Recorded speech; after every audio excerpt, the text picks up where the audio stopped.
The battle commander frowned. This time the object is still too close to the planet.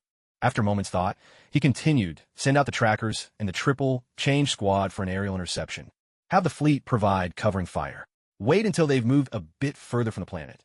Then activate the MD-500.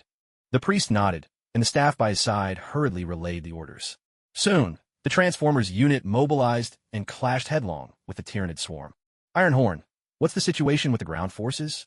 Watching the Transformers take to the field, the battle commander opened his comms to check in with the Mechanical Insect Brigade. The leader of the Mechanical Insects was named Ironhorn, the largest and mightiest among their kind. Ironhorn replied, the ground forces are advancing. Now, only the leftover biomass needs to be cleared. My team and I are dealing with the stragglers in the air. The battle commander nodded approvingly.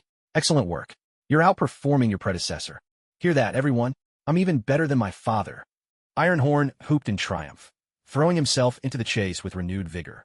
The mechanical insects around him erupted into a chorus of chilling, unnatural cries, echoing their ongoing struggle for dominance. The battle remained one-sided. In roughly a day, the Tyranid menace on the planet's surface was practically wiped out, driving the heart of the conflict into deep space. Prepare to fire. Alert the forward units to clear the line of fire, came the battle commander's orders. The priest and his team quickly carried out their final checks on the console. All systems ready. We can fire at any moment. From the prow of the warship, 2 steel cannons extended, aiming unflinchingly at the snarling Tyranid horde. At the commander's command, the MD-500 charged up and unleashed its fury. A beam of light, as swift and brilliant as a meteor, lanced forward, striking the leading edge of the Tyranid swarm. Energy blossomed outward in a chain reaction, rippling through the ranks like wildfire among dry branches, engulfing every last creature. The display was as mesmerizing as lightning threading its way through the branches of a tree, a spectacle that left the Astra Militarum and the Astra Astartes on the ground marveling at its strange beauty. Haha, quite the sight, isn't it? Even I'd never seen it in action before, came Sotan's booming laughter. Spurred by the massive crocodilian's words, everyone whirled around and opened fire on Sotan without hesitation. Hey, what are you all doing? Bolters and melta-guns unleashed a torrent of deadly force. But to Sotan, it was hardly more than an inconvenience. Still, he was never one for pain. Clutching his face, sticking out his posterior, he yelped and grumbled with exaggerated distress. The mechanical insects reacted instantly. One among them shifted into humanoid form and sprang forward and, towering 10 meters high like a warhound titan, swept its massive arm and sent the Astartes flying. As for the Astra Militarum troops, well, even clad in their carapace armor, they remained awfully fragile. Flesh and blood splattered everywhere. Thornton was momentarily stunned by the sheer size of the mechanical insect, but quickly regained his composure and got to his feet. Patting himself down, he chuckled. Just as I thought. Nothing can hurt me. General Thornton, any damage we take from you is barely noticeable, let alone from those guys. The mechanical insect explained, still weathering the lingering effects of the assault. For these Transformers, who had already undergone several rounds of evolution, the firepower of the Astartes was simply ineffective. Thornton wiggled his hips in triumph, wearing a smug expression. That's right, it just tickles. Emboldened by his own invincibility, Thornton strode confidently toward the Astartes who had been knocked to the ground. Meanwhile, the rest of the Astartes continued their barrage. Some quickly realized their attacks weren't harming Thornton and his kind, so they drew their chains words and power weapons, charging at them head-on. Careful, General Thornton. Their weapons can still hurt you, the other mechanical insects shouted as they caught up. Their bodies were so tough that even the heavy firepower of Warhammer World infantry barely fazed them. Against this, the present Astartes weaponry was even less threatening. Still, Thornton heeded the warning and moved forward with a bit more caution, though his strides were long and confident. He soon stood right in front of the Astartes, pointing at them and demanding, Hey, you walking tin cans. We're here to help you, and this is how you repay us. The Astartes, baffled that this Xeno would try to reason with them, nevertheless held firm in their beliefs. Xenos, all must die. They struggled to their feet and surged forward for another attack. Thornton was in no mood to play games. Swinging his crescent-shaped axe blade, he met their advance head-on. Thornton's weapons and armor, already upgraded to phase weapons by Dio, made him a force even most Primarchs would approach with care. The battle commander frowned. This time the object is still too close to the planet. After a moment's thought, he continued, send out the trackers and the triple change squad for an aerial interception. Have the fleet provide covering fire. Wait until they've moved a bit further from the planet. Then activate the MD 500. The priest nodded, and the staff by his side hurriedly relayed the orders. Soon, the Transformers unit mobilized and clashed headlong with the Tyranid swarm. Ironhorn, what's the situation with the ground forces? Watching the Transformers take to the field, the battle commander opened his comms to check in with the Mechanical Insect Brigade. The leader of the Mechanical Insects was named Ironhorn, the largest and mightiest among their kind. Ironhorn replied, "The ground forces are advancing. Now, only the leftover biomass needs to be cleared. My team and I are dealing with the stragglers in the air." The battle commander nodded approvingly. "Excellent work. You're outperforming your predecessor. Hear that, everyone? I'm even better than my father." Ironhorn hooped in triumph, throwing himself into the chase with renewed vigor. The mechanical insects around him erupted into a chorus of chilling, unnatural cries, echoing their ongoing struggle for dominance. The battle remained one-sided. In roughly a day, the Tyranid menace on the planet's surface was practically wiped out, driving the heart of the conflict into deep space. "Prepare to fire. Alert the forward units to clear the line of fire," came the battle commander's orders. The priest and his team quickly carried out their final checks on the console. "All systems ready. We can fire at any moment." From the prow of the warship, 2 steel cannons extended, aiming unflinchingly at the snarling Tyranid horde. At the commander's command, the MD 500 charged up and unleashed its fury. A beam of light, as swift and brilliant as a meteor, lanced forward, striking the leading edge of the Tyranid swarm. Energy blossomed outward in a chain reaction, rippling through the ranks like wildfire among dry branches, engulfing every last creature.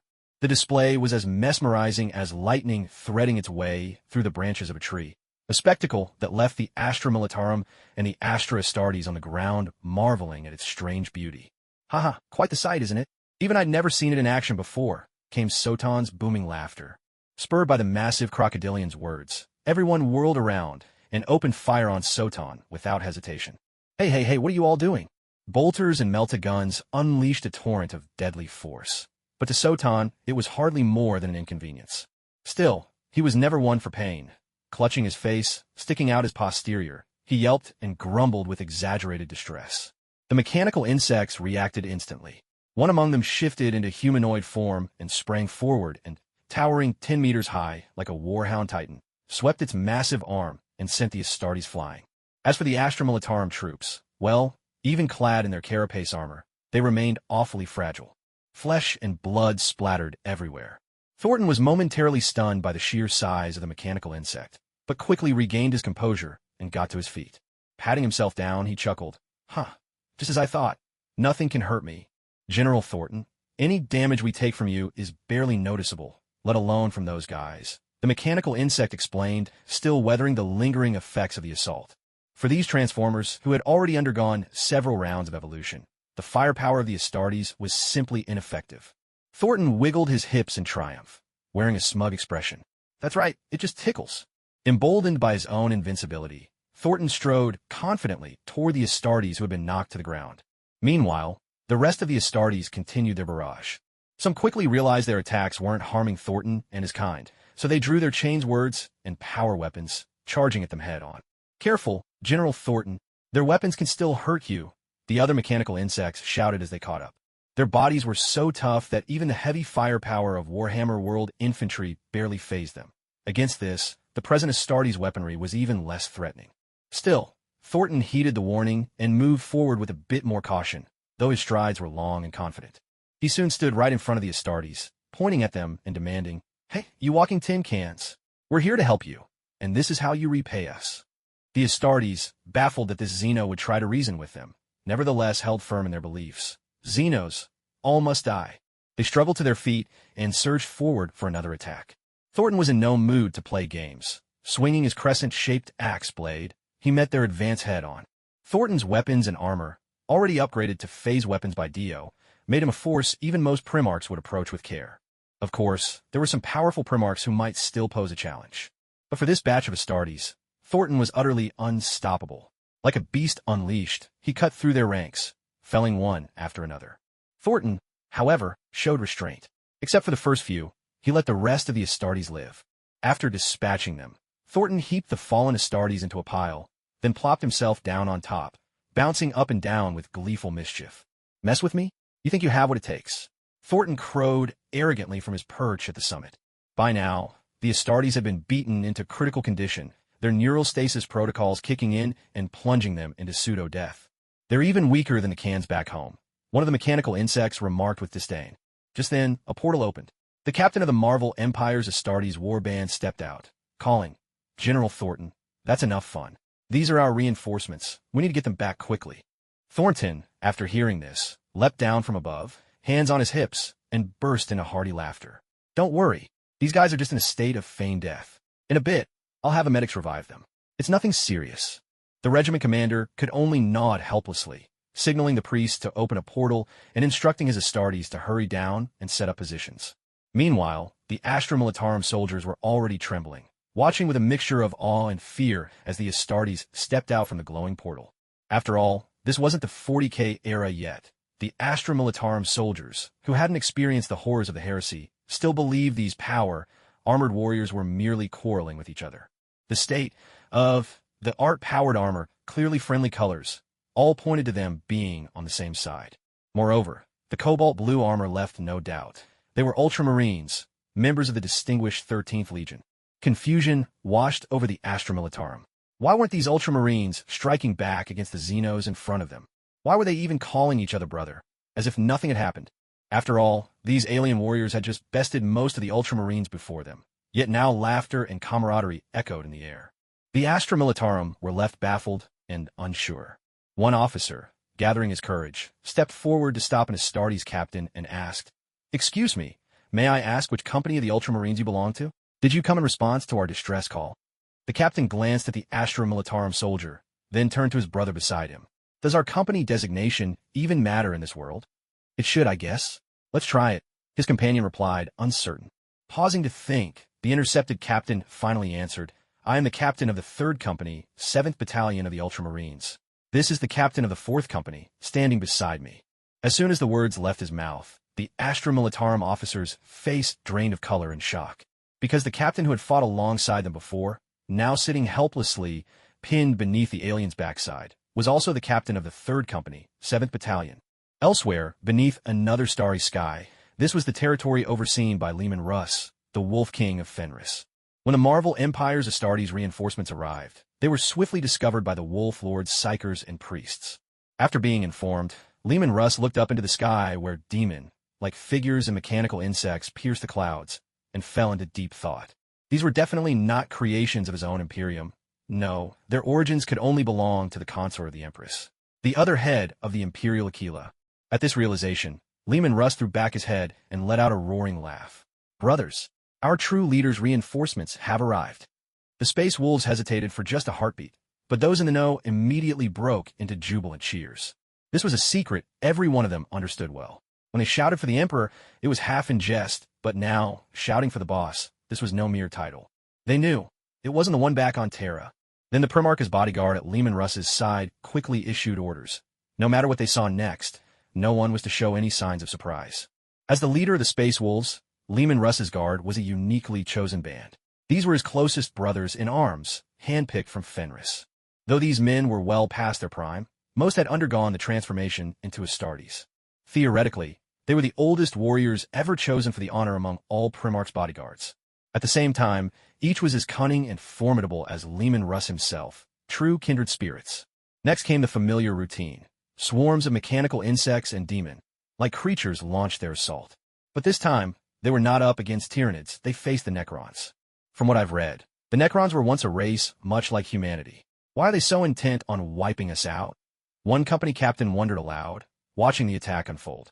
The other captains and the chapter master all turned to look at him. Did I say something wrong?" The chapter master didn't rebuke him. Instead, he shook his head. "No, you didn't. According to the records, the Necrons' ancestors once wielded powerful technology, but suffered from tragically short lives. They were tricked by the gods into giving up their souls for the promise of immortality, only to find the eternal bodies they received were hopelessly flawed. Then came an eon's long slumber, and when they awoke, they found a new flesh and blood civilization had risen on what once was their land. How could anyone wake to find strangers living in their home and not be enraged?" Everyone fell quiet, staring at the chapter master. After a moment, the priest spoke up. "Isn't that just mourning grumpiness on a cosmic scale?" In a way, you're not wrong. How pitiful to have lost their souls, the priest murmured sadly. Didn't you say His Majesty might be able to give these Necrons new souls? Without souls, the Necroner truly had no future. They were just empty minds and mechanical bodies. And as for conjuring a soul from mere thought, not a single Astartes had much faith in Diomedes' mystical handwaves. Perhaps the Emperor's power could manage it, but it's well beyond me, the priest admitted, conjuring a small globe of light in his palm, uncertain. All right, enough chatter. The chapter master cut them off, insisting they return their focus to the battle ahead. Both the mechanical insects and the demons have suffered heavy losses. Pull them back for now. The Necron's Gauss weaponry is simply overwhelming. Deploy the Phase, Armor Transformers, and the Vanguard. That's an order. And make sure they're armed with rust guns. The Necron's bodies might regenerate, but even living metal can corrode. Yes, sir. Very quickly, equipped with new weapons and clad in Phase armor, the Transformers soared out of the warship and launched a high-altitude bombing assault.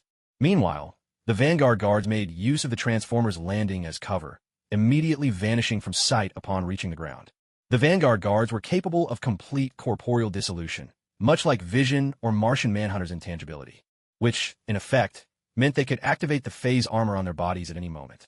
If they willed it, theoretically, no physical attack could ever touch them. This was a tomb world of the Necrons, filled with vast swarms of scarabs and all sorts of Necron warriors, turning the battlefield into a nightmare for the original Astartes and Astra Militarum, who suffered staggering casualties. Only a Pre-March who had awakened their warp-based essence could withstand the terrifying power of Gauss weaponry. Fortunately, the Space Wolves were long accustomed to weathering storms of gunfire in full heavy armor.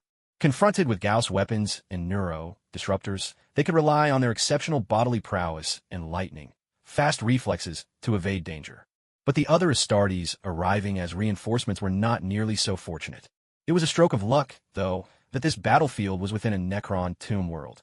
The Necrons were unlikely to unleash their most destructive artillery in their own territory, granting the invaders a surprising advantage. Deep within the catacombs of the tomb world, gazing at the sudden appearance of the Transformers, the Necron overlord felt as if his eyes themselves blazed with unnatural light. These were pure machines, utterly unlike the half-machine, half-flesh oddities from Mars. Worse still, those warriors who'd vanish and become intangible at a whim rendered the Necron's Gauss weaponry useless, reducing fearsome guns to little more than set pieces. And the weapons wielded by the newcomers seemed to accelerate metal decay. One shot was enough to make Necron warriors and other units rust instantly. For the first time, the Necron overlord of this tomb world was genuinely tempted to retreat. There was no hope of victory, none at all. This so-called rust gun, formerly called the Cosmic Rust Blaster, had been created by Diomedes. Modeled after Megatron's rust cannon from Transformers, Dark of the Moon. Originally, it was dreamed up just to collect and duplicate any Transformers-related technologies. Unexpectedly, now it was proving more useful than he had ever anticipated. In a space battle, a single shot from the Cosmic Rust Blaster could cripple an enemy starship's hull and weapon systems on impact. Even in ground warfare, it could neutralize the heaviest enemy artillery in a heartbeat. Because this weapon posed a mortal threat to the Transformers themselves, its use was strictly prohibited outside the units. No information about it, not even the faintest mention, was ever allowed beyond the troops. Watching the Necrons falter and collapse beneath the onslaught of the Rust Blasters, Leman Russ let out a triumphant, wolfish howl. The Space Wolves were equally overjoyed. From a distance, it was as though a whole wolf pack had just caught the scent of blood and was howling to the stars. During this period, the Space Wolves had already encountered the Necrons and joined up with the reinforcements. But to their astonishment, the supporting troops were cut down even faster than they were. The Space Wolves felt just as if they'd bitten into something truly foul, utterly miserable. But now, the time had finally come to strike back. Under Leman Russ's command, the Space Wolves charged toward the Necrons. After all, now that the Necrons' one and only advantage had failed, wouldn't it be all the more satisfying to meet them in close combat? That was exactly how the Space Wolves saw it. Stop them. It's not yet time for a counter-charge, the chapter master ordered at once. Both the priests and the captains were taken aback. The Necrons were only just beginning to fall back, and this was their home turf, after all. Don't they understand the danger of chasing a desperate enemy into their lair? Hadn't they noticed that even the Adeptus Custodes and Vanguard veterans dared only linger around the outskirts? What I remember most about fighting alongside the Space Wolves is this. Beneath those rugged, wild exteriors lies a mind sharp as a blade. Book of the Second Company, Imperial Fists. Chapter Master Carl. Inside the Necron tomb, A tidal wave of Canoptech scarabs poured forth, countless in number. Chapter Master Carl quickly ordered the priests to activate the teleporters. With our advanced technology and the assassins of the Vanguard veterans, suppressing these Necrons was entirely manageable. But if the Space Wolves were to charge in headlong, that would spell disaster. Yet, by the time they arrived fully armored at the landmark, they were met by the sight of Space Wolves with bolt guns, calmly picking off targets from the perimeter. Any Necron that dared show itself was immediately met with hot lead. Seeing the newly arrived Astartes, Leman Russ looked back and instantly recognized them. They must be his sister subordinates. The insignia and looks were identical to those of Rogel Dorn's Astartes. According to what Leman Russ knew, the Imperial fists had already been led away by that old man to fortify defenses. There was simply no way they could be out here on a rescue mission. Sensible as always, Leman Russ said nothing, simply acknowledging that these newcomers were here to support them. He ordered his own honor guard to step aside as the other squad approached. Chapter Master Carl, 2nd Company, Imperial Fists. An honor to meet you, my pre-march, Carl said, stepping forward and looking up at Leman Russ. Leman Russ gave a nod in greeting. 6th Legion. Space Wolves Legion Master, Leman Russ. An honor, Lord Commander. Do you have any intel? Leman Russ asked. Carl produced a device, pressed a control, and a semi-transparent screen materialized, which he then handed to Leman Russ. This is all the data we've gathered on the Necrons so far. Leman Russ took it, poring over the information displayed. What does the Imperium make of all this? His Majesty means we first need to hurt them, strike enough fear into these space revenants before attempting negotiations. BR, and if we manage to find the Endless One known as King of Collectibles among them, all the better, said Carl. And if we manage to find the Endless One known as King of Collectibles among them, all the better, said Carl. Leman Russ's face twisted into a grimace. Is he talking about who I think he is? All right, Leman Russ said. After scanning the message, he returned the device to Carl. I'm quite interested in your weaponry, Leman Russ remarked, pointing toward the guns wielded by the fighting transformers ahead. That's the Cosmic Rust gun. It accelerates the oxidation process of any metallic substance.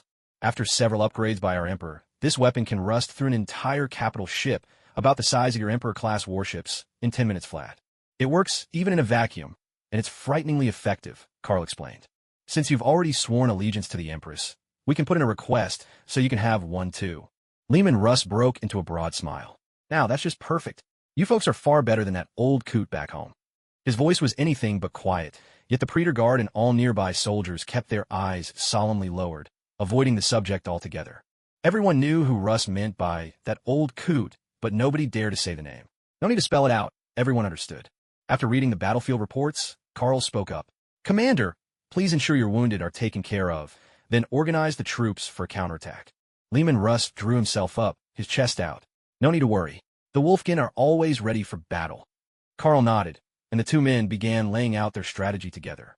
For the first time, Carl realized just how cunning the man before him truly was.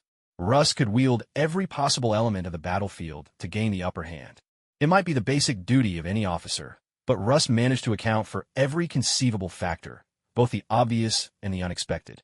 By the way, your fleet isn't docked at the spaceport. Is that all right? Leman Russ suddenly asked, something apparently coming to mind. Carl paused, then shook his head. Our ships don't necessarily need a spaceport. They're equipped with the latest etheric phase engines, with dozens of tech, priests fortifying them on standby. Energy supply isn't a problem. The etheric phase engine is an advanced propulsion system that outstrips current physical theories and technologies. It's theorized to tap into the ethereal or virtual particle phases, allowing faster than light travel or even traversing spatial dimensions. The engine draws its power from a higher dimension. For the Warhammer world, Dio had enhanced the etheric phase engine so it can locally disrupt the boundary between reality and the warp, siphoning energy from the warp itself. Just to be safe, Dio also employed his knowledge of magic from both the Warhammer and Marvel worlds to shield the battleship, preventing any warp energy from leaking out and corrupting either the ship or its crew. Leman Russ nodded. He didn't know what an ether phase engine was, but he understood that it was better if the others didn't use it. So, Lord Commander, what's your tactic? Carl asked, unable for the moment to guess at Russ's plan. Leman Russ gave a mysterious smile and activated the last remaining Thunderhawk gunship, sending several squads of Space Wolves up to the spaceport. Watching them carry in large amounts of high explosives, Carl glanced at the spaceport looming overhead, and an idea took shape in his mind. He then surveyed the layout of the battlefield. His suspicion grew stronger. Looking over at Leman Russ, Carl couldn't help but sigh. Good thing we're not your enemies. About an hour later, Leman Russ received the signal and pressed the detonator. With a thunderous crash, the falling spaceport slammed into the Necron tomb complex, signaling the beginning of the battle. The massive weight and acceleration of the spaceport obliterated much of the Deathless Lord's defenses within, allowing the Allied forces to surge forward. The Space Wolves who had boarded the Thunderhawk now crawled out from the wreckage, their Terminator armor keeping them unscathed, and struck at the heart of the Necron forces in one decisive blow. Before dawn, the Allied army had already brought the battle to a close. Many of the Space Wolves and Astartes slung arms around each other's shoulders, and were surprised to see women among the Spartan soldiers. By the way, I never asked, who is your chapter master? Leman Russ asked offhandedly. And you even have female warriors among you.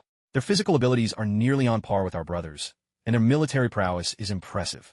Carl replied with a grin. The Spartans serve as an alternative for those Astartes who don't survive the heavy augmentation process. There aren't many of them, but one of the donors for their gene seed was actually a woman, an indispensable figure to our empire. Leman Russ nodded as he listened. He hadn't expected another empire to have something like a female primarch. He wondered if among the primarchs there had been a woman, wouldn't that have been even better? And if there had to be one, who would be the most fitting? As for our chapter master, he's currently deployed in another high-casualty area in need of rescue. So where was Seven?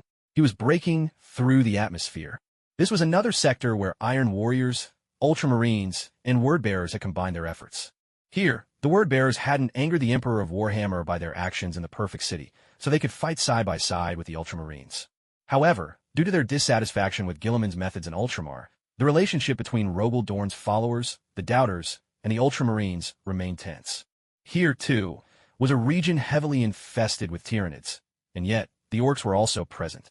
Yet, owing to the Tyranids' all-devouring nature, even the Orcs had put aside their grudges with the human Imperium for now, joining forces to face this dreadful threat. When Seven first arrived and witnessed the aftermath of the battles, he suspected the alliance between humanity and the Orcs was not solely due to necessity. Perhaps it was also because Rogal himself was simply ill-suited for frontline combat. As a pre-March, Rogal Dorn before his apotheosis hardly inspired confidence in the duels that often decided the fate of the Primarchs. At least, so it seemed to everyone else in the material universe. But as an avid enthusiast of the game, Seven had delved into the lore of nearly every pre-March the grimdark universe of Warhammer had to offer. After all, no matter how ruthless GW might be as a company, at least their miniatures were exquisitely crafted. Now that the realities had converged, and even the GW company on Marvel Earth still survived, well, part of that was due to people like Seven who bought their figures and novels. They leveraged this as a marketing hook, widening their influence. And as a hammerhead who truly understood the world of Warhammer, Seven knew Rogal's character inside and out. Rogal Dorn was never designed to be a pre-March destined for direct confrontation. Even among his Gene sire brethren, he was considered lackluster at best. The Legion's collective strength was what made him formidable at all. Yet, as fate would have it, they were facing not only the Orcs this time, but also Tyranids swarming in endless tides above the planet. As a result, nearly all their warships had been wiped out. Only the flagship still held on by a thread. Had it not been for the astropads quickly broadcasting the distress call to Terra and nearby systems, Rogal's force might have been the only one left to suffer. Yes, the nearby Ultramarines and Iron Warriors had come only because they'd received the SOS. What is that? Rogal Dorn was in the midst of reciting the Imperial truth when his pre-March senses pricked up. Something was wrong. He looked up and scanned his surroundings, catching sight of Seven plunging through the sky at breakneck speed. A flicker of surprise flashed across his face, but before a single nanosecond had passed, his superhuman reflexes only deepened his confusion. Whatever was falling from the sky, it was targeting the Tyranids. But given the state of things, their vehicles destroyed, the flagship too massive to move, it was unthinkable for anything man-made to survive a fall and crash down like this. No, that's a person. Shock overtook Rogal Dorn. Within the Imperium, apart from the Emperor himself, there was no one who could survive an orbital drop unaided. And that realization filled Rogal Dorn with fear. As yet another being worthy of godhood appeared in this hour of need. At that very moment, Seven streaked through the sky, wielding his fire staff, and crashed headlong into the swarm of Tyranids, dealing a devastating blow from above. At that moment, Luo Jia and the others from the Legion finally noticed that, high above, another swarm of countless shapes had joined the Tyranid swarm in the void, locking into deadly combat. They drove into the heart of the enemy, with Soen at the forefront like a blade aiming for its mark. "Sir, these bugs are too close to the planet. The MD-500 can't be deployed," one of the battalion leaders stepped up to Soen and cautioned him. I know. With a note of frustration, Soen reluctantly removed his hand from the trigger. Just as he'd said earlier, he wasn't a hard hammer devotee by any stretch, and his feelings towards Luo Jia were far from favorable. But what could he do? This was a hive world, a city so enormous its towers pierced the clouds.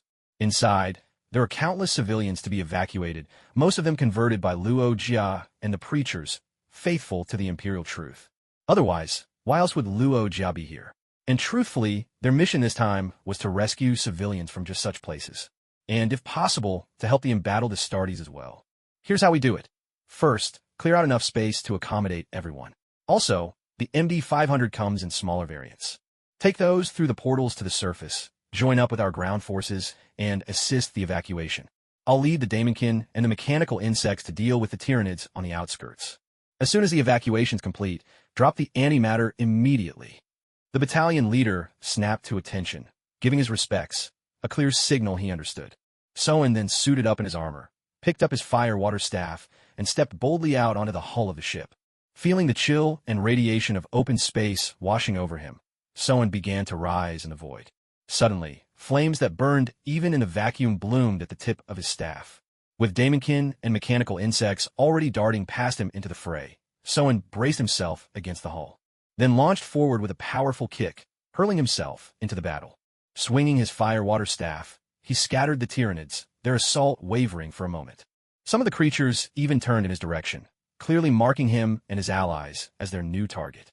Seizing the chance before they could regroup, Soen pressed the attack and dove straight into the thick of the Tyranid horde. During the clash, many Tyranids were converted into daemonkin, who then pivoted and fought back against their former kin. Can Soen fly? Thanks to extensive genetic modification, Soen had long since awakened his biological field. But so far it wasn't quite powerful enough within a planet's gravity, he could only float. In the emptiness of space, however, he could soar freely. Still, Soen's leaping ability was nearly as good as flight. He could leap from one planet to another as long as the worlds weren't spaced too far apart. Anything farther, say the distance from Earth to the moon, he would have to find another way. In the midst of the battle, the Tyranids drove Soen back, and the planet's gravity snapped him up, sending him plunging straight down. That was the blinding streak of fire Luo Jia and the preachers saw fall from the heavens. Soen crashed straight down into Tyranid territory. At Seven's deliberate maneuver, he landed with a wide surface of impact, crashing down like a cannonball. The ground was instantly blasted into a massive, deep crater, and all around it lay scattered flesh and muddy debris. Seven didn't even try to absorb the force of his landing. As soon as he touched the ground, he immediately wielded his fire-water staff and leapt into the fray against the Tyranid swarms entrenched on the surface. Look, a little shrimp just fell from the sky. No, that's not a little shrimp, that's a big shrimp. A tiny big shrimp. Standing just under 1.9 meters tall, Seven was absolutely a little shrimp compared to the hulking greenskins. Yet, in front of them, this little shrimp was accomplishing feats none of them would have dreamed possible. Now that's what I call Waag worthy. Seven glanced back and saw a host of burly greenskin orcs, their crude firearms in hand. They were leering at him with creepy, guttural chuckles. He even sensed that a powerful, magnetic-like field was swirling around these orcs. A force that granted their cobbled, together weapons unexpectedly devastating firepower. Seven paid them no mind. One look was enough, then sprang up, shooting skyward like an arrow loosed from a string. Wow, the tiny big shrimp just took off. Wah-at! As soon as everyone was evacuated, Seven drove the Tyranid hordes toward the planet, knowing that the more attention he could divert, the safer it would be for the fleet to pull back. Meanwhile, Lokja, unaware that he now held the highest rank among everyone left, hurried to the bridge, only to discover the fleet was already retreating at full speed. What are you all doing? Why aren't you rescuing your chapter master? And another thing, this ship is saturated with blasphemous energy. State your names at once. Lokja demanded coldly, pointing his Lucis blade at the company captain before him. Seven had brought Imperial Fist troops, masters of siegecraft and frontal assault. They were always at the forefront of any army charge. But Lokja knew that when the Tyranids and the Necrons broke out across the galaxy, Rogal Dorn had been ordered to withdraw every Imperial Fist back to Terra's proximity. Except for a single detachment, massacred to little more than a company while attempting a rescue, all of them had perished. Clearly, these so-called Imperial Fists standing before him had nothing to do with the true Imperium. Leaving aside the impressive intelligence of their ship's AI, their height alone set them apart from modern Astartes. The Imperial fists here bore no resemblance to the chapter he knew. It was no wonder Lokja was so on edge. On the long road of the Great Crusade, he'd encountered warp-spawned demons and the cultists who worshipped the powers of the warp more than once. That tainted energy was not something he could ever forget. And now, with careful perception, though it was well concealed, Luo Jia could vaguely sense the presence of some kind of warp energy nearby. The battle captain, noticing Luo Jia eyeing the mace-like scepter in the stranger's hand, realized there was a misunderstanding. To show his humanity, he promptly removed his helmet. Luo Jia was even more puzzled, but his vigilance did not wane as he watched the soldiers all around. When they each took off their helmets, Luo Jia was stunned as if struck by lightning. He had thought he'd fallen into the clutches of demonic entities from the warp, only to discover, to his surprise, that these were still human troops. But something wasn't right. Why was there such a heavy presence of warp energy? Before Luo Jia could make sense of it, lights suddenly came alive on the control panel. The battle captain, recognizing the implication, immediately barked, "Clear a wide area for security. Priest, prepare the gateway." The whole group made their way to a spacious warehouse. Once the area was secured and cleared, they readied their weapons in anticipation. Luo Jia couldn't make heads or tails of it. Why were they all on guard, facing a blank wall? But then the astonishing happened. One of the Astartes, draped in ceremonial robes, clapped his hands together, and a gleam of golden script shimmered into view. Sweeping his arms in a circle, he traced a portal into existence. In no time, a gateway opened, a portal to lead them through retreat. Loki had assumed this was just some piece of arcane technology. After all, no one's father was as formidable as his own. Yet, to his shock, the figure before him had summoned a portal just by drawing a circle in the air. Right then, as the man who'd been dancing with death in the upper atmosphere finished off a few tyrannid beasts, he vaulted directly into the portal.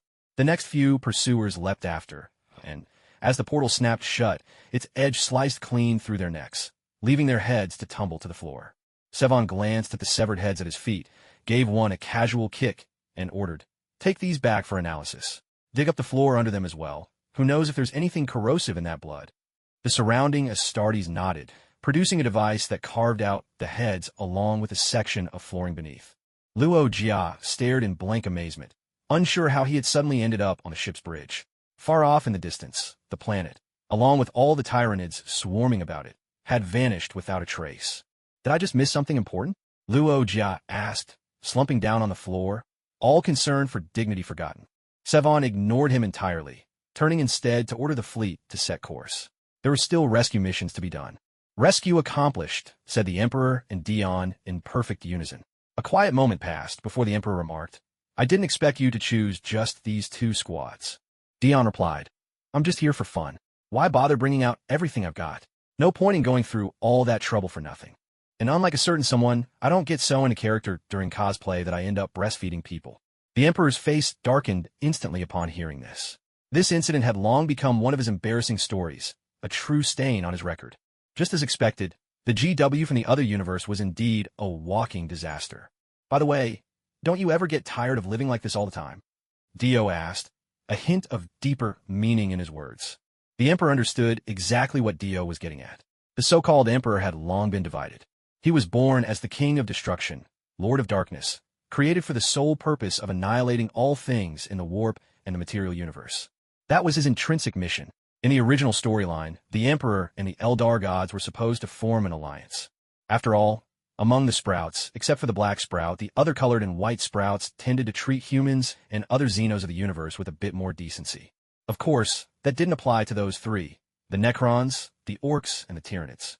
But in the original plot, when the Eldar gods discovered the Emperor's true identity, their attitude changed completely. Not only did their true forms vanish from sight, but they also severed any intention to ally with humanity. If they didn't still need humans to stand at the front lines, those sprouts, led by Ivrain, would never have come to save Gilliman at all. But now, or rather, ever since getting the script from Dio, the Emperor had cast off his divinity, or perhaps separated himself from it. For now, he walked the world with only two identities, his humanity and as the Emperor. "It's fine, really. I'm used to it," the Emperor replied with a cheeky grin, taking a seat. "What about the Divine Emperor? Come to think of it, I haven't seen him around. Where exactly did you put him?" "Him." The Emperor mused for a moment, unsure of how to explain. "He's probably off, beating someone up right now. Dio eyed the Emperor with curiosity. After thinking it over for a second, a sudden realization dawned on him. So that's why the warp had been unusually quiet lately. The etheric phase engines were running like water pumps, draining energy. Not a single big demon had come out to make trouble. So the doorway had been blocked, huh? Soon after, Dio sensed a surge of energy from the warp drawing near. He exchanged a look with the Emperor. An unspoken agreement. The two of them immersed their minds into the warp. The moment they entered, Dio saw a sun, a black sun, radiating a chilling aura. As the black sun approached, its shape gradually became human. It was a man identical to the Emperor, save for one difference. Instead of warmth or humor, his aura brimmed only with cold indifference. He was like a distant, aloof god, gazing down upon the world. All done. The Emperor greeted the man before him. The divine Emperor nodded and turned his gaze to Dio. It's a pleasure to meet you. I am divinity itself. The divine Emperor extended a hand, initiating a formal handshake with Dio. Sizing him up, Dio laughed and said, I wasn't expecting divinity to look like this. You give off that vibe of a senior deliberately acting all cold and stoic. The God Emperor's face remained as expressionless as ever. The Emperor leaned in beside him, poking at the God Emperor's cheek. Ever since I split him off, he's looked like this, face all tightened up, as if the whole world owed him a fortune. The God Emperor didn't look at him. His gaze still rested on Dio. This time, I almost managed to bring Aisha out. I was just a hair's breadth away from finding where she was imprisoned. Dio's eyes lit up. Aisha, the Eldar goddess of life. According to legend, after Horus's betrayal, it was said that Leman Russ, Primarch of the Space Wolves, left precisely to search for her. If she really could be rescued, then after humans and the Eldar form an alliance, their chances of resisting the powers of the warp would soar. Aisha, the Eldar goddess of life. When Slaanesh was born, the Eldar gods were either slaughtered or driven into exile.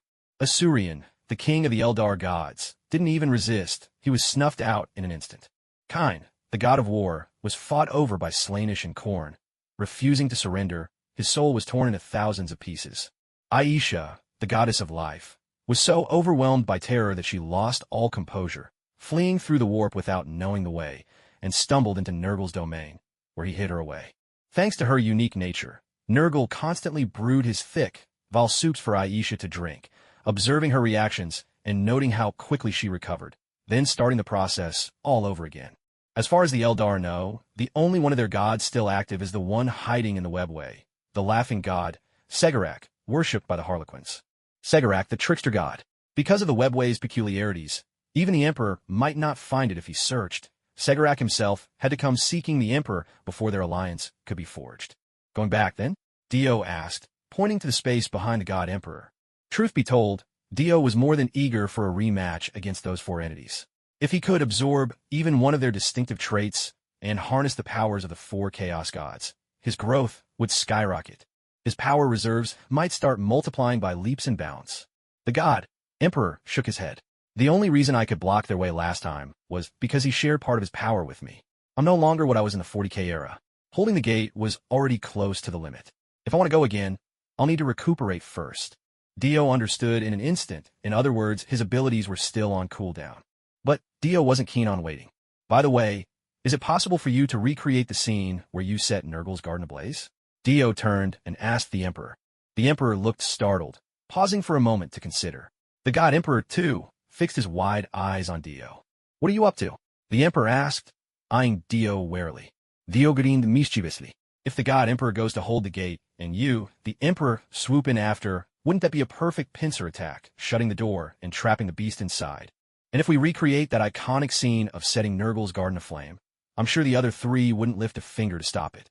After all, should one of them fall, the remaining three would instantly tear apart his being and seize his soul for themselves. The four gods of the warp are far from benevolent or virtuous. On the surface, there's an uneasy calm among them, but if one ever shows even the slightest weakness, the others waste no time in kicking him while he's down. It's almost praiseworthy if they don't. In fact, Slaanesh once blew up in rage over Nurgle hiding the goddess of life, Isha, for himself. Still, if Slaanesh and Nurgle did come to blows, Khorne and Tzeentch would be preparing to play the ultimate opportunist, waiting to swoop in at the perfect moment. My friend, your idea sounds appealing, but you know full well the warp isn't like the material universe. We've got a mountain of trouble piling up in the real world, and if we really go in, who knows when or if we'll come back out. The Emperor sounded eager, But however beautiful the plan, reality was unrelentingly harsh. Now, terrifying enemies, ones that shouldn't have shown up until the era of 40K, are appearing in the galaxy. Though the Imperium of Man has finally united as a single, unwavering force, these new and unfamiliar foes have caught them completely off guard. The Imperium still needs time to adjust, to formulate a response. Besides, if Dier manages to win over the Necrons and convinces these deathless machines that they have a real chance to regain their lost humanity, that would be the perfect moment to turn the tide. But weren't their souls consumed by the Tan? Rebirthing souls from scattered thoughts and memories is no easy feat. I could pull it off, perhaps, but among all those with me, I'm the only one who has that kind of skill. No one else even comes close. Back in the material universe, Dier crossed his arms and addressed the Emperor and the God Emperor. There's no way I can work miracles for an entire species single-handedly, right? With a childlike voice, the God Emperor piped up, "We don't necessarily have to find the Silent King. Towerzin would do just as well." A quick aside, since the God Emperor was separated ahead of time, his energy in the real universe isn't enough to sustain his full-grown, towering form. Here, he can only appear as a child of just a few years old. Those twin beams, that was Dio's Omega Ray. Yet they didn't pose a fatal threat to Khorne, for the bloodthirsty god was clad in exquisitely crafted plate armor, his head crowned with a winged helmet, strikingly similar to Lion Johnson's, both of them fully enclosed. "So you're here? That must mean Cinch has fallen." The armor, cracked and ruined by the Omega Ray, revealed Khorne's scarlet eyes, burning with a madness and frenzy of slaughter. An aura of murderous intent, even more potent than what the Emperor exuded moments before, poured out from Khorne. It was so intense that it seemed almost tangible, affecting the demons lurking nearby. Khorne's own demonic minions roared in wild exultation. Their forms grew larger, muscles swelling, and the urge to kill surging in their minds to a fever pitch. Even those demons not sworn to Khorne found themselves breathing raggedly, eyes inflamed and wild, barely able to mask their killing intent. "I'll handle him. You follow the plan." Dio swooped in, seizing Khorne by the head and hurtling them both onward. They crashed straight into the palace of Cinch, scattering the demons who had taken refuge there. Some dove aside, just in time, while those who lingered in their path were pulverized into nothingness. The Cientian demons, not caught in the devastation, scrambled frantically for cover. Outside, among those demons left encircling the battlefield, pandemonium reigned as many were caught and killed in the chaos. Those that remained, driven mad by lingering traces of Khorne's will, charged at the Emperor with reckless abandon. Even though they had just done battle with Khorne himself, these demons posed little challenge. The Emperor dispatched them swiftly and effortlessly. With the Emperor's sword flashing in his grip, he cleared the area of every demon in a matter of moments, even siphoning off a pulse of warp energy to replenish himself as he did. Then, with a flicker, he vanished, darting off toward the direction of Nurgle's garden. Meanwhile, inside the palace of Cinch, Khorne split Dio open with a single blow of his axe, then rose to his feet, somehow drawing a massive sword from nowhere, as if conjured from pure violence. With sword in one hand and axe in the other, Khorne thundered toward Dio, the air swirling with killing intent and warp power, pressing down on Dio like the weight of a mountain. But this meant little to Dio. Unfazed, he ignored the crushing pressure and drew a long blade, slicing at Khorne with all his might. The blast echoed like thunder. Khorne, as if a speeding train had collided with a mountain, was sent flying backwards. The force scattered, carving a vacuum into the chaos and leaving the palace of Cinch in even deeper ruin. "Ha ha ha! Outstanding! Magnificent!" Khorne bellowed. His hands were broken, armor in tatters, white bone protruding through the wreck plate. Dio gave no reply. His eyes blazed with the Omega Ray once more, targeting Khorne's wounds. Sensing doom the instant the Omega Ray shot forth, Khorne tried to react, but the beam speed was such that it speared through his body, straight into the wounds he was still desperately trying to heal. Khorne roared in furious rage, feeling his own body wasting away, starting from his arm, at a speed visible to the naked eye. In an instant, Khorne severed his own arm to escape, retreating rapidly. Once he was a safe distance away, Khorne planned to regenerate both arms, but unlike Nurgle, his regenerative abilities were not particularly strong. But Dio had no intention of standing by and waiting for Khorne to heal. At the very moment Khorne lost his hands, Dio appeared before him in a flash, gripping a long sword and slashing mercilessly at Khorne's neck. Dio even employed the techniques of the ninefold Thunderblade, his speed skyrocketing in an instant, and his strength multiplying to a full 7 times its usual power. So tremendous was this surge in power and sheer increase in attack speed that Korn didn't even have time to react. He saw only Dio's sudden apparition. Then, in a flash of white light, Korn was looking down at his own body. Marbalos. The God Emperor, wielding the burning sword of the Emperor, advanced towards Nurgle's garden. He plummeted into it like a blazing meteor, striking hard. Nurgle hadn't even fully registered what was happening before a thunderous crash filled the air, and then the entire garden shook violently, as if Mars itself had collided with the Earth. The ground shattered. Flames sparked up everywhere as the warp's energies tore through the garden. Within moments, fire was raging all around. For the first time, anger flickered in Nurgle's once calm and compassionate eyes. The massive shadow cast by Nurgle's immense form swept across the garden, sowing a mood in every demon utterly at odds with the benevolence they'd once known. Countless spores and myriad forms of pestilence fell from Nurgle's face, as though his dead skin were peeling away, revealing a visage riddled with deep, hideous furrows. Nurgle picked up his cauldron of thick soup, his slick green body moving quickly, making for the exit. Nurgle was seething, and each step he took sent tremors rippling through the earth. But he'd barely taken a few steps before sensing that something was amiss. "This is Tsench? No, it's Korn." A look of astonishment appeared on Nurgle's face, the grooves and ruts in his features deepening. "Korn has fallen? Impossible." Nurgle began scrambling and tumbling in panic to escape, but his steps faltered, and he changed direction. He couldn't leave yet. Isha was still inside. If the garden was destroyed, the nearby Slaanesh would surely seize the chance to take Isha. Isha was the goddess of life for the Eldar, the mother of Lilith, the only truly benevolent deity in the warp. Dio had once believed Isha to be a god powerless to act, someone who despised violence so much she would not resort to it, even as her people lay in ruins, only weeping for the fate of the Eldar. In the end, it said the spirit stones beloved by the Eldar are in fact the tears of the goddess Isha. The moment Slaanesh was born, she had wanted to make Isha her prize captive. Nurgle perceived Isha's despair, and for the first time, the Father of Decay felt a budding affection toward another entity of the warp. Guided by this newfound feeling, he drew Isha into his garden, and with a casual flick, sent the pursuing Slaanesh flying away. For now, Isha could only remain deep within Nurgle's garden, serving as a living subject for his latest plagues. Thanks to her nature as the goddess of life, the toxins could never truly kill her. Nurgle delighted in watching her symptoms, tweaking his formulas accordingly. In secret, Isha would discreetly slip antidotes into Nurgle's cauldron of diseases.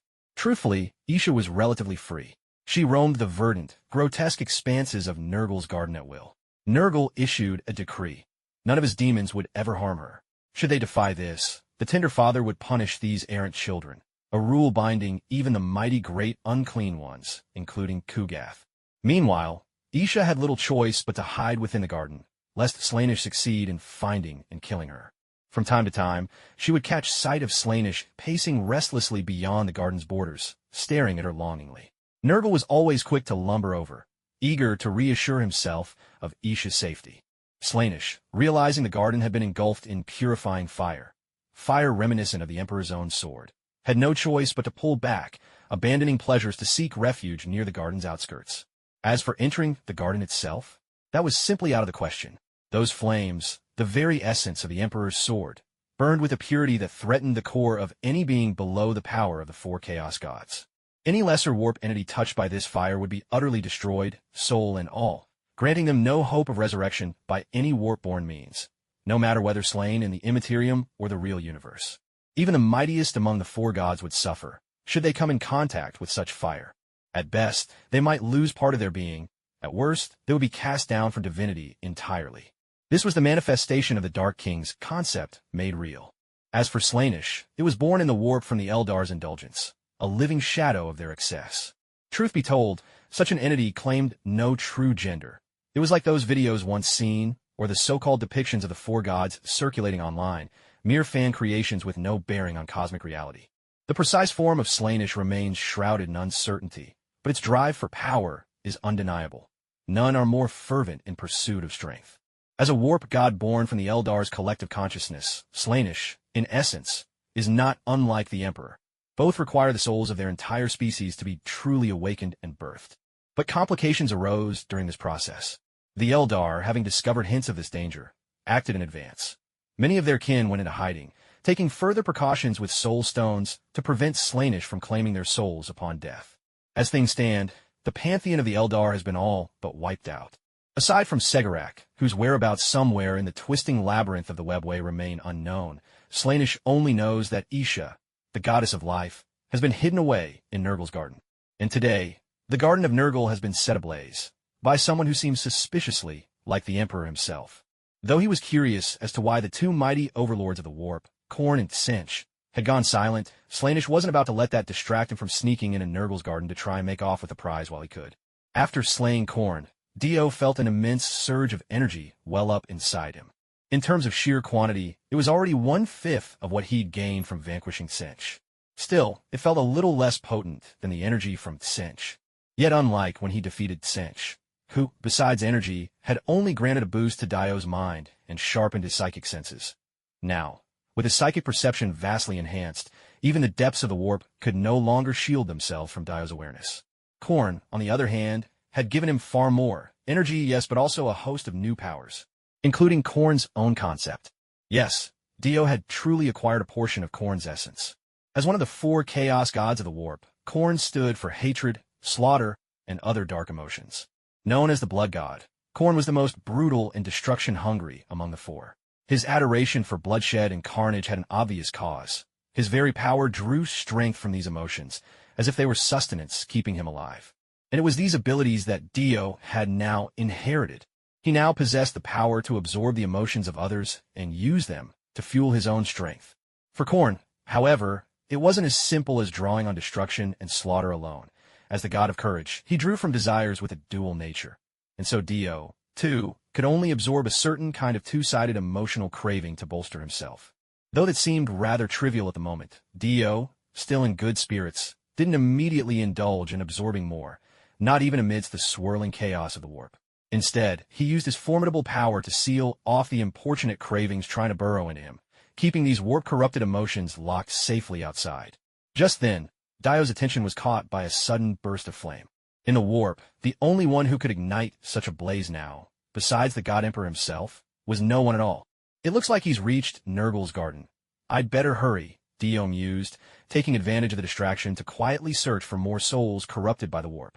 On Tzeentch's front, since it had become a war zone, most beings who could escape had already fled, and those left behind were weak demons akin to Nurgle's own plague-ridden spawn. Dio dispatched these easily with no notable gain, no new abilities, and the energy gleaned was negligible, so he gave up on them. After snatching up a few nameless demons and corrupted humans who had lingered to watch, Dio finally withdrew. Sweeping the area with his psychic senses and powers, he assured himself nothing noteworthy remained, and then headed toward Khorne's domain. Khorne's home was painted in a single hue, blood red. The air was heavy with a metallic, bloody tang, and everything around shimmered with a crimson glow.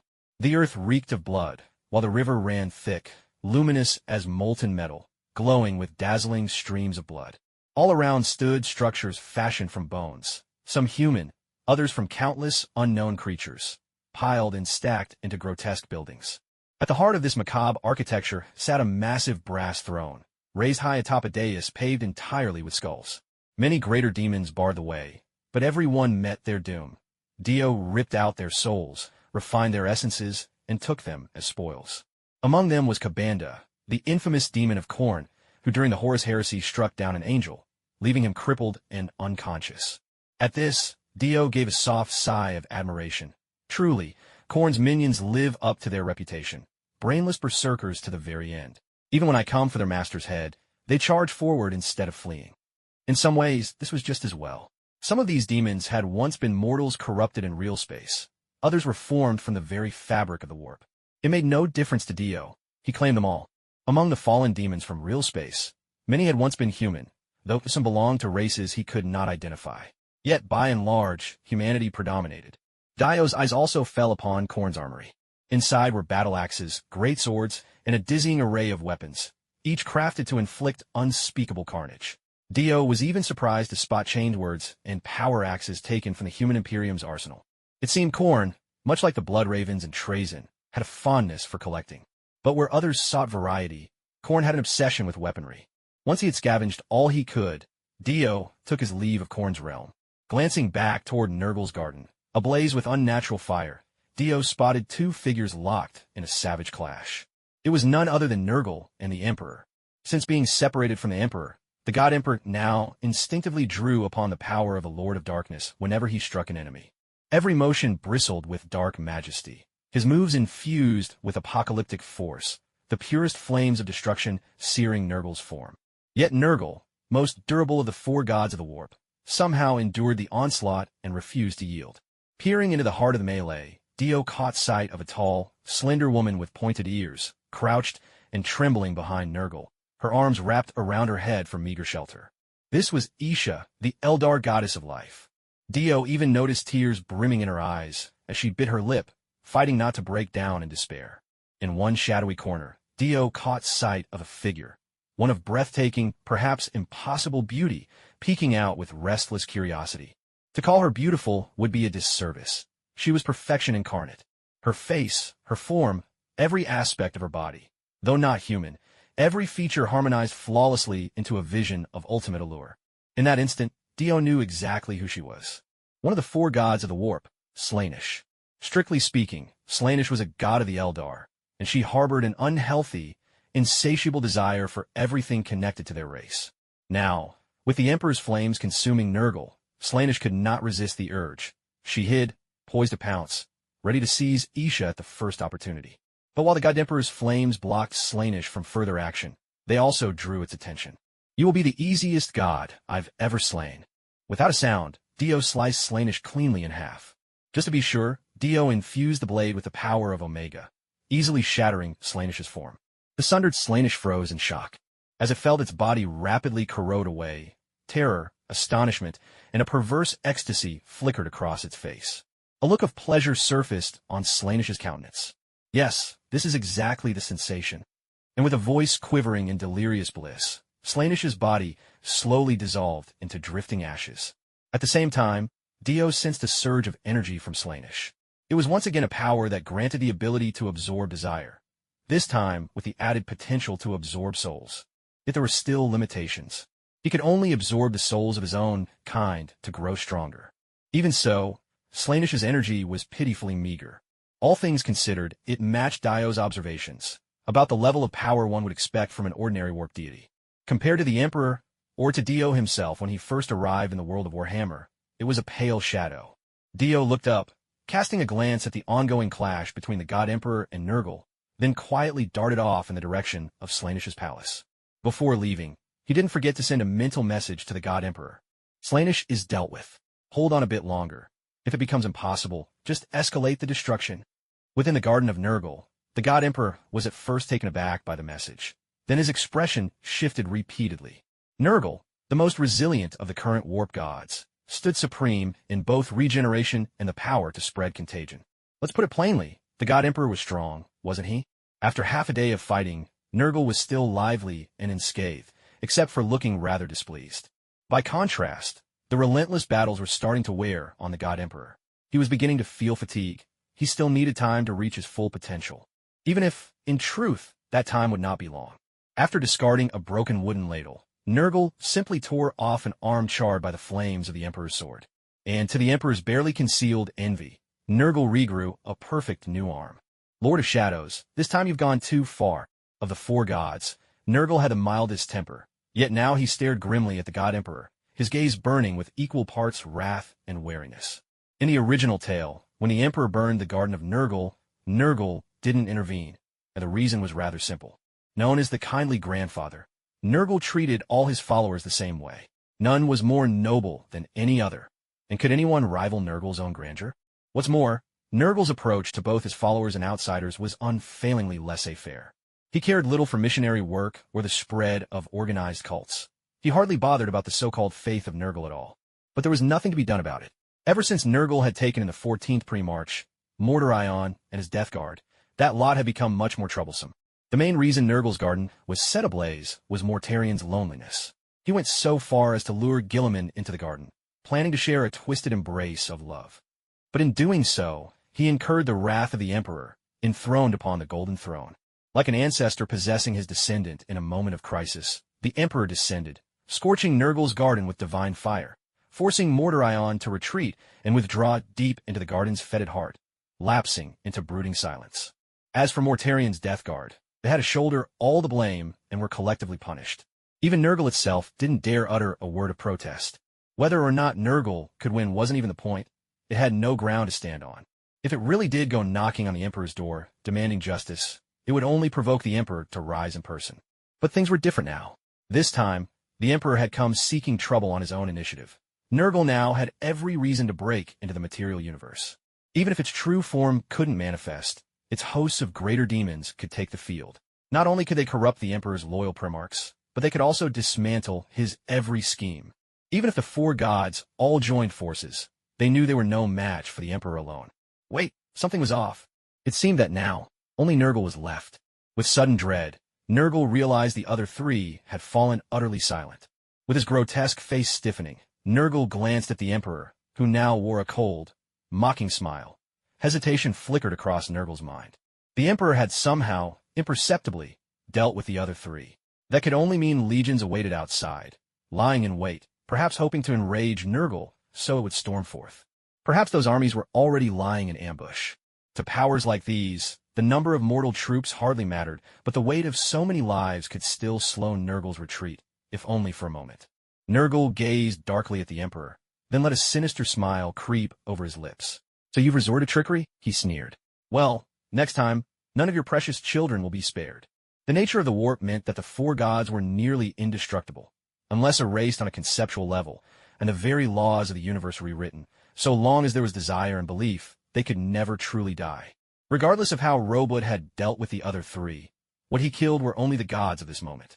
The past and future versions of the Chaos gods still existed, and before long, they would reappear in this era. Nurgle's words dripped with malicious glee.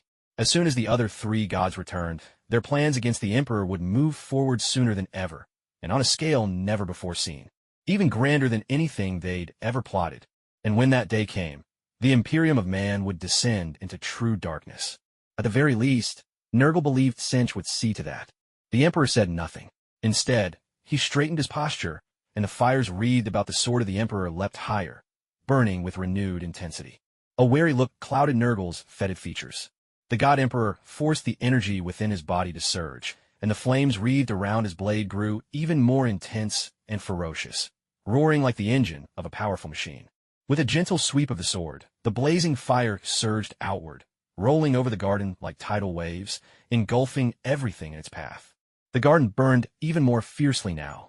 Nurgle's heart ached at the sight, but a moment's comparison of their fighting strength made him resign himself to the situation. He was planning to go and rescue Aisha, but when he turned around, he was utterly stunned. Where's Aisha? Aisha was already in the hands of Dio. Just moments before, the God Emperor had unleashed this all-consuming firestorm, precisely to draw attention and shroud Nurgle's vision in chaos. Dio used this opportunity to slip through the chaos, moving with stealth and cunning, snatching Aisha away in a swift ambush. Dark Lord, this is too much. Nurgle realized what had happened, erupting in fury and overwhelmed by worry for Aisha's safety. In countless long years, this was the only time he had truly felt his heart moved, his very first love.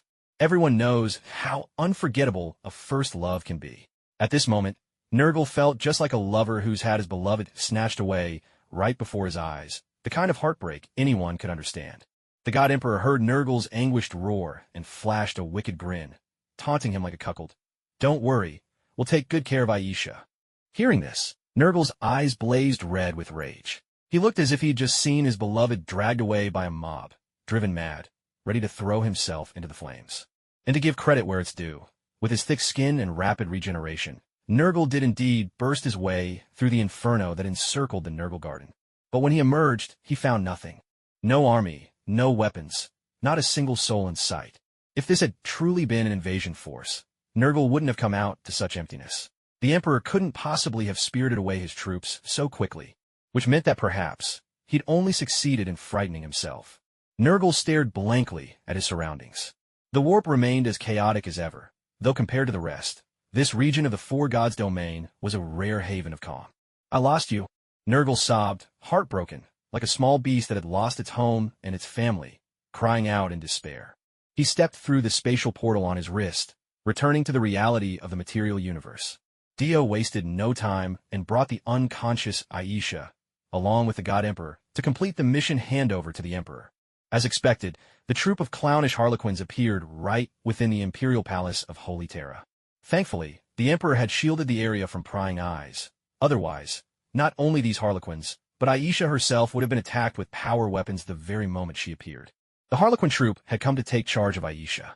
As it turned out, the instant Dio and his companions left, the Emperor detected their movements. He soon discovered a lurking harlequin on Terra and hurriedly sent him back to alert the Laughing God. At first, the Laughing God simply couldn't believe any of it. But the moment he learned that the Emperor had sent out even his own divine avatar, he agreed without hesitation. Had it not been for Chigoki's untimely encounter with the Slanish scouts, he would have come out to greet them in person. In the instant they saw Aisha, these beings sprout-like Eldar erupted in joyous cheers. Wonderful!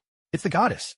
One of the bean sprouts, clearly the leader of the group, stepped forward, his voice trembling with excitement as he declared, "We are deeply grateful for the human lord's assistance. Our kin shall forever be humanity's most loyal allies." The Emperor nodded, his expression composed and serene. Yet his eyes betrayed a profound delight. To be chosen as Chigoki's representative was no trivial matter. Whoever came on his behalf most certainly stood for both him and the entire Eldar group. He then turned his gaze to Dio, gestured politely at the shield-protected Aisha cradled in Dio's arms, and said with respect, "If you would, could this lord awaken our goddess?"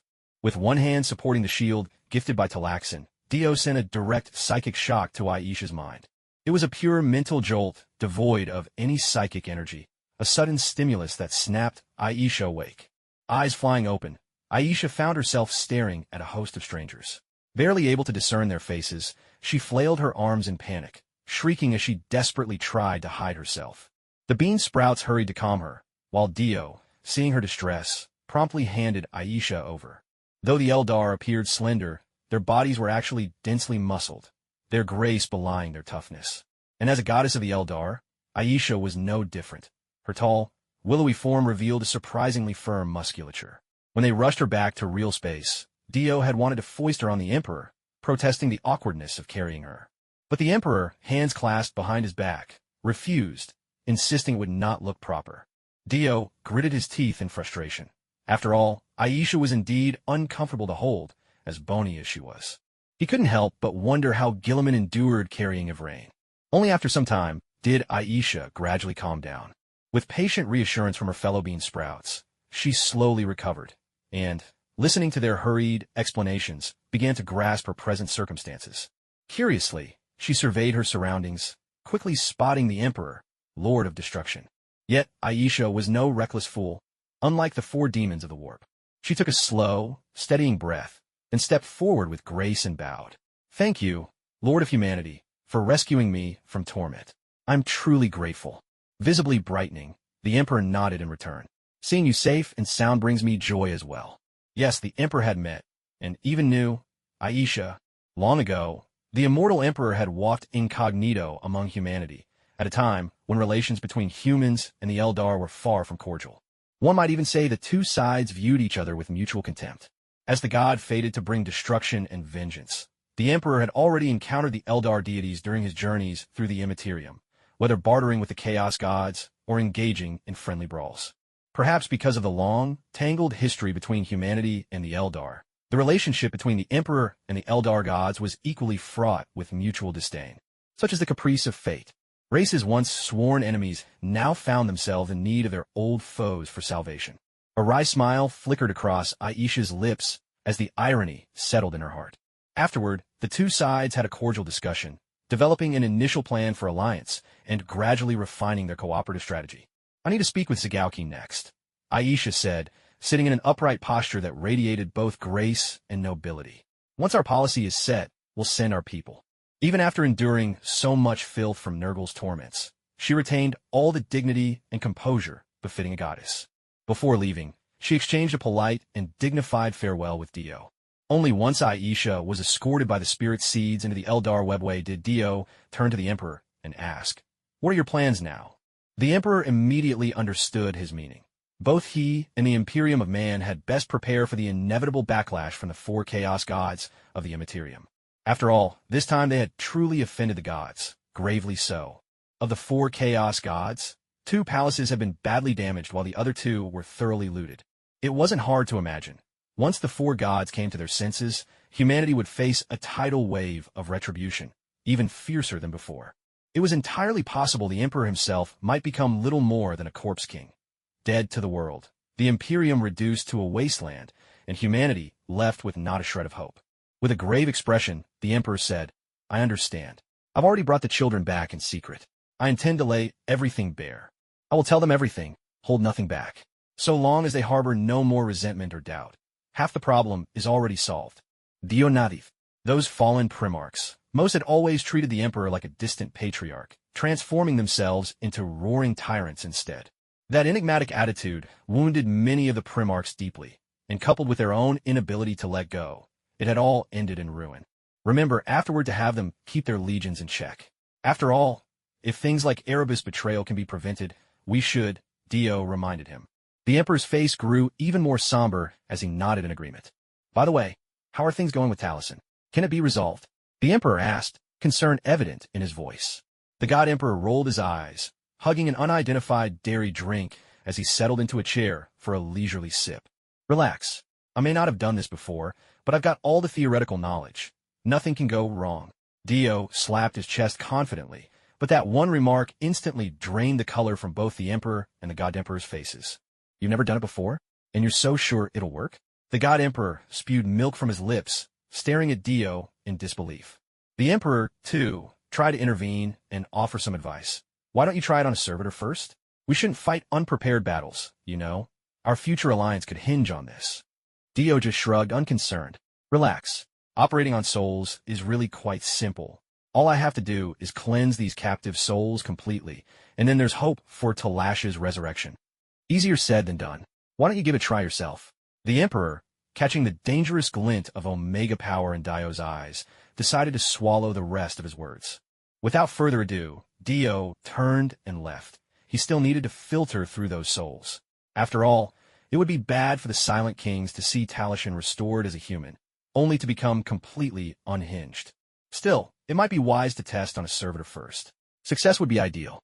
Extracting soul energy in this universe was no easy feat. Every soul here was bound to the warp. Any attempt to torment a soul would cause its presence in the warp to flare blindingly bright. Even souls taken from the warp behaved the same way.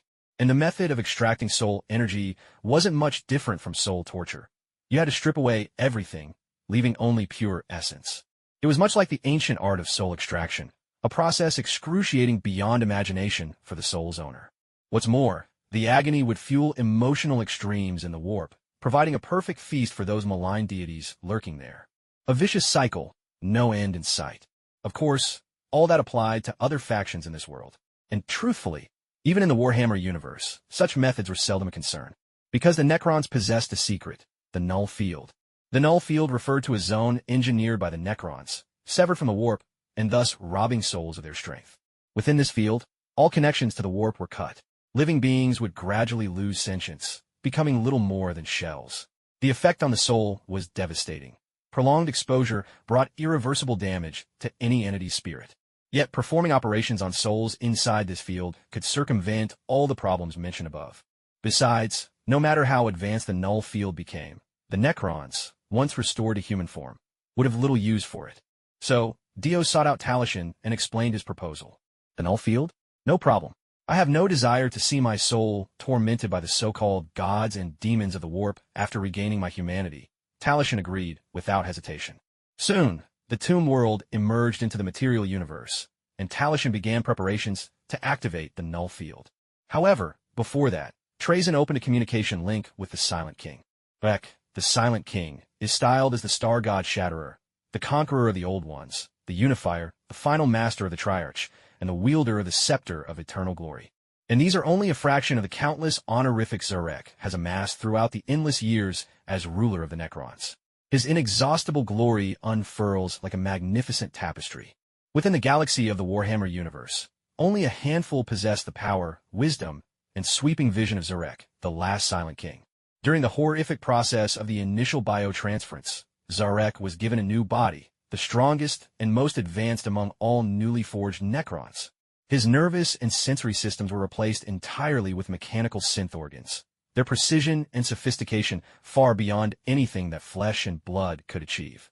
His formidable mechanical body reached the very pinnacle of function, flawless in every way. No living intellect could compare. His every movement exudes an extraordinary grace, a seamless flow combining stately elegance with an undeniable sense of power and majesty, the aura of a true monarch. Neither mental nor physical agony can touch the Silent King. His mind, preserved more fully than any of his kind, remains whole and keen, for he has always carried the burden of leadership, never succumbing to the great sleep or the trauma of reawakening, and thus spared the madness that haunts so many Necrons. Yet even Zarek was not immune to the pains suffered by his people. And so, during the Great Sleep, yearning to chart a future for his race, Zarek exiled himself aboard his city-sized warship, the Song of Oblivion. Originally, the Silent King was destined to return to the galaxy in the 41st millennium, but it was Trajan's summons that brought Zarek back ahead of time, retaking command of the Necrons and giving the once fragmented dynasties a unifying leader, if only for a short while. This was also the first time Dio gazed upon the true face of the Silent King. At first glance, he differed little from any other Necron, but it soon became clear to Dio that his every action was natural, indistinguishable from that of a living man. He was nothing like a stiff, soulless automaton. He moved with all the presence and vitality of an actual person. Because Necron holograms shimmer in pure green, Dio couldn't make out all of Zurica's features distinctly. Yet Zurica's voice, lacking Trajan's inflection-heavy synthetic tones, was smooth and natural, his words colored distinctly with feeling. "So, who will be the first you choose to resurrect?" Zarek asked, turning to Trajan. In truth, back when they had begun their discussions, they had already decided to select the candidate from among those resting in Trajan's own sepulchral world. Trajan waved his hand, and through a gate crackling with arcs of electricity, a brass-colored machine suffused with green light stepped forward. It was a Necron warrior. The Necron warrior shuffled dumbly over and stared silently at Trajan.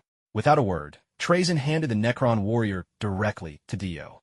"Well then, please begin," Zarek said, his words barely ending before Trajan activated the ghost-dispelling exclusion zone. Because Dio was not a native denizen of the Warhammer universe, his soul had no projection in the warp. The effects of the ghost-dispelling exclusion zone simply did not touch him. Calm and composed, Dio took out several soul fragments he had collected from the warp and immediately started purifying the souls. Blue light shimmered around Dio's hands as he worked on the soul fragments. His movements appeared rough, but in fact, every motion was precise and meticulous. It would be nearly impossible for anyone less versed in the study of souls to reach Dio's level. A single careless slip would shatter the soul fragments into countless pieces, rendering all prior effort pointless. Soon, Dio had stripped away the emotions and memories, and even wiped clean the personalities, leaving behind only the purest essence of energy. There was no denying the effectiveness of the ghost-dispelling exclusion zone. The souls didn't even struggle. The things that were extracted evaporated instantly thanks to the zone's effect, leaving nothing behind. When he saw the soul energy being drawn out, Trajan pulled out a jar-shaped container and carefully absorbed the energy within. "This should be enough," Trajan said to Dio, checking the numbers displayed on the container. He was a little excited, impatient, even to finally become human again. For a death mark who has been sleeping for centuries, this might well suffice. But for someone like you, or your king, this little bit of soul energy is nowhere near enough, Dio explained. "Oh, there's more to it then?" Though Trajan's gaze lingered on the jar in his hand and the swirling energy inside, curiosity about Dio's explanation still sparkled in his eyes. A soul contains much more than raw energy. Memories, feelings, and personality make up a considerable portion of it. You, on the other hand, have hardly ever slept. Your mind is crowded with memories. Your emotions and personality are far too complex. If you tried to resurrect yourself with this limited soul energy, you might end up an amnesiac fool. Hearing this, Trajan reluctantly passed the jar to Dio, regret heavy in his voice. "All right then, but can you give me a specific idea of how much is actually needed?" "How much?" Dio let out a cold, dismissive snort. He posed a question. "Trajan, you've lived for countless years. You must be aware that among humans, there are individuals called the Immortals, aren't you?" Trajan was a bit puzzled by why Dio was asking such a thing, but he nodded nonetheless. "Of course. In fact, I even have an immortal kept as part of my collection, one just like your emperor." Trajan replied, a note of pride in his voice. "However, I've never figured out why he is able to live forever. His genes truly can divide almost endlessly, much like cancer cells, but I just can't understand what allows them to achieve immortality." Dio explained, "I've asked the Emperor about this, and he told me about some of the qualities shared by immortals, at least those that I'm familiar with. Taliesin replied. So what does that have to do with what I want to ask? Dio used his blue hand to extract fragments of the Necron warrior's soul, pulling the soul's energy from them, fusing it back together, while his other hand, glowing faintly red, manipulated the lifeless body with a twist of the void. It's very much related, Dio continued. The Emperor once conducted research and discovered that the genes of immortals divide infinitely, just like cancer cells. Not only do they recover from injuries at an astonishing speed, but even mortal wounds, wounds that should be fatal, can be healed faster if the immortal focuses their will. The Emperor also found that immortals are not only unique at the genetic level, their souls are extraordinary as well.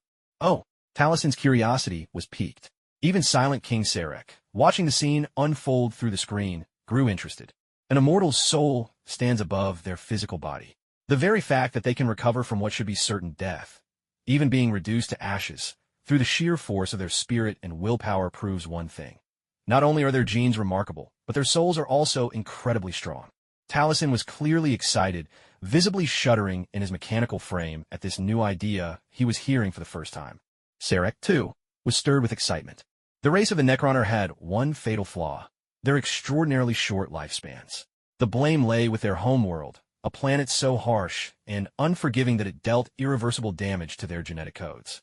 Upon learning that the Tan, those ancient star gods, were nearly eternal, the Necronter had pleaded desperately for the same boon, to live forever, or, at the very least, to lengthen their lives. But the star gods paid them no heed. Then, one day, as a star god sang and devoured a sun, it suddenly noticed something. The souls of living beings might be a rare delicacy. And so, it discovered the existence of the Necronter. The star gods instructed the Necronter to transfer their minds and memories into mechanical bodies crafted from living metal, promising immortality through mechanical ascension. Yet, despite the supposed advantages, there were dire consequences to inhabiting bodies made of living metal. And worst of all, the Necronter had witnessed, with their own eyes, the star gods feasting upon their very souls. Thus, the Necrons were born. And so, the Necrons rebelled. Ever since, their leaders have sought a path to return to flesh once more. Living metal bodies left them slow and inflexible, their minds gradually hardening and growing rigid as the centuries passed.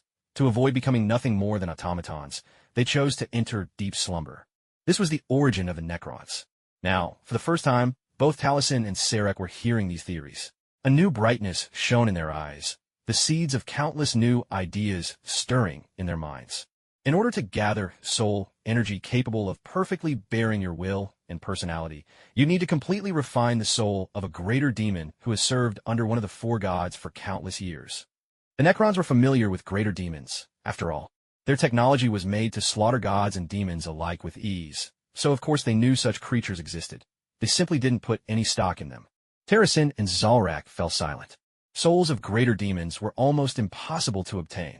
After all, to slay a greater demon that served one of the gods of the Immaterium, to slay it utterly, was a feat bordering on impossible. Greater demons are the primary combat force of the warp gods, comparable to the Emperor's own Primarchs. And given the nature of the Immaterium and their connection to the gods, greater demons were notoriously difficult to destroy. Each time a greater demon was slain in real space, its soul would merely return to the Immaterium to await resurrection. To truly capture the soul of a greater demon in real space was almost unthinkable. After all, a greater demon soul was essentially a fragment of its god's consciousness. Keeping that soul was akin to slicing off a piece of a warp god's own soul. If that's the case, can we use the Spirit Exile Dead Zone to collect souls? About how many units of soul energy, like the one we just discussed, would it take? Zalrak could barely contain his excitement. He was eager. Each moment he thought about the return of the Deathless, dreamed of his people's rebirth, of their civilization bursting into flame once more. Zalrak's words left Dio uncharacteristically quiet. Truth be told, even Dio himself did not know what the soul of something that had lived for tens of millions of years would be like. He didn't even have a rough estimate. It would take a tremendous amount. I'll need to sit down and calculate it properly later, Dio replied, his answer deliberately vague. It was clear Zalrak was dissatisfied, but he truly had no leverage. One of Dio's inviolate rules when dealing with them was that they could not freely attack the people of the human empire. If he actually forced Dio's hand, what would happen if Dio simply refused to help? As for threatening Dio, that was best not even considered. Dio was from another world entirely, Assuming he'd feel any emotional bond to this reality was absurd. Even if he did, with his ability to remain hidden away in another realm, he could remain undisturbed. Even if the human empire were annihilated, it was likely Dio wouldn't so much as bat an eye. So what were they dealing with? Trying to threaten him was like trying to punch a cloud, utterly futile. Then, under the astonished gazes of Zalrak and Terracin, a body appeared, a body identical to a human's. With a practiced motion, the newly collected soul was sealed within, and with a single breath of pure energy, the body sprang instantly back to life. Terracin was so excited he could hardly contain himself, flailing with joy, though he quickly regained his composure. What do you feel right now? Talashin grabbed the Death Necron and asked. The Death Necron blinked a few times, not quite understanding what Talashin meant, but soon realized something was wrong. His body, which had always responded instantly to his thoughts, now felt strangely sluggish. Talashin let go of the Death Necron, motioning for him to take a few steps. But the Death Necron stood there, bewildered as he stared at his new body. He tried to move his feet, but stumbled and fell heavily to the ground. With a dull thud, the pain contorted his face. Dio explained, "It's probably because he's not used to having a restored flesh body. It's almost like being a newborn, delicate, and vulnerable. He'll need some time for rehabilitative treatment." Talashin accepted this explanation without doubt and stepped forward to help him up. Perhaps out of habit from handling objects too roughly, Talashin's pull was too forceful, resulting in a dislocated joint. The Death Necron's face twisted in pain, and this left Talashin at a loss for what to do next. The appearance of the first restored body set the entire Necron host abuzz. News from the Silent King quickly spread, and all the sleeping Necrons throughout the void began to stir awake. Answering the Silent King's call, the Necrons formed an alliance with the human Imperium. The Imperium wasted no time in leveraging their own ruthless efficiency, dragging the Necrons with them straight to the front lines. Before regaining their flesh, the Necrons were just hulking masses of metal. Even the Tyranids would steer clear. After all, attacking something without biomass was a waste of their precious time and resources. As a result, whenever the Tyranids tried to push into the galaxy, they would find their path blocked by Necron armies so numerous, even the human forces couldn't compare. If the cost outweighed the gain, there was no sense in waging war. This quickly relieved much of the Tyranid threat. Still, the Tyranids didn't depart entirely. The hive mind had glimpsed a galaxy teeming with biomass. How could they willingly leave such a prize behind?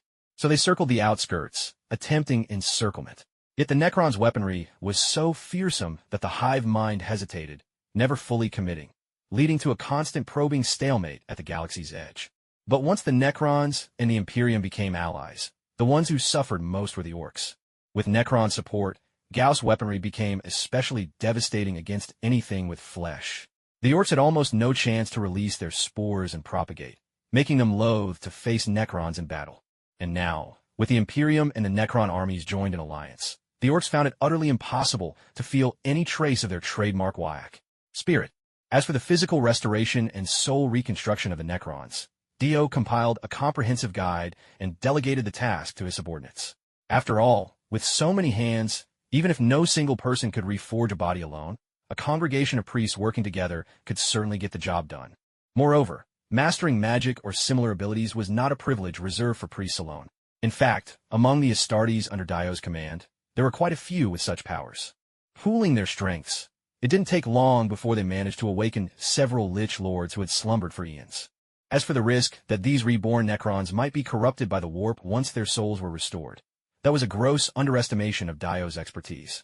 Dio, having studied the unique soul traits of the Tau, devised a method so that the soul projections of these reawakened Necrons became invisible within the warp, utterly preventing any chance of corruption. Furthermore, since they were revived in the Necronter exorcising domain and suffered no adverse effects, this device now held no power over them. The revived Necrons were completely unaffected. So successful was this feat, even the Emperor himself found it difficult to hide his envy. With the Primarchs of each legion returning home, the Emperor hosted a grand banquet in the Imperial Palace. Why not a family dinner, you might ask? Well, because Dio, along with his legion commanders and 2 beast-form warriors, had also joined the festivities. It's worth mentioning that not long after Dio brought his followers into the Warhammer universe, Hyperion caught wind of it through the network and sent a message, asking Dio to open a portal for him as well. Soon enough, Hyperion was dispatched to join the Ultramarines on their mission to rescue Macridge. Along the way, they braved encounters with the Salamanders, those paragons of virtue. Under their Primarch Vulcan, as well as the White Scars led by their own legendary pre-March, Jagatai Khan. The four of them hit it off immediately, though it took Gilliman a little longer to blend in, his particular strengths making him somewhat of an odd fit with the other three.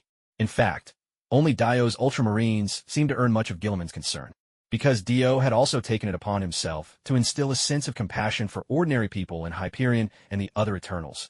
Vulcan became especially fond of Hyperion and the Ultramarines. Hyperion's supersonic flight thrilled the Khan, and before their return to Terra, the two of them could often be seen racing wildly across the skies. The White Scars and Dio's Ultramarines were never far behind, cheering them on in spirited displays of camaraderie. Upon their return to Terra, Hyperion quickly befriended Ongron. To be precise, after returning to Terra, Ongron and several of Dio's Legion commanders and soldiers became fast friends as well. The Emperor was delighted by these newfound bonds. Still, some problem children remained as incorrigible as ever. The psychic prodigy Magnus persisted in his cheerful study of sorcery and the warp, undeterred by any and all advice. Perturabo, ever the brooding schemer, continued to wallow in self-imposed isolation, his mind forever seeking solace in dark corners. As for Fulgrim, he still gripped his accursed blade, stubbornly refusing to let it go, no matter how much others tried to dissuade him. The world remained shadowed for Conrad, and although the future he glimpsed in prophecy had shifted, what he saw was still cloaked in darkness. Moreover, Conrad had come into conflict with Dio. After enduring so much to regain his sanity and take command of his legion once again, Conrad fell into madness the moment Dio's reinforcements arrived. Without warning, the Night Lords launched a ferocious assault, carrying out orders whose origins were a mystery. He did not regain his senses until half of the Night Lords were dead. With his heightened senses and foresight, Conrad pieced together what happened, turned on Dio's Astartes in retribution, and then withdrew into silence, refusing to emerge until his return. Upon returning to Terra, he was met at his very doorstep by Sev and his men. Though some of the other Primarchs tried to intervene, they could not stop them. Until the eve of the Great Banquet, Conrad was beaten nearly to death by Sev's group. Had it not been for his status as one of the Emperor's sons, they likely would have killed him outright. The banquet itself was a strained affair, every attendee harboring private motives. Mortar Ion, in particular, felt uninvolved and left at the earliest possible moment after the meal, departing so swiftly, even the Khan would have struggled to match his pace. "Grant me this favor, won't you?" Once the banquet ended, the Emperor quietly pulled Dio aside, hoping to persuade him to let the matter with Conrad rest. Dio shook him off brusquely. "Don't even think about it. These are my men. If they had fallen in battle, I would have accepted it. But to be murdered by your son for no reason? There must be consequences. This is treachery, a plot. You must keep calm. The dark powers must have spread false orders just to sunder our brotherhood." The Emperor gripped Dio's shoulders, his gaze grave and pleading. Dio, however, gave a cold laugh. "I don't care whether the dark powers are to blame. Before I see the truth, there must be a reckoning. Those were my own men, every one of those space marines, personally entrusted to my captains. When their families learned they were to go to war, their hearts were filled with pride and honor. They did not fall defending the Imperium or driving its expansion on the battlefield. Instead, your idealistic son struck them down. Don't you dare think to erase this from memory, or expect me to spare him. This is a blood debt, and it must be paid in blood." With that, Dio swept his arm, and Sev and his crew promptly dragged Conrad away. The custodians, having received no command from the Emperor, did not move, instead looking to him for direction. The other Primarchs, their faces clouded with worry, watched the Emperor anxiously. If he so much as nodded, they would have lunged forward in a desperate bid to wrest Conrad back. But the Emperor gave no signal. Unable to bear it, a few of the Primarchs slipped after them, hoping for a last-minute rescue. Yet they were blocked in the corridor by Sothin and General Shan, who stood firm at the door. Sanctus Lays tried to take flight. After all, the palace gates towered several meters high, but General Mountain seized him with such immense strength that he crushed Lays' leg armor and hurled him violently to the ground. Fugrim and Ferris were snatched by Thorin, who used them as bludgeons against the other Primarchs. Leman Russ took a single hit and dropped to the ground, motionless. Magnus, seeing his brothers captured, wanted to intervene, but his fear of hurting them left him hovering in paralyzed indecision. Outside, the Ultramarines, clutching urns of their fallen comrades' ashes, and the Night Lords, pinned face down to the earth, witnessed Kaz being wrestled violently to the ground. "Brothers, your deaths will be avenged." With red-rimmed eyes and tears threatening to spill, Hyperion lifted the urns, crying out from the depths of his grief. He himself tore Kaz's head from his shoulders, an act as swift and certain as fate. Just as Dio had once said, Every space marine had been personally entrusted by him to a legion's commander. Even though these commanders shouldered multiple roles in peacetime, working various unremarkable posts within the Marvel Empire, each maintained a deep bond with every warrior under their command. Except for Hyperion. In part due to his own nature, Dio hadn't let him serve in the military. Yet Hyperion often disregarded all objections, mingling with the soldiers, forging ties no less deep than those of any commander. The Primarchs now could not help but cry out in shock at the brutality of Kaz's death. None of them wished to see a brother cut down in such a manner. As sons of their father, as children of the Emperor, even if they erred and paid with their lives, they deserved the justice of imperial law and the Emperor's own judgment, not this undeserved public slaughter. The Astartes of the Night Lords, witnessing the brutal death of their genetic father, wailed in agony. Yet, no amount of struggle could alter their grim reality. For a long moment, Seven and his men departed Terra. The Primarchs returned as well. Elsewhere on the front, only Primarch-level strength could tip and hold a battle line. At the last moment, Magnus unleashed a burst of psychic energy, blasting open the gates in a desperate attempt to escape, but Seven and his followers forced him back down, grinding his resistance into the marble. Numerical advantage meant little to Seven. He and his men effortlessly overwhelmed a dozen Primarchs and left them sprawled across the floor. All the Primarchs gazed at Kaz's corpse, their hearts burdened with turmoil. Later, as they somberly re-entered the Imperial Palace, they saw Kaz alive and unharmed, bound on his knees by chains of adamantium. The Primarchs stared in astonishment. Lion L. Johnson's eyes brightened with sudden understanding. Was the one we saw killed just now clone? Horace and several others were equally shocked, yet with Johnson's words, relief flooded them. They could only marvel at the Emperor's cunning. Lorgar dropped to his knees, shouting praises for the eternal Empire and the immortal Emperor. And for the rest of the Primarchs, joy quietly returned to their faces. They had thought their father would tolerate outsiders, killing his own children, but it had all been an act. With this revelation, the Primarchs finally felt a measure of relief, but when they glanced at Dio, unease still lingered in their eyes. The Emperor remained silent for a moment, then gave his command. Conrad will be permanently stripped of Legion command and incarcerated for life. The 8th Legion, the Night Lords, is to be completely disbanded. Its soldiers will be scattered among the other legions. The Emperor's order came suddenly. The Primarchs, though shocked once more, said nothing. After all, this was not Conrad's first transgression. He had only just regained his command and ownership of the Legion, and now had descended into madness once again. To have survived it all was grace beyond expectation. In any case, Conrad had already been officially declared dead to the world outside, and so treating him as dead seemed reasonable enough. Conrad's face was hidden behind a curtain of long hair as his raspy voice broke the silence. I accept. The custodians seized the limp, speechless Conrad, dragging him down into the dungeons. Dio said nothing, but a subtle flash in his eyes betrayed him as a psychic ripple pierced into Conrad's mind. Dio acted with great secrecy. No one noticed what he had done. For the sake of cooperation, Dio refrained from killing him, for now, but that did not mean Conrad's fate was secure. The 3 Primarchs who understood what was truly happening exchanged glances in silence. When Conrad had been hauled away, Lion L. Johnson and Corvus Corax had seemed to notice something others missed, remaining far less agitated than their brothers.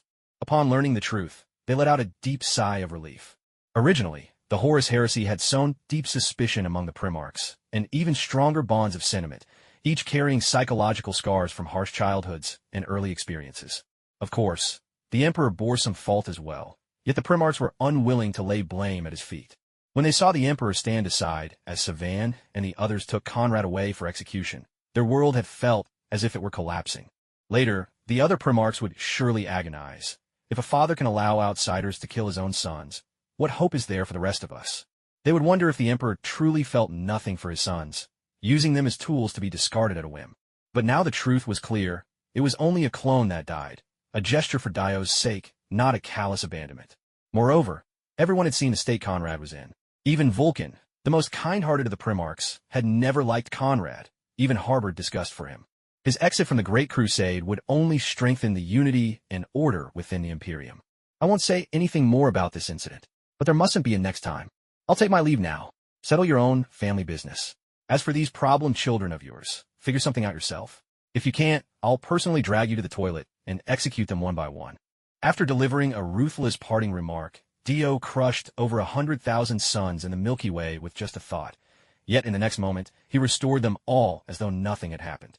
The Emperor and Magnus wore heavy expressions. Their powerful psychic senses made it obvious they had perceived every action Dio took.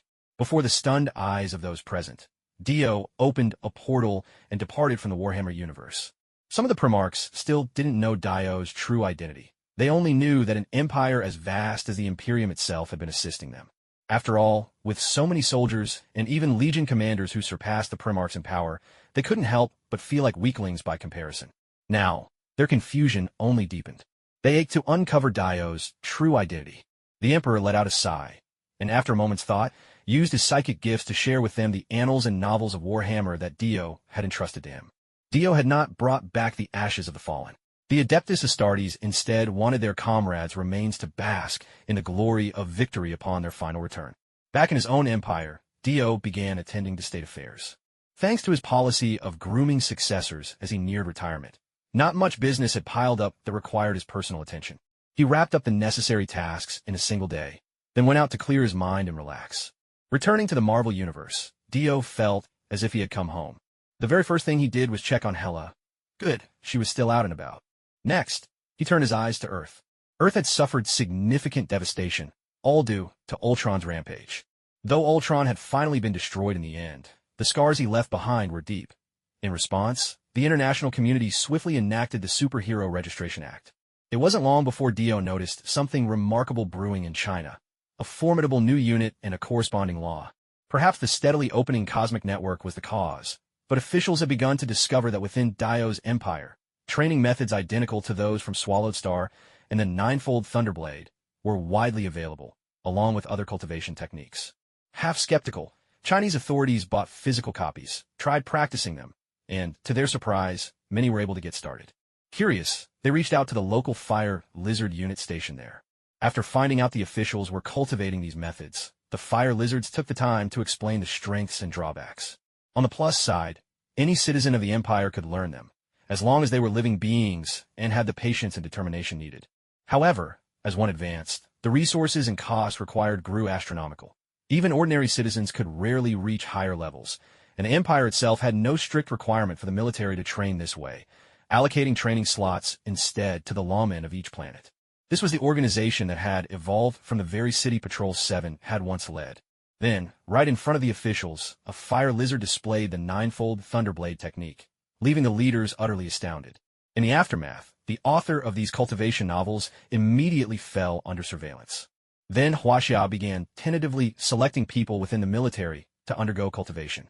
And sure enough, just as an entire company of soldiers all successfully mastered the technique, the International Superhero Act was introduced. This delighted Huaxia to no end. They raised both hands in wholehearted support. What followed was this. While the Avengers were embroiled in a civil war, Huaxia boldly ushered this newly formed unit onto the world stage. They called it Keeping Up with International Trends. That gave the Americans quite a fright. They immediately ordered Tony Stark to wrap things up. Now was the time for the nation to form its own super soldier army. The events of Captain America. Civil War took place just after the Age of Ultron. Sokovia was lifted into the air by Ultron and then hurled down. It was meant to replicate the legendary extinction event, the colossal meteor striking Earth, said to have wiped out the dinosaurs. However, because of Dio's appearance and the ripple effect of his actions, the Age of Ultron transformed into a crossover war with the Transformers. The Western countries were left ravaged and in ruins. The Anglo-Saxon elite, who had profited from wars overseas and never suffered on their own soil, were consumed with outrage. Naturally, they sought out those responsible, the scapegoats. The Avengers immediately came to mind. After all, they had been the most active during the chaos. Although many grassroots superhero teams rose up in this crisis, to the authorities they appear to be nothing more than cosplayers in tight outfits dashing about. Anyone with a bit of power leapt into the fray in the name of fighting crime, but the IRS detested them the most. They weren't even qualified to take the blame. The international scene is shifting too fast. Even Huaxia has announced their own superhero team.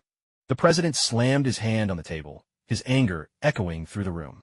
Our intelligence says they managed to get that alien tech, and with just a tiny bit, they created so many superheroes and embedded them within their military. So let's hear it. What are we going to do? Faced with the president's outburst and question, the others fell silent. Ever since Dr. Abraham Erskine, the pioneer of gene enhancement in World War II, was assassinated by Hydra spies, they had spent over half a century unable to recreate his miracle. They couldn't even fully analyze the super soldier serum's effects, and the experimental batches they did produce were always flawed in some way. Some test subjects looked even stronger than Captain America, but not a single one could live up to his legend. They even had one successful black soldier among them. The world had truly gone mad. I think we should restart the Super Soldier Project. We could use what's left of the old serum to quickly build a batch of loyal super soldiers, just in case, a general suggested.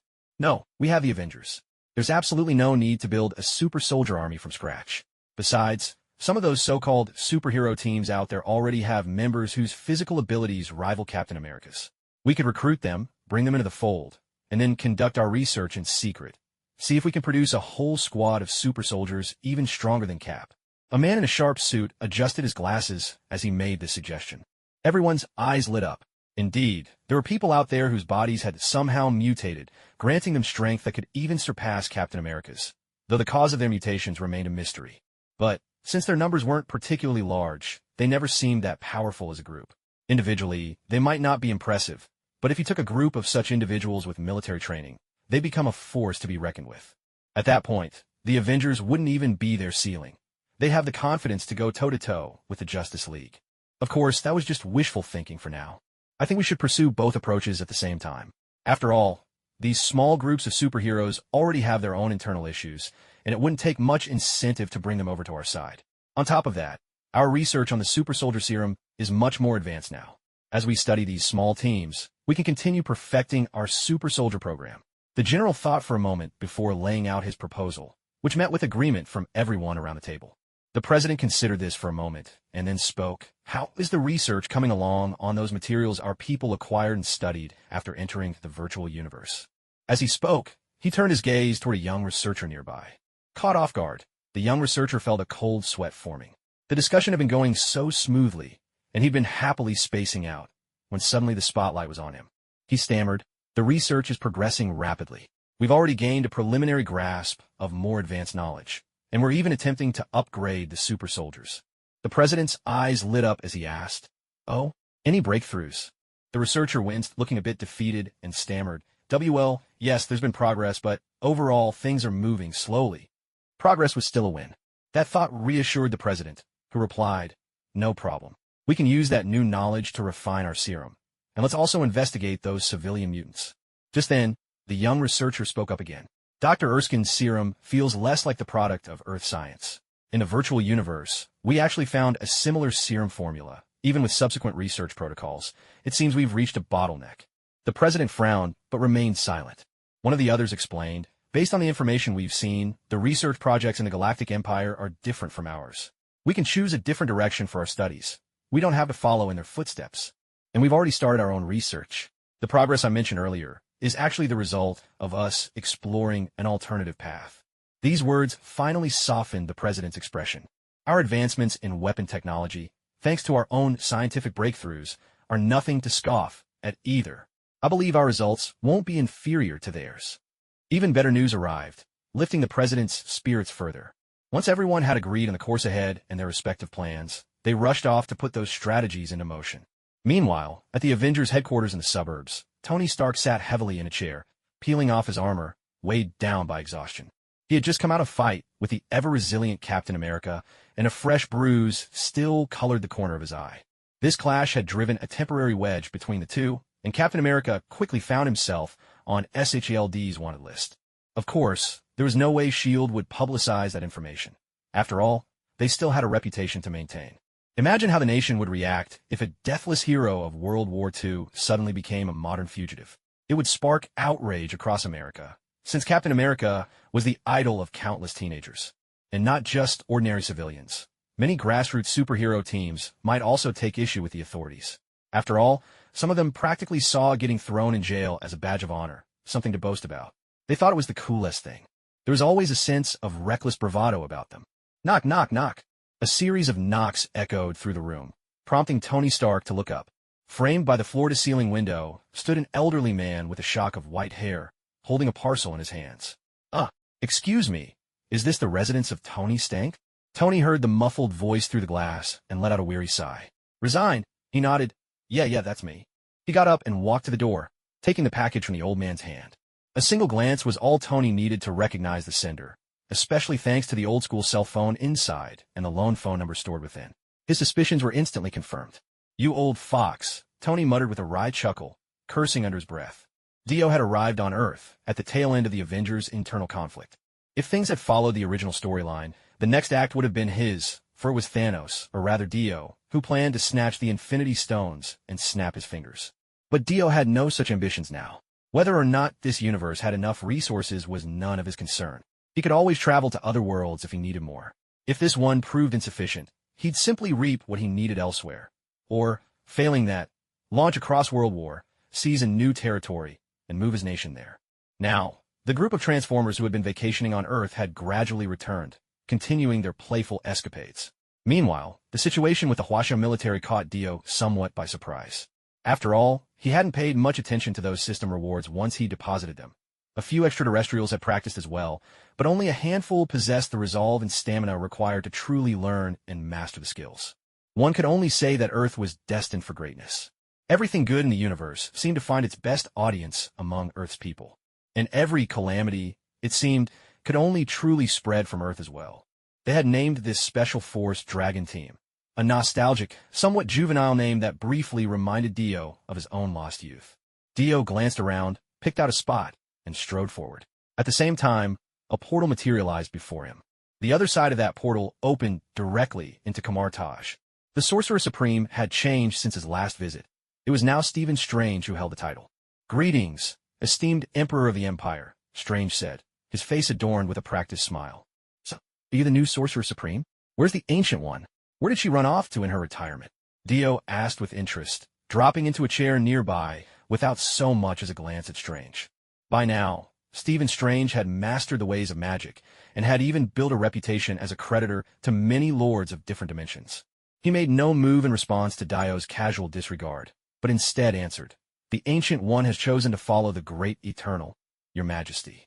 May I ask what brings you to Kamar-Taj? You do know the Empire is still officially in a state of military readiness." Dio studied Strange's composed face. "It seems you've passed the test. You're not even the least bit nervous to see me. You know, the first time I set foot here, everyone but the Ancient One dropped to their knees. I'm only here for a vacation this time. As for that so-called state of readiness, well, it's really just for show, to fool the rest of the world. Inside, life goes on as usual. Nothing's changed." Strange still looked puzzled. He truly couldn't figure out what made Earth so alluring to Dio. Did he really need to visit so often in person? Nevertheless, curiosity got the better of him, and he asked, "There's so many planets in the universe. What makes Earth so special?" In the universe, Earth is actually called Terra Blue because its shade of blue is exceptionally vivid. Out of all the worlds out there, very few are as beautiful as this one. And besides, Dio paused, then shot Strange a sidelong glance. "Where I go, what business is that of yours?" Strange picked up on Dio's irritation and quickly replied, "Of course, Your Majesty, I was simply curious. Please, enjoy your time here on Earth." Rising to his feet, he gestured politely toward the door. Dio, not one to linger where he wasn't keen to be, rose as well and strode out of Kamar-Taj. After Dio left, the Sorcerer Wong walked over to Strange and asked, "So, did you manage to get anything out of him?" Strange shook his head with a wry smile. "That Emperor does whatever he pleases. I still can't figure out why he's so fond of visiting Earth." Wong continued. "Last time he came, he practically orchestrated the whole Transformers battle during the Ultron incident. Who knows what he's here for this time? The Emperor himself is a powerful mage. Assigning someone to follow him wouldn't really work." Strange sighed, rubbing his forehead. Wong considered this for a moment before suggesting, "How about this? Let's just keep our distance and check in on his whereabouts from time to time. No need to watch him constantly. That way, we probably won't get noticed." Strange paused, realizing this wasn't a bad idea. After all, he wouldn't be shadowing the Emperor directly, just checking in occasionally. No one could possibly notice, right? Still, Strange wasn't entirely convinced. The Emperor had single-handedly built this vast empire. His individual strength was beyond question. After thinking it over, Strange finally agreed with Wong's plan. Right now, it was really their only option. Leaving Kamar-Taj, Dio made no effort to conceal himself and climbed to the summit of Mount Everest, the highest peak in the Himalayas. It happened to be the best climbing season of the year, so just as he got there, he saw a few people laboriously making their way up. Those climbers, short of breath and flushed from the effort, had just reached the top when they looked up and saw Dio standing there without any protective gear. Everyone was stunned. Dio found their dumbfounded expressions amusing. It reminded him of those moments in his previous life when his teenage imagination would run wild with dramatic scenes like this. Seeing that Dio wasn't doing anything, the climbers tentatively made their way up until all five finally reached the summit. Once they stood at the top, each wore the same bewildered look as they stared at Dio. It wasn't until one of them, suddenly recognizing Dio, let out an astonished cry. Dio gave a sly chuckle. Mission accomplished. Without lingering, he leapt off the summit to the gasps and shouts of the crowd below. He hadn't lied. He really was just here for fun. There were only a few years left before the time he'd crossed over from his past life, so he planned to take a tour around China and maybe check in on those soldiers who were practicing the basic techniques from Swallowed Star.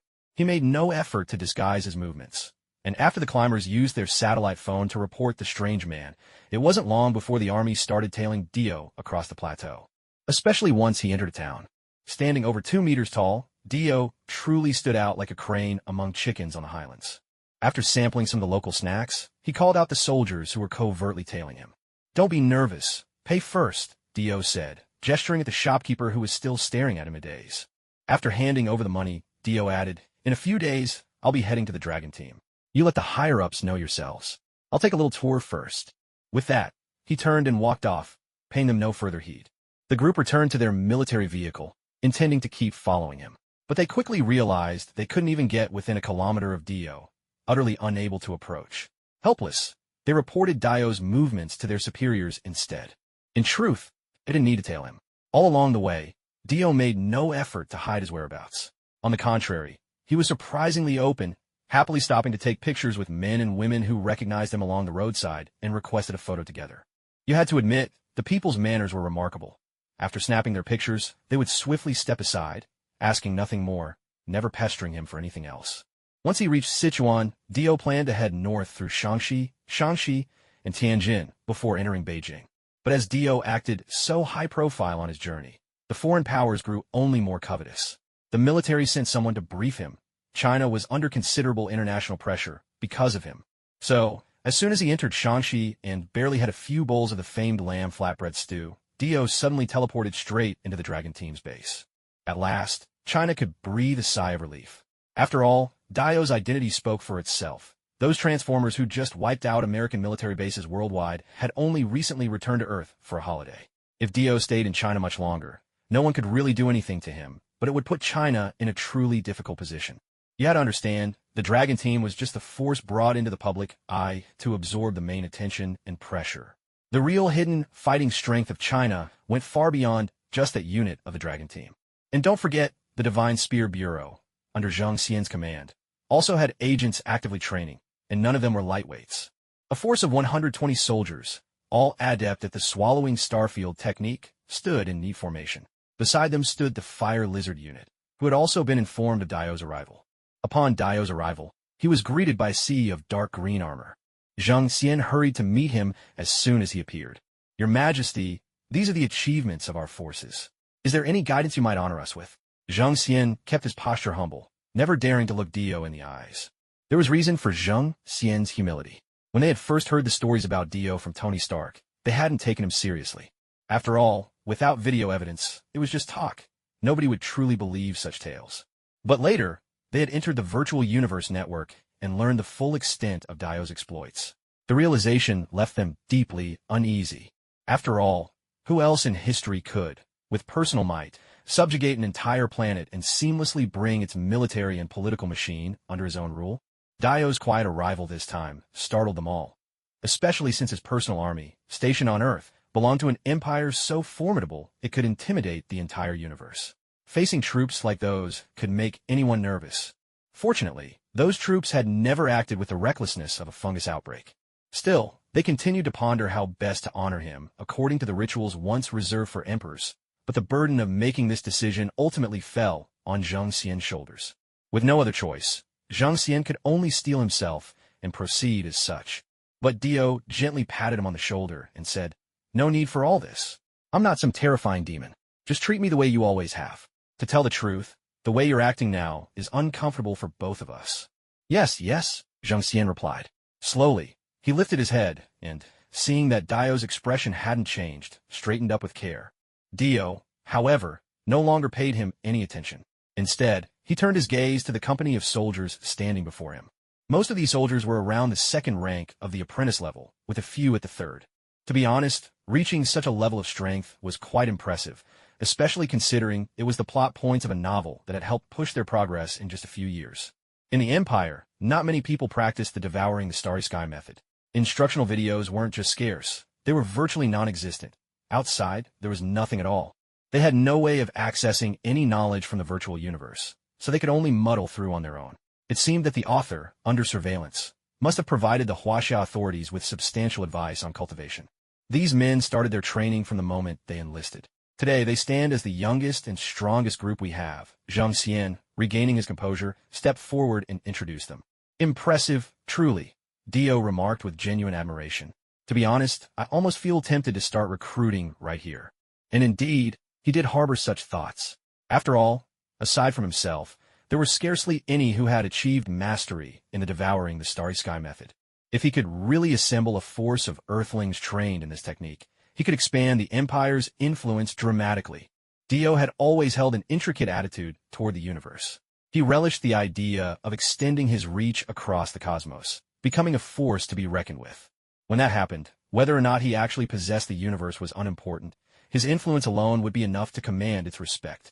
However, after navigating the multiverse, Dio found himself looking down a bit on this universe. Yet, seeing these soldiers rekindled those old ambitions. Are you joking, sir? Zhang Xian's nerves were frayed, and he forced a smile as he swallowed hard. But as he watched Dio stay silent, Zhang Xian's smile faded away. He tried again, his voice uncertain, right? Dio remained wordless, his eyes fixed on Zhang Xian's face, where fear had clearly taken hold. He knew Zhang Xian had probably guessed what he was thinking.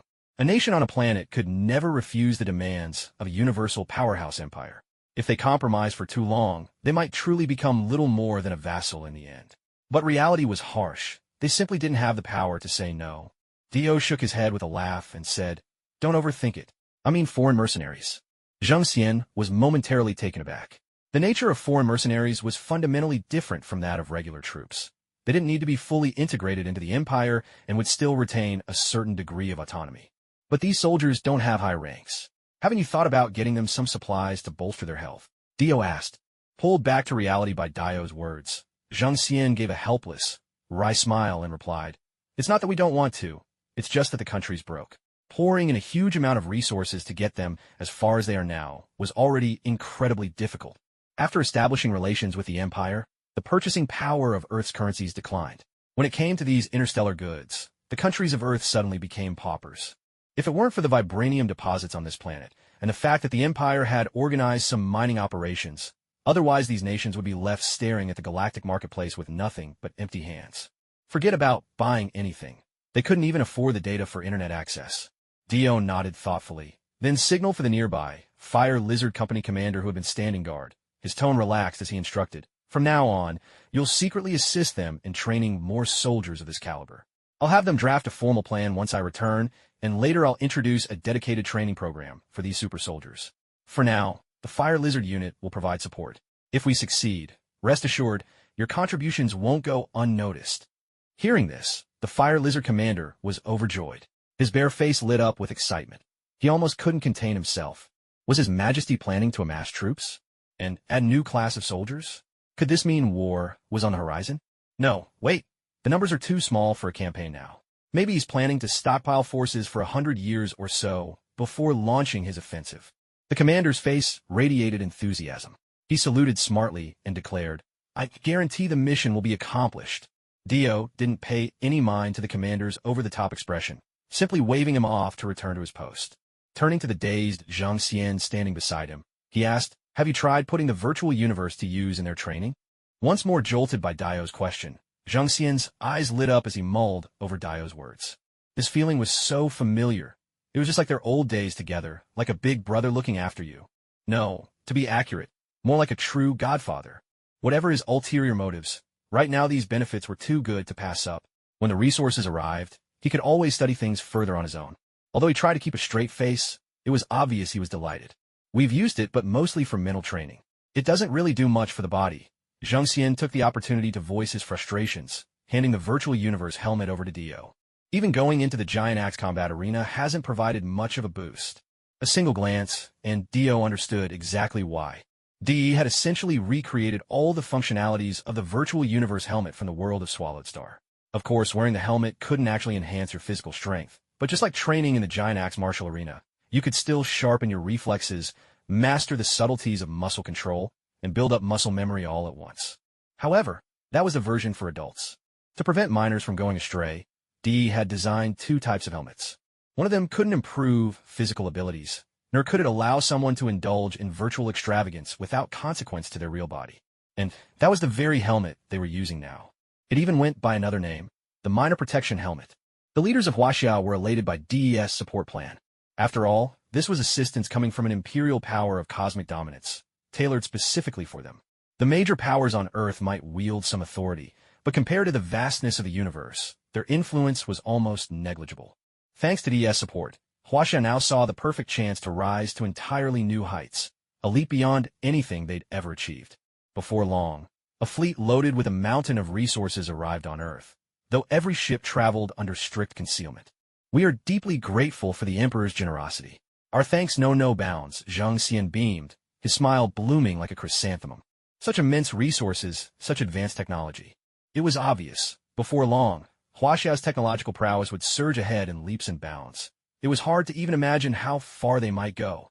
Di looked at Zhang Xian, fully aware of what was running through his mind. But so what? A peaceful Earth was never promising Earth.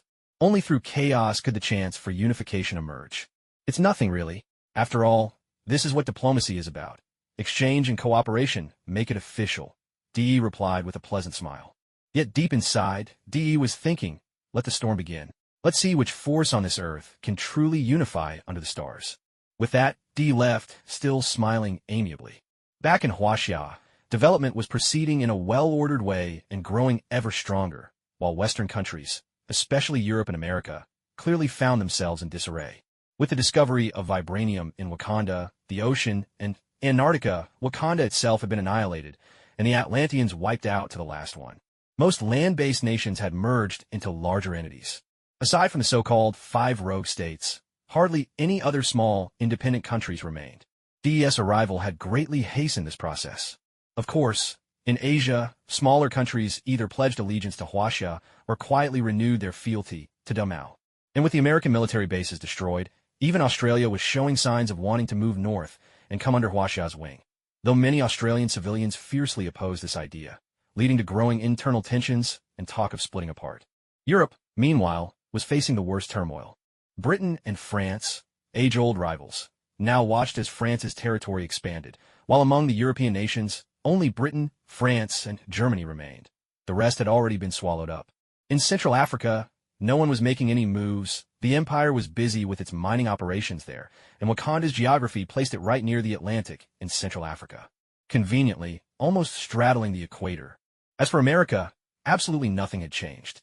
But on the global stage, it was hard not to feel that Britain's lack of action was quietly encouraged by the U.S. Dio was a bit puzzled by all this. But ultimately, it didn't really matter.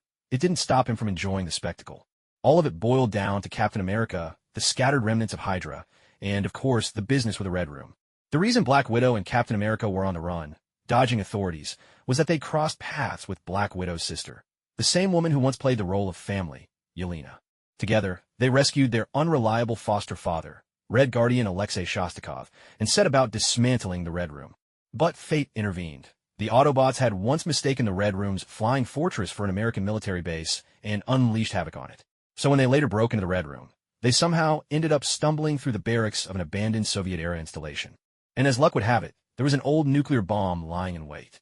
Of course, this wasn't one of those stories that ends in a nuclear blast. The cliché was mercifully avoided. Instead, the villains managed to weave an ill-conceived plan to threaten America with the bomb. Dio couldn't help feeling the villains these days were seriously lacking in brains. What kind of courage did it take to think a single, ancient, unprotected nuke fire from overseas could threaten America? Whose underling was this, to be so mindlessly bold? He watched the drama unfold, utterly flabbergasted. Forget it, I'm just going home. Might as well see which world I'll visit next. With that, Dio shot a message to Strange, telling him to call off the tale. The whole routine of showing up and disappearing over and over was like playing whack-a-mole. Message sent, Dio promptly left Earth. Far away in Kamar Taj, Strange blinked in surprise at the message. Was it really that obvious he'd sent someone to keep tabs? He thought better of it and let it go. After all, Dio had left, that was that. Though Dio was something like a living godfather, at least he was true to his word. The Ancient One had said he was one of the rare few who honored his promises. After leaving, Dio headed straight for Asgard. Honestly, he'd almost forgotten about that gang from the God of War world he'd brought with him. Upon arrival in Asgard, Dio caught sight of Changwei. No, wait, it was Kratos beating up on Changwei. Thor was still getting thrashed, although now his opponent had changed. Kratos and the God of War universe's Thor faced off in a fearsome bout.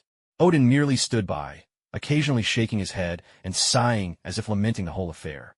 With a flicker, Dio materialized at Odin's side, startling the old god so much that Gungnir slipped from his grasp, while his guards instantly closed in to shield him. Even Thor, who'd just been on the receiving end of a beating, perked up at once. He raised his hammer, ready to strike, but stopped dead the instant he realized who was approaching.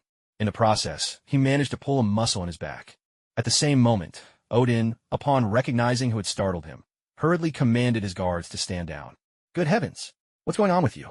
And what's with this new surge of power?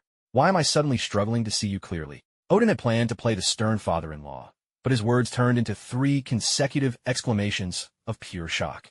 Dio let out a mischievous chuckle. The benefits he'd gained from these worlds were remarkable. Even a single Omega Ray could rival anything he'd acquired later in the Warhammer universe. Yes, this is the kind of boost that comes with traveling between worlds. Next time, you have to take me along. No more backing out. You've broken your promise long enough. Odin eyed Dio enviously, his gaze filled with longing. Odin was genuinely astonished by how rapidly Dio was growing in strength. That intense look from Odin sent a shiver of discomfort through Dio. Sure, I can take you, Dio said, helping Odin back into his seat with a smile. But honestly, I tend to do my own thing when I travel. If you want to do some sightseeing, you'll have to rely on yourself. Odin rolled his eyes. Do I strike you as the dependent type? How many in this world could I actually lean on, anyway? Dio nodded in agreement, and both of them glanced over at the now dispersed arena. The God of War Thor was doting on his wife and child, their affection drawing several sharp glares from Sif on the Marvel side. As for Dio, he watched on like an amused spectator, thoroughly entertained by the unfolding drama. Odin began to explain the situation. It turned out that when the God of War Thor had come to Marvel's world with his family, his close relationship with his wife Sif had deeply shocked Marvel's Thor. True, Norse mythology on Earth described Sif as Thor's wife and the mother of his children. But Marvel's Thor felt nothing at all for his own Sif. Not even a spark. He just saw her as a close friend, their bond forged more in battle than in romance. When Thor from the God of War world learned that Sif wasn't Marvel Thor's wife, he mercilessly mocked him, provoking Marvel Thor to the point of outrage. This was now their second sparring match in Asgard. Marvel Thor, sturdy as he was, had struggled to withstand the ferocity of the God of War Thor and landed flat on the ground, dazed. Meanwhile, over on Kratos' side, when Loki discovered that Atreus was essentially another version of himself, it so shocked him that it brought out a second Loki, giving Odin a little taste of what it means to sit alone at the end of the timeline. I didn't expect things to be so interesting here. Makes me wish I'd come back sooner, Dio remarked with a sigh. Odin grinned in agreement, nodding at Dio's words. Right, and where are you planning to go next? Name your destination now, because you're taking me with you next time. Odin seized Dio by the wrist, demanding an answer. Dio had no choice but to agree. Don't worry, I came to Asgard this time just to bring you along. Otherwise, wouldn't it be easier for me to just go home and then head to another world? Odin nodded, clearly understanding. Wait a minute, hold on. Are you saying I'm a burden to you? The Titans, gigantic beasts, remain one of humanity's greatest discoveries to date. Back during the Second World War, people began to suspect that there were enormous neighbors living secretly among them on Earth. Years of research and investigation led to the discovery of many such colossal creatures scattered worldwide. Officially, they're called Titans. Some prefer to call them titanic monsters. A rift in space unfolded, and 2 imposing figures stepped out slowly. Why is the environment always this harsh whenever we arrive? Odin shot Dio a look. Don't tell me you messed up the coordinates again. Glancing at the still open portal, Dio checked the device on his wrist, fiddled with it, then shrugged at Odin. This thing is never reliable. You'll get used to it. Odin shook his head with a sigh, then cast out his senses. His divine power radiated outward, and in no time, he pinpointed their exact location. So we're at one of Earth's poles. But this Earth, there's something odd about it. Odin frowned as he stomped on the snowy ground and thought. Hollow, isn't it? Dio grinned. Odin shook his head. Not exactly hollow. Think of it more like those nesting dolls. There's a layer of space between the surface and the core. This in-between realm is teeming with life. And there's something truly strange about the planet itself. It's suffused with some kind of supernatural force. Odin's single eye glimmered with a power so strange and formidable that even Dio found it unsettling. Braving the howling wind and snow, Odin surveyed their surroundings for a long moment before finally drawing back his gaze. How remarkable! There's even a mite of time hidden here. Dio, of course, knew exactly what Odin was talking about. In a monsterverse, after all, there are only a handful of passages linking the surface to the world at the planet's core. When humanity found and began to experiment with these passages, they made several peculiar discoveries. Time in these corridors is odd. Much like in subspace, doesn't flow in a straightforward linear way. Could you tell me more about this world? Odin stood holding his Gungnir, eyeing Dio expectantly. Dio began explaining. After a while, Odin nodded. So what you're saying is that these monsters were the original rulers of Earth, and they're sort of like white blood cells, born of the planet itself to maintain its balance. Dio nodded. In a sense, that was exactly right. Odin gazed ahead with deep intent. Then what we're looking at now is an invasive species. Dio looked off into the distance, where a massive chunk of ice stood like a monument. Imprisoned within was the three-headed extraterrestrial dragon, Ghidorah. Dio nodded once more. In fact, it wasn't just Odin. Even an ordinary person could spot the differences between Ghidorah and Earth's native monsters. This creature was clearly not of this world. Ghidorah first appeared in the latest standalone Godzilla film sequel, where it was certified as an ancient extraterrestrial species. Later, in the film Godzilla vs. Kong 2, it was confirmed to be the Snow Demon, imprisoned and sealed by the long-armed Scar Bear King of Hollow Earth. According to the history of this world, the so-called Ice Age was, in fact, a creation of the Snow Demon clan. It seems this thing truly isn't from Earth.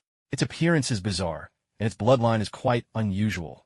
Dio and Odin closed in, observing Ghidorah carefully. The three-headed form was starkly different from the other Titan behemoths found on Earth. Who are you people? The excavation of Ghidorah had begun shortly after the discovery of Titans on Earth became known. The Monarch organization had stationed a large workforce here, most of whom were engaged in scientific research. After all, aside from studying Ghidorah, this site also provided geological research opportunities. But Dio and Odin arrived openly, making no attempt to conceal themselves, and were immediately spotted by the security personnel. So, before Odin could even finish his next sentence, a group of armed guards, bundled up in thick jackets and bulletproof vests, weapons in hand, quickly surrounded them. However, upon seeing Dio and Odin, every one of them wore the same astonished expression as those in the surveillance room. It was because Dio and Odin were dressed only lightly, their clothes more suited to spring or summer athletic wear, remarkably out of place here. Moreover, both stood over 2 meters tall, their muscular physiques imposing, especially Odin. Even with a head of white hair and beard, he remained as robust as ever. Soon, the leader appeared, weapon at the ready. He walked to about 10 meters from Dio and Odin and shouted, "Who are you? What are you doing here?" The layout of this place resembled the complex environment seen in Godzilla 2, a maze of hidden combatants, with even some research assistants donning bulletproof vests and clutching submachine guns as they approached. "Old man, what's so peculiar about this creature's bloodline?" Ignoring the others, Dio turned to Odin with the question. Odin pondered for a moment and replied, "This species has a bloodline power that transcends physical form. But because it's been frozen so long, deprived of any energy, Ghidorah's bloodline is now at its weakest. For it to ascend would require a tremendous price." Dio was well aware that Ghidorah had many different evolutionary forms, most of which had appeared in Toho's rubber suit movies from the 20th century. And up to now, the most powerful Ghidorah of all, the one known as the Devourer of Stars, was the only incarnation whose potential matched what Odin had just described. The Star Eater Ghidorah makes its appearance in the animated film Godzilla, the Planet Eater. It is referred to as a higher-dimensional monster or the Void King beyond this world, a being that dwells in the interstice of dimensions, a life form from a higher plane. The actual height of the Star Eater Ghidorah is unfathomable. Yet in the film, when Ghidorah bites down on the 200-meter-tall Godzilla, the towering monster appears almost child-sized in its grasp. According to the lore, Ghidorah's neck alone can stretch 20 kilometers. Legend has it that the Star Eater Ghidorah wields tremendous control over gravity. Its arrival distorts gravitational waves, which collapse into singularities layered with energy, in other words, black holes. From within one of these black holes, it is Ghidorah's mass that emerges so dominant it surpasses the singularity itself.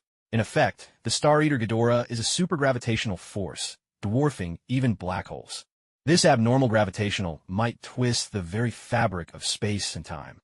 Because of this, time around Ghidorah loses all continuity. One might even receive a transmission from a room that was crushed 40 seconds ago, or witness someone reappear alive after all signs of life had vanished. Phenomena that defy all comprehension become commonplace.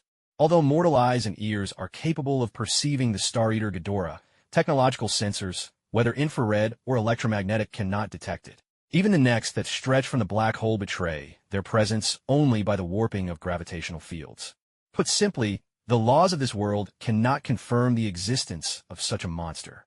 Since Ghidorah hails from a separate dimension, or perhaps even another universe, it manifests here while governed by foreign laws, untouched by the rules of our cosmos.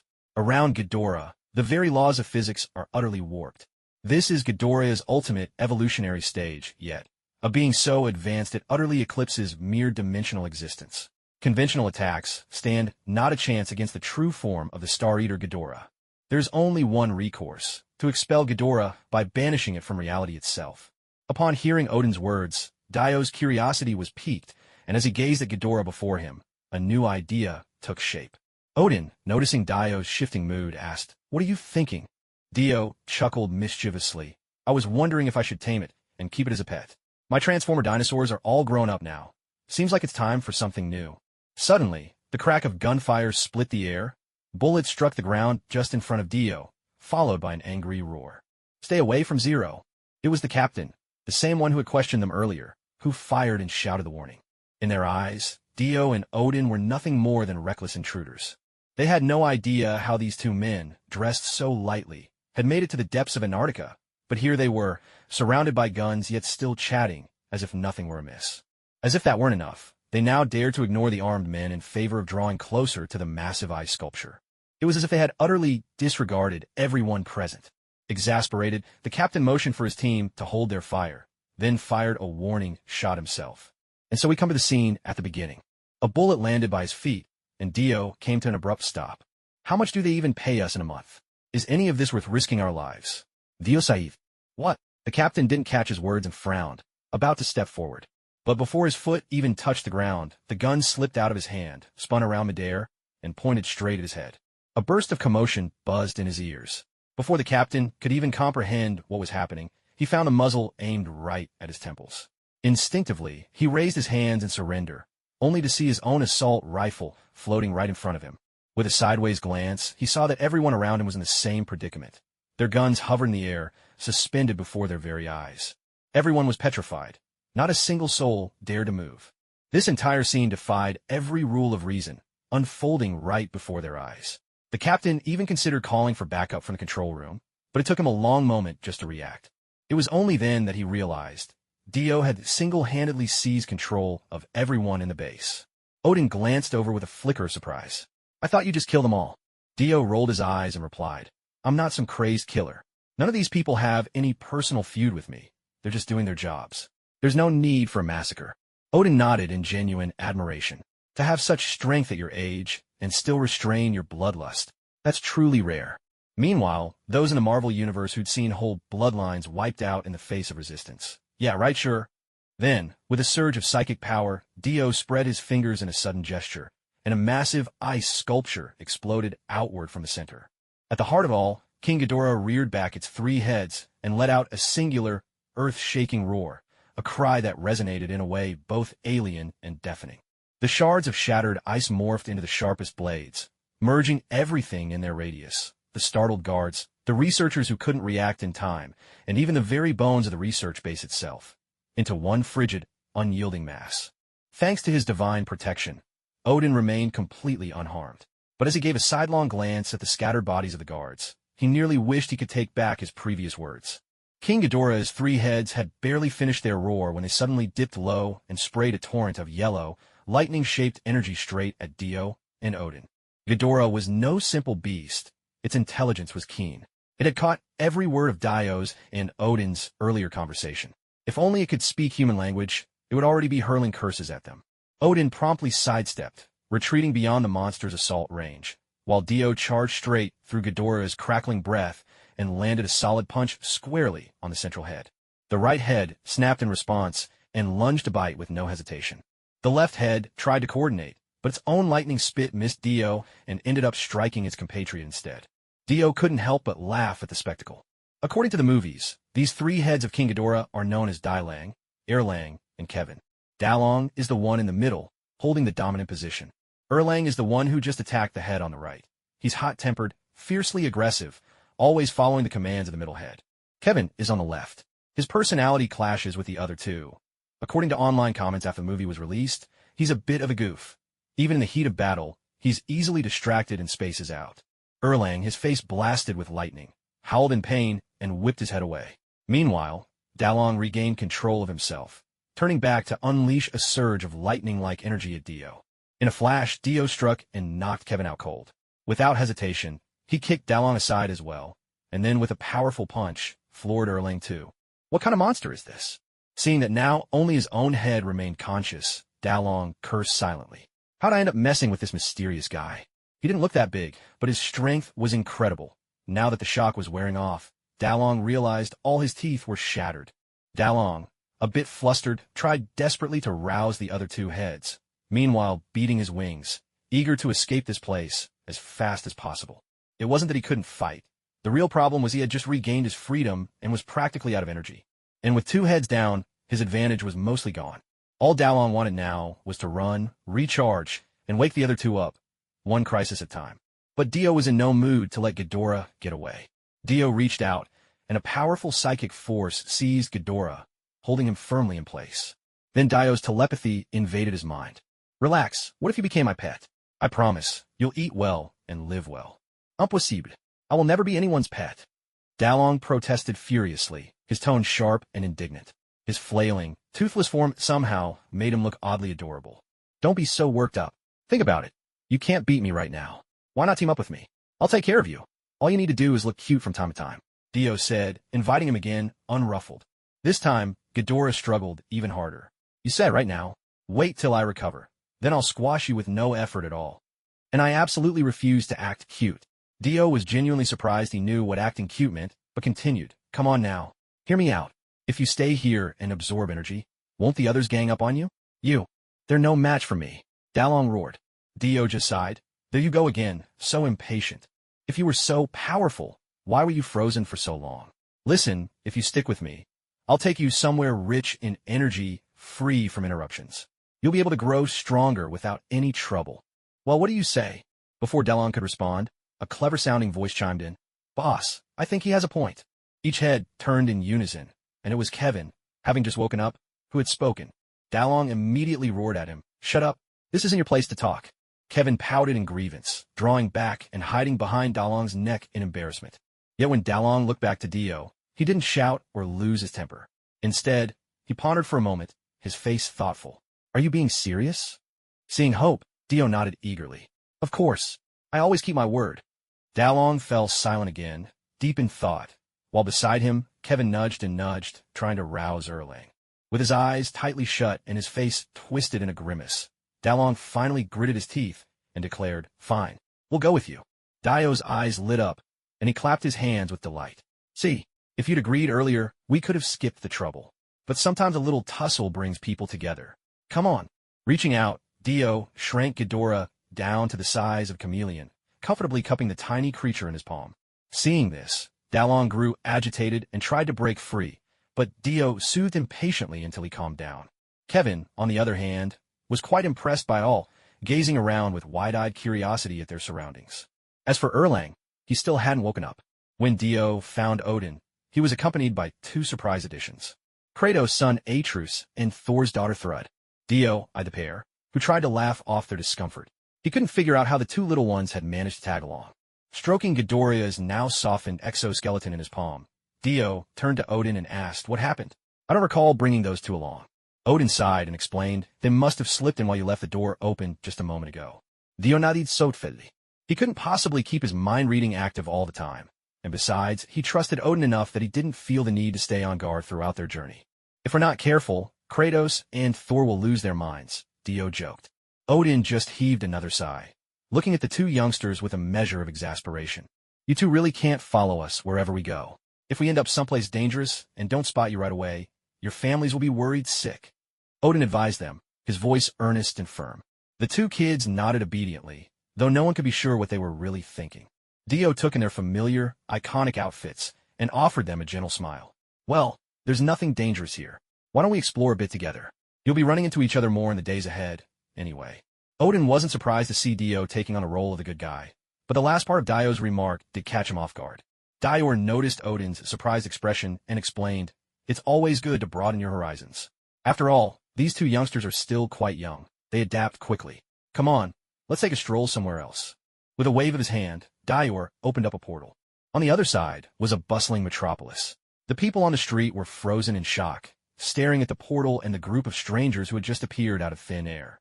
Suddenly, a fierce snowstorm, straight from Antarctica, swept through, blanketing the streets in blinding white. Seizing the opportunity, Dio and his three companions slipped through and closed the portal behind them. No sooner had the four of them disappeared than a colossal titan burst through the ice and arrived on the scene. This was none other than the awakened titan of Earth, the king of monsters, Godzilla. Godzilla looked around in confusion. Before he broke through the ice, he had sensed the presence of Ghidorah, so why was there no trace of it now? He surveyed his surroundings. It was unmistakably the land that had been frozen by Ghidorah, yet the creature itself was nowhere to be found. Lifting his head, Godzilla unleashed a thundering roar, a challenge hurled at Ghidorah, a call ringing out across the frozen wasteland. Ghidorah, an alien species, not only protected itself with storms that could swallow all of Greenland, but could also sense any disturbance with uncanny ease. Godzilla, undaunted, burrowed back into the earth without hesitation. The two youngsters were seeing a modern city for the first time, yet neither felt particularly overwhelmed. Their only real reaction was to marvel at how the buildings soared so high into the sky. What truly captured their curiosity were the mobile phones in people's hands. So, that's what a cell phone looks like. Doesn't seem much different from the communicators you introduced throughout the universe, Slid remarked, reaching out with a device shaped like a ring. The devices Dio had invented, a blend of communication tool and plaything, came in all shapes and sizes, but all shared one common feature: portability. Earth-style mobile phones were the oldest form, prototypes long obsolete, and nowadays were rarely made or used. "Do you want one?" Dio asked. Slid shook her head. She was quite satisfied with her own device. There was no need for another. Atrus, on the other hand, rather fancied one. He had a collector's itch for all sorts of intriguing gadgets. Dio shot him a surprised glance. He'd always thought Kratos, as played by gamers, had a tendency to collect things, but to find a Real Atrus shared this quirk was unexpected. Still, Dio handed one to him. "All right, let's go. Monarch might already have their eyes on us." After giving Atrus the most advanced smartphone the planet had to offer, Dio issued the order to move on. "Oh." Odin glanced at a convoy of black SUVs pulling up at the far end of the street, giving a cold, dismissive snort. "Easy there, old man. Let's talk before we start throwing punches." As soon as Dio finished speaking, the convoy of off-road vehicles screeched to a halt. A group of heavily armed men leapt out, their guns aimed directly at them. They even brought out heavy weaponry. The arrival of this squad sent the nearby onlookers scattering in fright. The leader appeared and shouted, "Hands on your heads, lie down on the ground, or we'll shoot." Odin glanced at Dio, his expression clearly asking, "What now?" Dio was speechless. If this group had simply gotten out of their vehicles and talked, perhaps he would have even agreed to tag along with the Emperor organization for a bit of fun. Instead, they chose to greet him with guns drawn. Dio's face darkened. In a flash, arcane energy surged forth, magic unleashed with deadly precision. The vehicles and their drivers twisted and melded into a grotesque lump of flesh fused with metal. Atrus and Thrud jumped in fright. It wasn't fear exactly, but rather the shock of witnessing such a horrifying way to kill for the first time. Thinking back, the fighting style of Kratos and Thor had been different. A body might still be vaguely recognizable, a battered figure if one looked close enough. But Thor's methods were far more brutal. Either his foes were vaporized or reduced to pulp, killed instantly in a single blow. Thrud noticed that a couple of the attackers were somehow still clinging to life, letting out agonized cries. Odin showed no particular reaction. He simply turned to Dio and asked, "So, where are we off to now?" Dio had no intention of letting a mortal organization capture him, nor would he scurry away with his tail between his legs. Clearly, he had other places to go. To the Hollow Earth, of course. "Let's go admire the wonders of the inner world. Get up close to those titan behemoths," Dio mused and suggested without hesitation. That suggestion instantly caught the attention of the two younglings. Giant creatures weren't unheard of in the world of the God of War, but most of them were mindless monsters or legendary beasts, things kids like them could never safely approach. The thought of seeing these colossal beings up close instantly sparked their excitement. God beasts or not, as long as they're gigantic, what could be more thrilling? Under the gleam of their eager eyes, Dio opened a portal to the hollow earth. 2 hours later, inside the Emperor Organization's conference room, Dr. Serizawa stared intently at video footage from before the fall of Area Zero, surrounded by the organization's top officials. With a sigh, Dr. Emma Russell remarked, "This is nothing less than a humanoid monster." Dr. Chun said nothing, but she clearly shared Dr. Russell's sentiment. The video soon switched to surveillance footage, Dio, in the street, annihilating the armed squad in the blink of an eye. Everyone's eyes widened in shock, transfixed by the scene before them. Despite their surprise, someone asked, "After the Muto incident, we were only supposed to handle monster-related situations. This is clearly supernatural. Surely the government isn't expecting us to take on this as well." When she heard the words "the Muto incident," Emma Russell's expression changed. She lowered her head. At that moment, the man standing at the front of the meeting room switched on the lights. From shadow to brightness, everyone could finally see who stood before them. It was a military general. The appearance of a military general made everyone in the room frown. What's the meaning of this? We can barely manage the monster situation as it is, and now you want us to handle supernatural incidents among humans too? One of the officials remarked sarcastically. The general replied calmly, "I'm just here to relay the military stance. This human threat is no less than that of a monster. You've all seen the footage." He merely raised his hand, and an entire, well-equipped squad along with several reinforced armored vehicles were crushed together like lumps of clay. Our doctors said those 2 survivors, their bodies had fused with those things. They become living monsters themselves.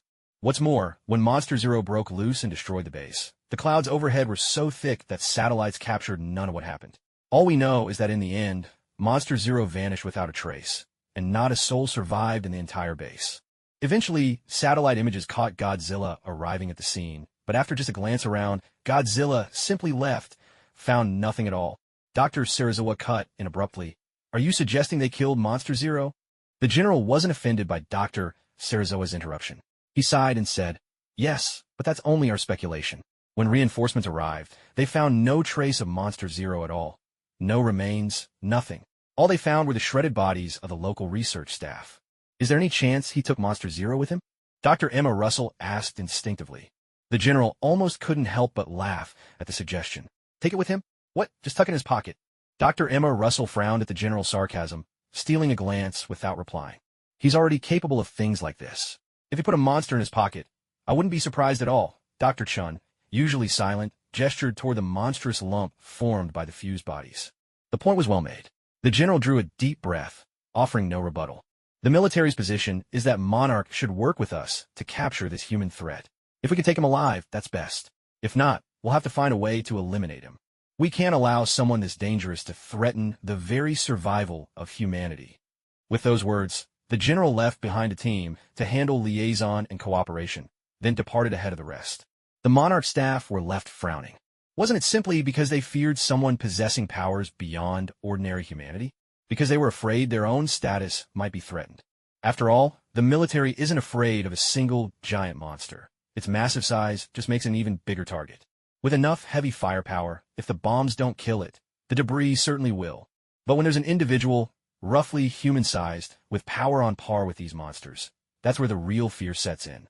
Especially since they haven't the faintest idea what strange abilities this person might possess. All they know is that with a wave of his hand, he wiped out an entire squad as easily as squashing clay. Right now, though, the person they're so wary of is strolling through a veritable paradise teeming with monsters. For Atrus, this was the first time he'd seen animals of this size, apart from Jormungandr and Surtur. Some of the giant wolves here were as big as his own beloved Fenrir. "Look at that! What a huge water serpent!" Thrud exclaimed to Atrus, excitement sparkling in her voice as she pointed to a giant serpent rising from the waters of a vast lake. Dio turned to look as well. The creature resembled the giant serpent from the latest Kong vs. Godzilla film, a striking likeness. Of course, this wasn't the deeper, more forbidding level where the Scar King was imprisoned. Odin, too, regarded these monsters with curiosity. To be honest, he'd never seen so many giant beasts in his entire life. "Does this thing have a name?" Thrud asked Dio. So far, Dio had been a veritable encyclopedia when it came to these monsters. But when it came to Thrud's question now, he was stumped. The creature didn't have a name in the movies. All he knew was that the serpent exceeded 300 meters in length and could give Kong a bit of trouble, yet its actual fighting prowess was disappointingly weak. Well, Dio, uncharacteristically awkward, replied, "Let's just call it the water serpent."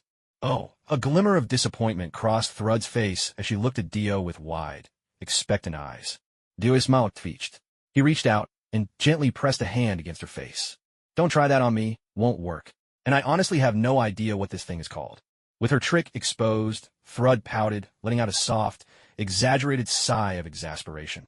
Dio, feigning annoyance, raised his hand as if to swat her, but Atrus quickly pulled him away. Odin took in the environment with a sense of awe. There's a peculiar sort of energy here, some force that allows these creatures to grow to such enormous sizes. It must be this energy at work. Dio nodded toward Odin. Yes, that energy field also plays a crucial role in warping time itself. You could even say it's Earth's last sanctuary for these giant beasts. Then, with a mischievous grin, Dio added, "Actually, the history of this inner world stretches back much farther than we imagine." Odin paused, catching the gleam in Dio's eyes. Secrets, after all. He grabbed Dio by the arm. "Come on, out with it. What else do you know? Once bitten by a snake, twice shy, as the saying goes." Odin was wary of encountering another bizarre phenomenon. Last time he ventured out with Dio, they ended up stumbling upon an alternate version of himself. He certainly didn't want another strange occurrence cropping up now. So the moment Odin heard there was a secret, he hurried Dio to reveal it. Even the two children who had been playing nearby stopped and looked over with curiosity. With a mysterious smile, Dio said, "No need to be so nervous. There's actually a theory that this inner Earth space was once the homeland of humanity's ancestors. For various reasons, humans left this world and migrated to the surface, while the monsters of the surface, suffering from a lack of energy above ground, eventually abandoned it as well, retreating back into the Earth's depths." As Dio spoke, he brought the three of them instantly to the heart of the subterranean world, to the gathering place of the IVI tribe. These people are unique to this planet, the IVI. They can coexist peacefully with certain orderly monsters. Skull Island, from your world's surface, is actually a fragment that broke off from this underground realm. The IVI you see above ground are a branch separated from the inner Earth, yet both groups retain their peculiar method of communication, telepathy. Odin glanced around and, just as he expected, saw a settlement filled with human faces of Asian descent, living isolated and primitive lives, completely cut off from the world. The two little ones let out a delighted wow of surprise. The IVI people, having lived here for generations, have lost the ability to speak. However, this has proven to be a blessing in disguise. They communicate effortlessly through telepathic thoughts. They've also learned to harness substances unique to this region, manipulating the surrounding gravitational fields. As he spoke, Dio pointed toward a pyramid-like structure in the IVI settlement. Odin grunted with clear distaste as he looked at the pyramid. He couldn't help but be reminded of those mysterious Egyptian deities whenever pyramids were involved, secretive, meddlesome, always popping up uninvited. It seemed entirely possible he'd find one of them unexpectedly turning up in his own home someday. In fact, none of the gods held much fondness for the Egyptian pantheon. And what else?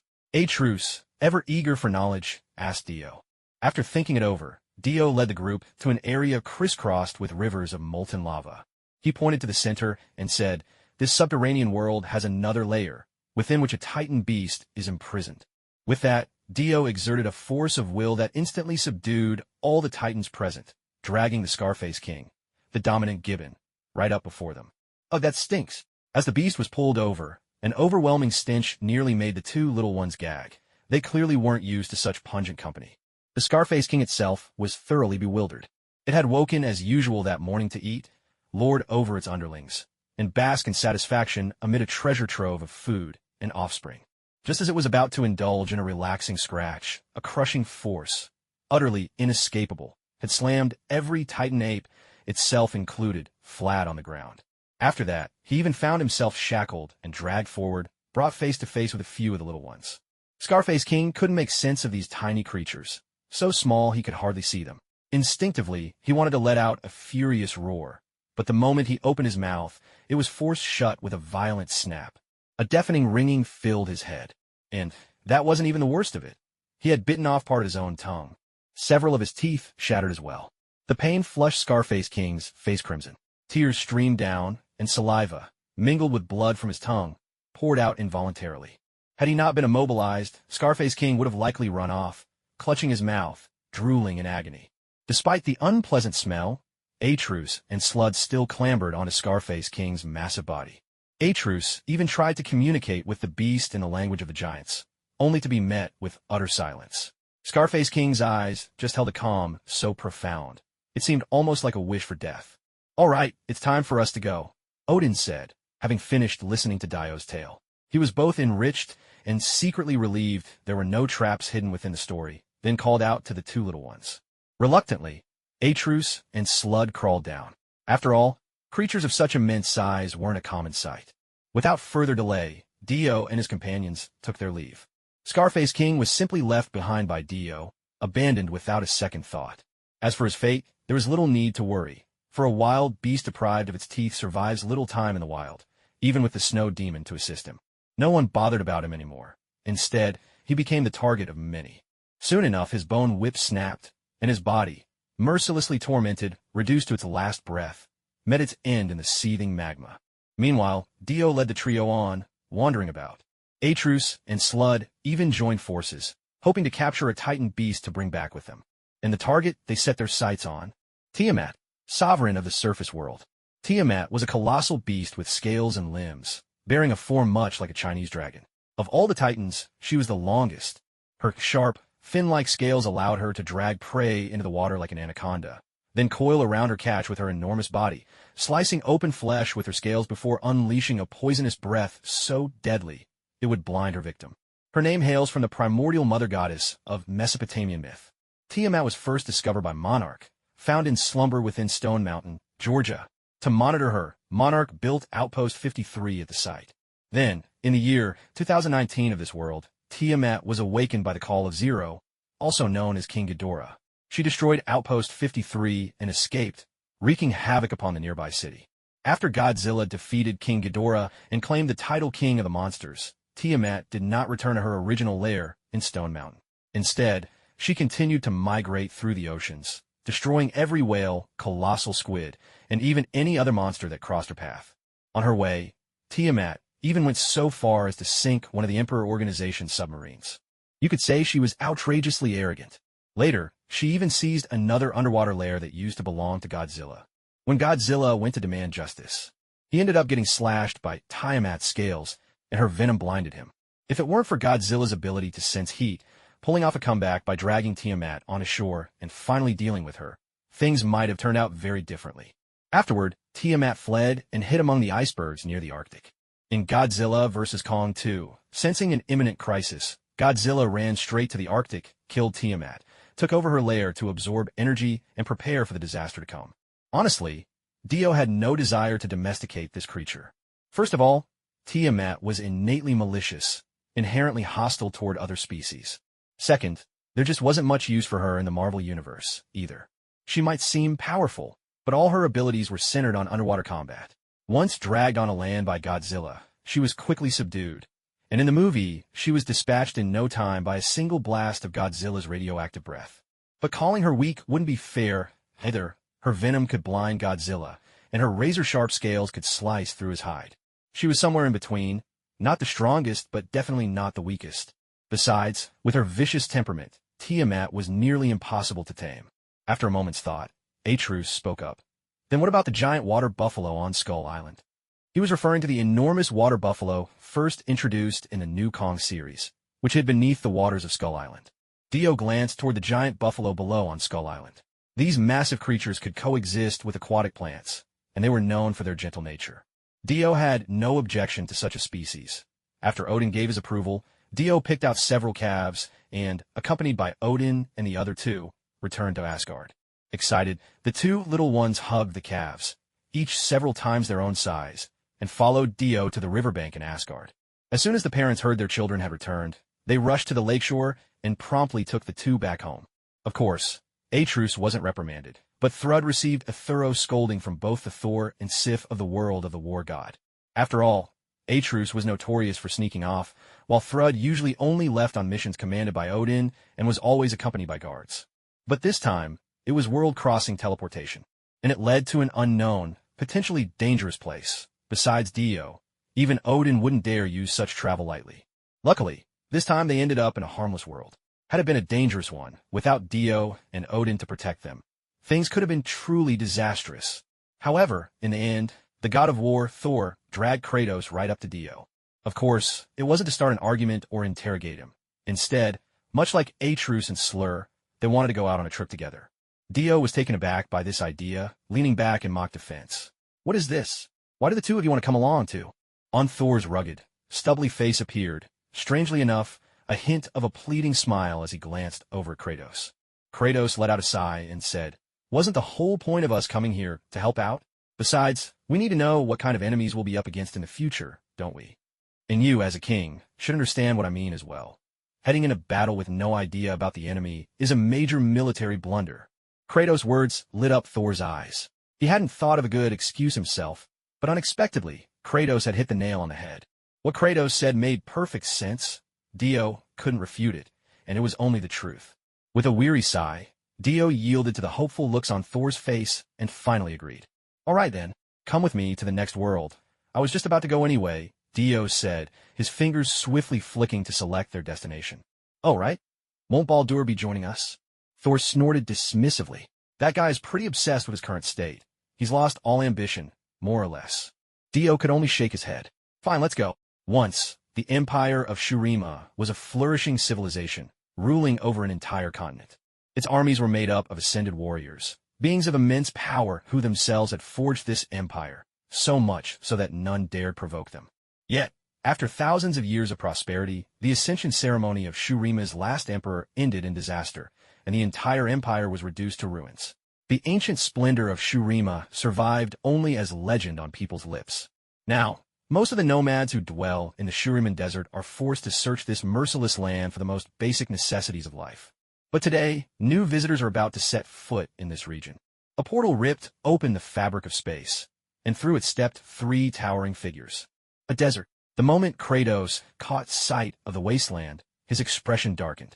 "Let's hope we won't run into some strange talking gods here." Dio understood very well why Kratos reacted this way. After Kratos returned the power of hope to the world, he collapsed from blood loss. Yet as the newly appointed god of war, Kratos, a god, would not die so easily.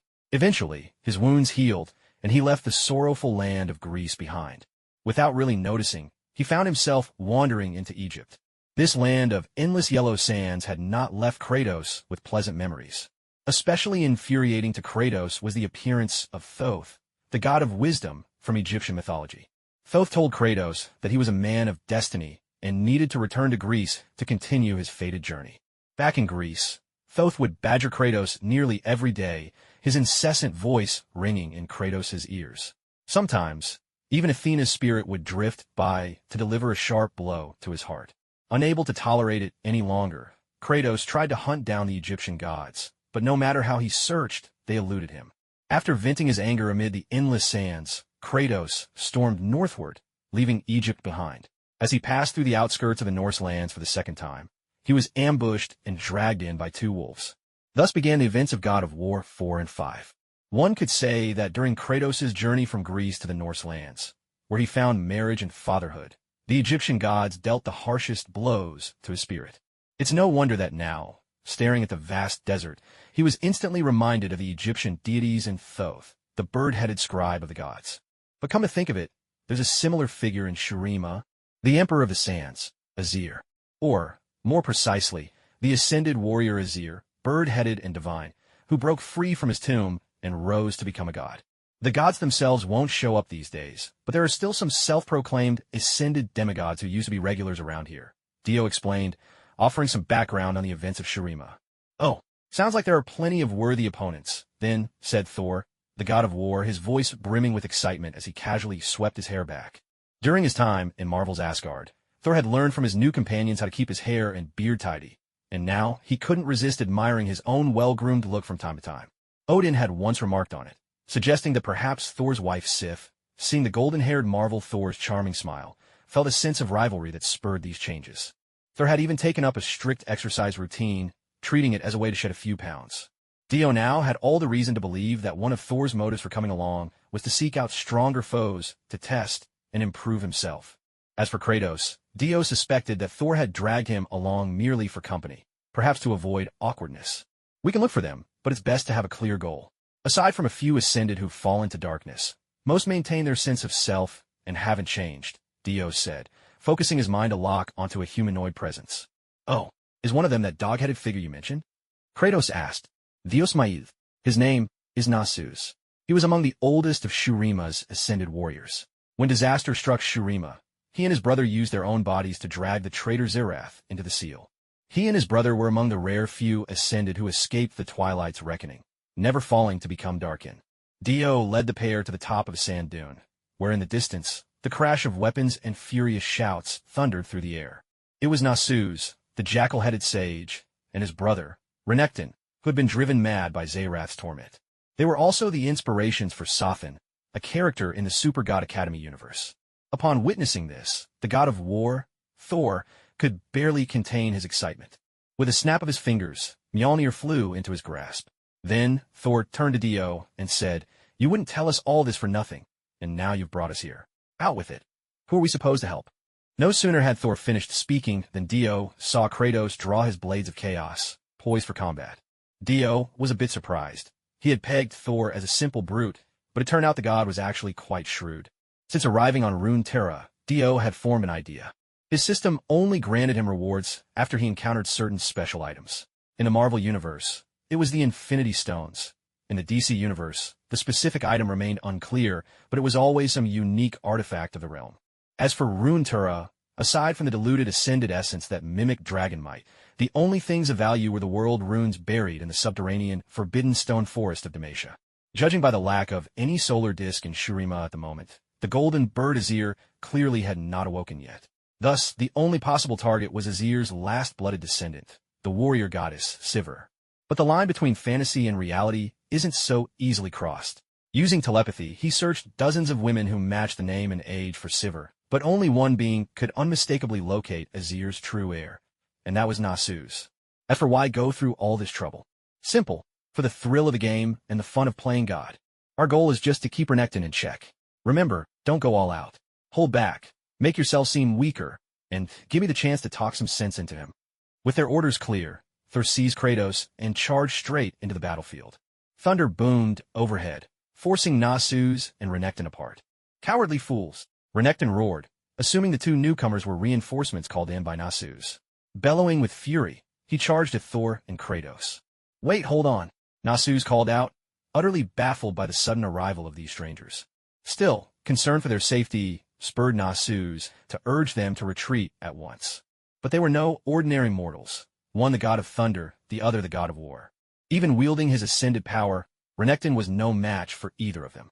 The truth was, one Thor alone could have knocked Renekton flat, but bound by Do's command to hold back, both warriors limited their strength, trading easy victory for strategic restraint. Nasus watched this scene unfold with a sense of wonder. When did people capable of standing up to the god warriors appear? Soon, Nasus noticed that there seemed to be some kind of mysterious, formidable energy within Sol and Kratos. It appeared that this was the key to their newfound strength.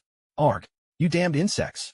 Renekton roared, as the sand around him began to swirl, even without a breeze, quickly gathering into a full-blown sandstorm. Renekton's eyes turned a ferocious crimson, and both his strength and speed surged to another level entirely. In that instant, although Sol and Kratos hadn't yet unleashed their full power, they were momentarily overwhelmed by Renekton's onslaught. Seeing this, Nasus grew anxious. With a swift motion of his staff-like poleaxe, a peculiar magical energy washed over Renekton. Immediately, Renekton felt himself slow down, his joints beginning to creak, his muscles losing their vigor, and even his godlike reflexes dulled. Strike while your enemy is weak. Seizing the chance, Kratos and his companion quickly and efficiently bound Renekton tight with the chains of the Blades of Chaos. The sight left Nasus utterly stunned. That's all it took? Renekton, the Butcher of the Sands, he was Nasus' own younger brother. Once, they had been the closest of siblings. Even as a child, Renekton was a little terror, never knowing the meaning of fear. If anyone dared challenge him, his fist would answer for him. Every evening, he'd come home battered and bloodied. Nasus would consistently remind him not to get into fights, urging him to read more books instead. But Renekton never listened. Brawling was simply part of his daily life. As he grew older, Renekton became even more unruly. Feeling helpless, Nasus finally sent him to join the army. Once there, Renekton thrived. He was a born warrior. In just a few short years, he made quite a name for himself among the ranks. During the many expansion wars of Shurima, the partnership between the brothers was flawless, victory after victory, bringing them great honor. Renekton became known as the gatekeeper of Shurima. For decades, the brothers supported one another, side by side, until the day Nasus was diagnosed with a grave, incurable illness. To save Nasus, Renekton pleaded with the three supreme rulers of Shurima to permit his brother to undergo the ascension ritual. In the end, the leaders granted Renekton's request. But Nasus was so weakened by sickness he could barely stand, so Renekton carried his brother step by step toward the solar disk. With the eyes of the entire city upon them, the two brothers achieved what had never been done before. Both successfully underwent ascension together. Sharing in the power of ascension, Nasus and Renekton became Shurima's god warriors, united by fate and strength. Nasus was revered as the very symbol of wisdom in ancient Shurima, guiding the empire to prosperity with his keen intellect and strategic foresight.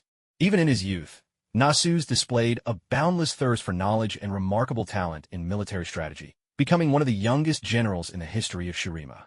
His ability to anticipate the tides of battle, coupled with his genuine care for his soldiers, won him respect and adoration, and he led the Shuriman army to countless victories. But everything changed after Azir ascended to the throne. On that fateful day, both brothers happened to be away. During Azir's ascension ceremony, a catastrophic accident occurred. The imperial capital was leveled by unleashed ascension energy. Everyone perished on the spot, and the new emperor, Azir, slipped into a death-like state when the ritual was abruptly interrupted. Of course, with Azir presumed dead, no one knew where he had gone. When Nasus and Renekton hurried back, they could only find Xerath, now transformed into a being of pure energy. The three clashed furiously, battling for days and nights with no clear victor. In the final moments, as they sought to seal Xerath away, Renekton was ensnared and could not break free, forcing Nasus to make the heart-wrenching choice to seal his own brother away together with Xerath. Truth be told, Xerath's manipulations had little effect on ascended beings, whose lives border on immortality.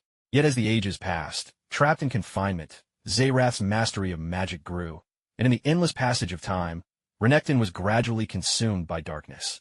Many years later, when they finally broke free, Renekton's first act was to hunt for his brother Nasus, while Xerath vanished into the shadows. Today, I tracked Xerath's whereabouts, Nasus recounted, sorrowfully stroking the scaled crest of Renekton's crocodilian head. But I didn't expect to cross paths with Renekton here as well. Now, thinking back, it must have all been Xerath's design. Nasus let out a heavy sigh. Now, he was no longer Shurima's divine warrior, just a weary soul, scraping by in the endless desert. The firelight flickered across Nasus's face, deepening the shadows and lending him an air of desolation. Night had now fallen. During the day, Dio had commanded the most formidable champions from their respective worlds to join forces, and together, they subdued Renekton with ease. This made Nasus incredibly wary. Yet once Dio appeared and explained the purpose behind their actions, Nasus's vigilance began to ebb. "Did you really cure my brother?" Nasus asked, the worry clear in his voice. "He's been unconscious for hours now." Right after restraining Renekton, Dio immediately began to heal him. The cause of Renekton's corruption was both arcane and scientific, a riddle in its own right. Renekton's mind was like an unprotected computer with no password, left open before a master of forbidden arts. Bit by bit, with subtle suggestions and manipulation, Renekton had been remade into what he was now. As for Dio's treatment, it was simple, just a bit of disinfecting, and that was it. As for why Renekton hadn't woken up yet, perhaps he simply didn't want to see anyone. Dio didn't expose Renekton's little pretense. If he wanted to fake sleep, let him be. The problem had already been dealt with, and sooner or later, he'd have to wake up. "Don't worry, your brother's all taken care of. I'm here because I have something else to discuss with you," Dio said, casually tossing a log into the fire, his gaze fixed on Nasus's canine head. To be honest, whenever Dio looked at Nasus's dog-like appearance, he always felt the urge to give him a friendly pat. "Oh," Nasus showed no surprise, lowering his head slightly to look at Dio. "I'll consider your request, but how about we talk tomorrow?" The so-called ascended warriors like Nasus weren't actually very tall. In the Warhammer world, even the golden-clad warriors looked like towering cornstalks compared to them. Some of the Primera Space Marines could even look them straight in the eye on equal footing. "Tomorrow." Dio raised an eyebrow, immediately understanding. Nasus was worried Dio might be trying to trick him. He wanted to wait until morning to see if Renekton actually woke up. Watching how Thor and Kratos had effortlessly subdued Renekton earlier made Nasus a bit anxious about his own chances of winning a fight, but this was about avenging his brother. He would have no hesitation. Dio pursed his lips and snapped his fingers smartly. Just then, Renekton, who had been feigning sleep and hovering on the edge of waking, suddenly sprang to his feet. So cold, it's freezing. Desert nights were indeed chilly, though such minor changes in temperature were nothing to an ascended. Yet at this moment, Renekton felt as if he'd been tossed into some icy cellar, naked to the bone. It was a sensation he'd not experienced since he was a child. Jumping from foot to foot, Renekton rubbed his arms furiously, desperate to warm himself. Nasus stared in shock at his brother.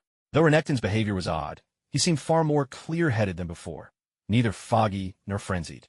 Still, Nasus noticed ice crystals forming on Renekton's body. Drawing near, he picked up one of the crystalline shards to examine it, feeling the biting chill in his fingers. After a moment's quiet contemplation, he looked at Dio, a smile playing at the latter's lips. You're truly remarkable. Plenty have managed to conjure up ice in the desert. Most elementalists can do that. But to make even us feel the cold? That's almost unheard of. Dio's chucked. Just a little trick, nothing grand. There was a glint in Nasus's eyes as he measured up Dio and his companions. After a long pause, he spoke.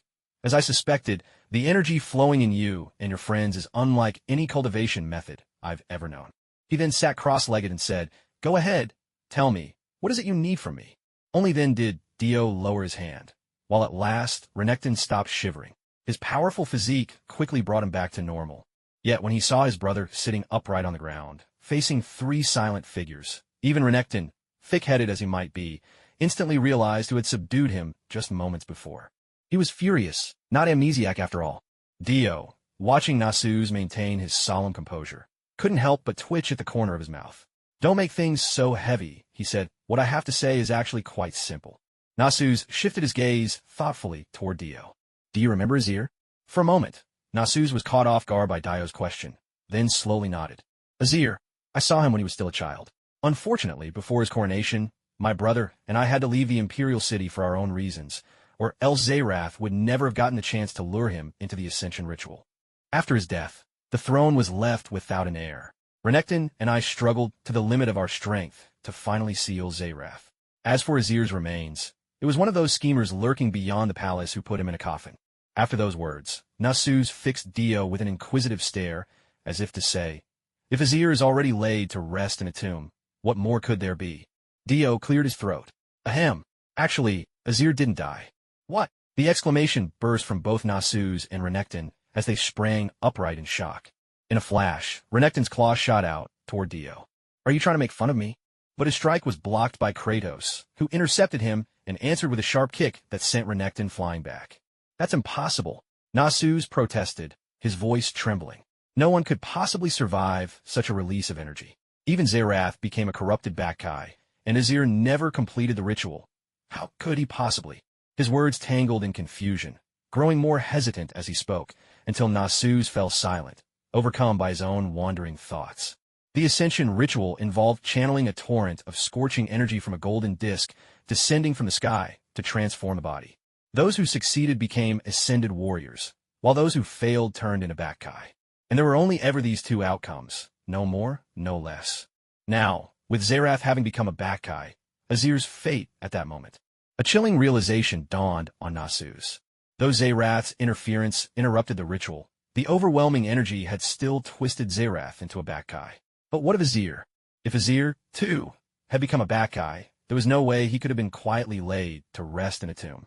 Everyone knew that in Shurima's history, many men of great merit were granted the right to attempt ascension, but few ever succeeded. Most became Bacchae. The Shuriman solution was to seal these Bacchae away in tombs, hoping to one day cure them if the flaws in ascension were ever remedied. But to this day, not a single one has ever been saved.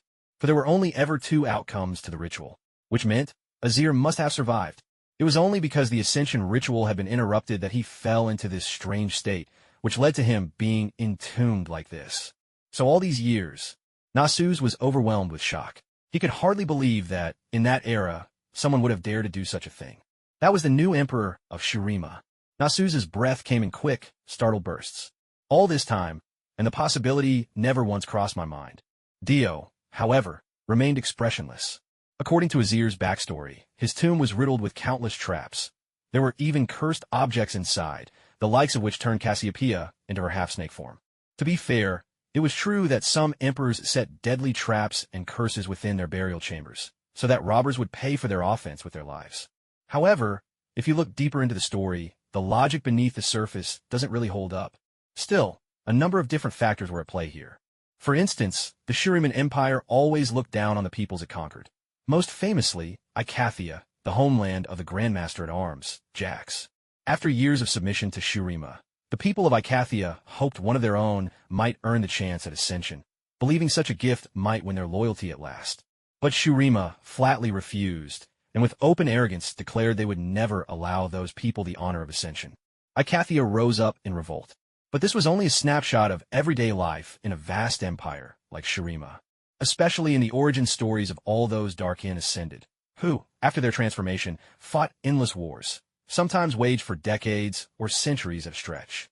It's worth remembering, Shurima only controlled the southern reaches of Runeterra at that time, and with so many ascended, conquering the whole region shouldn't have taken long. Most of their efforts weren't conquest, but crushing one rebellion after another.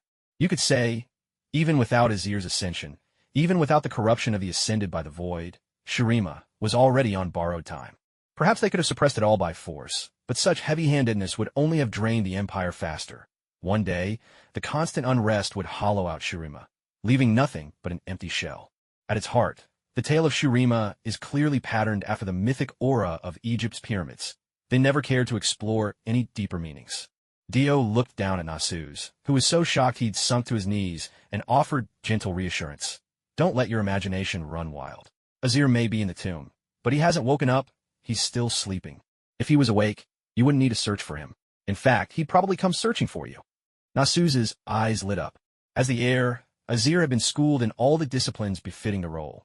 Maybe he wasn't a master of them all, but he was versed in each. After all these years, he surely would have found a way to reach beyond the tomb and call for help. But the place they usually stayed wasn't actually far from the royal tomb. If Azir had truly awakened, surely they would have encountered him by now. Then let's hurry. The sooner we leave, the sooner we can wake his majesty. Nasus said eagerly, preparing to set off. But Dio grabbed his arm, stopping him. Don't be so rash. Do you see how late it is? Let's rest for the night and go in the morning. Azir's been sealed all these years. A few more hours won't make a difference. Dio's firm intervention forced Nasus and Renekton to lie down and rest. Dio's gaze drifted unconsciously to the side. Far off in the distance, Zerath, who fancied himself well hidden, had managed to overhear their conversation. As one of Azir's longtime companions, Zerath certainly knew where the so-called royal tomb was located. In fact, it wasn't far from the sun disk. Officially, it was the resting place of Shurima's past emperors, watched over to honor their protection of the realm, allowing the ancestors to see how capable their descendants had become. But even Azir himself wasn't clear on the true reason for its location. None of that mattered to Zerath. Thinking himself in control, he grinned to himself, and a strange reverberating hum pulsed from his pure energy form.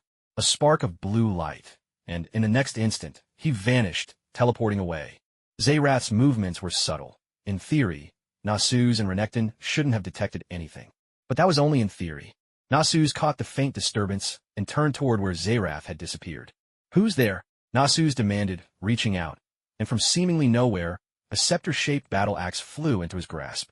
Renekton, just returning, saw his brother on alert, and on instinct, drew his own blade, preparing for trouble. It's just a little mosquito. No need to get so worked up, Dio said, waving a hand dismissively. Azir required the blood of a living relative to awaken. That had to be the handiwork of whoever sealed him. After all, Shurima's capital had fallen, most of the royal family were dead or missing, and precious few of Azir's kin were still alive. Crafting such an enchantment was probably meant to spite Azir.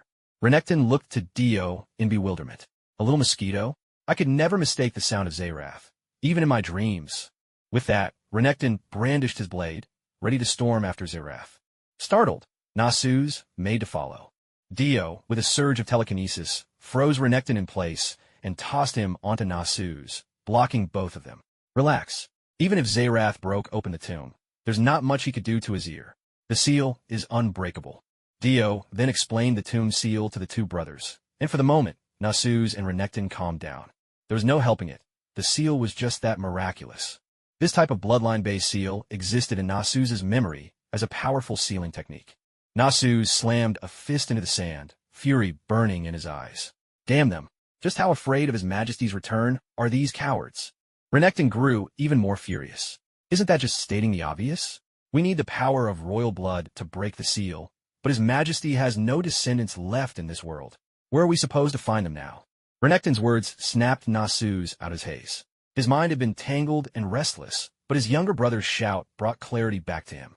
Regaining his composure, he turned to Dio and asked, "Do you know something?" Dio replied with a serene smile. "Of course.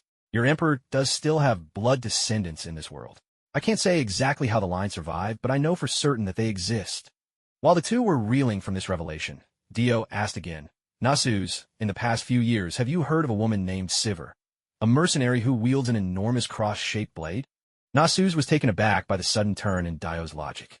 Still, given that Dio might know something crucial, and considering that this Sivir could indeed be Azir's descendant, he tried to recall, all while Renekton shot him an anxious look. "Sivir? I think I've heard that name from a few merchants from the northern port of Nazraim," Nasus murmured, deep in thought, before Renekton cut him off. "Brother, what are you waiting for? Let's go find her." Renekton's decisive, no-nonsense attitude met with Nasus's full agreement. They intended to leave immediately. After exchanging a glance, they turned to Dio and said, "Thank you for your guidance, sir. Would you mind waiting for us by Azir's tomb? We'll be back in a few days at most." Dio waved his hand dismissively. "Don't worry about me. I have my own affairs. Once you arrive, do as you must. When the time comes, our paths will cross again." Hearing this, the two brothers exchanged a look, bowed respectfully, and hurried off. Once they had gone, Aurelian's soul finally spoke up. "So, what's your plan? Let's make one thing clear. Ascended beings are impressive, but not extraordinary. What I'm really eager for is for you to lead us to some of those so-called gods. I can hardly wait. The gods of the world of war are, in theory, powerful enough to go toe-to-toe with the mighty deities of Freljord, at least in theory. Whether that holds true in an actual fight remains to be seen. We're heading to Mount Targon, to look for the vessel chosen by the mightiest of the Celestials. How about we see just how strong he really is?"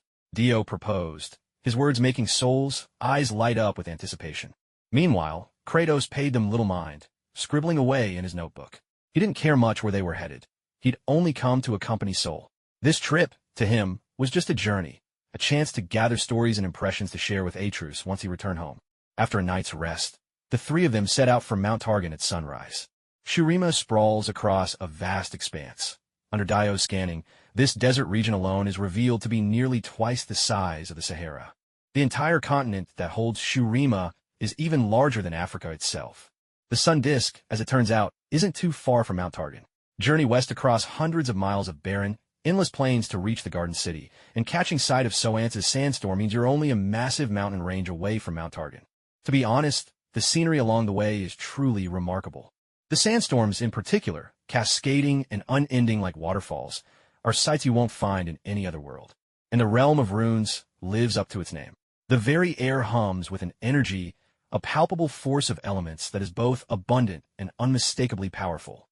"The feeling here is much like Alfheim," Sol remarked as they drew nearer to Mount Targon. Kratos frowned. The sheer wealth of energy here was staggering. He wondered if this could be a place overflowing with mages, priests, and seers. At last, they reached the mountains. The landscape was a labyrinth, the mountainsides carved by wind and flying sands into razor-sharp ridges that looked like the edges of blades. The only drawback was the fierce wind. Perhaps because this was the only mountain range so close to the coast, the sand and wind here were intense, the roaring gusts drowning out every other sound. "This terrain reminds me of the realm of dwarves," Sol observed, gazing at the dramatic spectacle around him. But his words were almost lost in the howl of the wind. Only Dio, with his keen senses, could catch them at all. Kratos heard Sol's thunderous voice rumble through the storm, yet the words themselves were blown away and unclear. Dio could only sigh, gesturing for them to move onward and soar ahead. Sol grasped Kratos' arm, and together they followed after Dio. Flying along the mountain range, it wasn't long before they spotted Mount Targon itself, as well as the tribes dwelling at its foot. Here, the sandstorm wasn't as severe, yet in some of the steeper spots the wind could whip by at astonishing speed. "Are these people still organized into tribes?" Kratos asked. Dio nodded. "That's right. They worship two celestials atop Mount Targon, the Celestial of Dawn and the Celestial of Moonlight, but far more give devotion to the Dawn. Dio pointed out the distinctive markings and structures of the Dawn cult scattered across the slopes, explaining to both of his companions. So, the one we seek, is he up there at the summit? Sol looked up at the towering peak vanishing into the clouds. No, he's halfway up, Dio replied, indicating a hollow concealed in the mountain's waist. The mightiest of celestials, the celestial of war. Pantheon. The name Pantheon has its roots in ancient Greek, but here in the realm of runes, he stands as a celestial whose power is forged in battle. Yet this formidable champion, even here in his homeland, once found himself blocked and thwarted. In the past, every mortal who became the vessel of Pantheon's power was overjoyed, some even delighted to let a celestial take control of their body. But Atrus was different. He was a mortal, yes, and suffered countless defeats throughout his life of battle. Yet his spirit was unbreakable. Time after time he was beaten down, but each time he rose again. Even when he climbed Mount Targon and faced those vague, otherworldly trials, he alone persevered and endured until the end. However, the Celestial of War forcibly seized his body. After all, to Pantheon, this frail warrior with so many losses claiming victory in the trials felt nothing short of an insult. When Pantheon confronted Atrox, the Darkened Blade, he was swiftly destroyed. Yet, inexplicably, Pantheon's power remained inside Atrus. After his wounds healed, Atrus ignited the celestial strength within him with his unyielding will. When he faced Atrox again, he sliced clean through the Darken's arm, forcing the sword demon back into his weapon. The three soon descended to the ground. Kratos crouched, peering through a gap to catch a glimpse of the sleeping Atrus, and asked, "Is he still alive?" No one knew if channeling the Celestial's power would take a toll on Atrus's body. Right now, he lay in a hollow among the mountains. This place was equipped with almost all the necessities of daily life, and Atrus lay inside a simple tent with a shield serving as the front door. Kratos' question was understandable. Though Atrus had been reborn through celestial power, his body greatly strengthened beyond what it once was. He now appeared to be in terrible shape, and he looked nothing like his depiction in the game's concept art. Now, Atrus lacked the robust physique seen in those illustrations. All that remained was a thin and gaunt body. Probably just hasn't eaten his fill in a long time. He's very weak right now. Dio observed Atrus for a moment and swiftly deduced the cause. Back when Atrus attempted the climb to the summit of Mount Targon, he was accompanied by a companion, the strongest warrior in his tribe, who, unfortunately, was gravely injured along the way and could not continue. Perhaps out of guilt, Atrus subjected himself to harsh self-discipline in this place. But even such torment could not outlast his indomitable will. "Forget it. Let's just get to the summit and go. I've no desire to fight someone at death's door," said Sol after sizing up Atrus, clearly intent on leaving. Kratos agreed wholeheartedly. Dio said nothing, his gaze drawn to the long spear propping up the tent, now flickering with a peculiar flame. The sudden flare made Sol and Kratos pause in their tracks. "I'm not dead yet," came a roar. The tent burst into flames, and a towering warrior, the spitting image of his in-game depiction, snatched up his spear and shield, standing defiantly before them. Dio clapped his hands and exclaimed, "Excellent! You truly are worthy of defeating the gods as a mortal. Who are you people?" Atrus's eyes glimmered with suspicion as he watched Dio and the others. Thor gave a deep, rumbling chuckle, thunder crashing in the background. "We are the flames of vengeance for the Celestials," Thor declared without missing a beat, swinging his hammer down without warning. Kratos glanced at the weapons and armor that were exactly as he remembered them from his past, a momentary daze flickering over his features. "If you had survived, would you have turned out like him?" Overhearing Kratos' murmur, Dio quickly realized whom he was speaking of, Kratos' brother Deimos, who had been wrongly condemned as the one destined to kill Zeus, languished in the depths of the underworld for decades, only to die on his way back to the mortal realm. Kratos did not step forward. There was no need for him to fight. After his earlier battle with Renekton, Kratos was intensely curious about the combat strength of these people. From Dio, he learned that the vessels of celestial power were nearly on par with ascended beings, but he hadn't yet witnessed them in action himself and was unwilling to jump to hasty conclusions. Besides, these mortals had somehow obtained celestial power, an astonishing feat akin to Kratos himself achieving the impossible, not a son of Zeus, yet still capable of slaying gods. The battle between Thor and Atrus had already spilled out into the desert. On the slopes where the verdant garden city clung to the mountainside, its residents watched in awe and dread as two beams of blazing light crashed down into the sandy expanse below. The aftermath of their clash even damaged the city's stone dwellings, sending people scrambling for shelter. "You are not one of the Celestials," You don't even serve them. The energy within you does not belong to this world. Atreus held his shield up defensively. That hammer strike was even mightier than Aatrox's had been. The blow sent pain lancing up Atreus's arm. He nearly lost his weapon entirely. Thor let out another dark chuckle, pulling his hammer back and preparing to take on Atreus barehanded. Then, suddenly, where the desert baked beneath the bright sun, a storm erupted, clouds swirling together, gathering into a mighty tempest. Some people even felt the first scattered drops of rain descend from above. Atreus frowned. The abrupt change in weather revealed just how unusual his opponent was. Only a being of immense power could bend the climate to their will. Atreus's first thought was of Celestial. Yet, guided by the celestial energy flowing within his own body, he sensed clearly that the power his adversary wielded was of an entirely separate nature. Not just from him, but from this world itself. Moreover, judging from the current situation, his foe likely answered to no celestial authority. After all, the truly strong always possess their own pride. Who are you, really? Why do you insist on fighting me? Atreus demanded again. I'll tell you, Thor replied, but only if you face me in battle. With that, he lunged forward, closing the distance in a flash. The impact of their combat echoed far across the wasteland. By the time Dio and Kratos finally caught up, the duel had already raged on for quite some time. Thor once again gripped his hammer, swinging it with full force, while Atreus tried to make use of his spear's reach to strike back, but each effort ended in futility. Instead, he was ruthlessly beaten by Thor. What's more, the bolts of lightning raining down didn't cause him serious wounds either, but they made his body tremble uncontrollably, leaving him powerless to retaliate. And every time this happened, Atreus was tossed and battered like a punching bag. The power of the star spirits had certainly amplified Atreus greatly, but no matter what he tried, he simply couldn't inflict any real harm on Thor. Even that legendary throw, a spear hurled down from the sky, once grievously wounding Aatrox, couldn't slow Thor's advance. Thor's mastery was so refined that Aatrox was no match for him in any way. Atreus was a formidable fighter in his own right. After all, he had triumphed over Aatrox before. His grasp of both skill and strength was formidable. Yet, faced with someone whose skill and power were even greater, Atreus simply fell short. Both Dio and Kratos could see it clearly. Atreus was overwhelmed from start to finish. Aside from a few rare moments where he barely held his own, Atreus was completely outmatched, continually toyed with. Before long, even though Atreus could theoretically fight for days and nights without rest, he was beaten into unconsciousness by Thor, teetering on the edge of death. It wasn't that he lacked endurance, but that the Thunder God's hammer had dealt a brutal blow to his head. Even Kratos would have been knocked out cold by such an attack. That Atreus survived was a testament to his body's resilience. By the time Atreus regained consciousness, several hours had passed. Judging by his haggard appearance, it was clear he hadn't had a proper rest in a long while. During those few hours of unconsciousness, he'd slept quite soundly. One might say he hadn't woken of his own accord, but was drawn back to consciousness by a tantalizing aroma. In the desert, there was little that could be considered delicious, but so long as he didn't go hungry, that was enough.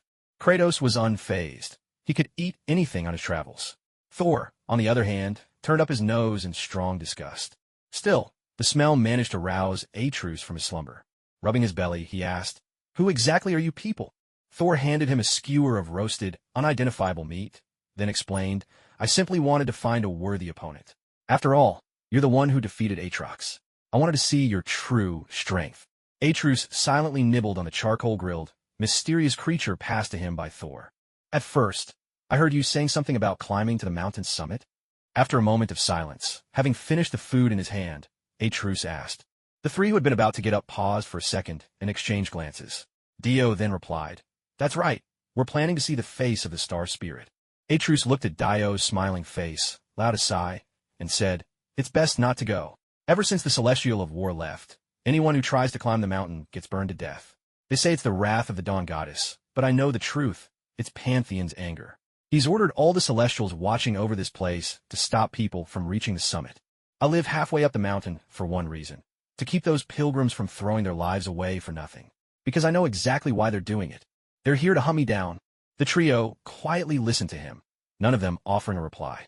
Seeing their calm, unruffled faces, Atreus paused for a moment, then frowned and asked, "Aren't you at least curious?" All three shook their heads in unison. Confused by their reaction, Atreus waited. Then Dio explained, "We're just here to drive out Pantheon's will, aren't we? That's all it is. You must know, right? Those so-called Celestials. they're really nothing more than thieves. They stole the power of their hosts through trickery, and now the real masters are on the brink of breaking free. In short, the Celestials are fighting for their own survival now. Dio's words left Atrus astonished.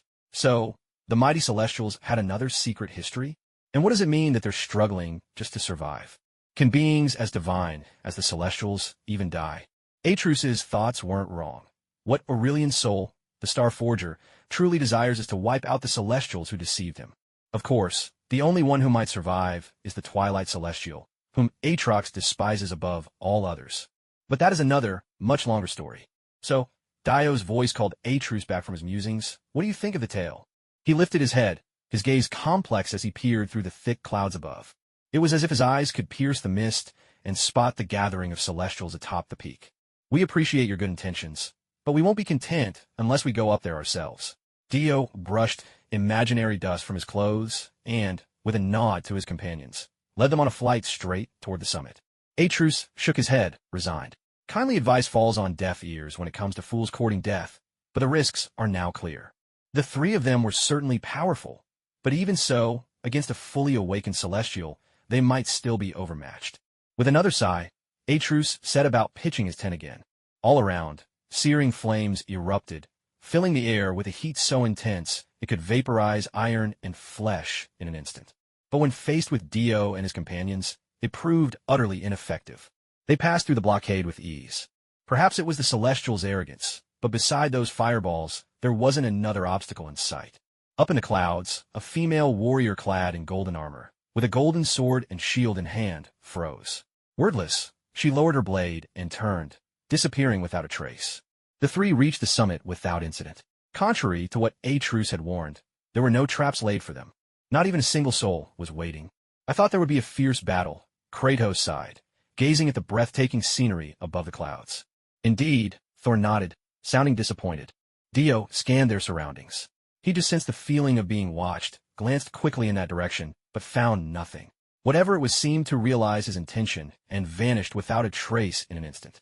Dio searched the entire summit of Mount Targon again, peering into every corner, above and below, but he couldn't detect any signs of anyone nearby. Moments earlier, he'd caught sight of a woman, almost certain it was Leona, the Dawnbringer, but she had disappeared in the blink of an eye, vanishing as suddenly as Zoe does with her space-bending tricks. Dio had hoped the Celestials might show themselves and perhaps give him a pleasant surprise. Instead, all he was left with was disappointment. He breathed out a long sigh. He had expected, maybe even hoped, for an epic showdown, curious to truly gauge the star spirit's power. But alas, these Celestials simply had no interest in welcoming them. Let's go, he said. If the Celestials aren't interested, we can move on. I remember Zoe, the Twilight aspect, tends to be quite active. We'll look for her when we get the chance. Thor gave Mjolnir a regretful flourish, clearly dissatisfied. Dio, a little dejected, led the two of them as they soared swiftly toward Demacia. He wanted to see for himself whether the so-called rune stones could bring him any system rewards. Once the three of them had left, Leona materialized out of thin air. She lifted her gaze to the heavens, her eyes shining with an intense golden glow, as radiant as the sun itself. It was obvious, this was not the gentle girl from the Solari, but the Dawnbringer's Celestial manifesting through her. The Dawnbringer's Celestial mused, "Why didn't we fight them together?" A stern male voice echoed from the sky. "Idiot! If I could win, do you think I wouldn't have done it?" Such blunt words stunned the Dawnbringer for a moment before she continued. "So, do we go on with this?" "Go on with what? Just get out of here," the man snapped. It was clear the speaker was Pantheon. The Dawnbringer nodded. Then, after sending Leona back to safety, her essence lifted and departed to rejoin her true form. As for Pantheon, he still felt a cold chill run down his spine. He'd sensed something off about the three who had reached the summit. The leader, especially, seemed as though he could erase Pantheon in an instant. And this wasn't just his imagination. After all, it was this same inexplicable hunch that had allowed him to survive the Dragon King's furious, indiscriminate assault as he struggled to break free from the crown's constraint. That instinct had saved Pantheon's life more times than he could count, and led him to lay low in some remote corner of the cosmos. Fortunately, he had acted swiftly. He was certain that intense, fleeting feeling of being probed a moment ago had come from that man. Patting his chest, as if to calm himself, Pantheon thought, perhaps it wasn't so bad to have someone spread tales of his legend every so often. As for that man Atrus, what about him anyway? Their opponent managed to turn the tide under such adverse circumstances, not only reviving themselves through sheer willpower, but also igniting the last remnants of their strength in the end. It wasn't just that they defeated Aatrox. The unyielding spirit they displayed was a highlight in itself. As Pantheon soared back, he kept reassuring himself in his heart. After all, it wasn't because he couldn't win that he chose not to go to that planet. This was a powerful kingdom founded on law and reason, renowned for its victorious legacy and illustrious reputation.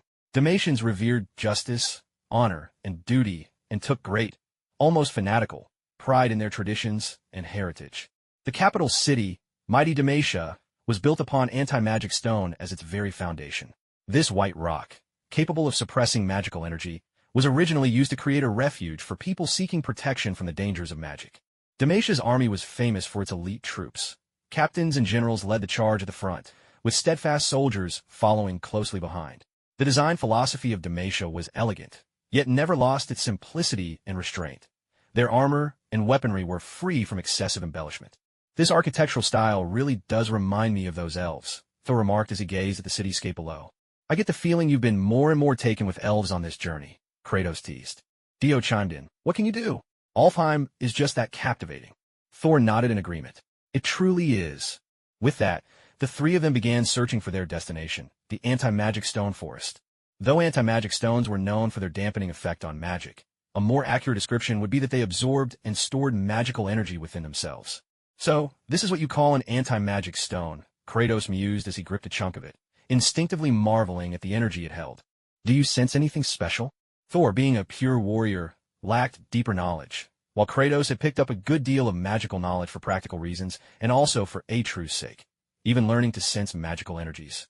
Truth is, so-called anti-magic stone isn't really stone at all. It's more like a plant that subconsciously absorbs magic to fuel its own growth. As Kratos spoke, he picked up a fallen piece of anti-magic stone and squeezed it. It feels a lot like stone, but it's even harder than most alloys and incredibly tough, almost unimaginably so. But there are veins inside, almost like plant fibers. Watching Kratos in the guise of a scholar, both Dio and Thor were visibly stunned.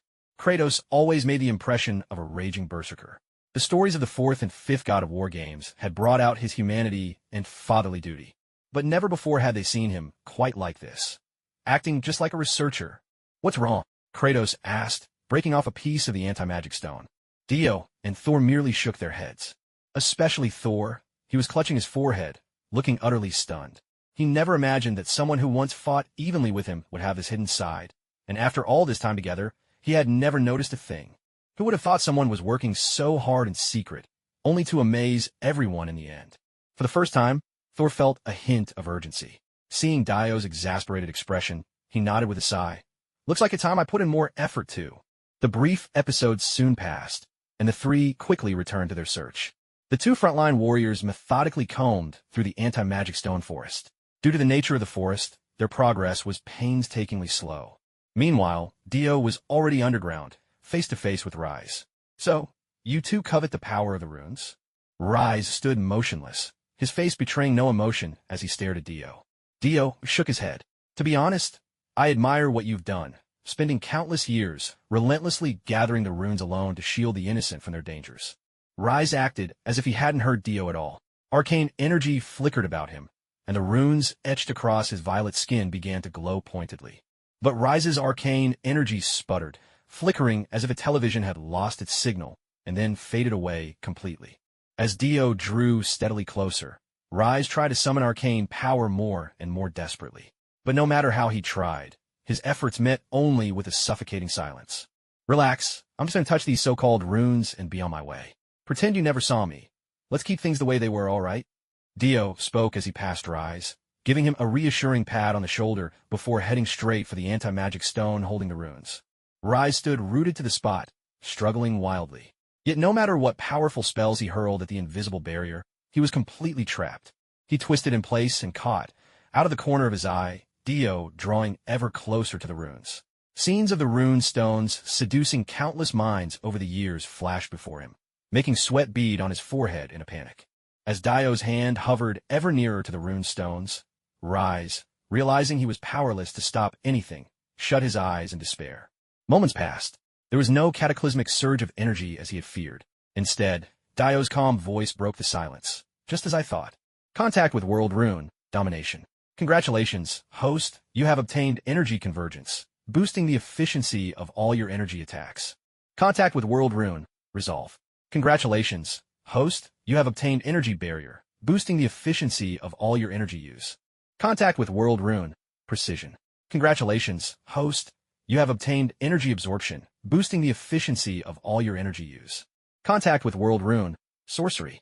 Congratulations, host, you have obtained Energy Tide, boosting the efficiency of all your energy attacks. For cold, mechanical voices rang out, and Dio sensed that his passive skills had increased yet again. But there was no hint of delight. These so-called skills mattered little to him now, neither here nor there. Had this been at the very beginning, right after he first crossed over, Dio would have been ecstatic. But now, he felt nothing but serenity.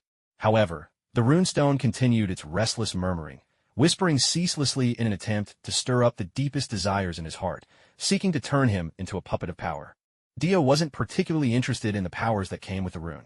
What really piqued his curiosity was that the system actually acknowledged this mechanism. Did that mean that in other worlds, touching curious objects could also grant rewards?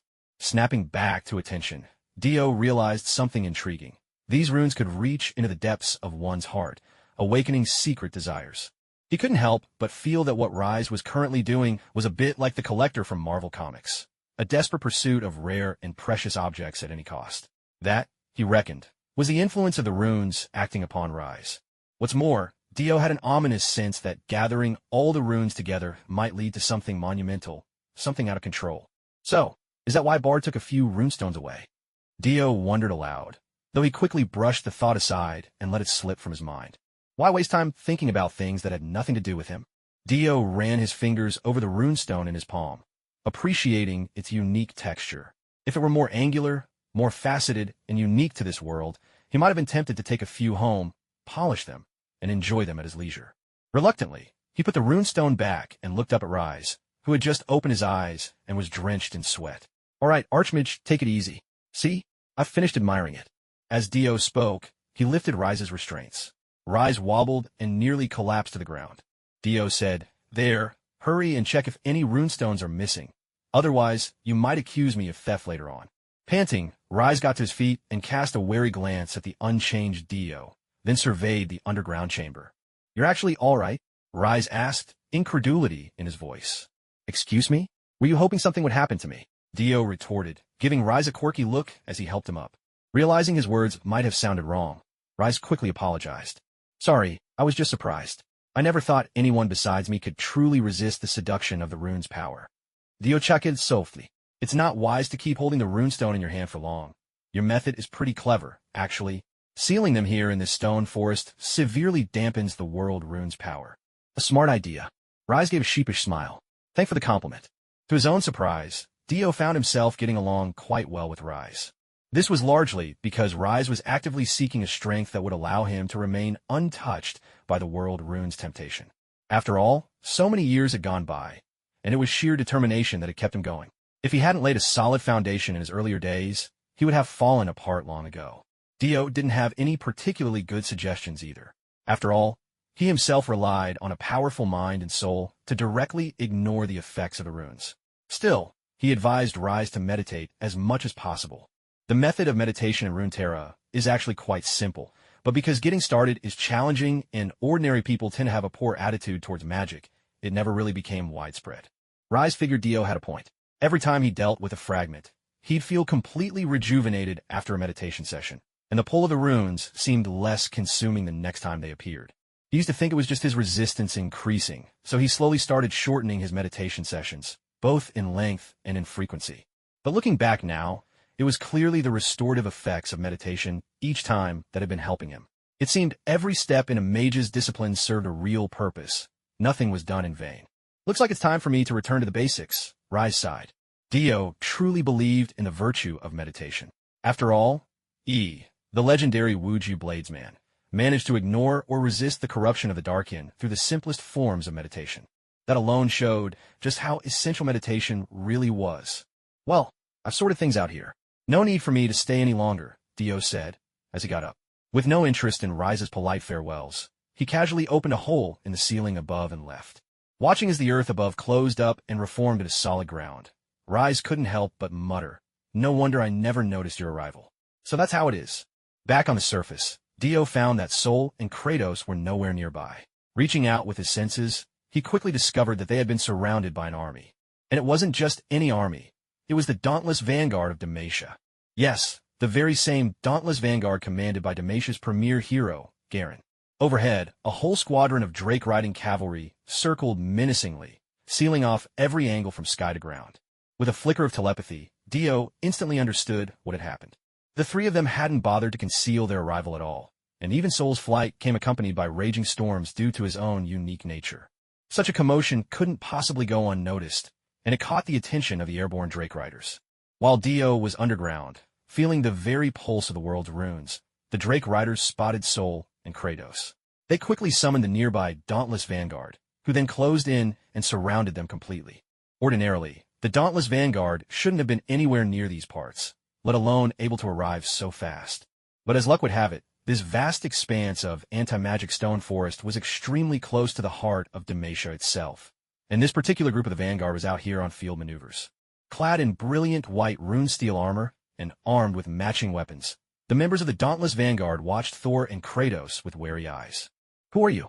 This is a military-restricted zone. How did you get in?" The leader stepped forward, fixing his gaze on Thor as he spoke. Well, it couldn't be helped. Thor's towering height and burly frame made him hard to ignore. With every pair of eyes locked on him, Thor showed no surprise. He answered with a single, thunderous word: "Out." At this, the corners of Kratos' mouth and Dio's, hidden in the shadows, curled up ever so slightly. This was the Thor they knew. The leader of the dauntless vanguard let out an angry, incredulous laugh. With a wave of his hand, he signaled the surrounding warriors to draw steel and press closer. "No killing," Kratos remarked, glancing around at the soldiers. There was a steely resolve and unwavering courage in their eyes. It was clear their faith was unshakable. Thor only shrugged at Kratos' words. "So long as their luck holds," he replied. Without summoning Mjolnir, Thor stretched out his arms and suddenly clapped his hands forward. A mighty thunderclap rumbled through the air, sending an invisible shockwave crashing ahead. The dauntless vanguard were undaunted, eyes narrowing as they crossed their swords to defend, ready to use flesh and steel to block a god's wrath. But it was hopeless. The sudden, explosive thunder tore through them, leaving only shattered remnants behind. The acrid tang of ozone filled the air, faint blue lightning sparking in the aftermath as several men fell, struck down in an instant. "Damn it, confirm. They're sorcerers," the lead warrior roared, face contorted in fury as he commanded the vanguard to shift their formation. He had no desire to continue the assault. His priority now was to cover a retreat. Demacia's standard-issue weapons were crafted from rune steel laced with anti-magic or designed to suppress mages on the battlefield. Yet, Thor's strike showed no sign of being weakened by the rune steel's baneful effects at all. Worse still, if this was what his power looked like when supposedly suppressed, what havoc would he wreak if truly angered? And this was no ordinary place. This was the anti-magic groves. Every mage who entered these groves would feel their power stifled and contained. And worse, even the capital of Demacia was close by. News of this would have to be sent back, quickly, so the capital could lock down and prepare. The Drake Riders, watching in shock as Thor unleashed his might, sensed danger at once. They spurred their mounts skyward without hesitation. On the ground, amid the wreckage Thor had wrought with a single blow, he glanced up at the dragon birds and turned to Kratos. "The ones in the sky are mine, the rest are yours." Kratos sighed. Truth be told, he had no desire to slaughter innocent men. They had come here for adventure, not to fight a war or pass a trial. Even his earlier skirmish with Renekton had been nothing more than a test. These warriors before him, they were just ordinary people. Hadn't he himself once been like them before becoming a god? If he kept on like this, he'd be no better than a bully taking on helpless children. "Children, stay here and don't move. I can promise you I won't kill you." Kratos sighed and spoke gently to the fallen dauntless vanguards. The dauntless vanguards certainly wouldn't heed his advice, but they wouldn't dare to attack either. After all, anyone who could keep company with a man like that, a living monster, couldn't possibly be weak. Slowly, the dauntless vanguards picked themselves up, watching him warily as they backed away, intent on leaving. Seeing that they weren't charging at him blindly, Kratos lost interest and paid them no further mind. At that moment, a few flashes of lightning streaked across the sky. After wiping out all the dragon-winged riders, Thor made his way back. "Why haven't you taken care of these guys?" Thor sounded puzzled to find a few dauntless vanguards still alive. Kratos simply shook his head and replied, "We're only here for some fun, not for slaughter." Thor eyed Kratos for a moment, curled his lip, and conceded, "All right, have it your way." The remaining dauntless vanguards glanced at each other. Realizing Thor had no intention of finishing them off either, they beat a hasty retreat. They needed to hurry back to the city and report everything. This mage was far too powerful. If he broke into the capital of Dalmatia, it could mean total destruction for the nation, and those anti-magic stones seemed to have barely any effect on him. He was disaster incarnate. Once the dauntless vanguards had gone, Dio finally stepped out. Dio signaled to the other two that it was time to leave. A bit of telepathy told him Shurima was still silent, so Dio decided it was best to do some exploring elsewhere. "So how was it? That runestone, what did you think?" Thor strode up, curiosity in his voice. "What's the difference compared to the Norse runes?" Kratos picked up the question. Dio waved his hand dismissively. "There's a difference, sure. Here, everything in this world is composed of rune stones, and those stones hold immense power. But they also tempt the very hearts of men. Still, the advantage is clear. An ordinary person can ascend to demigod-like strength in no time, with hardly any side effects." Thor and Kratos both marveled. "That's completely different. The runes we know from Runeterra are just tools. What you're describing is more like an enhancement." Thor fell silent, lost in thought, when Kratos picked up an enhancement buff that helps people grow even stronger. Thor's eyes lit up as he nodded in agreement with Kratos. "That's actually a good way to put it. The side effects may be minor, but if you can't handle it, you'll fall into the abyss all the same. Take Brand, the Burning Vengeance," Dio explained, recounting Brand's tale.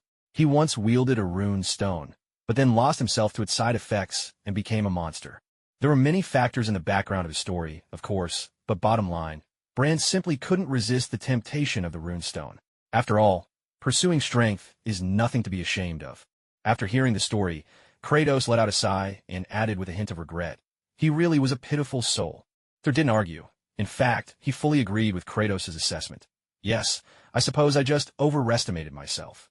Kratos shot Thor a puzzled glance. Thor shrugged his shoulders. "That's why the power of the rune stone is so fraught. Without a strong will, it's all too easy to lose yourself. Yet those with strong wills tend to have their own pride, so their pursuit of the rune stone isn't simply a hunger for power. And even if you keep it close by, it can still draw you into darkness over time." Dio continued his explanation. Ever since Dio and his companions parted ways with the two brothers, Nasus and Renekton had thrown themselves desperately northward, searching for any trace of Azir's bloodline. They were specifically after a woman named Sivir, the illustrious wielder of the giant cross-shaped blade, Kalikar.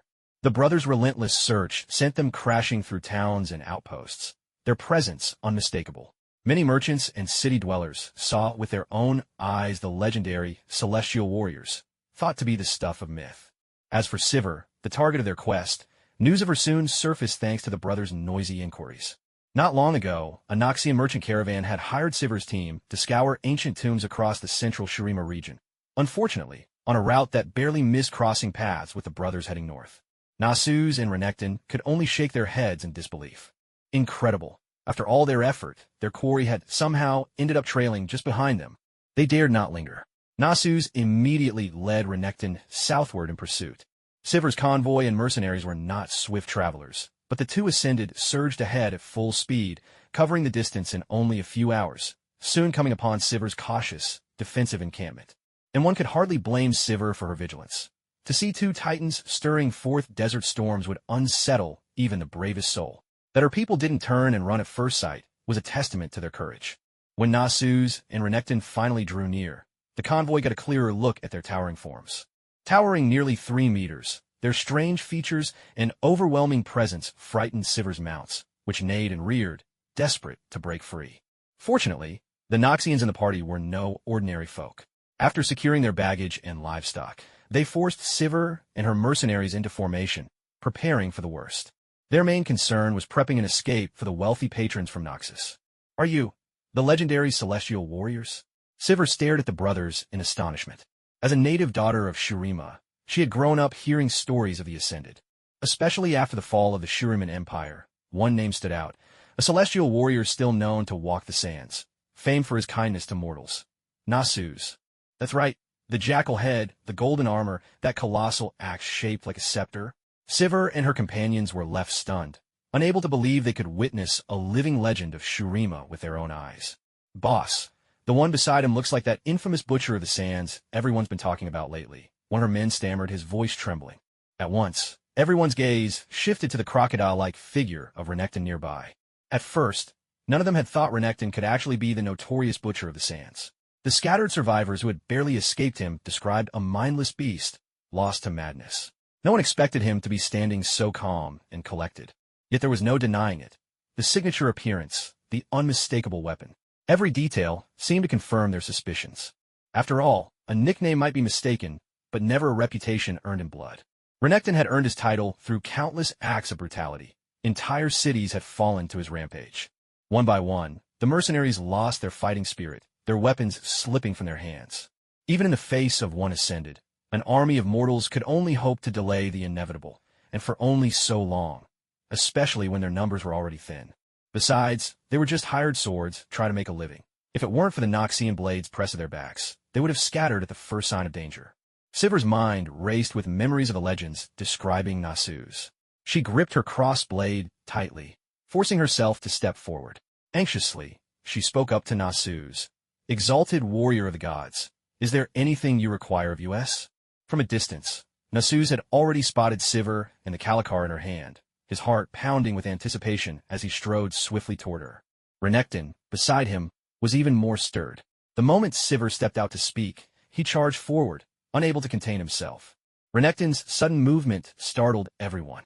The Noxians shoved the mercenaries ahead, urging them to attack first. But Renekton moved like lightning. He was upon them in a heartbeat. Facing death, all anyone could do was shut their eyes and brace for the end. Instead, what greeted them was Renekton's powerful, booming voice. "You're Sivir, leader of the mercenaries? Where did you get that weapon in your hand?" Before leaving, Dio had described to them Sivir's distinctive appearance. After all, that crossblade, Kalikar, had once belonged to a hero of Shurima and was said to have been buried with the legend. This blade, steeped in potent magic, held one remarkable trait. As a weapon bestowed by the Shuriman Empire upon its champions, it could only be wielded without harm by two kinds of people. One, the hero to whom Shurima had originally granted it, and two, a true descendant of Shurima's royal bloodline. Sivir was caught firmly in Renekton's grasp, unable to struggle free. The Noxians, startled by Renekton's sudden movement, reacted on instinct and loosed a volley of arrows. At the same time, Sivir's own followers, though trembling with fear, charged forward. One of them even brought out a heavy firearm, readying the bolt with trembling hands. Renekton calmly raised his colossal blade in front of himself, effortlessly deflecting the incoming attacks. With a sweep of his staff, Nasus conjured a sigil of dusky violet magic beneath their feet. Instantly, everyone found their bodies turning stiff, their thoughts slowing to a crawl, their weapons heavy and unwieldy in their grasp. The Noxians soon realized their weapons were turning rusty and brittle in their hands, and their armor had begun to rot and decay. "Run!" Someone screamed in terror, while another, snapping out of shock, hurriedly ordered the others to get out of the range of the magic circle. But it was futile. The magic had made their bodies old and rigid, and some collapsed on the very path out, dying before they could escape the deadly circle. "No!" Sivir roared in fury as she realized her own followers had also been caught in the spell's edge. She couldn't understand why Nasus, usually known for his mercy and sense of justice, had struck so harshly at her people, and why he had not stopped Renekton, but instead attacked her own side. Struggling desperately to break free, Sivir found herself pinned by Renekton's iron grip, until, in a moment of inspiration, she twisted and kicked forcefully at Renekton's eye. Caught off guard, Renekton snarled in pain and loosened his hold. Seizing her chance, Sivir slashed at Renekton's flank with her heavy, cross-shaped blade. Chalice Ear was a weapon of formidable magical power. It sliced easily into Renekton's body, though Sivir's strength was insufficient to do more than leave a small cut on his crocodilian hide.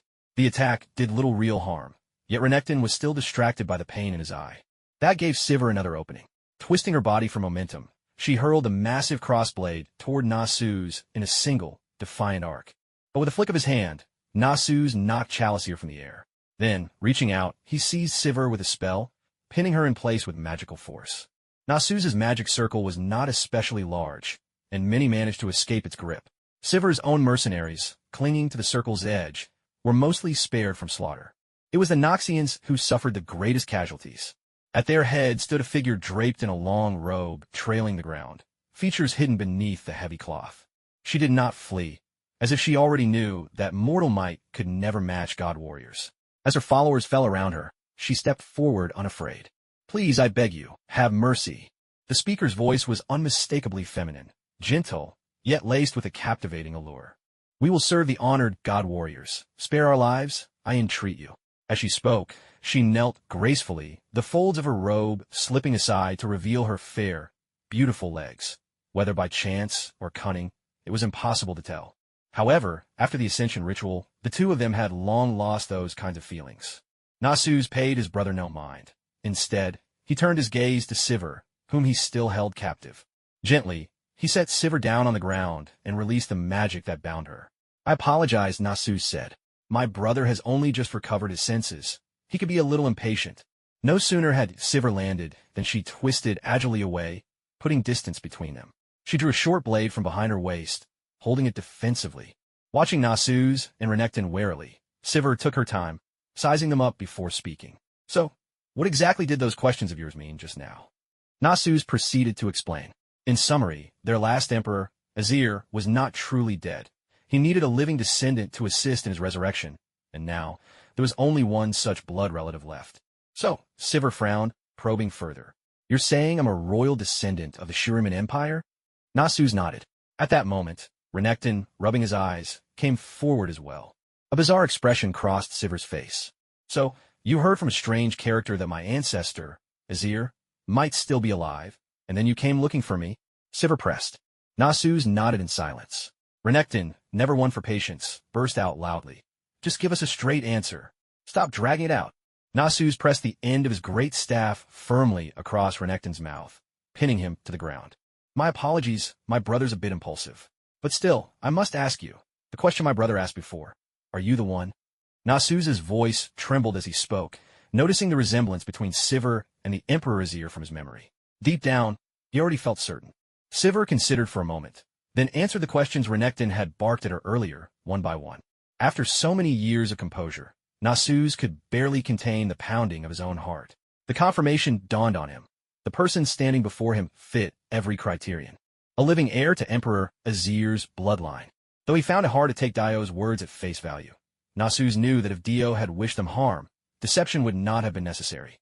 After all, this was likely their only chance to bring Azir back. Besides, if Sivir was brought to Azir, they would soon learn the truth, one way or another. But Sivir had no intention of coming along. "No, absolutely not. I'm not going with you."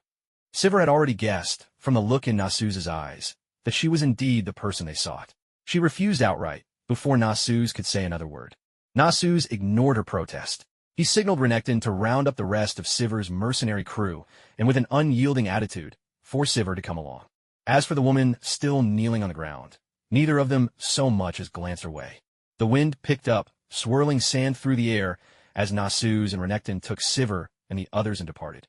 After the others had left, one of the few Noxians still able to move asked, "Miss Cassiopeia, should we continue?" It was understandable why he asked. Most of their money and supplies for this mission had been used to hire Sivir and her team, yet now both of the ascended warriors had taken everything and everyone with them, leaving the Noxians behind. This Cassiopeia was none other than the second daughter of the noble Du Couteau family from Noxus, Cassiopeia Du Couteau. She removed her headscarf and veil, revealing her strikingly beautiful face. Watching as the trails left in the sand gradually faded away, she smiled radiantly and said, "Let's follow them. It seems we've stumbled upon a valuable secret. Our spoils this time will be far greater than we originally planned. But we've lost most of our supplies, and whatever magic that man used left us so weak. I'm afraid." Before he could finish, Cassiopeia's smile vanished, her expression turning cold. "If you can't keep up, think about your families. The Du Couteau family has no use for idlers." Her voice slithered out like a serpent's hiss. The group exchanged glances, then, without hesitation, scrambled to collect their belongings and hurried to catch up with Nasu's and the others. Meanwhile, Nasu's and his team brought Sivir to their destination. Just as the prophecy foretold, Azir was successfully resurrected. The sun disk rose once more, endless fresh water gushing forth to bless the land. Still, everything had gone so smoothly that Nasu's couldn't help but wonder where Zarath had gone. After all, they hadn't seen a trace of him along the way. For someone who should have tried to interfere, Zarath's sudden disappearance was unsettling. Yet it didn't matter, for with Azir reborn, all of Shurima would begin anew. Sivir, being Azir's only living descendant, saw her status and standing soar overnight. The mercenary companions who had followed her here became her own royal guards, forming her loyal retinue. Guided by ancient prophecy, countless commoners began flocking toward the sun disk. On the other side, Dio discovered news of the sun disk's resurrection and the re-establishment of the Shuriman Empire. Even so, he didn't rush off right away, as he was currently in Piltover, the city known as Piltover among the locals. The main reason for his visit was to learn what kind of universe he now inhabited. Dio had seen the first season of Arcane, and, according to the designers, Arcane's story takes place in the main universe. So Dio was determined to find out if this truly was the main universe. From the moment he entered Piltover, Dio felt this place was a world apart from anywhere else. Piltover wasn't especially large. Together with Zon, the area they covered was roughly the size of a moderately large Chinese county, which was still small for a port city like Piltover. With this close examination, Zon's actual land area turned out to be even smaller than expected. No wonder people in Zon have such poor manners. There's barely any room to live. Most of the space is occupied by severely polluted zones and all kinds of factories churning out toxins. Dio stood on Progress Bridge, looking out at Zon. He shook his head and scratched his back with a massive sword in his hand. Thor sniffed at the air, then quickly covered his nose. There's so much industrial exhaust here, it would bother even us if we had to breathe too much of it. Imagine living your whole life surrounded by this stuff. Don't they care at all about their own safety? Oh, Dio turned to Thor. Does the alchemic smog here actually affect you too? Kratos sniffed as well, then thought it over. It doesn't exactly harm us, but it sure isn't pleasant. Imagine someone tossing a whole pan of flour in your face. That's what it feels like. After all, breathing is still an instinct, even for us. Thor nodded in agreement with Kratos. That made sense. If this poisonous air could seriously hurt godlike beings like Thor and Kratos, then this would be far more than just ordinary pollution. It would mean Zon's living conditions were as hellish as those of Barbarous, Mortarian's homeworld. No way, really? Even you two get bothered by this? How weak can you get? Dio taunted, his greatsword pulsing with a dull red glow like a beating heart as he teased Kratos and Thor. Kratos just snorted dismissively, not bothering to answer. Thor, however, fired back with a mocking tone. Wanna guess it got smashed so hard he had to crawl back into his sword. All right, that was you. A furious roar erupted from the massive sword. Dio planted his sword into the ground, ignoring its wrath completely. Instead, he looked at the line of guards standing behind him, their eyes wary and hands on weapons. What were you people thinking? I remember a few centuries ago, this place was still called Old Zon, and Piltover didn't even exist. What? Now that there's a new street, you decided the old street's just a garbage heap. Those guards were a mix of Piltover's army and law enforcers, sent to block Dio and his two companions. It was mostly Kratos' fault. He'd released those dauntless vanguards, who promptly ran back to Damasia's capital and reported everything to King Jarvan III, who wasted no time issuing a kill-on-sight order.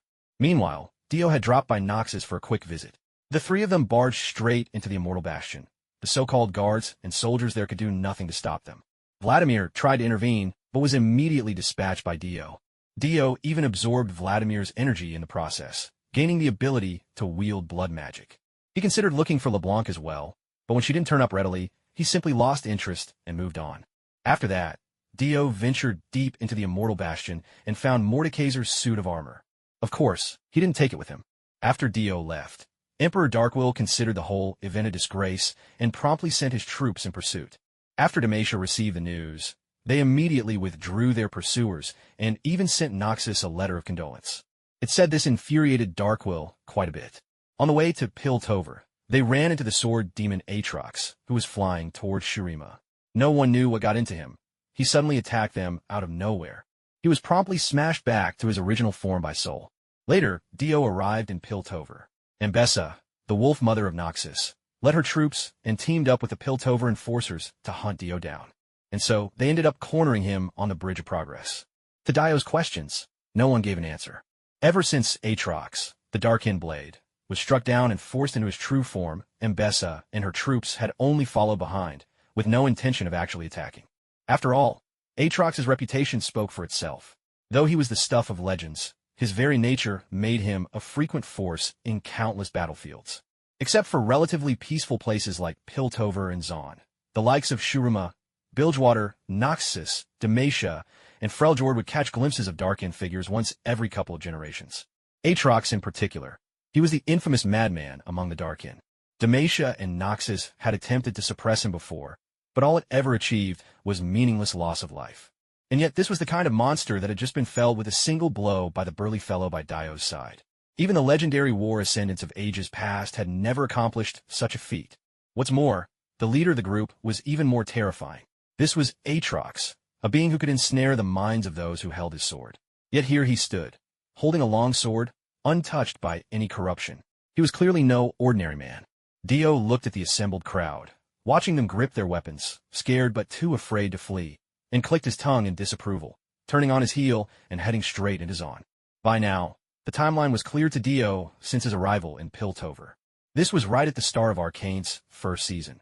Jace had been a counselor for some time, Vi and Jinx had already crossed paths, and Echo had brought Vi and Caitlyn to the camp of the Firelights. Right now, the three of them were hiding in a corner of Zon, sneaking peeks at what was happening here. Meanwhile, Zon's current underworld boss, Silco, was leading a group of Cambarans to welcome Dio and his companions. Having confirmed the timeline, Dio's purpose in Zon became perfectly simple. Aatrox claimed he sensed the aura of an ally beneath the city. Which meant, was there a Darkin beneath Zon? This was news to Dio. Could it be a newly released champion from Riot? "Welcome to Zon, sir," Silco said, stepping forward as he watched the three of them enter the city. "Is there anything I can do to assist you?" Dio glanced at Silco. This was the man who cherished Jinx to his very core, who dedicated his life to Zon, and yet, by the end of Arcane's first season, would meet his end at Jinx's own hand. It has to be said, it was tragic indeed.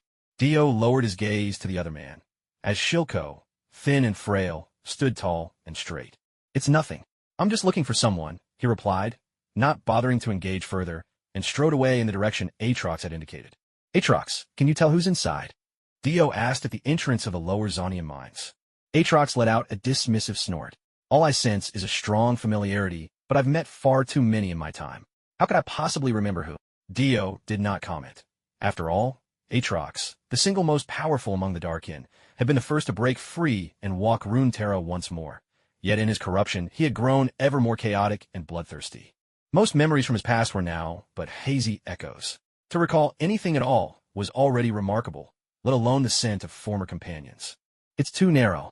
I'm not going in," Sol declared, shaking his head at the mine's cramped passage.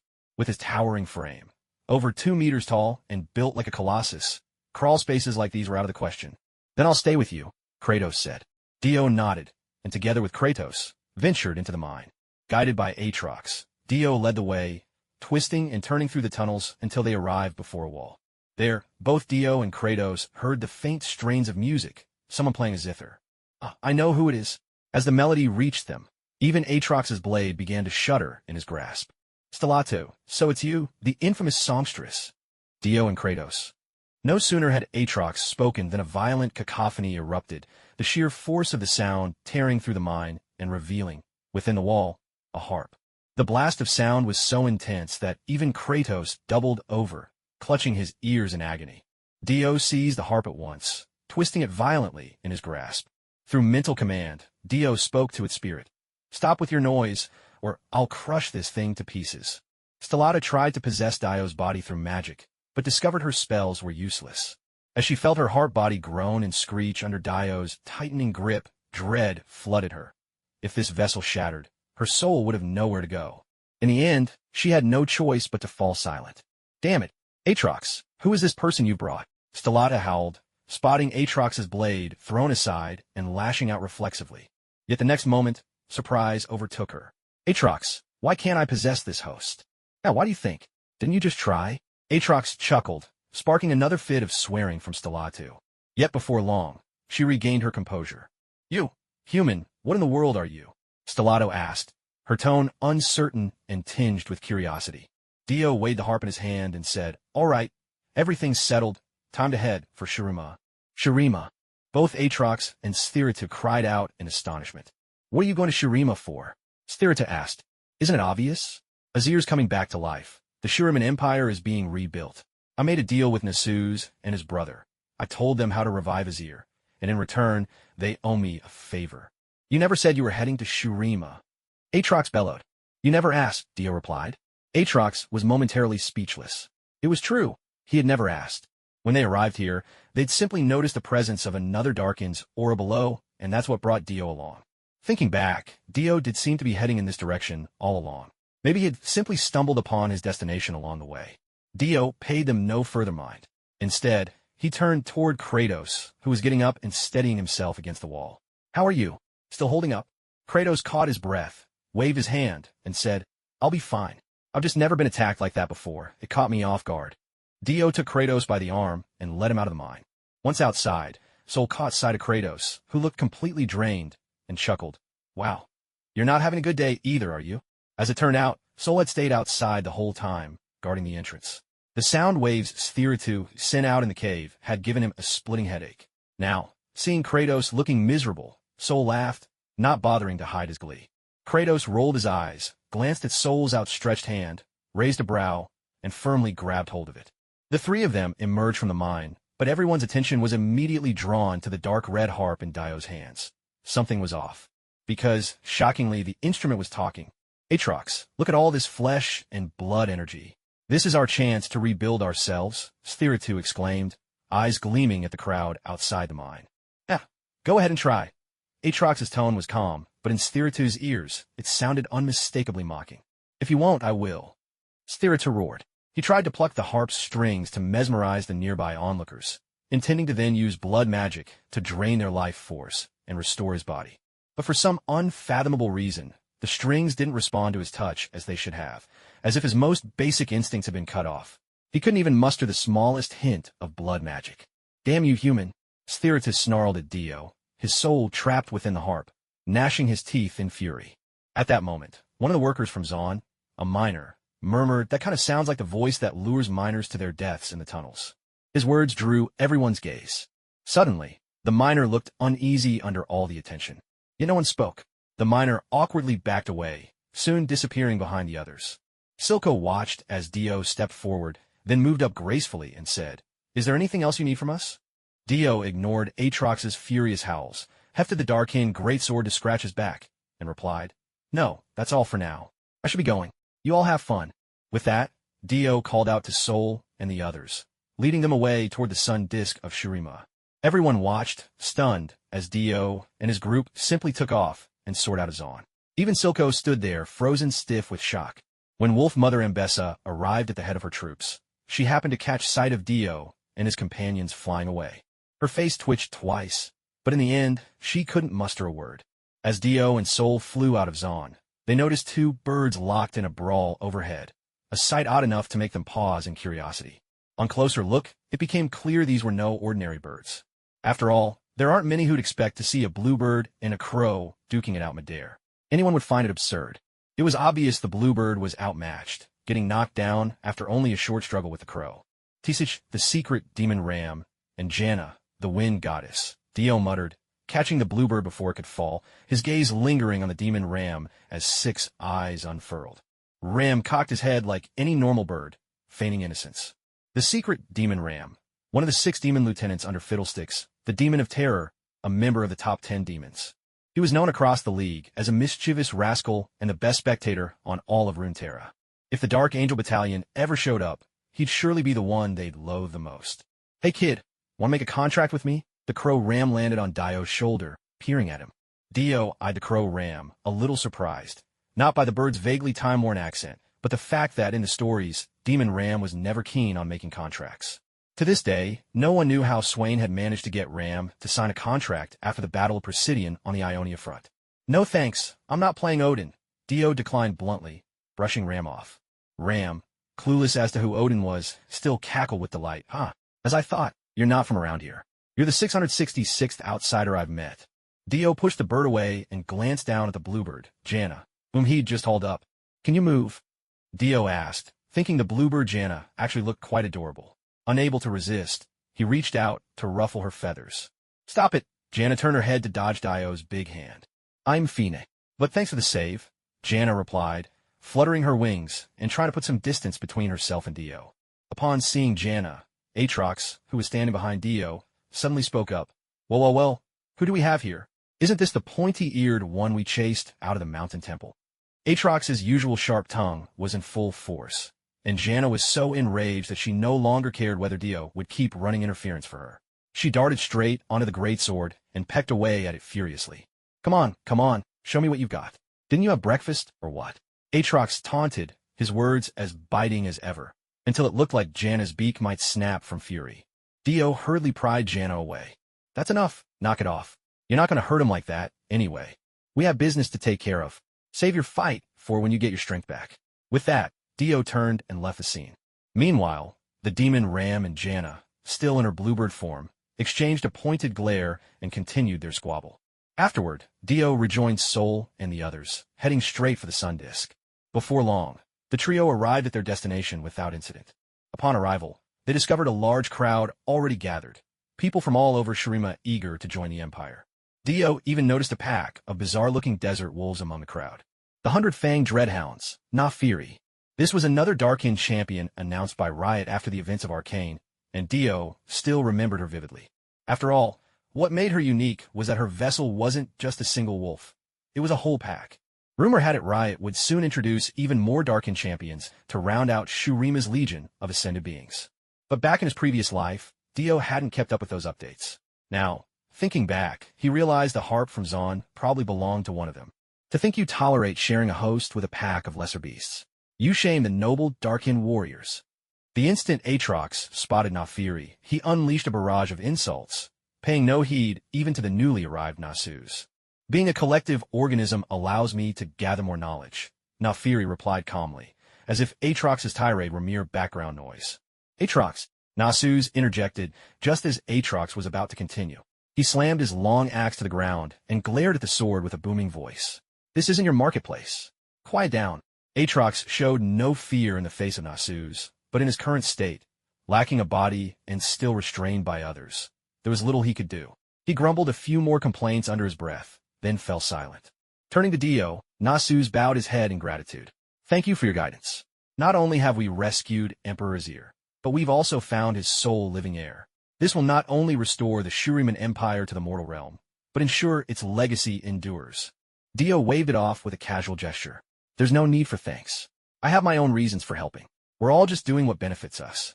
Nasus nodded in understanding, then led Dio into the royal city. Azir was instructing his only descendant, Sivir, on royal etiquette and knowledge. After all, she was all he had left of his bloodline, though she was a woman. For the sake of the royal lineage, she had to be taught proper decorum, and it was urgent to find her a husband so that heirs could be born for the dynasty. When Dio and his companions met Azir, Dio was struck by how much Azir's appearance resembled that in CG animations, tall and thin, crowned with a bird's head and holding a scepter. At the very moment he saw Azir, Kratos' face darkened instantly. It had to be said this guy indeed looked a lot like Thoth. Your Majesty, Your Majesty. Before Dio could say a word, Aatrox and Shillet, who resided within him, burst out with declarations of loyalty. Azir noticed the still-sealed Aatrox and Shillet as well, and personally accepted the greatsword and the lyre from them. You two have suffered much. Rest assured, when those Celestials descend again one day, I will mobilize the army to strike them down. Azir made grand promises without worrying about the truth. Believe me, when that time comes, I will grant you command of the troops, so you can personally wash away this old humiliation. But for now, I ask that you suppress your resentment accumulated over 1,000 years. The Empire is reborn. Everything must begin anew, and no major disruptions can be allowed. Hearing this, Aatrox and Shillet wept uncontrollably within their weapons and renewed their solemn pledges of loyalty. The commotion of their voices grew so loud that Azir's expression became a little awkward. He immediately called for Nasus, who was waiting outside, asking him to take the two away. Once the great doors closed, Azir's expression promptly switched back to one of steady composure. Kratos watched this change, his face wrinkling in disapproval. My apologies, gentlemen. Forgive me for showing such a scene, Azir said, performing a proper royal salute. He then turned to Dio. I heard from Nasus that you seek some favor from me. May I ask what it is you desire? With the Empire freshly rebuilt, everything must start from scratch. I cannot promise I can grant you whatever you want. Azir's tone was respectful, even bordering on humble. Yet, with his words, he'd already committed as much as he could. Should Dio demand something difficult, Azir would likely be unable to fulfill it. Dio was a bit surprised by Azir's attitude, but he spoke up. It's nothing too demanding. I merely wish to borrow your sun disk once. The sun disk? Azir was clearly taken aback. Could it be that you wish to perform the ascension ritual? Forgive my candor, but your strength is already beyond what even ascension could enhance. Yet if you insist on proceeding, it's not out of the question. But, if I may ask, could you tell me the reason? Dio chuckled and said, "It's not impossible. I'm mainly interested in studying the source of the Ascension's power." The source? Azir tilted his head in puzzlement. How could Dio not know what the source was? It was the Starborn who seduced the humans atop the Colossus Peak, convincing them to crown Aurelian Sol, the Starforged dragon, with a crown crafted just for him, siphoning the Dragon King's knowledge and strength. And the Sun Disk served as the final conduit for channeling that power. Azir did not reject Dio's request. In fact, he agreed to it without the slightest hesitation. Nasus, upon learning that Dio intended to undergo the Ascension ritual, wasn't surprised either, even though he doubted it would do anything to enhance Dio and his companion's strength. Though, while I was passing by, I overheard you mention you wanted to explore the origin. Nasus inquired. Do you have any idea what the origin truly is? There was a heavy gravity in Nasus's words. Dio nodded. Nasus sighed, his voice low. Knowing this, and you still wish to investigate further? Dio nodded again, resolute. You know then. This time, Dio took the initiative before Nasus could speak again. Nasus nodded in return. I oversee Shurima's archives and the preservation of its knowledge. The accounts are all clear as day to me. Even the Celestials themselves fear facing that greatness head-on. We are but a small tributary of that vast power. From Nasus's words, Dio realized with surprise that Nasus did indeed know of the Dragon King's existence. He hadn't expected anyone on Runeterra to be privy to such knowledge. After all, for everyone on this planet, the Dragon King's rank was akin to that of Creator God. In theory, no one should even be aware of beings of such stature, except perhaps a few rare individuals. Much like the 5 primordial deities of the Marvel Universe, whose existence remains unknown to all but a select few, let alone entities that reign above even them. In that case, you must be aware, he intends to end the world, Dio stated calmly, his gaze fixed on Nasus. Nasus's expression and tone remained unchanged. Yes, I know, but who's to say how far off that future might be? We've got enough chaos on our hands with the Void's invasion. I hardly have energy left for such concerns. With that, he led Dio and the other two to a doorway. Opening it, he said, Preparations for the Ascension ritual will commence as soon as possible. This is your room for the interim. Rest here for now. With those words, Nasus departed. The Dragon King. There's no way we could deal with someone of that power, right? Sol asked, sinking into a wide chair. Kratos rolled his eyes. If you can handle that, I'll stake my life on it. Sol responded with an equally dramatic eye roll. He may have been a battle maniac, but he wasn't a fool. To stand against a being of that caliber, even the fire giant Surtur couldn't hope to prevail. The two turned to look at Dio, who was resting on the bed. You want to see the Dragon King? What for? Dio remained silent for a long moment before finally answering. Maybe it's curiosity. I just want to give it a try. His initial goal was to approach the Dragon King and see if there was a way to destroy the crown that controlled him. If he could use that as a bargaining chip in exchange for the Dragon King's knowledge, all the better. As for now, it was best to let Sol proceed with the Ascension ceremony first. Kratos, after all, was never someone who chased after power, and he held little interest in ceremonies of any kind. Time flowed quickly, and soon the day of the Ascension ceremony arrived. The Grand Plaza of the Shuriman capital was packed with people, a sea of heads stretching as far as the eye could see. After all, this was the legendary Ascension ritual, something today's Shuriman people had only heard of in the tales from the elders. And today, the ceremony was about to unfold before their very eyes. Excitement was in the air. Everyone was abuzz with anticipation. Isn't this a bit much? Kratos remarked, noticing that even Sol, walking up the steps, seemed invigorated by the grand occasion. The man indeed relished crowds like these. What truly surprised Kratos, though, was why so many had gathered here in the plaza. This is a once-in-a-lifetime spectacle, Kratos, said Dio, pointing toward the solar disk. Don't you want to give a shot yourself? Kratos shook his head and instead turned the question back on Dio. Weren't you planning on going too? Why aren't you first in line? Dio's smile faltered for a moment before he replied. I'd rather observe Sol's result first. If things don't go well, then I'll just keep out of the way. So you're treating him as your test subject? Kratos looked utterly stunned. Dio's smile suddenly took on a layer of ambiguity. But in truth, Dio hadn't sensed Sol to be a mere pawn. He simply couldn't be certain how his meeting with the Dragon King would end. If things went awry and disrupted the upcoming Ascension ceremony, that would be disastrous. Although the Dragon King couldn't control his power leaking out, that didn't mean he couldn't control the extent of that leak. If the Dragon King grew displeased and ramped up the flow, causing the entire ritual to fail, that would be far from amusing. A possibility of success turned to zero by his rash interference. What a loss that would be. Before long, the ascension ceremony began. A pillar of golden light connecting heaven and earth descended from beyond the sky, pouring itself into the solar disk, which then projected the blazing energy into Saul's body. The immense brilliance and heat racked Saul's nerves, sending him howling in pain, only for him to grit his teeth and endure. Soon, an even bigger orb of energy came down from the heavens. Saul felt his body grow numb, a strange sense of disconnection overtaking him. Turning to the Nasu's brothers nearby, Dio asked, "By the way, how long does a person usually endure this ceremony?" Nasu's was taken aback by the sudden question, but quickly recovered. Nasu's rested his chin in his hand and said, "During my ascension ritual, I was actually unconscious the entire time, so I don't know exactly how long it took.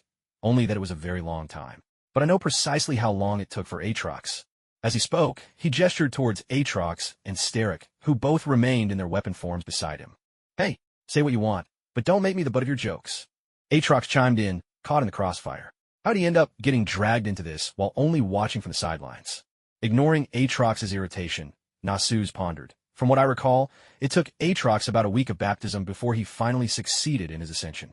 So it's simply impossible to complete the ritual quickly. Dio and Kratos nodded in understanding. If it took Aatrox a whole week to ascend from mortal to demigod, then wouldn't it take Thor even longer?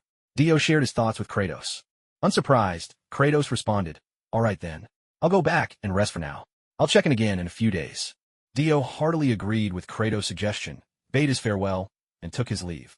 And with that, Thor was left to undergo the ritual undisturbed for nearly a month and a half. A month and a half later, Thor finally stepped down from the solar disk. His height hadn't changed, but he seemed a little leaner than before, and Dio could sense some strange, new force within him. No sooner had Thor touched the ground than he collapsed in exhaustion. It was Renekton who noticed the dissipating energy from the solar disk and carried Thor away. As Kratos looked at the unconscious Thor, he asked, "Can any of you tell what new abilities Thor might have gained?" Azir glanced back at Kratos with an odd expression. "Impossible. No matter how strong we are, we cannot precisely discern the abilities within another's body." "Then what is this?" Kratos frowned, perplexed. But Dio, who had noticed something, spoke up. "He's awakened his racial talents. Thor is the son of Odin and a giantess, so he was born naturally strong. That's why he's always been so powerful. Up until now, Thor relied mostly on the strengths of his mixed heritage, the Asgardian blood being dominant. But now, he's awakened his giant blood, which means..." Before Dio could finish, Kratos continued, "He can use giant magic now. This was a unique kind of magic found in the god of war's Norse mythology, a power that only giants could wield. If magic in Norse legend could be categorized, regular magic would theoretically be accessible to gods, humans, elves, and giants alike. But giant magic was different. As the name suggested, it was magic exclusive to the giant race." Kratos stared at Thor for a long moment before saying, "Doesn't this make him just like Atreus?" Dio thought for a while, and realized he really was. Dio and Kratos were engaged in a lively conversation, but the others nearby couldn't understand a word. "Sir, may I ask if now would be a good time to begin the ascension ritual?" Although Azir couldn't make sense of what Dio and Kratos were saying, as long as this honored guest's soul didn't end up a failure like the Bekai, everything was fine by him. Dio agreed promptly, "Let's go. I can hardly wait any longer." And so, Kratos and a few attendants stayed behind to look after Sol, while Dio, Azir, and the rest made their way toward the sun disk. The sun disk was truly colossal. By a rough estimate, it spanned nearly 100 meters in diameter. What's more, water was streaming from the carved patterns on the disk, quickly flooding the surrounding desert. With astonishing speed, dried riverbeds were brought back to life with flowing water. With the sun disk as the center, almost the whole southern region of Shurima saw its rivers restored.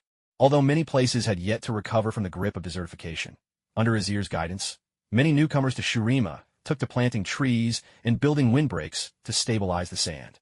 With a sense of ceremony, Dio ascended the steps. Guided by Azir, a flicker of energy once again descended from the heavens, funneling straight into Dio's body. In an instant, Dio was bathed in golden light. Just for a fleeting moment, Dio's mind was completely blank.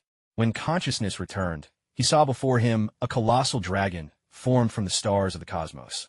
It was Aurelian's soul, the Star Forger.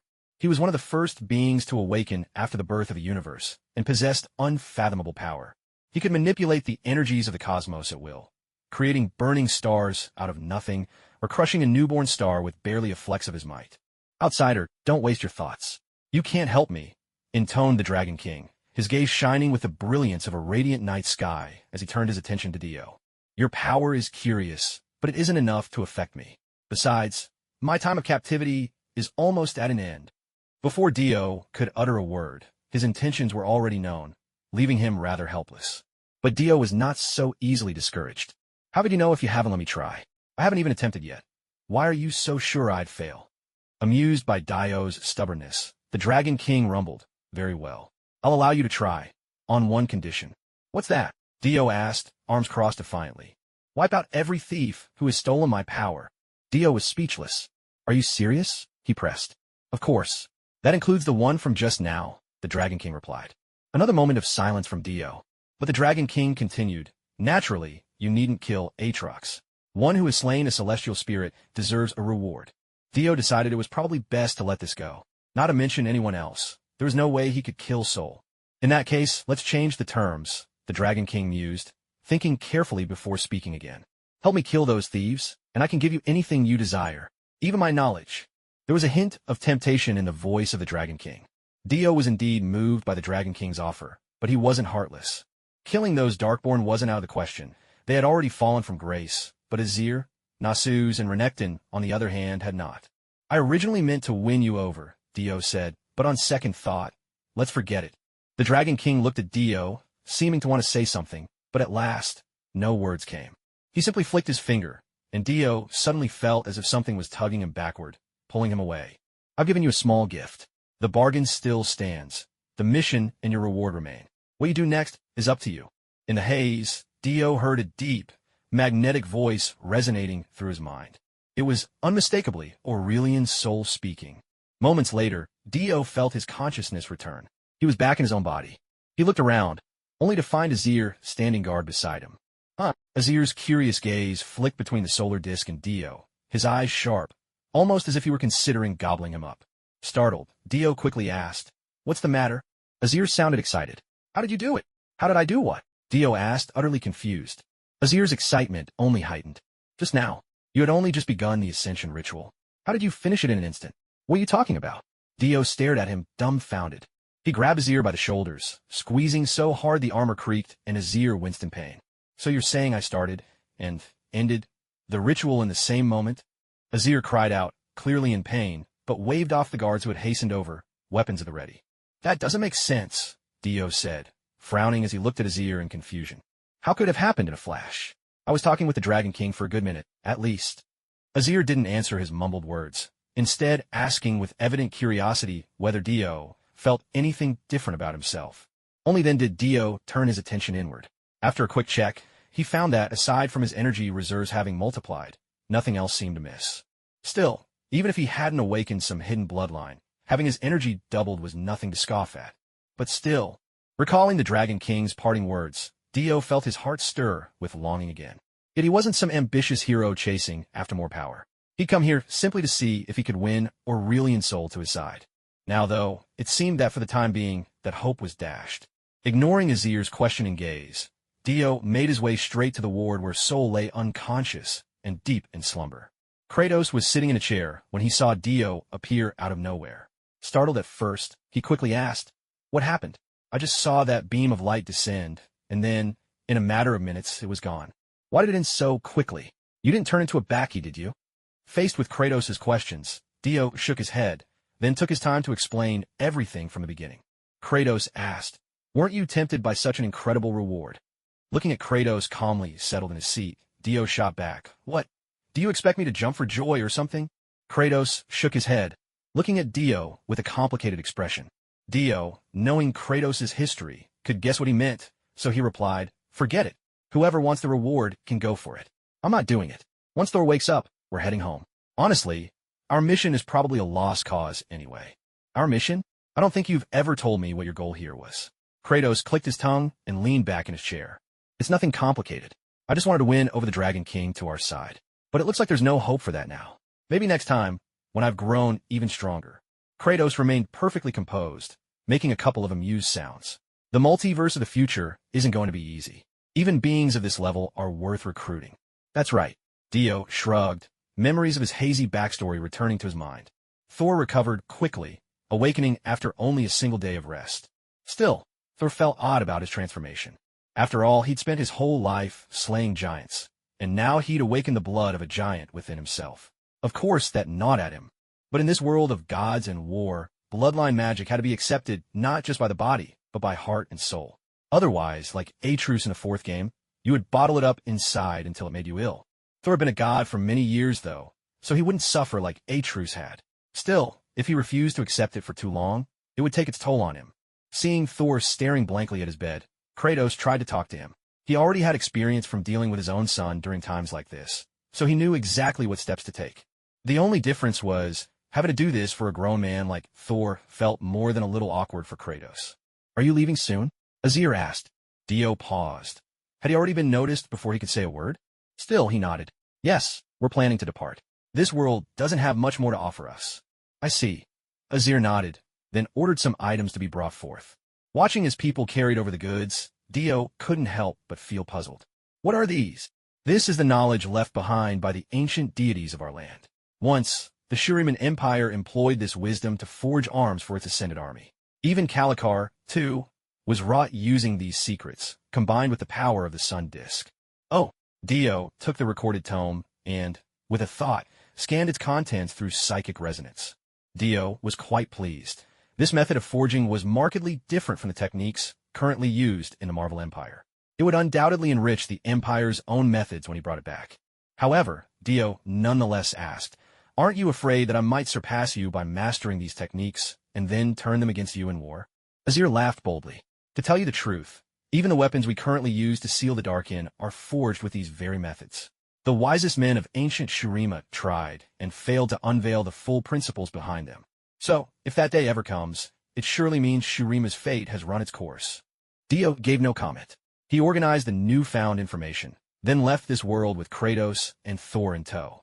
Upon returning home, Kratos excitedly recounted his experiences on Runeterra to Atreus, who relished every detail his father shared. As for the god of war, Thor's transformation moved Sif to tears. After all, the god of war Thor was never meant to be a heavy-set warrior. His frame was mighty, but never sluggish, much like his Marvel counterpart. Otherwise, why would Sif have chosen him?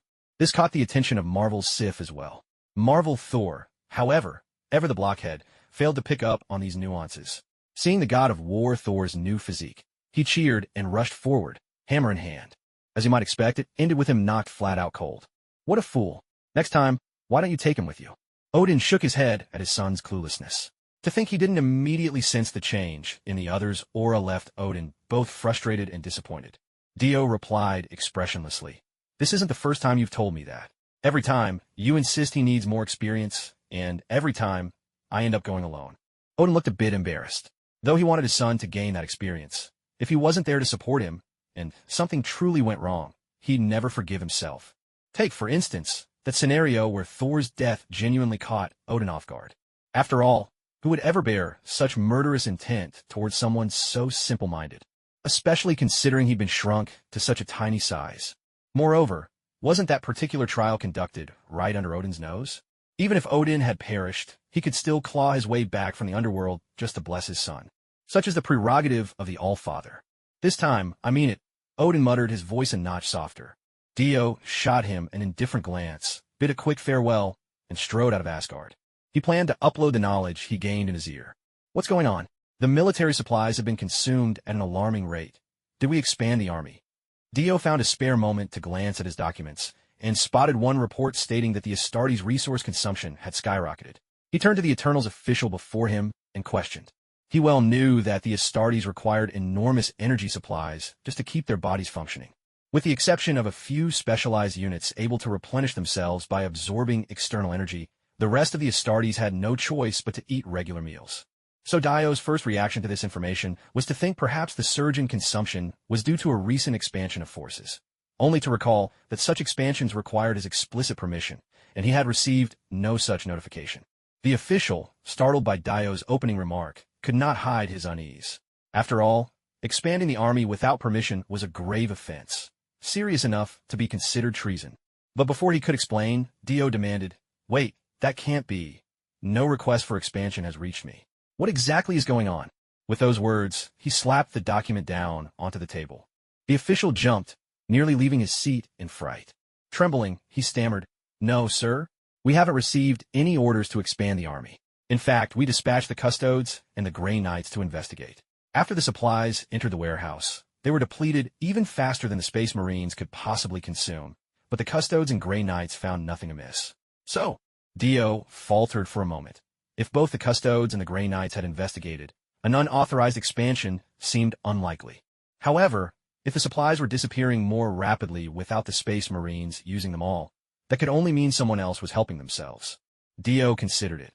If even the Grey Knights, who were all powerful psychers, could be fooled, then there weren't many entities in the entire universe capable of pulling that off. Having reached that conclusion, Dio's tone softened. "All right, I'll go see for myself in a while. For now, get back to whatever you were working on." The official, as if granted a royal pardon, nodded ceaselessly and hurried away. With that matter settled, Dio glanced at his wristwatch and checked up on Hela, who was still off somewhere in another world. He sighed, frustrated, with no idea where exactly she'd gone this time. Meanwhile, in a snow-laden landscape, Hela suddenly sneezed. "Boss, you caught a cold?" A burly man, wearing a classic Viking helmet, poked his head out and asked. "Cut the chatter and stay alert." Hela snapped, shoving his head down so that his nose collided with the ground, causing him to wince in pain with tears welling up in his eyes. Even Hela herself found it strange. She wore little to guard against the cold, but with her superhuman constitution, Earth's chill couldn't possibly give her a cold. There could only be one explanation. Someone must be thinking of me, most likely Dio. Elsewhere in the Marvel Universe, inside an Imperial military encampment, a playful, charming woman dressed in purple was happily eating from her bowl while scrolling through her phone. "There's finally enough food here. The stuff on Earth tastes good, but it's never filling enough. Good flavor's meaningless if it leaves you hungry." Ganata savored the exclusive sustenance prepared for the Adeptus Astartes, her face alight with pleasure. Yet within the Empire, neither the internal monitoring systems nor the servo-skulls supporting the surveillance networks detected even the slightest anomaly. Not a trace of Ganata's presence could be found. A Space Marine? I wonder how they taste. Just think of all that energy, Ganata mused, cupping her face with her hands as she absent-mindedly nibbled on another mouthful. Ganata, daughter of one of the 5 primordial creator gods, the devourer of worlds. But in truth, she was merely a cosmic tapeworm that had taken shape from within the belly of the World Eater. By consuming the cosmic energy inside her father, she had become something akin to him. What's more, there was a similar tapeworm residing in her own belly, granting her an endless hunger that compelled her to consume anything rich in energy, just as the World Eater did. "This is incredible, delicious, packed with energy. It's paradise." Ganata cried out in giddy excitement, feasting on the Astartes' exclusive meal. She had already completed her training under her father, the World Eater, and had learned to control her hunger at will. But alas, the energy contained in the Astartes' exclusive provisions far surpassed that of any ordinary fare, perfectly satisfying her post-resistance need to devour in one single sitting. Earth wasn't entirely lacking in food, but there, she'd need piles upon piles to even approach her current craving. Stay too long eating, and someone might notice. Here, though, things were different. Space Marines were notorious for their voracious appetites. Ganata merely pilfered a few extra rations. At worst, someone might just remark on the rapid depletion of stores. As long as she was quick and clever, nobody would ever catch on. She watched as a squadron of Grey Knights and Imperial Guardsmen, fully armored, passed by, led by their trusty avian servitors. "Hurry, there's another one. It's been breached over here." Eyes wide and mouth full, Ganata watched, chewing slowly as the soldiers rushed right past her. "Sorry about this. I really was just too hungry," she said, pressing her palms together and putting on an air of solemn apology. Still, not a single Grey Knight or Guardsman seemed to notice her presence. But why are they back again? Didn't they report finding nothing yesterday? Back so soon? Ganata draped herself over a Guardsman, curiosity sparkling in her eyes as she watched the busy movements of Guard and Grey Knights alike.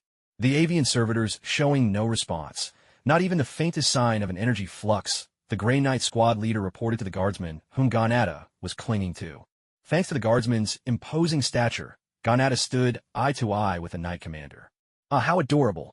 He almost looks delicious." Ganata eyed the Grey Knight squad leader, her mouth starting to water as she sensed the surge of power within him. But very soon, Ganata composed herself. She was nothing like that mischievous old man of hers. She would never consume sentient beings. Stepping off the shoulders of the Imperial Guard, Ganata prepared to soar swiftly away from the planet. We've already sparked attention. I need to leave quickly. If Thanos gets wind of this, with my slender arms and legs, there's no way I could take him on, Ganata muttered to herself as she headed into space. Yet, she quickly realized something was off. No matter how far or fast she flew, she simply couldn't break past the confines of this planet. With a sinking feeling, Ganata became instantly alert, eyes scanning her surroundings. "Got you, thief," came a stern voice. The Grey Knight commander hovered in the air, eyeing Ganata. The spatial fold that trapped her was none other than his doing. How about we just pretend you didn't see anything?" Ganata replied, winking playfully. "Stealing military supplies is a felony in any nation. Young lady, surrender and explain yourself. Show some cooperation and maybe you'll get leniency." As the Grey Knight commander spoke, magic surged from his hand, and the double-barreled grenade launcher on his left arm fired a booming shot. Ganata sighed. So it comes down to a fight after all? Just as she wielded her cosmic energy, readying her counterattack, the commander suddenly froze in place. Before she could react, a hand landed firmly on her head. "So you're Ganata?" A voice rang out from behind her. Ganata could only muster a bitter smile. Who are all these monsters coming out of nowhere? It wasn't surprising that she hadn't noticed the Grey Knight. After all, as the leader of the Grey Knights, his power was immense. Hiding his presence from outsiders was hardly a challenge. While Ganata privately believed she could easily overpower him, there was another who'd managed to approach her unnoticed. How had that happened? Just as Ganata turned around, face set into a fierce scowl, she was immediately cowed, all aggression fading away. After everyone touched down, the Grey Knight commander approached with utmost respect, dropped to one knee, and announced, "Congratulations, Your Majesty. We have successfully apprehended this thief." Somehow, she managed to evade both the canary detectors and our surveillance, and continued to steal supplies. He dutifully reported the situation. Dio nodded in approval, praised him for his work, and ordered both the Imperial Guard and Grey Knights to stand down. Dio had already figured out how Ganata managed to evade detection. She'd used advanced black technology to hide herself in a pocket dimension while projecting a visible decoy into real space. With her formidable scientific prowess, she'd replicated effects akin to divine powers, even gaining the ability to physically interact with others while hidden. It made her utterly invisible to prying eyes, and allowed her to bypass every form of surveillance. You should know that the augury device was crafted by Dio using the black technology of the Warhammer world's augury apparatus. Though it shares the same name, its level of technological sophistication is so profound that even a seasoned Warhammer tech adept would have to exclaim, "Omnicia! This is truly arcane science." Once everyone had regrouped, Dio turned to Ganata and said, "Let's go. Next time you want something to eat, just come find me in the capital. Don't go wandering off all over the place." "Huh?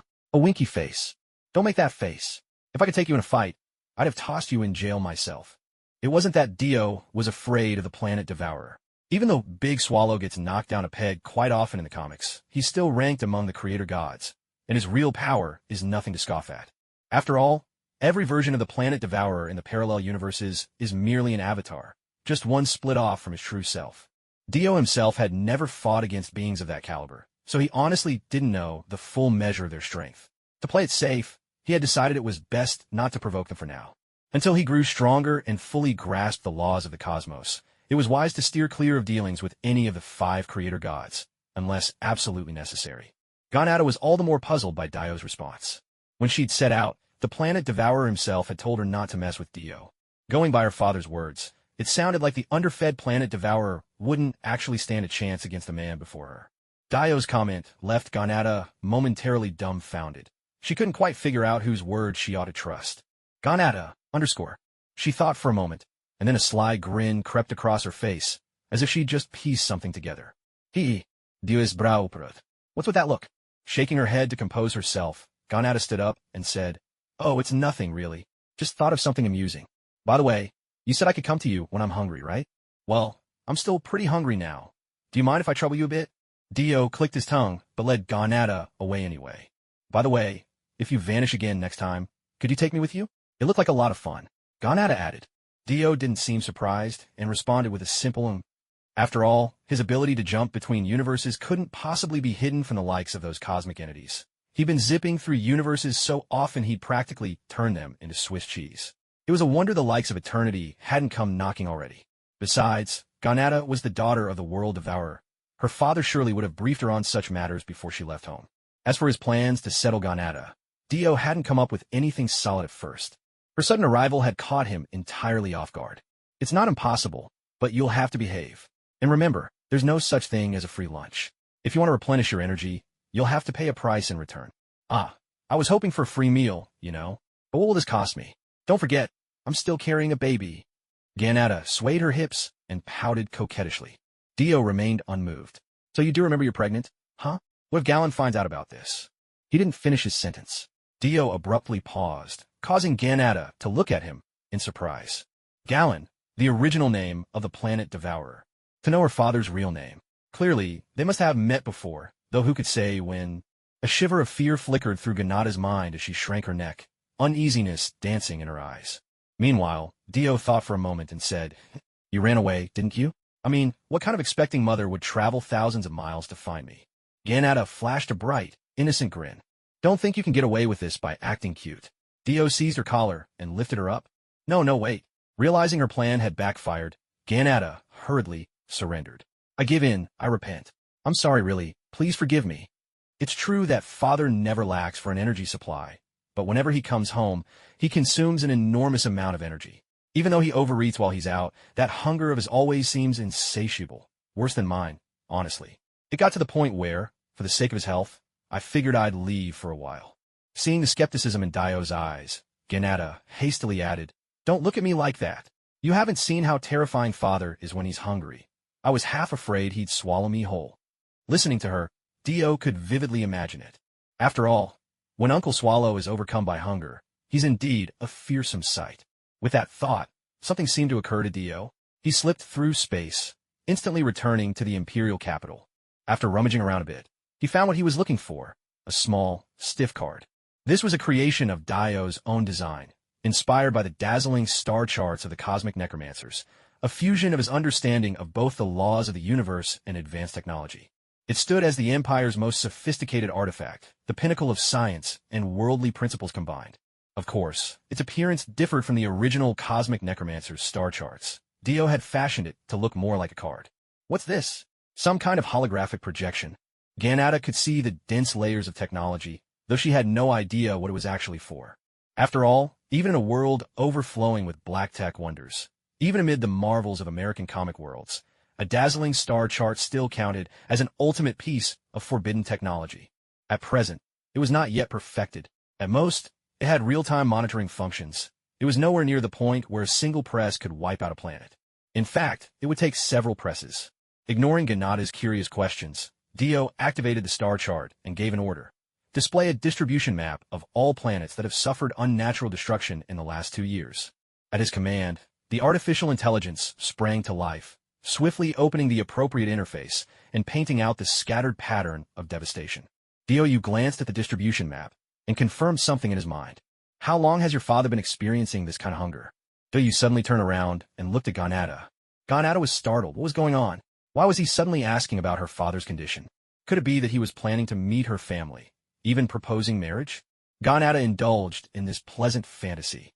Dio, seeing her daydreaming, couldn't help but be exasperated and gave her a gentle smack to snap her out of it. Shaken awake, Ganada looked at Dio, a little bewildered, then repeated her answer to his earlier question. "It's been a while. Seems like it only started in the past couple of years. His need for energy keeps growing, and his envoys are always running around, busy on his behalf." Dio frowned. The timeline matched. He glanced at the marked positions and dates on the star chart and arrived at a hypothesis. So, he's given up playing the villain himself and switched to using a planet devourer? Dio recalled the so-called corrective force of the universe, the idea that someone must always shoulder the mantle of the villain. He thought of another form that the devourer could take, an energy-rich, life-preserving aspect. Pure white in appearance, just like Hela in her alternate incarnation. This form was known as the Lifebringer Galactus. To understand the Lifebringer, one had to look at 2 explanations from the comics about why Galactus became a planet devourer. One version said that a cosmic parasite, before she took human form as Ganada, had been inside him. Her ravenous consumption of energy forced Galactus to devour worlds endlessly, lest his daughter drain him dry. Another explanation was that Galactus, as a survivor from the previous universe, suffered a grievous attack upon entering the cosmic incubation chamber. leaving his own existence incomplete and requiring him to consume planets to replenish his energy. It was the Ultimate Universe's Avengers who found a unique element, injected it into Galactus, and placed him back in the cosmic incubator, mending his flaw and transforming him into a planet protector. But with a new crisis looming, he was compelled to revert to his former nature. At that time, Ultron had occupied the Betelgeuse 6 system, turning the whole planet into a colossal rocket launcher, each rocket carrying a backup of Ultron's consciousness and enough explosive force to obliterate a world. While the Avengers struggled to resist Ultron, the Silver Surfer, once Galactus' herald but now a renegade, sought out Galactus and begged him to devour the planet to save the universe. Galactus knew that to consume worlds again would mean losing his right to be their protector. Yet in the comics, for the sake of the universe, he made the agonizing choice to swallow the entire planet, becoming once again the ravaged, ever-hungry devourer. With these thoughts swirling, Doyu opened the brilliant star chart once more, pulling up the images of those worlds destroyed by unnatural means. Ganatha, does your old man leave any residue behind when he devours a planet? Dio asked again. Ganatha, who had been ignored for a while, jolted upright at Dio's question and replied, No, not at all. My dad, when he eats, he'd swallow the very fabric of space if he could. There's never any leftovers. Dio nodded in understanding. Yet, the fact that remnants of these destroyed planets could still be found meant that if the planet devourer really was responsible, he must have been searching for something in particular. Could it be some kind of element that would help Uncle Swallow restore himself? Dio couldn't quite figure it out. But it didn't matter. He'd just have to ask directly. As long as Uncle Swallow's mind was still intact, that was enough, especially since he was always so protective of Ganatha. With that thought, Dio fixed his gaze on Ganatha, who was trying to sneak in some extra energy. Feeling uneasy under Dio's stare, Ganatha stood up and asked, What's up? Have you decided what you want me to do? Dio stroked his chin and said, Of course. But first, you'll need to take me to see your father. Why? What's so great about seeing that old man? I might know a way to cure his appetite for devouring planets. Are you serious? Ganatha gasped in surprise. If all goes as planned, I'm certain it'll work. Dio replied with full confidence. Watching Ganatha's excitement, Dio let out a sigh. The Radiant Star map could monitor the entire universe in real time, but since he was its creator, there were things and beings equal to or more powerful than himself it simply couldn't reveal. Take Odin of Asgard, for example. Dio couldn't pinpoint Odin with the star map. In fact, Odin once used a stellar projection to barge in and demand an explanation for Dio's attempted spying. That was an awfully awkward conversation for Dio. Guided by Ganatha, Dio soon found himself at the planet Devourer's residence. It was a remote corner of a universe, marked by a huge, circular gateway. From afar, it looked like an enormous round funnel. Dio followed Ganatha to the entrance. After verifying her identity to unlock the gate, Ganatha said, Go on in yourself. Just don't tell him I brought you. If that old guy realizes he's got a daughter, he goes absolutely soft. He's always shoving food at me. Why are you complaining about that? It's not that. It's just, the stuff he gives me tastes awful. And half the time, it's made from those intelligent planets and beings, all sucked dry and processed into energy by his cosmic extractor. Just thinking about it.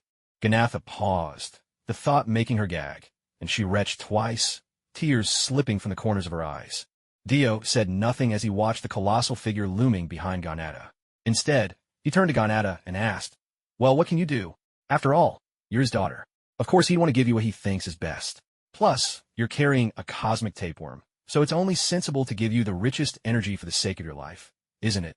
Ganatha steadied herself against Dio's stomach, took a couple of breaths, then slowly raised her head. One of them was an eternal. We even talked for a while, and the next day he just turned into pure energy and swallowed himself.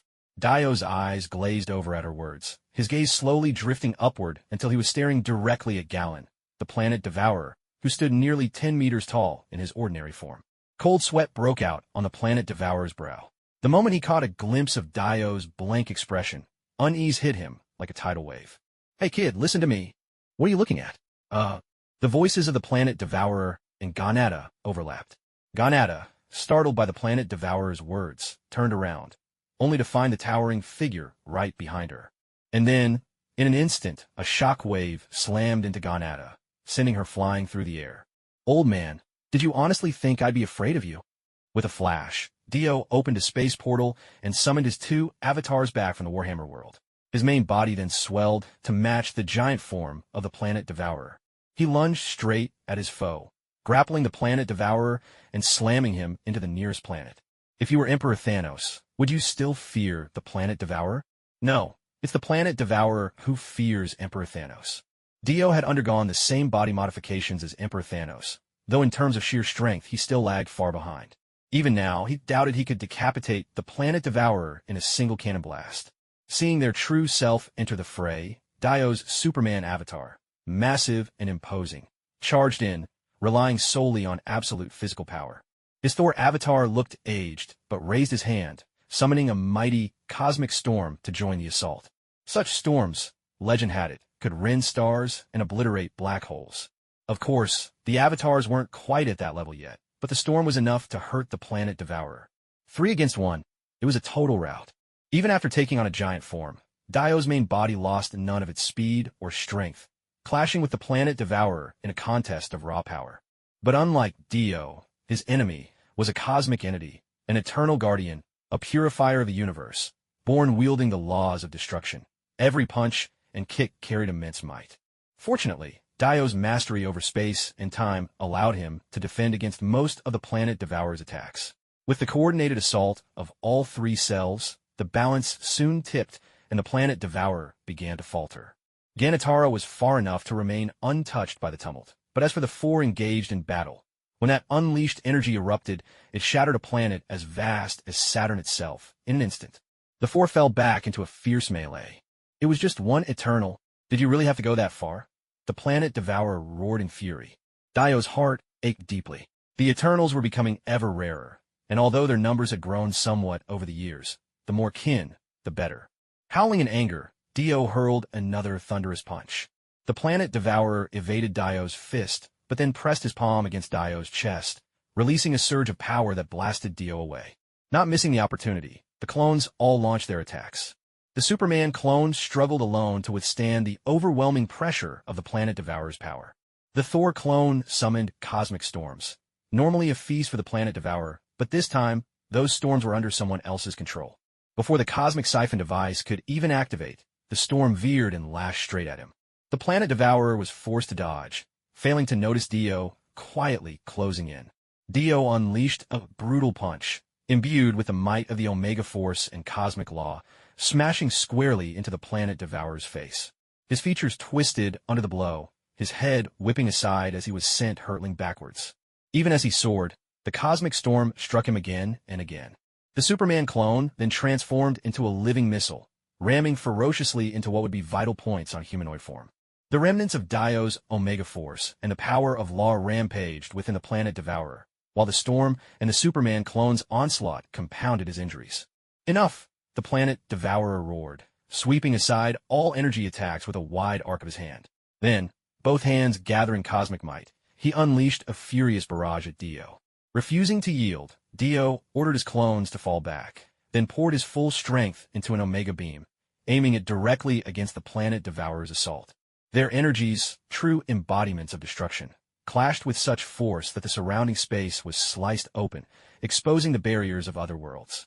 Sensing the spatial energies bleeding away, Dio flipped his hand, invoking the law of space to hurl the severed barriers toward the planet Devourer. He dodged aside, forced to halt his own attack, but Dio's Omega Beam did not relent, pursuing the space barrier straight at him. When it came to pure speed, the Omega Beam was without equal. Thus, after a few evasive moves, the planet Devourer was struck head-on. At maximum power, the Omega Beam's devastation briefly corroded even the very fabric of the planet Devourer's being. Afterwards, the planet Devourer was abruptly transformed against his will, but by the time he regained his senses, every path had been blocked by the barriers of space. All right, I surrender. The planet Devourer raised his hand in concession. A space barrier is no trivial matter. It's a wall that separates one world from its neighbors. If it lands on you, even beings of the highest order would find their bodies sliced apart. He is Galen, the planet Devourer. The last survivor of the previous cosmic era. Before the world was destroyed, he merged with the consciousness of the universe. After the birth of the new cosmos, he emerged as Galactus, the cornerstone of the seventh universe, and a pillar of the Marvel multiverse. Devourer of worlds, god of apocalypse, slayer of planets, brother and guardian of eternity, he embodies the balance of the universe. At the same time, he is a cosmic entity, the antithesis of the 5 primeval deities of space who personify creation. He is the living seal upon the true symbol of destruction. Galacta looked at her father and asked, Dad, why do you destroy planets so recklessly? And why don't you just eat them like you usually do? Isn't that a waste? If you eat them, you wouldn't be hungry for ages. Her father, the planet devourer, answered her with an expressionless face. I'm searching for something, a piece that can make me whole. At these words, Dio suddenly realized this must be the key ingredient that allows Galland, the planet devourer, to evolve into Galactus, the Lifebringer, right? But wait, doesn't that only exist in the Ultimate Universe? Dio pondered, a trace of confusion flickering in his thoughts. By the way, I've already let my true self know, if I really do find it, I could break free from this existence and live without consuming worlds. Dio kept silent, deep in thought. He wondered if things were truly as the planet devourer claimed. Could there really be an element out there that could make him complete? So, Dad, do you know what it looks like? Where is it? Galacta flew up and hovered before her father, her eyes shining with hope. The thought of her father becoming whole, no longer forced to devour worlds, filled her with joy. Maybe then she could finally get rid of the cosmic tapeworms hatching in her belly. The planet devourer let out a sigh and said nothing, his purple helmet tilting from side to side. Seeing this, Galacta gave up at once. After all, if her near-omnipotent father couldn't do it, then it was likely impossible. But I can sense its general direction. That's why I've destroyed those planets. I could feel traces of it lingering there. Traces? Galacta's eyes sparkled with excitement. Dad, why don't you see if you can sense it again? The devourer of planets paused, letting out a sigh. That thing, I sensed it teleport across the galaxy in a single instant, and now I can no longer track its whereabouts. And I've already dispatched my envoys to search for it. Hearing this, Dio glanced over. You might as well call your people back. Frankly, I'd be surprised if your lot didn't stir up some trouble. After all, your star-eating envoys are pretty much omens of the world's end. The devourer's face darkened at once. Still better than the extinction your so-called master of the universe brought upon his own kin. The devourer shot back, his tone mocking. Habitable worlds are pitifully rare as it is. In this round of cosmic shuffle, the universe has lost yet another potential home, while those left behind can do nothing but await oblivion, eons slipping by. Is that what you call mercy, striking down a world in a single blow? At least that's preferable to a future one cannot even see or touch. The devourer of planets exploded in anger. You looking for a fight, kid? Old fossil. If you're itching for a beating, I'm all too happy to oblige. Don't think I don't know you've been holding back. Shall we have another go? Yeah, let's see what's left when you don't cheat for once. Ganata couldn't help but roll her eyes. They just managed to stop fighting. How are they already at it again? Shaking her head, Ganata quietly slipped away in her little spaceship. She had no intention of sticking around. There was no way she'd get involved in breaking up those two. With her slender arms and legs, she'd never survive being caught in their crossfire. She'd find her own way, and when she succeeded, she'd bring her prize to her father. He'd be absolutely astonished. A sly little grin crept onto Ganata's face. Only after some time, when they realized Ganata had truly gone, did the two adversaries finally deflate and settle back down. Dio spoke slowly. Saija, once a survivor of the Eternals. He was hunted for sheltering the Kreens, yet the only one who managed to escape. He didn't have the strength then, and now, there's simply no more time. I even thought about bringing him back one day. Even jail beats wandering the void. But in a single, unguarded moment, you swallowed him. Either way, it was a death sentence. In the end, perhaps it's just fate. The devourer of planets snorted coldly, unmoved. Enough sulking, come here. I've just finished deciphering part of this thing. Take a look. Dio pulled out a glittering star map, giving it a little shake, inviting the star eater over. The devourer hesitated, obviously uncomfortable, but finally shuffled over, quite begrudgingly. Though its face remained as blank as ever, as if a character from a comic, Dio could sense a distinct awkwardness in the creature's demeanor. When the devourer's gaze fell upon the luminous star map in Dio's hand, he instantly realized its true value and purpose. With a hint of awe, he remarked, I had no idea you possessed something like this. Why didn't I think of it? He shook his head, regret coloring his face. Dio rolled his eyes and ignored the comment, instead turning his attention to the star map's controls. Based on the computer analysis, the planets you destroyed weren't exactly rich in energy resources. Some of them were nothing more than dead worlds, rarely visited by any ships passing through. In fact, you went on to say that the target used teleportation to jump straight to the opposite side of the galaxy. And from your description, it appears there was only one person chosen. As Dio spoke, he enlarged the image. It was a Kree ship. Watching the footage of Kree busying themselves inside the vessel, though the sound was muted. The nearly real-time stream, reminiscent of a surveillance feed, once again made the planet Devourer marvel. Who would have thought? You managed to bypass the ship's defenses and monitor the interior directly. Is there anything this thing can't do? It can't execute spatial teleportation. Well, that's a bit of shame. The planet Devourer smacked his lips together and turned his gaze back to the projected image. It was a small Kree squad, but this group looked rather affluent. The female commander held in her hands a relic of Kree Imperial technology, the universal weapon. You didn't pick them just because you have a grudge against the Kree, did you? The planet Devourer cast a sidelong glance at Dio as he spoke. Dio was exasperated. He certainly had it in for the Kree, but these days, their entire foundation for survival had all but crumbled at his hand. No planet dared to supply them anymore. They could only scrape by, relying on whatever weapons and supplies they had managed to smuggle from their homeworld. But once those were gone, the countdown to extinction would truly begin. For this reason, Dio made a point of conducting random checks on any planet suspected of secretly aiding Kree refugees. If caught, not only were the supplies confiscated, but the people and even the planet itself would be wiped out. That's why no other interstellar nation had the courage to take the Kree in. Dio even posted a bounty. For a time, a Kree skull was worth a small fortune. That universe's Captain Marvel even used her reward to buy an unclaimed planet and declare herself queen. You treat the Kree with such cruelty. It's a miracle they're still alive at all. The planet Devourer couldn't help but remark. I'm well aware, Dio replied matter-of-factly. That's why, out of the goodness of my heart, I canceled the bounty early on. Otherwise, the Kree wouldn't have made it this far. Their species would have been wiped from existence 1,000 years ago. He spoke with such self-assurance that the planet Devourer was rendered speechless. Right, sure, you're so benevolent. So you massacred them until they didn't even recognize their own mothers. You've ruled for over 2.5 millennia, and the Kree have been on your wanted list for 1,500 years. If not for their extraordinary luck, none would have survived by now.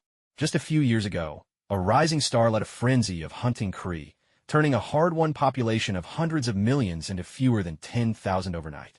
Of course, Dio's empire had a helping hand in fanning those flames.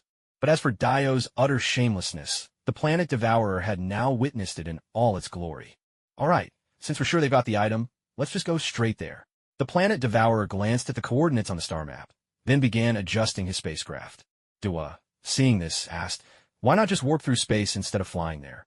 The planet Devourer pressed a button, setting off the rumbling of the ship's engines, then looked at Diwa and asked, you're already so powerful. Why do you always travel with an army? Without hesitation, Diwa replied, because it looks cool. The planet Devourer nodded at Diwa, then motioned for him to step on board quickly. In that instant, Diwa suddenly understood. So that's it.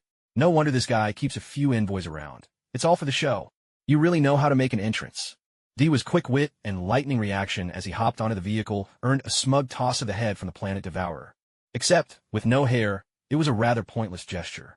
On the Kree ship, Dar-Benn stood on the podium, the Kree's most advanced universal weapon in hand, her spirit running high and rallying her followers to cheers. Now we've got our hands on one. We can go anywhere, anytime. We finally have the means to face Thanos. We can avenge our past. Our vengeance starts now. Vengeance! Vengeance! Vengeance! The crowd roared in unison. Just as the fervor reached a fever pitch, alarms blared throughout the ship. The entire crew was stunned. Could it be destruction is upon us again? That would be an extinction-level disaster. Why does destruction keep following us? The Kree, terrified to the bone, wailed and trembled. Dar-Benn seethed with frustration at their cowardice. Impossible. We've made it to the far side of the galaxy. How could destruction have followed us so quickly? Dar-Benn roared, brandishing the universal weapon, while motioning her crew to start evasive maneuvers at once. But in the next moment, a vehicle shot out from a portal and cut them off, blocking the Kree ship's path. The planet Devourer's craft was tailor-made for his personal use, a design to make his outings easier while conserving energy. It looked for all the world like an oversized, bizarre, and thoroughly ridiculous skateboard. It's destruction. He's here.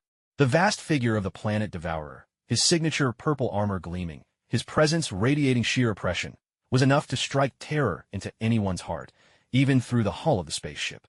Clutching the universal weapon, Dar-Benn tried to keep herself upright, but that innate, genetic terror overwhelmed her. She lost all strength, dropping the weapon as she collapsed to the floor. Noble Celestial Lord, to what do we owe the honor of your visit? Dar-Benn struggled to hit the broadcast and managed to send a message to the planet Devourer. The planet Devourer paid no attention to Dar-Benn's message. Instead, his eyes burned red as he stared at the bracelet on the other's wrist. Dio followed his gaze. It was a bracelet wrought in gilded metal, imbued with a strange cosmic energy. "Is it that thing?" Dio asked. "Yes." With a casual gesture, the planet devourer reached out, and the bracelet, along with Dal Ben's left hand, broke through the ship's defenses and landed directly in the planet devourer's grasp. "Now that you have it, can you use this to return to your original form?" Dio inquired. "No." That elemental presence latched onto this pair of bracelets as soon as it entered this universe. But this is only one half of the set. Only when both are brought together can the element be extracted. Dio nodded as he grasped the situation, then asked, "Have you sensed where the other bracelet is?" The planet devourer closed his eyes for a moment, reaching out with his senses. "No, it's useless. Whether it's too far away or shielded by some method, I can't sense a thing." Narrowing his eyes, Dio felt a strange sense of déjà vu. Of course, this was exactly like the plot of some movie on Earth. In that case, the remaining bracelet must be in the hands of some child on Earth. Because, well, that would be a great selling point. Dio turned to the planet devourer. "Here's the plan. I'll record the energy signature of this bracelet, then help you look for the other one. Once I've found it, I'll come back to you." The planet devourer thought for a moment, then nodded in agreement. He then produced a device for accessing the virtual universe. Dio's eyes widened with astonishment. Who could have imagined, judging by his stern expression, that the mighty planet devourer, one of the 5 great divine beings, was an avid user of the virtual universe, and his account avatar was a cute pink cat?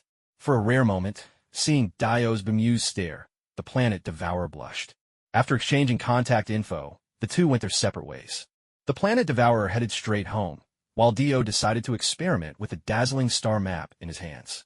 The star map had originally been designed to target planetary-scale entities. Dio wasn't sure if it could even register smaller targets like the spaceship in front of him. Locating the ship's position on the map, he pressed the Obliterate button. At that moment, the Kree ship was preparing to depart. Dio pressed the ship down, refusing to let it leave, waiting for the certain doom promised by the dazzling star map. "Doctor, the ship's engines are running at full capacity." "Doctor, the engines are about to overload." "Doctor, we've detected unusual fluctuations in the stellar energy." 3 pieces of bad news hit Dal Ben all at once, reigniting his fury so intensely that fresh blood spurted from his stump.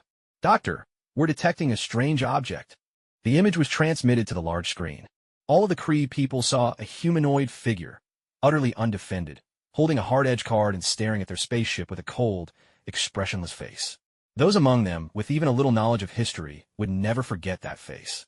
That was the visage of the destroyer of their civilization, the founder of the Empire, sole leader of the Eternals, Thanos.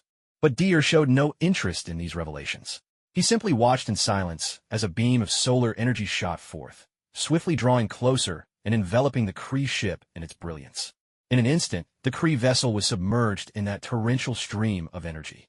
Dio nodded slightly. "So that's how it's done." With those words, he turned and walked away without a backward glance. The stream of energy, having completed its purpose, faded into nothingness, leaving not a single trace behind.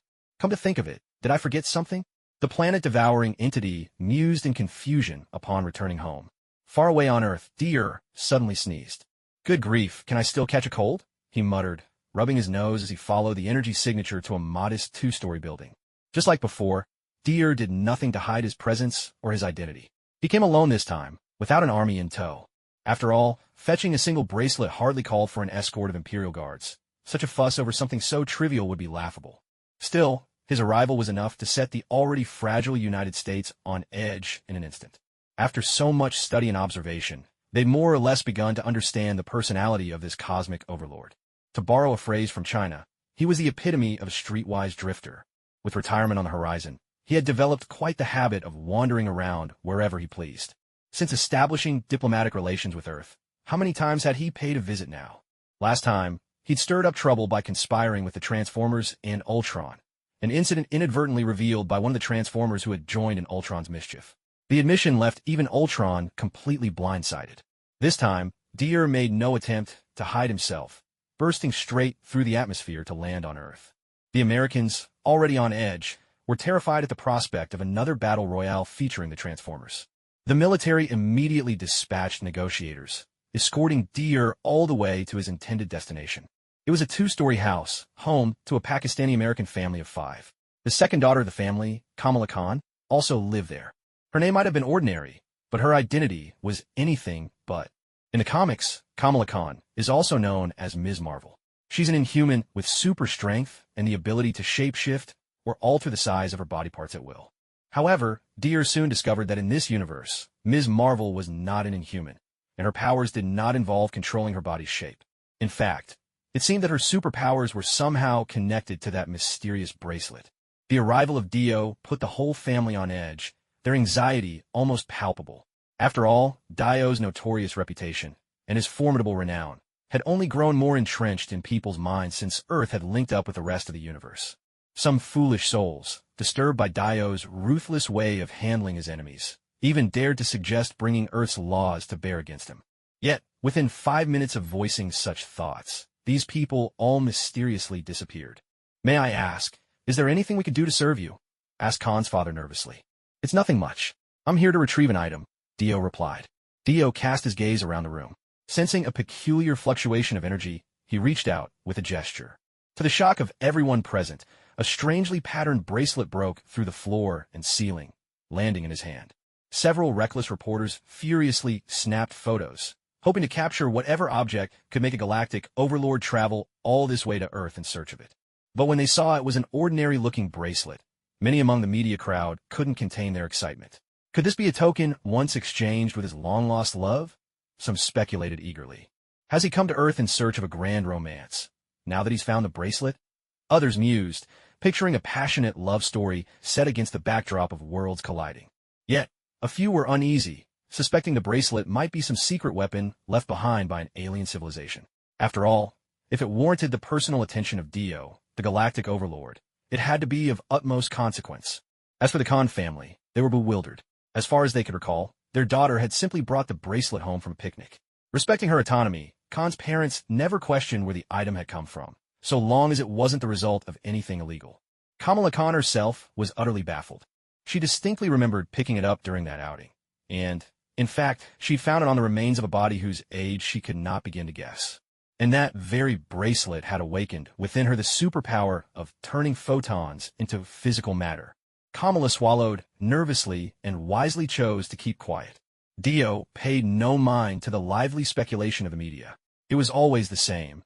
These noisy Anglo-Saxon busybodies could never resist trying to fit their own narratives onto the entire universe. Instead, Dio initiated a video call.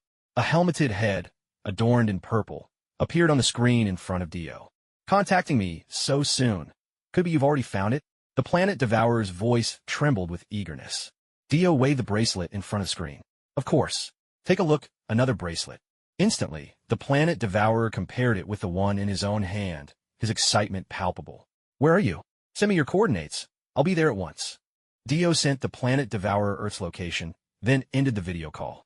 To those witnessing the scene, it was as if Dio had just communicated with an indescribable being. And from their conversation, it sounded like that entity was coming here. Everyone trembled in fear, yet deep down, a faint trace of anticipation lingered. Before long, an immense purple silhouette appeared outside Earth's atmosphere. That colossal form was so vast, people across the planet could see its face with their own eyes. Catching sight of the ostentatious Planet Devourer, even Dio couldn't help but whistle in disbelief. "You really know how to make an entrance." The Planet Devourer seemed to spot Dio at once, shrinking swiftly into a beam of light that shot down to the surface. Yet even in his reduced state, the Planet Devourer still towered over 3 meters tall. His arrival sent the American military into full retreat. There was nothing they could do. The nation was on the brink of collapse, morale and resources too scarce to risk their lives. "Planet Devourer Gallon, here's what you wanted." The moment his guest appeared, Dio instantly saw through the intent and, making no attempt to be discreet, handed over the bracelet in a grand gesture. With a quick glance, Gallon accepted the bracelet, his gaze steady as he turned to Dio. "From this day forward, I am no longer bound as the Planet Devourer. When I repair my flaws, I shall be reborn, a new god. And you, Dio, will be my most steadfast ally." He spread his arms wide, as if proclaiming an epic decree. This spectacle left those onlookers, who hadn't managed to flee, unexpectedly flushed, as though they'd just witnessed something monumental. Dio could only sigh helplessly. What's with the theatrics? Trying to take advantage again? With a hearty slap, he broke the spellbinding atmosphere, shattering both the thrilling vision and the alien's imposing mystique. The planet devourer, however, took no offense. Stowing the bracelet, he replied solemnly, "My words are forever binding, Dio." And with that, he transformed back into a streak of light and vanished into the sky. Dio was a little taken aback. He had thought the planet devourer was just posturing, never expecting him to mean it. "So, does that mean I can go borrow your ultimate eraser sometime?" His muttered question wasn't supposed to be heard by his cosmic counterpart. But in the midst of teleporting, the planet devourer suddenly stumbled, nearly flinging himself out of the portal into an asteroid's surface. How does that kid know about it? The planet devourer touched his forehead, mumbling to himself. The ultimate eraser, a legendary artifact within the Marvel Universe, capable of wiping out the entire cosmos. In the Marvel Universe, the ultimate nullifier is also known as the Marvel Editor's Lighter. This nickname comes from many comic fans who feel that this gadget, which closely resembles a lighter, has the power to erase storylines in the same way that a Marvel editor might burn unsatisfactory draft sketches with a real lighter. This legendary artifact became famous after Mr. Fantastic, Reed Richards, once used it to threaten Galactus. But its greatest display of power, and the moment it truly shone, was in the aftermath of Galactus's downfall in the main universe at the hands of the Fantastic Four. Galactus is not only one of the 5 primordial cosmic entities, but also the tireless assistant to Eternity, another of the Cosmic Five. Aside from aiding Eternity in overseeing the multiverse, Galactus is also capable of imprisoning Eternity's opposite. That opposite is known as Abraxas, the child of Eternity. According to the lore, Abraxas stands in direct opposition to Eternity, embodying the concept of destruction itself. Within Marvel's grand design, Abraxas exists solely to bring ruin to the Marvel Universe. In the comics, even if Abraxas stands still, the space around him decays and collapses, with the universe eroding away at his presence. When Galactus perished in the main universe, Abraxas was consequently unsealed. From then on, he rampaged across the multiverse, hunting down every Galactus across reality, seeking to shatter his shackles and fulfill his destiny of annihilation. And this is when the ultimate nullifier makes its dramatic entrance. In almost plain terms, the cosmic entity Eternity, nearly spelling it out, guided Reed Richards of the Fantastic Four to seize the nullifier. With it, Richards not only slew Abraxas, but also rebooted the universe itself. Because Abraxas existed to destroy the multiverse, and since the universe had already been obliterated, his reason for being vanished entirely. The universe, having been destroyed and then restarted by the ultimate nullifier, fulfilled its destined cycle of destruction, rendering Abraxas, in effect, dead. The ultimate nullifier is not an easy tool to employ. Only those with truly unbreakable wills can wield it safely. Anyone else risks being obliterated themselves. The nullifier can even erase any dimension, from the 1st to the 10th, and can wipe out the very concept of dimension itself. Even Galactus, for all his godlike power, dared not use the ultimate nullifier directly in the comics. Its debut scene was when Reed Richards secretly took it from Galactus's ship. The sight of it terrified Galactus so much that he fled in haste. In its most recent appearance, the superhero Nova wielded the ultimate nullifier and erased an entire star fleet in an instant. But the nullifier's most dazzling moment remains when it instantaneously erased the universe and then triggered its rebirth. In that act, Reed Richards defeated Abraxas without hesitation. But do you think the villain DAO didn't covet such power? Who would believe that? But the power of the ultimate eraser is simply too overpowered. It's very likely a treasure left behind by some unknown cosmic deity, or perhaps even tied to the origins of the Celestials in the comics, forged by the first firmament itself. After all, this is the kind of artifact that even makes Galactus visibly afraid. If you say it was made by the living tribunal, people would have doubts, but if it's the handiwork of the first firmament, then it all makes sense. Alright, let's go. Time to head home and get some real sleep. Dio took off from Earth without hesitation, holding on to hope that Galactus could recover his essence and return to godhood. Dio couldn't even imagine anyone would be foolish enough to attack Galactus at such a critical moment. Who would be that brainless? He shrugged, then flopped onto his bed to rest. It wasn't easy to get home. Must I spend all my time here handling official affairs? He had no idea how much time had passed when suddenly, hurried commotion broke the silence. Dio's eyes snapped open, and he was instantly alert. He realized that Kanata had somehow made her way to his house, but the royal guards had stopped her at the door. Strangely, it seemed in her panic, she hadn't even thought to slip past the guards, something that would be child's play for her. Dio checked the time. He'd been resting for less than an hour. As Kanata rushed toward him, he reached out to hold her back and asked, What's wrong? Don't tell me somebody attacked your old man, and now you're here looking for backup, because you can't handle it yourself. Kanata froze, her face full of disbelief. How did you know? My old man really was attacked. My main body is holding them off right now. Come help quick. I can't last much longer. Kanata pleaded anxiously. Dio couldn't help but think. The irony really didn't waste any time, did it? What's more, he hadn't even realized at first that the person in front of him wasn't real. Looking more closely, he saw it was actually a biorobot made with advanced mimicry technology. Oh, tell me, who are they? How many intruders are there? I need to know if I'm bringing reinforcements, Dio replied in an unhurried tone. Trying to kill Galactus through a staged accident? Impossible. After all, even before his first awakening, he was ambushed, and yet it didn't stop him from ascending to one of the 5 great cosmic gods. Besides, Galactus heralds are each formidable in their own right. Take the Silver Surfer, for instance. He might be the weakest among the heralds when it comes to raw combat, but he still wields cosmic energy with masterful precision. I don't know who they are, Kanata answered. All I saw was a bunch of weirdos in skin-tight suits. They just burst in through a portal out of nowhere. Clutching herself, she shivered. They were shouting about freedom, democracy, the universe, and just charged right at us. Thanks to Dio, his Astartes earned their reputation for heavy armor, prompting a galaxy-wide race to develop advanced personal combat gear.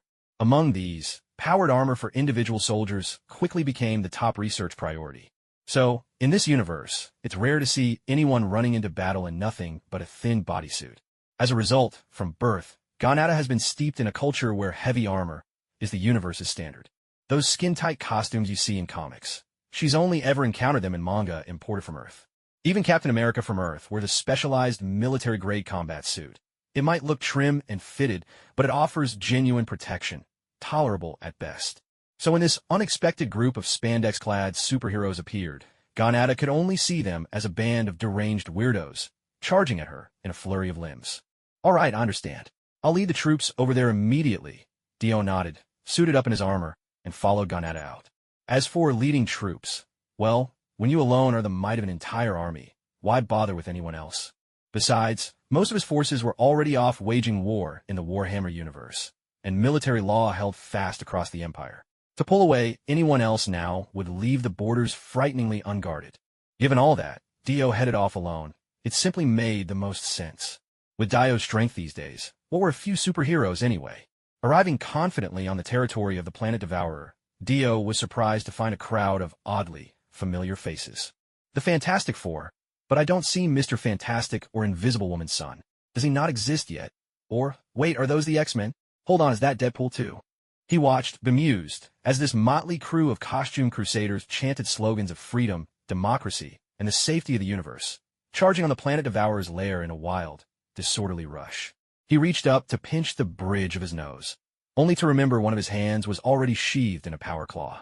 At first, he thought to kill a few so-called superheroes as a warning. After all, in Marvel, new superheroes seem to pop up like weeds. Wiping out a few no-name ones would be nothing at all. But this time, he'd found Deadpool. If anything, Deadpool was Marvel's ultimate cheat code. Looks like the planet Devourer's lair is always right here.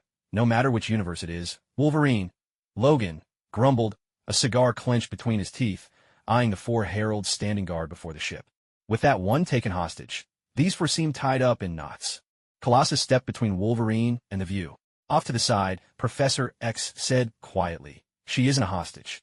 And remember, our target this time is the planet Devourer, not her." Wolverine let out a dismissive grunt and turned away, ignoring the scene. In the distance, Ganatadio, now captured, could only stare in exasperation, feeling utterly helpless. Why request backup and not come in person? Why send a bioengineered clone? If the original was captured, how could a clone possibly succeed where the real one failed? Meanwhile, Deadpool toyed with his handgun, standing beside the red tank. "Relax. Our dear little wolf would never do something like that," he assured. Then, leaning in closer, he whispered under his breath, "At least, not necessarily. Hey Wade, what are you mumbling about?" Colossus strode over and moved Deadpool to the back. "You're in charge of guarding her, so don't wander off," Colossus said, firmly placing Deadpool in front of the door to the small chamber where Ganata was being held. Deadpool rolled his eyes, clearly exasperated. This is such a waste of resources. And don't be fooled by her appearance. She might look like a little girl, but she's Galen's daughter. I'm just an ordinary guy with a dash of superpower. How am I supposed to keep her in check? Hearing Deadpool's words, Ganata immediately perked up. With a simple flick of her wrist, she effortlessly unlocked the suppression ring, dampening her cosmic energy. This kind of technological gadget didn't stand a chance against Ganada, a minor inconvenience at best. Without hesitation, Ganada ripped open the heavy door and seized Deadpool. So you know my father? Then why are you helping them fight against him? Watching Ganada's ferocity, Colossus and the Red Tank rushed over, determined to subdue her. Stop now! Panic swept over the X-Men. Both Colossus and the Red Tank were powerhouses. If a real fight broke out, the whole ship could be blown to pieces. The Fantastic Four sprang into action. The Thing blocked the way head-on. The Invisible Woman tripped them with a burst of telekinesis, while the Human Torch and Mr. Fantastic focused on restraining Ganada. Whoa. Hands down, Jessica Alba's Invisible Woman was always the sexiest. Sue Storm is alright, but not as daring as her predecessor. Who else would strip down stark naked on a bridge? Deadpool marveled as he caught sight of the Invisible Woman. What nonsense are you spouting? Ganada's eyes sparkled with menace as she eyed Deadpool's chattering mouth, an idea forming in her mind. She hoisted Deadpool up and flung him straight at the onrushing Human Torch. Activating her cosmic energy, Ganada prepared to release a devastating blast that would blow up the ship and make her escape. But just as she unleashed her power, an invisible force pushed back against her. Looking past the crowd, Ganada saw a red-haired woman. Jean Grey, the Phoenix. A mighty wave of telekinesis surged forth, pinning Ganada with irresistible force. Mr. Fantastic, Reed Richards, elongated his body, wrapping firmly around her, restraining Ganada completely. The others rushed forward to help hold her down, but without the suppression device, keeping her contained would be no easy task. At this very moment, the commotion inside the ship was noticed by the heralds of Galactus. The Silver Surfer and the Fire Lord were the first to charge into the fray. Stardust went a step further and instantly teleported the Tyrant to the opposing spacecraft. The Silver Surfer is one of the 4 heralds of Galactus. Also known as the Silver Surfer, his original name was Norrinrad. Among all of Galactus's heralds, he is the most adept at wielding cosmic energy. He hails from the planet Zenla, and in order to save his home, he volunteered to become Galactus's herald. The Silver Surfer possesses the power cosmic, allowing him to manipulate molecules, soar through the cosmos, and ride his board at the speed of light. After Galactus granted him this power, his body transformed into a gleaming silver form. His body, now made of a unique cosmic alloy, is among the hardest substances in the universe. His surfboard is forged from the same mysterious material. Stardust is a being composed entirely of pure energy, her form made up solely of cosmic particles and energy. Even if caught in the heart of a supernova or dragged into a black hole, she can survive.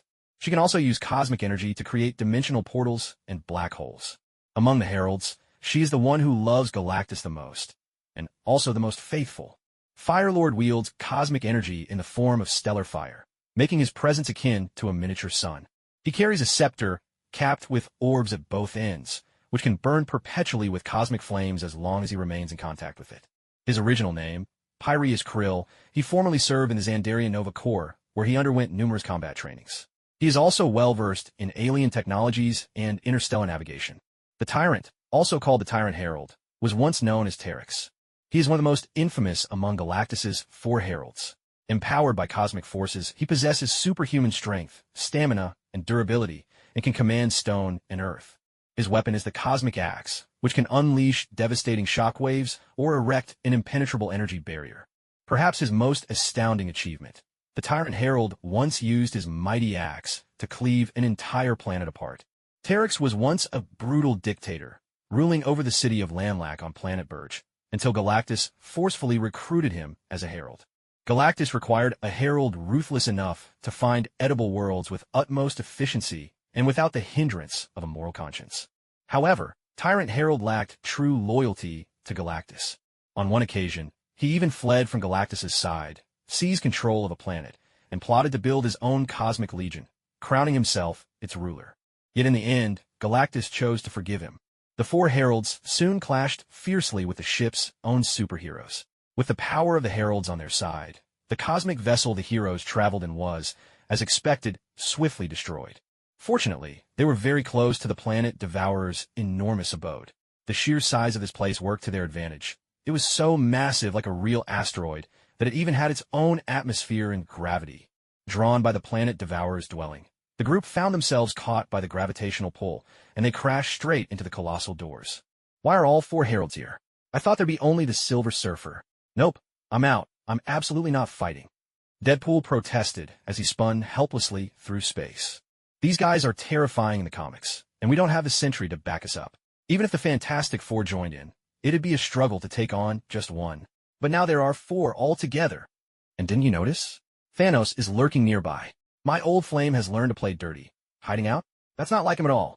Although everyone was used to Deadpool's nonsense by now, almost no one actually responded to him anymore. Still, Professor X quietly activated his telepathy to scan the area, while Magneto tried to manipulate the metal around them for defense. To his surprise, apart from the wrecked spaceship, there was nothing else metallic he could control. Instead, he accidentally activated the place's inbuilt defense systems. A barrage of guns emerged, opening fire on the X-Men and the Fantastic Four. Quick to react, Magneto unleashed his powers, generating a magnetic shield that enveloped both himself and Professor X. As soon as they hit the ground, Wolverine was first to charge, with Cyclops and Phoenix right behind, providing support. The other mutants followed, launching their own attacks and defenses.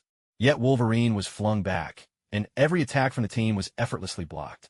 Sunspot and the Human Torch soared skyward, launching into an aerial battle. On the Herald side, Firelord was the first to strike. The cosmic flames he conjured blazed violently, sweeping out like a deadly laser. Stardust unleashed a barrage of energy, hoping to crush the X-Men and Fantastic Four under her might. The Blood Brothers waded straight into the fight, swinging their brute strength up front. Neither the Thing nor Colossus could withstand them for a second. Both were knocked to the ground instantly.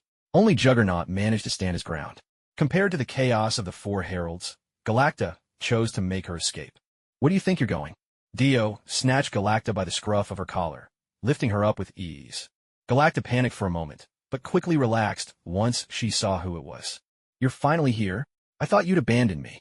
Galacta's voice sounded pitiful as she tried to hug Dio, but he dismissed her and pushed her away. Enough of that. Hurry up and save my old man. If he fails this time, he'll start another apocalypse for sure. Dio neither rejected nor accepted Ganada's request. Instead, he said, don't worry. Garland definitely has another card up his sleeve.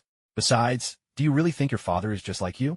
He suffered setbacks before. He's bound to have a backup plan for defense.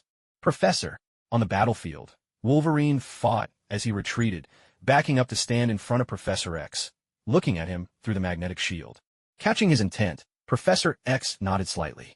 All this while, Kitty Pryde, often loafing at the rear, suddenly received a telepathic message from the professor and swiftly moved to Wolverine's side. Without drawing much attention, she phased through the ground alongside him. But not everyone missed this. Among the four heralds, Silver Surfer, who'd been keeping a low profile, caught sight of both Kitty and Wolverine as they vanished. Someone just phased through the barrier. Silver Surfer called out to Stardust. Impossible. Stardust was deeply shocked. As she knocked back an ambusher, she roared in fury. Everyone knew that entering Galactus's lair wasn't something just anyone could pull off. If someone said this group had hacked through the external defenses and managed to break in, Stardust might have believed it. But to say they just walked straight through? That was inconceivable. Glancing at the battlefield and noticing two figures were indeed missing, Stardust commanded, go check inside. I'll cover you. But be careful not to disturb the master. All four heralds were formidable, and if they unleashed their full power here, even Galactus's sanctuary could take damage. Silver Surfer gave a brief nod, immediately leaping onto his board and rocketing inside at blistering speed. Because he was one of the heralds, the defense system didn't even try to stop him. On the contrary, a passageway opened just for his entry. Nightcrawler seized the moment and slipped in alongside Silver Surfer. This sight only made Stardust explode with rage. She ordered Firelord and Terex to unleash their full power, holding nothing back. Now faced with the combined fury of Galactus's heralds, only a handful among the X-Men and Fantastic Four could still hold their ground. In the sudden onslaught, both the Thing and Colossus were swiftly decapitated, followed by Human Torch and Sunspot, who were struck down by Firelord and Stardust. The death toll among the X-Men continued to rise, and even Invisible Woman and Mr. Fantastic were grievously injured. Invisible Woman was knocked unconscious by the shockwave after her brother was killed, and Mr. Fantastic, suffering from intense heat, lost his elasticity and collapsed, unable to move. As the casualties mounted, Jean Grey, the Phoenix, grew increasingly agitated. Just as she seemed on the verge of losing control, fiery wings took shape behind her, the outline of a great flaming bird unfurling in the air. This is the Phoenix Force? Stardust froze, staring at Jean Grey in disbelief. Impossible. There simply isn't a single host in this universe capable of bearing the power of the Phoenix. The Flame Emperor was utterly shaken, his astonishment palpable. The tyrant's emissary, however, paid no attention to their conversation and kept landing heavy, bone-crushing blows on the red tank. It almost seemed as if he relished each hit. They don't belong to this universe. They came from elsewhere, from another world. Stardust finally noticed something crucial, causing him to halt his assault. Could they also possess the ability to cross between worlds? No, replied Stardust, glancing at the wrecked, burning spaceship crashed upon the surface of the Devourer Fortress. They managed it with technology. Watching Stardust and the Flame Emperor gradually cease their attacks, Jean Grey, the Phoenix, let the fiery silhouette unfurling behind her slowly fade away. Her breathing, ragged with tension, softened, returning to calm. Scott Summers, her boyfriend Cyclops, quietly drew her into a gentle embrace. In that very moment, however, two blood-red beams of energy shot through the air from an unknown origin, striking Jean Grey squarely. Scott was thrown backwards by the impact. Through Cyclops' stunned gaze, Jean Grey began to crumble, dissolving in a swirling ash before vanishing altogether. No, Professor X, unable to trace the source of the deadly beams, nonetheless cried out in utter despair. No one among the X-Men understood better than he what truly resided inside Jean Grey. With her, the host, gone, there was no telling what devastation might follow. No. Cyclops dropped to his knees, his voice thick with sorrow and desperation as he cried out for her. Who's there? Stardust and the Flame Emperor whipped their heads towards the direction the beams had come from. They were greeted by a startling sight, the daughter of their own master, and beside her, a man armored in shimmering golden power suit, both emerging from the void itself. Thanos! Oh my God! You look incredible! Deadpool, unfazed by Jean Grey's tragic death, dashed forward and began running his hands lovingly over the golden armor. This blade is gorgeous. Way cooler than that propeller sword from the other movies. Oh, my God. You're aiming to be the master of humanity, aren't you? Those are the Emperor's power claws. As he spoke, Deadpool suddenly puffed out his chest, dropping his voice to a theatrical baritone. For the Empire. Well, so? Was that convincing? But honestly, I hate your face right now. With a sudden shift in tone, Deadpool sneered, glaring at Dio's face. There was a reason why Deadpool resented Dio's current look. Dio no longer sported the signature visage of Thanos, gone with the classic features that once defined the Mad Titan. Instead, he now wore his jet black hair loose, framing a strikingly handsome, square-jawed face. Contrasted with Deadpool's own visage, now a ghastly horror as if gnawed by wild dogs, the difference was almost grotesque. Ignoring Deadpool's endless chatter, Dio turned his gaze to a new figure that had suddenly appeared nearby. Tall and statuesque, she carried herself in a perfect S-curve, crimson hair cascading over finely sculpted features. These signs made it clear that the other person was an exceedingly beautiful woman. But now, her skin was ablaze with vivid red energy, swirling around her like tongues of fire. Her eyes were ghostly white, with no pupils within. A chilling indifference radiated from her, making her seem less like a living being and more like a machine. The sudden appearance of this figure startled the people nearby, drawing gasps of shock and amazement.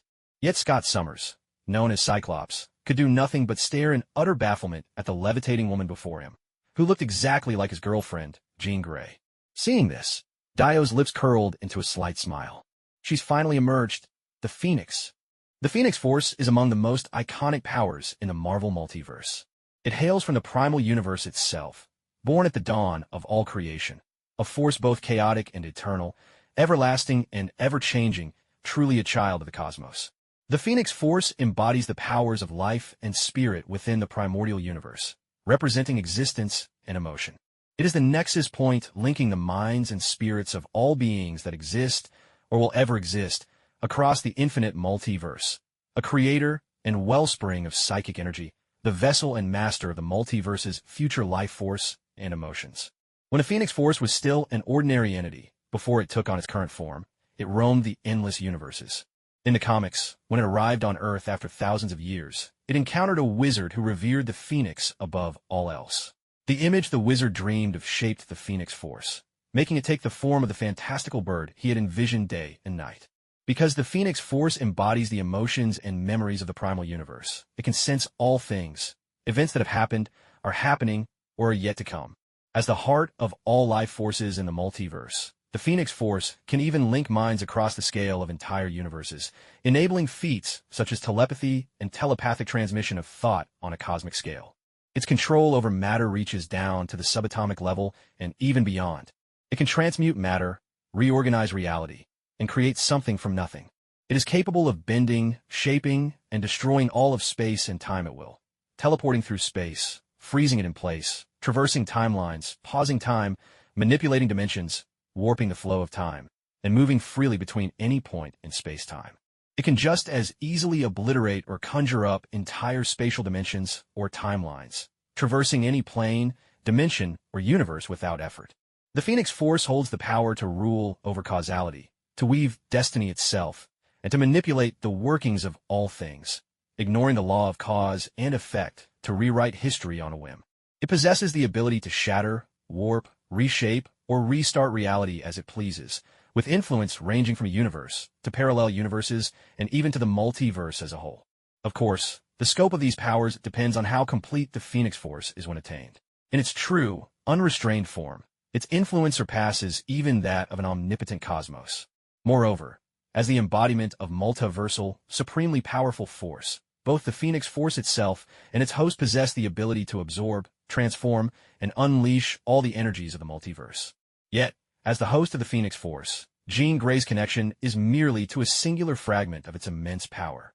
And because the Phoenix Force represents emotions and memories on a multiversal scale, even just a single shard can profoundly affect the feelings and memories of its host, Jean Grey. Up until now, no one has found any force in existence capable of truly restraining the Phoenix Force. Still, Dio wanted to give it a try. Perhaps his fierce battle with Galactus earlier had instilled him with newfound confidence. Regardless, Dio was determined to explore the limits of his own strength. If he could strike down this fragment of the Phoenix Force before him, it would be all the better. Wow, this is even better than Cousin Big Sis and Famke Janssen's figure. I'm getting way too excited. Deadpool blurted out at the most inopportune moment, but no one bothered to rebuke him. Even Phoenix herself showed no interest in Deadpool's words. After all, compared to Dio's killing intent, nothing else could draw her attention away. Dio, too, only glanced at Deadpool before dismissing him, focusing instead on the palpable wariness radiating from the Phoenix fragment. Dio chuckled softly as both his great blade and power claw simultaneously erupted with psionic flames. The surge of psionic flames marked the true beginning of their battle. The Phoenix fragment was the first to make a move. She extended her hand, unleashing a wave of powerful telekinesis that surged toward Dio. Even the heavily fortified door forged from mysterious metals so resilient that even Magneto's mastery could not bend it, was ripped from its moorings by the Phoenix fragment's force, leaving the ground behind it scoured and torn. Every piece of shorn metal became as sharp as the sharpest sword imaginable, wrapped in the destructive energy of the Phoenix, and all of them hurtled toward Dio's face. But Dio merely let out a dark chuckle, dodging in a blur of motion that seemed almost like teleportation, and in a flash he appeared by the Phoenix fragment side. He raised his flaming blade high, driving it down with brutal force towards the Phoenix fragment's slender neck. Even though she was but a shard of her greater whole, the Phoenix fragment did not betray her name. At the very last possible instant, she effortlessly deflected Dio's mighty blow. As the saying goes, the greatest sounds are barely heard. The clash may have seemed almost silent, but its reverberations sent tremors through everyone present, making their very organs quake until blood was coughed up from their lips. Meanwhile, the ground where Dio had just stood had been cleaved into a massive fan-shaped ravine. As for Deadpool, who had been standing at Dio's side, he had vanished completely, leaving no trace at all. Sensing disaster, the others quickly retreated from the field. Even the 3 envoys fled far from the battlefield. The psionic flames wielded by Dio just moments before had stirred a deep, soul-level terror in both Stardust and the Flame Monarch. Though they had no corporeal form, even these beings of pure energy felt that a single touch from those flames would be agony beyond endurance. On the battlefield, the contest between Dio and the Phoenix fragment raged on. Dio swung his blade with such speed and ferocity that even the trajectory of the strike became imperceptible. From his shoulder down to his armored hand grasping the weapon, his movements grew so swift they seemed to blur out of visible reality. Yet, the Phoenix fragment blocked every one of Dio's attacks with effortless grace. The Phoenix fragment's own strikes, however, were strange, more like the wild, untamed swipes of a beast. Each attack was primal and uncalculated, brute force, raw and direct, with no semblance of strategy. But the longer the clash continued, the more uneasy the Phoenix fragment felt. Why was it that, despite her size, she seemed to be falling apart, little by little, shattering into even smaller pieces? With a powerful leap, the Phoenix fragment put some distance between herself and Dio, intent on escaping the chaos, if only to make sense of her condition. But Dio was never going to let her slip away so easily. He unleashed the full force of his ninefold Thunderblade, augmented by the Omega Force, psychic energy, the laws of time and space, universal energy, and the power of 750,000 rotating magnetic fields. The sudden surge in power caught the Phoenix fragment off guard. Her defenses were broken in an instant. Even if she could probe Dio's thoughts and anticipate his actions, timing a defense and surviving an attack were two entirely different matters. Far away, Magneto, shielding his friends as they made their escape, suddenly sensed a magnetic force utterly alien to him. Unlike the familiar fields he commanded, this one was not only more responsive, but also far more destructive. What was that just now? Magneto murmured, restless and intrigued, as he recalled the sensation and tried to simulate the magnetic changes in his mind. Not even Professor X noticed the subtle change in his companion's demeanor. But Dio remained oblivious to all this. On the battlefield, in a single, decisive motion, Dio cleaved the Phoenix fragment in two. His blade carved a path right through the fragment's eyes, sending the upper half of her head, and a pair of split eyes, flying through the air. In that instant, the Phoenix fragment felt herself crumbling into even finer shards, unable to reconstitute her form as quickly as before. Dio realized this too, and seized the chance, unleashing another dance of blades. The torrent of strikes came down like an inescapable net, slicing what remained of the Phoenix fragment into even tinier pieces before she could recover. More than once, the Phoenix fragment had tried to alter Dio's blade, to weaken it or change its nature, but no matter how she tried, not even the slightest effect could be wrought. Carved and battered, the Phoenix fragment burst into flame, her feminine form melting and dissolving, slowly merging back together like liquid fire. And then, a cry transcending the cosmos, majestic and awe-inspiring, echoed across the skies. The Phoenix fragment, once clad in the shape of a human woman, now shed that form entirely and rose in her true aspect. A colossal bird made of living fire, regal and commanding as a sovereign. Dio felt it immediately. The reborn Phoenix before him was now wilder, more savage than ever. If her earlier, feminine form had the restraint of Bruce Banner, then the Phoenix in her truest guise was pure, unstoppable Hulk. They were no longer fighting in the same league at all. The Phoenix shard cried out again, soaring straight toward Dio, its overwhelming Phoenix energy lashing out even more fiercely. Dio stood his ground, unmoving, facing this annihilating, all-dissolving energy head-on. Silently, the power of his rotating magnetic field enveloped him, joining forces with the other energies coursing within him. In but a moment, Dio's magnetic rotation leveled up. Empowered by the secret technique he himself had crafted, the speed of his magnetic revolution surged higher. Magnetic field, 750,000 horsepower. Magnetic field, 800,000. Magnetic field, 850,000. Magnetic field, 900,000. Dio's grin never faltered. The wild rush of power made him feel utterly invincible.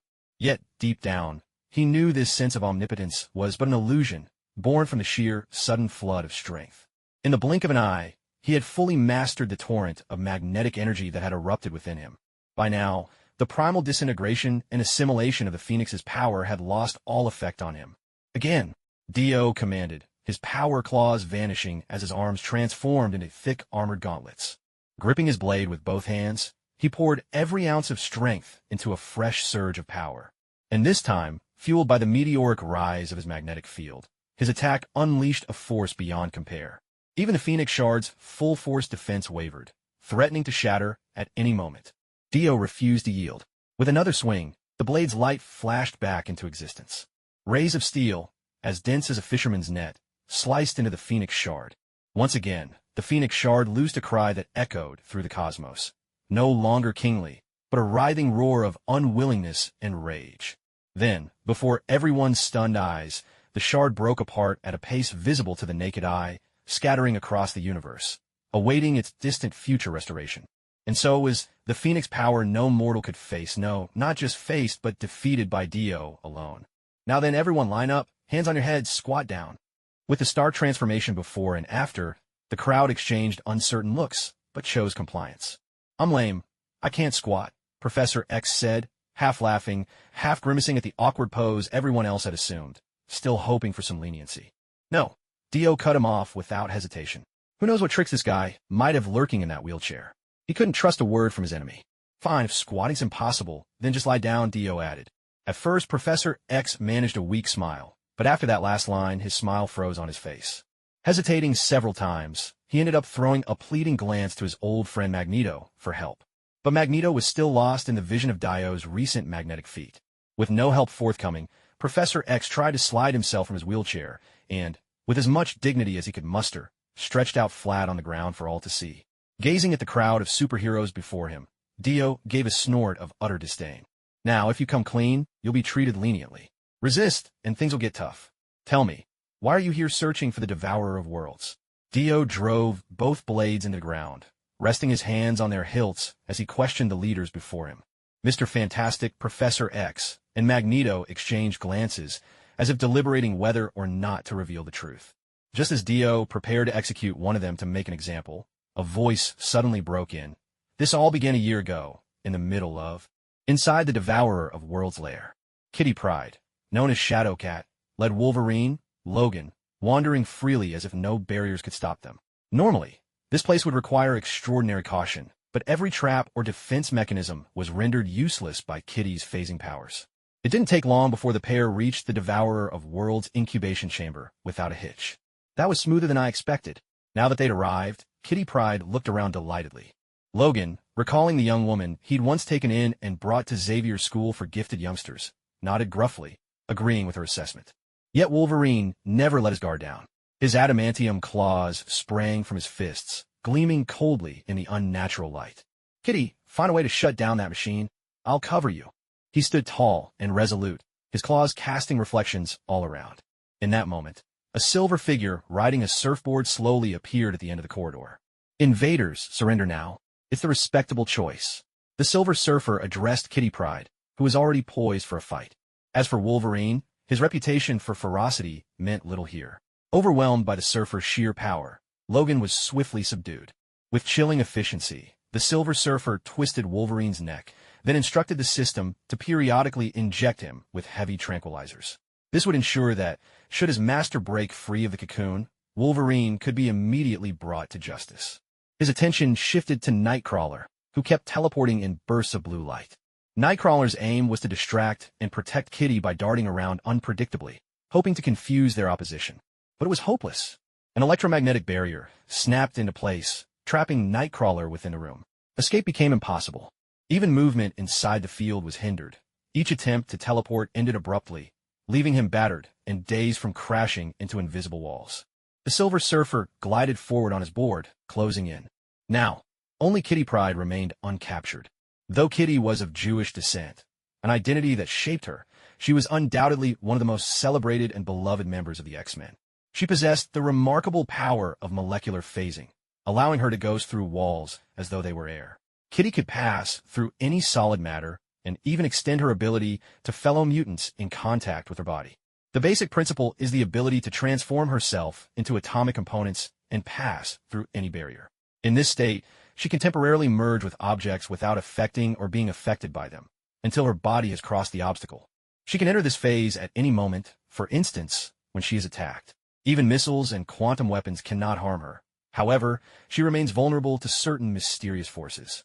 Moreover, passing through objects with higher density causes her pain, and if a solid were to suddenly form around her, it could injure her as well. Since Kate typically uses her phasing ability while moving through air, she can float midair as if ascending an invisible staircase. There is another limitation. When phasing through solid objects, such as walls, Shadowcat, Kate is unable to breathe. So, if she's infiltrating underground or maneuvering within walls, she needs to come up for air from time to time. Of course, Silver Surfer is unaware of these details, but he does know this human woman can pass through walls and is immune to physical attacks. In that case, perhaps it's time to try cosmic energy. Silver Surfer stretches out both hands, gathering cosmic energy into his palms. The power surges out in waves, sweeping across the surroundings like ripples. Instantly, the hidden Shadowcat is exposed, Silver Surfer has tracked her in a flash. What? Shadowcat exclaims as she realizes she's been found. By then, Silver Surfer's cosmic energy has already manifested as a force binding her tightly in place. This cosmic energy nullifies Shadowcat's powers completely. Unable to escape, Kate is drawn directly before Silver Surfer. Now all three intruders, Wolverine, Shadowcat Kate, and Nightcrawler Kurt, are captured. Still, as a precaution, Silver Surfer decides not to leave the area, standing guard before Galactus's corrupted chamber. Meanwhile, outside, Dio finishes hearing their account. It is Magneto who recounts their story. According to Magneto, just a year prior in their world, Galactus suddenly appeared in the solar system. At that time, Magneto was experimenting with channeling the planet's magnetic poles to enhance his powers when he caught a glimpse of Galactus. But in reality, he did not truly see Galactus. While Magneto was in space, connecting to the magnetic poles of all the planets with his powers fully unleashed, he only detected a shadow that completely eluded magnetic detection. He had no idea it was Galactus, merely assuming it was a gigantic meteor in space, somehow demagnetized. Since the shadow had already drifted out of the sun's gravity, Magneto did not pursue the matter further. After all, his feat then was nothing short of legendary. People across the whole Earth had witnessed it. With overwhelming strength, he became the leader of the mutants, and even convinced Professor X, Apocalypse, and every member of the Hellfire Club to found a nation of mutants together. But this golden era was short-lived. Barely a month after the founding of the nation, visitors from beyond the stars arrived on Earth. It was the Silver Surfer, one of Galactus's heralds. Just as in the storyline involving the Fantastic Four, the Silver Surfer opened rifts across the planet, so Galactus could absorb Earth's energy. By the time humanity realized something was amiss, the Silver Surfer had already vanished into the distance. The Silver Surfer could travel at the speed of light, but here on Earth, moving at light speed without extra protection would bring utter destruction to the planet. If that happened, even Galactus would be left with nothing. So, after relentless pursuit, the mutant nation and the armies from human countries finally managed to corner the Silver Surfer. However, in the face of a herald of Galactus, both sides suffered terrible casualties right from the first encounter. What truly chilled the heart was this. The very moment the human rescue squads arrived, their first act was to execute the dying, wounded mutants and then harvest their organs and blood. This sickened Magneto to no end. Galactus hadn't even arrived and humans were already tearing each other apart. In response, Magneto and Professor X raised several small countries. They sacrificed the entirety of those countries to quell the fury of the mutant nation. But soon after, civil war broke out. Nearly every country turned against the mutant nation, for with two terrifying beings capable of reducing an area the size of a province or a state to rubble, who could sleep soundly without eliminating them. Then, with a sharp crack, just like that, the Fantastic Four arrived. Their reason was simple. In their own world, they failed to stop Galactus, and Earth was destroyed. Dr. Doom chose to resist Galactus and perished with the planet. At the most desperate moment, the Fantastic Four led a handful of refugees into other parallel universes. Fortunately, they discovered a world where another Fantastic Four had succeeded in defeating Galactus, and this world's people were gladly willing to take them and the refugees in. Once they had recovered, the 8 of them, 2 sets of Reed Richards, decided to try and save other Earths in parallel worlds to prevent a repeat of the tragedy that had destroyed their own. Together, the 8 began to develop a device to communicate with versions of themselves across the multiverse, pooling their genius. Reed Richards believed that if one of him was already a genius, then combining ideas with all the other Reeds of the multiverse would yield even greater results. And indeed, with little difficulty, they managed to contact numerous other Fantastic Fours from parallel worlds. This time, quite by accident, they stumbled upon the world of mutants. After establishing the connection, they found themselves linked to none other than Professor X, the most brilliant mind of that world at the time. Professor X spoke with them at length, and upon learning that his world too was under threat from Galactus, they didn't hesitate. They rushed over, determined to help. But they arrived only to find themselves in the middle of a war between mutants and the rest of the world. Because of their own unique characteristics, they too were mistaken for mutants, and the regular human military turned their guns straight on them. The Fantastic Four had never been treated like this before. Both Human Torch and the Thing, having notoriously short tempers, struck back without thinking. For the Thing, a tank was little more than a baseball bat, and, to Human Torch, supersonic jets might as well have been crawling toddlers. It didn't take much for them to turn the tide, helping the mutants win the war with ease. But just then, Galactus arrived. With Earth still bearing the scars and chaos from its just-ended conflict, Galactus met with little resistance and began his cosmic feast without delay. The mutants had won the battle but lost their home. The Fantastic Four took them back to their own world. Once in the Fantastic Four's world, the mutants finally enjoyed a few peaceful years. During that time, Reed Richards successfully developed a machine capable of detecting Galactus' presence. With this device, they could scan connected worlds to see if any alternate Earths faced a Galactus-level crisis. It wasn't long before they located Dio's Earth. At first, the machine identified Dio as the greatest mind, but since he hadn't yet returned to the Marvel Universe, the scanner was left searching aimlessly, like a fly bumping through the dark. When Dio finally came back, however, there was no time to make a proper connection. The first sight was Galactus descending upon Earth. Terrified, both the Fantastic Four and the X-Men hurriedly organized a team and set off at once. Professor X, not one to live on handouts endlessly, saw the danger and didn't hesitate. He followed them into this world, determined to contribute. That's why, even though he was wheelchair-bound, Professor X made the journey here himself. Yet when the portal opened, it turned out they hadn't arrived on Earth at all, but at Galactus' stronghold. Their first thought was that Earth was already lost, and both the Fantastic Four and X-Men were instantly filled with rage. After finally getting the chance to save a world, only to find they were still too late, all that pent-up fury was poured out on Galactus. What was odd was that, having now gained the means to replenish his own elements, and still smarting from his failed last attempt at devouring, Galactus had recalled all four of his heralds and his daughter for extra protection. And then, everything that followed unfolded. Dio couldn't help but click his tongue in astonishment. If you judged things by objective facts, it was hard to say they were really wrong. After all, the planet Devourer truly feeds on worlds, and many races throughout the universe call him Doomsday. Whenever the planet Devourer is sighted, it spells ruin for at least one living planet in his vicinity. You could say if you lay eyes on the planet Devourer, your days as a living being are essentially numbered. But is that really the whole truth? Are you people idiots? Dio turned his gaze to Mr. Fantastic, who stood nearby, his face a mask of hopelessness. His body had lost its elasticity and still hadn't recovered. His brother-in-law and best friend were dead, and most of the mutant friends they brought along had perished or been terribly wounded. Even their ace, Jean Grey, the Phoenix, had been easily defeated. At this point, it was fair to say that he didn't have so much as a glimmer of hope left. In the face of Dio's words, Mr. Fantastic didn't respond. Instead, he and Sue Storm, the Invisible Woman, began exchanging Morse code in a desperate attempt to hatch an escape plan. Seeing this, Dio could only shake his head in exasperation. Did they really think he wouldn't notice them scheming right under his nose? Unleashing a surge of overwhelming psionic energy, he froze everyone present in place. Mr. Reed Richards, just how little do you think of me? You dare attempt these cheap tricks mere feet from where I stand? Dio pulled the two up, forcing them to look him in the eye. Reed Richards and Sue Storm glared back at him, defiance burning bright in their eyes. Calm yourselves. I already spoke with old Eric about your predicament. Yes, the planet Devourer is worth fearing, but don't forget, Earth is unique, Dio reminded them, loosening the bonds restraining their minds. Now able to speak, the two immediately began hurling angry insults at Dio. With his body slowly recovering, Mr. Fantastic finally managed to talk. Dio's remark about Earth being special left him utterly baffled.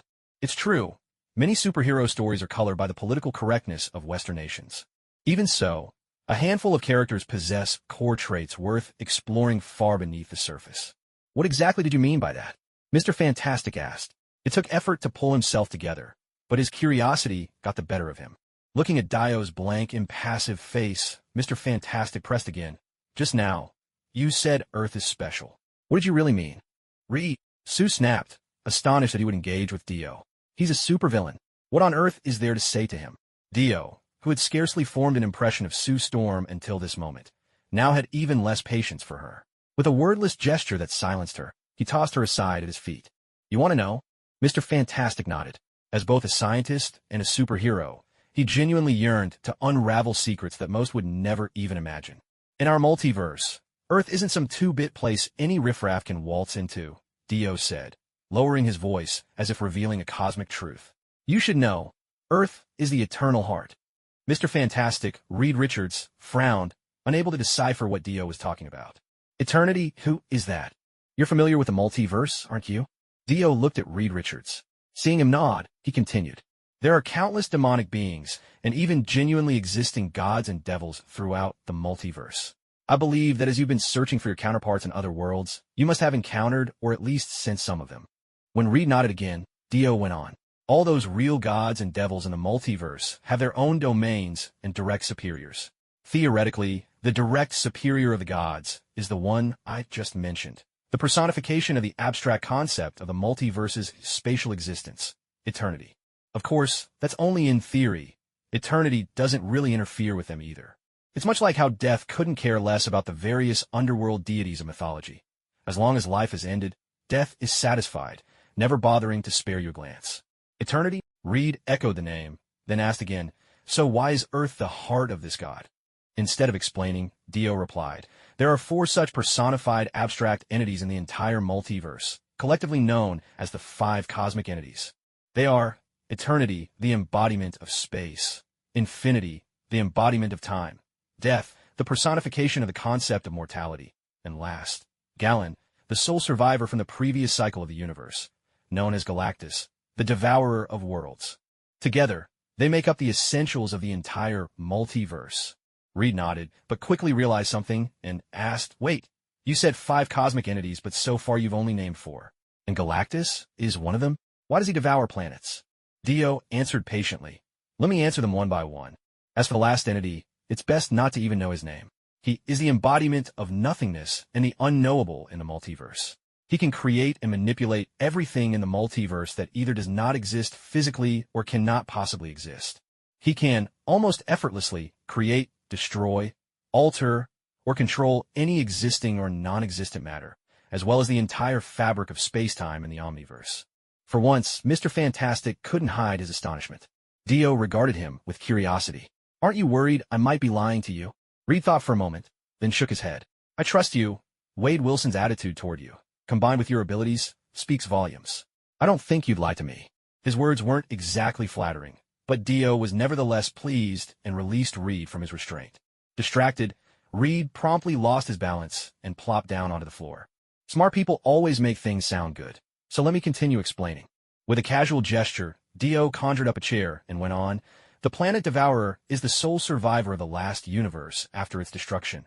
This has already been introduced in previous chapters, so I won't dwell on it here. Mr. Fantastic expressed his sympathy for the fate of the planet Devourer, but still found the act of consuming worlds hard to accept. In truth, the Earth of this world was never devoured by the planet Devourer.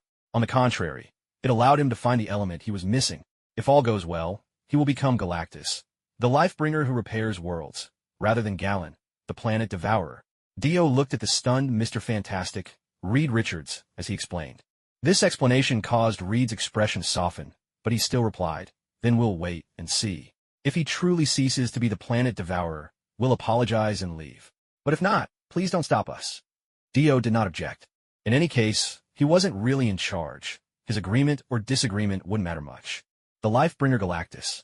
In the comics, there was a time in the Ultimate Universe when the planet Devourer, having regained what he'd lost, became in every sense the 5th cosmic deity of the Marvel Universe.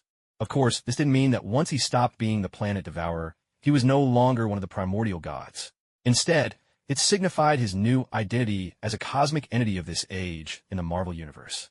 Dio gathered everyone together, and with a telekinetic burst, he forcefully opened the doors, a psychic command disabling the alarm system. In moments, they were standing before the planet Devourer's incubation chamber. Mr. Dio, the Silver Surfer, led the 3 captives, now restrained, over to Dio. At the sight, those whom Dio had imprisoned fell into a deep gloom. Wolverine, Shadowcat, and Nightcrawler. Their powers were each unique. While their individual combat strength had its limits, the 3 of them were perfectly suited for special missions like this. Especially Wolverine, a veteran soldier with a long history. He was more than familiar with these sorts of operations. But if even Wolverine had failed, then the chances for this mission's success were not looking good. How's it going? No unexpected problems with the incubation? Dio asked. The Silver Surfer nodded. Don't worry, sir. They haven't been able to disrupt the Master's progress. Everything is proceeding smoothly, and it won't be much longer before it's complete. Dio conjured a small energy suppressor and handed it over to the Silver Surfer. Keep an eye on them. This device should keep their powers in check. Taking the device, the Silver Surfer and the other 3 heralds put on the captives. He then asked, Sir, do you need to go somewhere? Dio nodded. I need to go to their world. If the misunderstanding isn't resolved, they might keep sending people here without end. Although you're all powerful, I'm sure you understand that a long defense always risks eventual failure. The 4 envoys exchanged a glance, clearly in agreement with Dao's suggestion. Then, guard the cabin for my elder brother here. I'll go on ahead. Dao reached out and placed his hand atop Mr. Fantastic's head. Every being from a different universe carries the unique aura of their own world. In theory, Dao could search for this distinct aura to find people across alternate universes. As long as his spiritual energy reached a level comparable to the Phoenix Force, this idea would work. He had only absorbed a single fragment, yet the energy from just this piece allowed Dao to unlock the ability to search for people anywhere within Marvel's multiverse. After journeying through so many worlds, Dao had noticed something. The bracelets he gave to others worked almost like some sort of aura amplifier, emitting a certain frequency that only the system could detect. Of course, the bracelets were also embedded with spatial coordinate abilities. They weren't just simple frequency generators. Dao closed his eyes and sent his mind out, seeking the universe whose aura most closely matched that of the Mr. Fantastic before him. Very quickly, he locked onto one. I'm heading out first. Keep a close eye on them, Dao instructed the Heralds of Galactus. Seeing all 4 nod in agreement, Dao wasted no more time. Drawing upon the spatial powers he'd acquired, he tore open the barriers between universes. The sight left everyone around him wide-eyed in astonishment. What on earth? He just tore open space with his bare hands? Professor X let out a silent sigh. Whether Dao was right or wrong, with an ability like that, losing to him felt almost justified. Magneto's eyes widened even more, shock flooding his mind. Could this be some peculiar magnetic field ability? Setting aside everyone's awe, what lay beyond the tear in space was precisely the building Dao had pinpointed, the Baxter Building, headquarters of the Fantastic Four. Inside, nearly all the remaining members of this universe's Fantastic Four and the X-Men had gathered. Reed, any word from them yet? Asked Sue Storm, the Invisible Woman, unable to hide the worry in her voice. Ever since communications had cut out, she had a sense of dread. Don't worry, sis. They're battle-hardened veterans. Nothing could hold them back, said Johnny Storm, the Human Torch, with his trademark easygoing confidence. Yes, in this universe, the Fantastic Four remained safe and sound. After the fleeing Fantastic Four and X-Men traveled to Dao's universe, these others had taken responsibility for maintaining communications across the 2 worlds. But once Dao entered the battleground, all contact was lost. So now, those who'd arrived in Dao's universe only knew that Galantha was the daughter of Galactus. They hadn't received any further information. The thing, Ben noticed that Reed Richards looked tense, sweat beading on his brow. Is something wrong? Ben asked. Mr. Fantastic, Reed, was tapping away furiously at the keyboard, his expression dark. It's not that the signal was lost. It's as if it was swallowed. What do you mean? The others, sensing a bad omen, pressed for an explanation. The communicator I designed sends signals straight through the barriers of a universe. But just now, the signal wasn't interrupted in any conventional sense. It was more like it never made it to the other side. Instead, it was pulled into another dimension along the way, diverted elsewhere. This revelation left everyone stunned. So, you're saying someone over there set a trap? Open the portal. We have to go save the professor. The other X-Men, gripped by urgency at this possibility, reacted instantly. Even with powerful allies like Jean Grey and Magneto along, it wasn't enough. There's a world of difference between a straight-up fight and getting ambushed. It was a lesson they'd learned during their earliest battles in the struggle for their nation. Clenching his jaw, Reed said, all right, given the situation, opening the portal is our only option. But who's going through this time? The X-Men all volunteered eagerly, but their offers were turned down. They couldn't risk everyone going in at once. In a flash of inspiration, Invisible Woman, Susan, spoke up, why don't we send a batch of drones over first, scout out the situation? Reed's eyes lit up at the suggestion. Drones could bring back information quickly, and there would be no risk to anyone's life. Wasting no time, they cobbled together several high-tech drones. To avoid another signal disruption, they even used the oldest method, a wired connection, and kept the portal open the whole time. With everything set, they activated the coordinates used by the last team to go through. The moment the drones emerged, the video feed showed the front gate of Galactus's dwelling. But the cable wasn't long enough, so they had to turn back. At first glance, there's no one in sight, and the very first image is Galactus's unmistakable residence. But we did find a crashed spaceship. Reed began to summarize the footage captured by the drones. The sight of the destroyed ship filled everyone with excitement, but before anyone could speak, Reed interjected, but wait. The footage didn't pick up any sign of life, no bodies, no traces. Which means we can be sure they're still alive. Absolutely, they're definitely alive. Who's there? They all turned toward the voice, spotting a tall figure clad in golden helmet and armor. No hesitation, all at once, they launched an attack at Diomedes. This time, Dio did not dodge, nor did he use his abilities to immobilize them. Instead, he simply watched as their attacks landed directly on him. When the flurry of blows finally subsided, they stared at Dio, stunned. Behind Dio, the building had been shattered, exposing the outside world, but Dio himself remained completely unscathed. No, not even a speck of dust clung to him. Johnny the Firebrand stared dumbly at his own hands. The flames he conjured could easily reach 4,000 degrees Celsius, and at full power, they soared far beyond 10,000 degrees, hotter than the very surface of the sun. He hadn't unleashed his full strength just now, but he was certain the temperature had soared well above the sun's 6,000 degrees. Yet, their target hadn't reacted at all. The others, equally shocked, stood frozen in place. They were well aware of their own strength, and the attack they just unleashed was nothing short of their full power. After such a silent infiltration and sudden counterstrike, their reaction should have been at its fiercest. And still, their opponent remained absolutely untouched. This was beginning to feel like an invincible monster. Is that it? If you're done, it's my turn now. Without even moving a finger, Dio used his immense psychic power to bind them in place.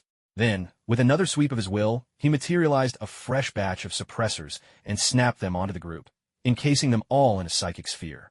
In the next instant, he opened another portal and tossed them through. You're back already, sir? It wasn't the Silver Surfer who greeted him this time, but Stardust. Dio glanced around and took stock. Well then, only Stardust and Galanata stood here. The others seemed to have been assigned elsewhere. Catching Dio's inquisitive look, Stardust folded her hands and quietly explained, "This is the Master's incubation chamber. I can't allow the reborn Master's eyes to be sullied by the sight of those intruders."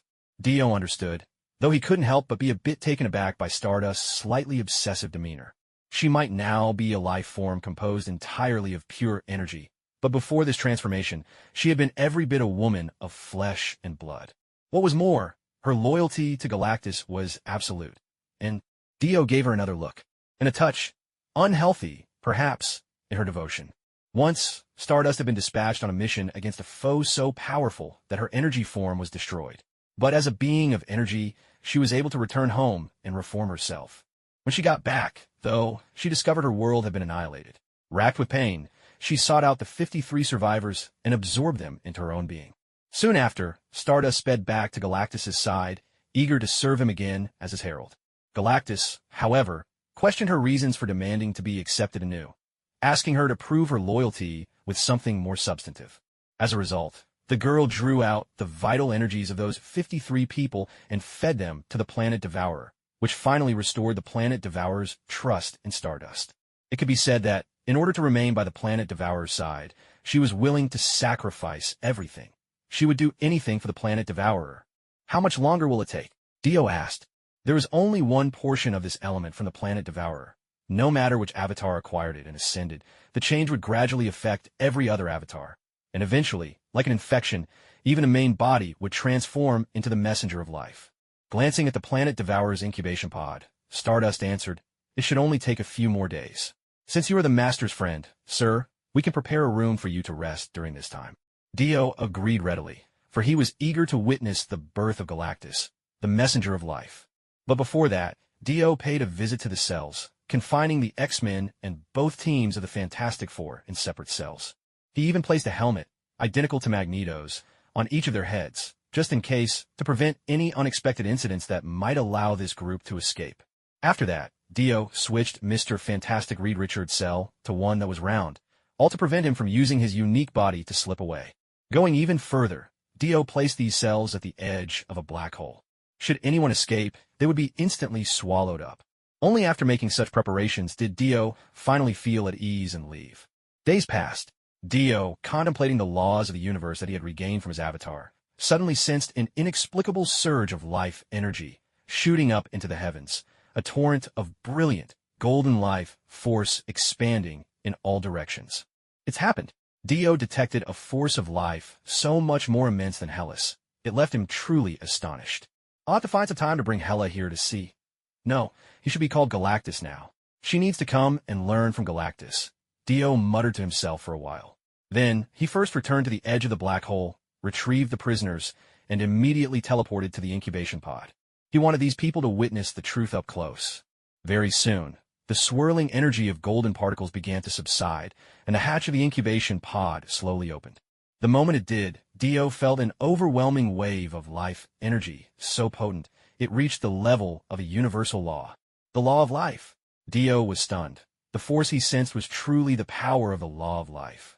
And as soon as the rather listless Fantastic Four and X-Men, who had been locked away for days, came into contact with the life force of Galactus, they instantly felt completely rejuvenated. A heavy, echoing footstep resounded, a deep, thunderous, rhythmic sound.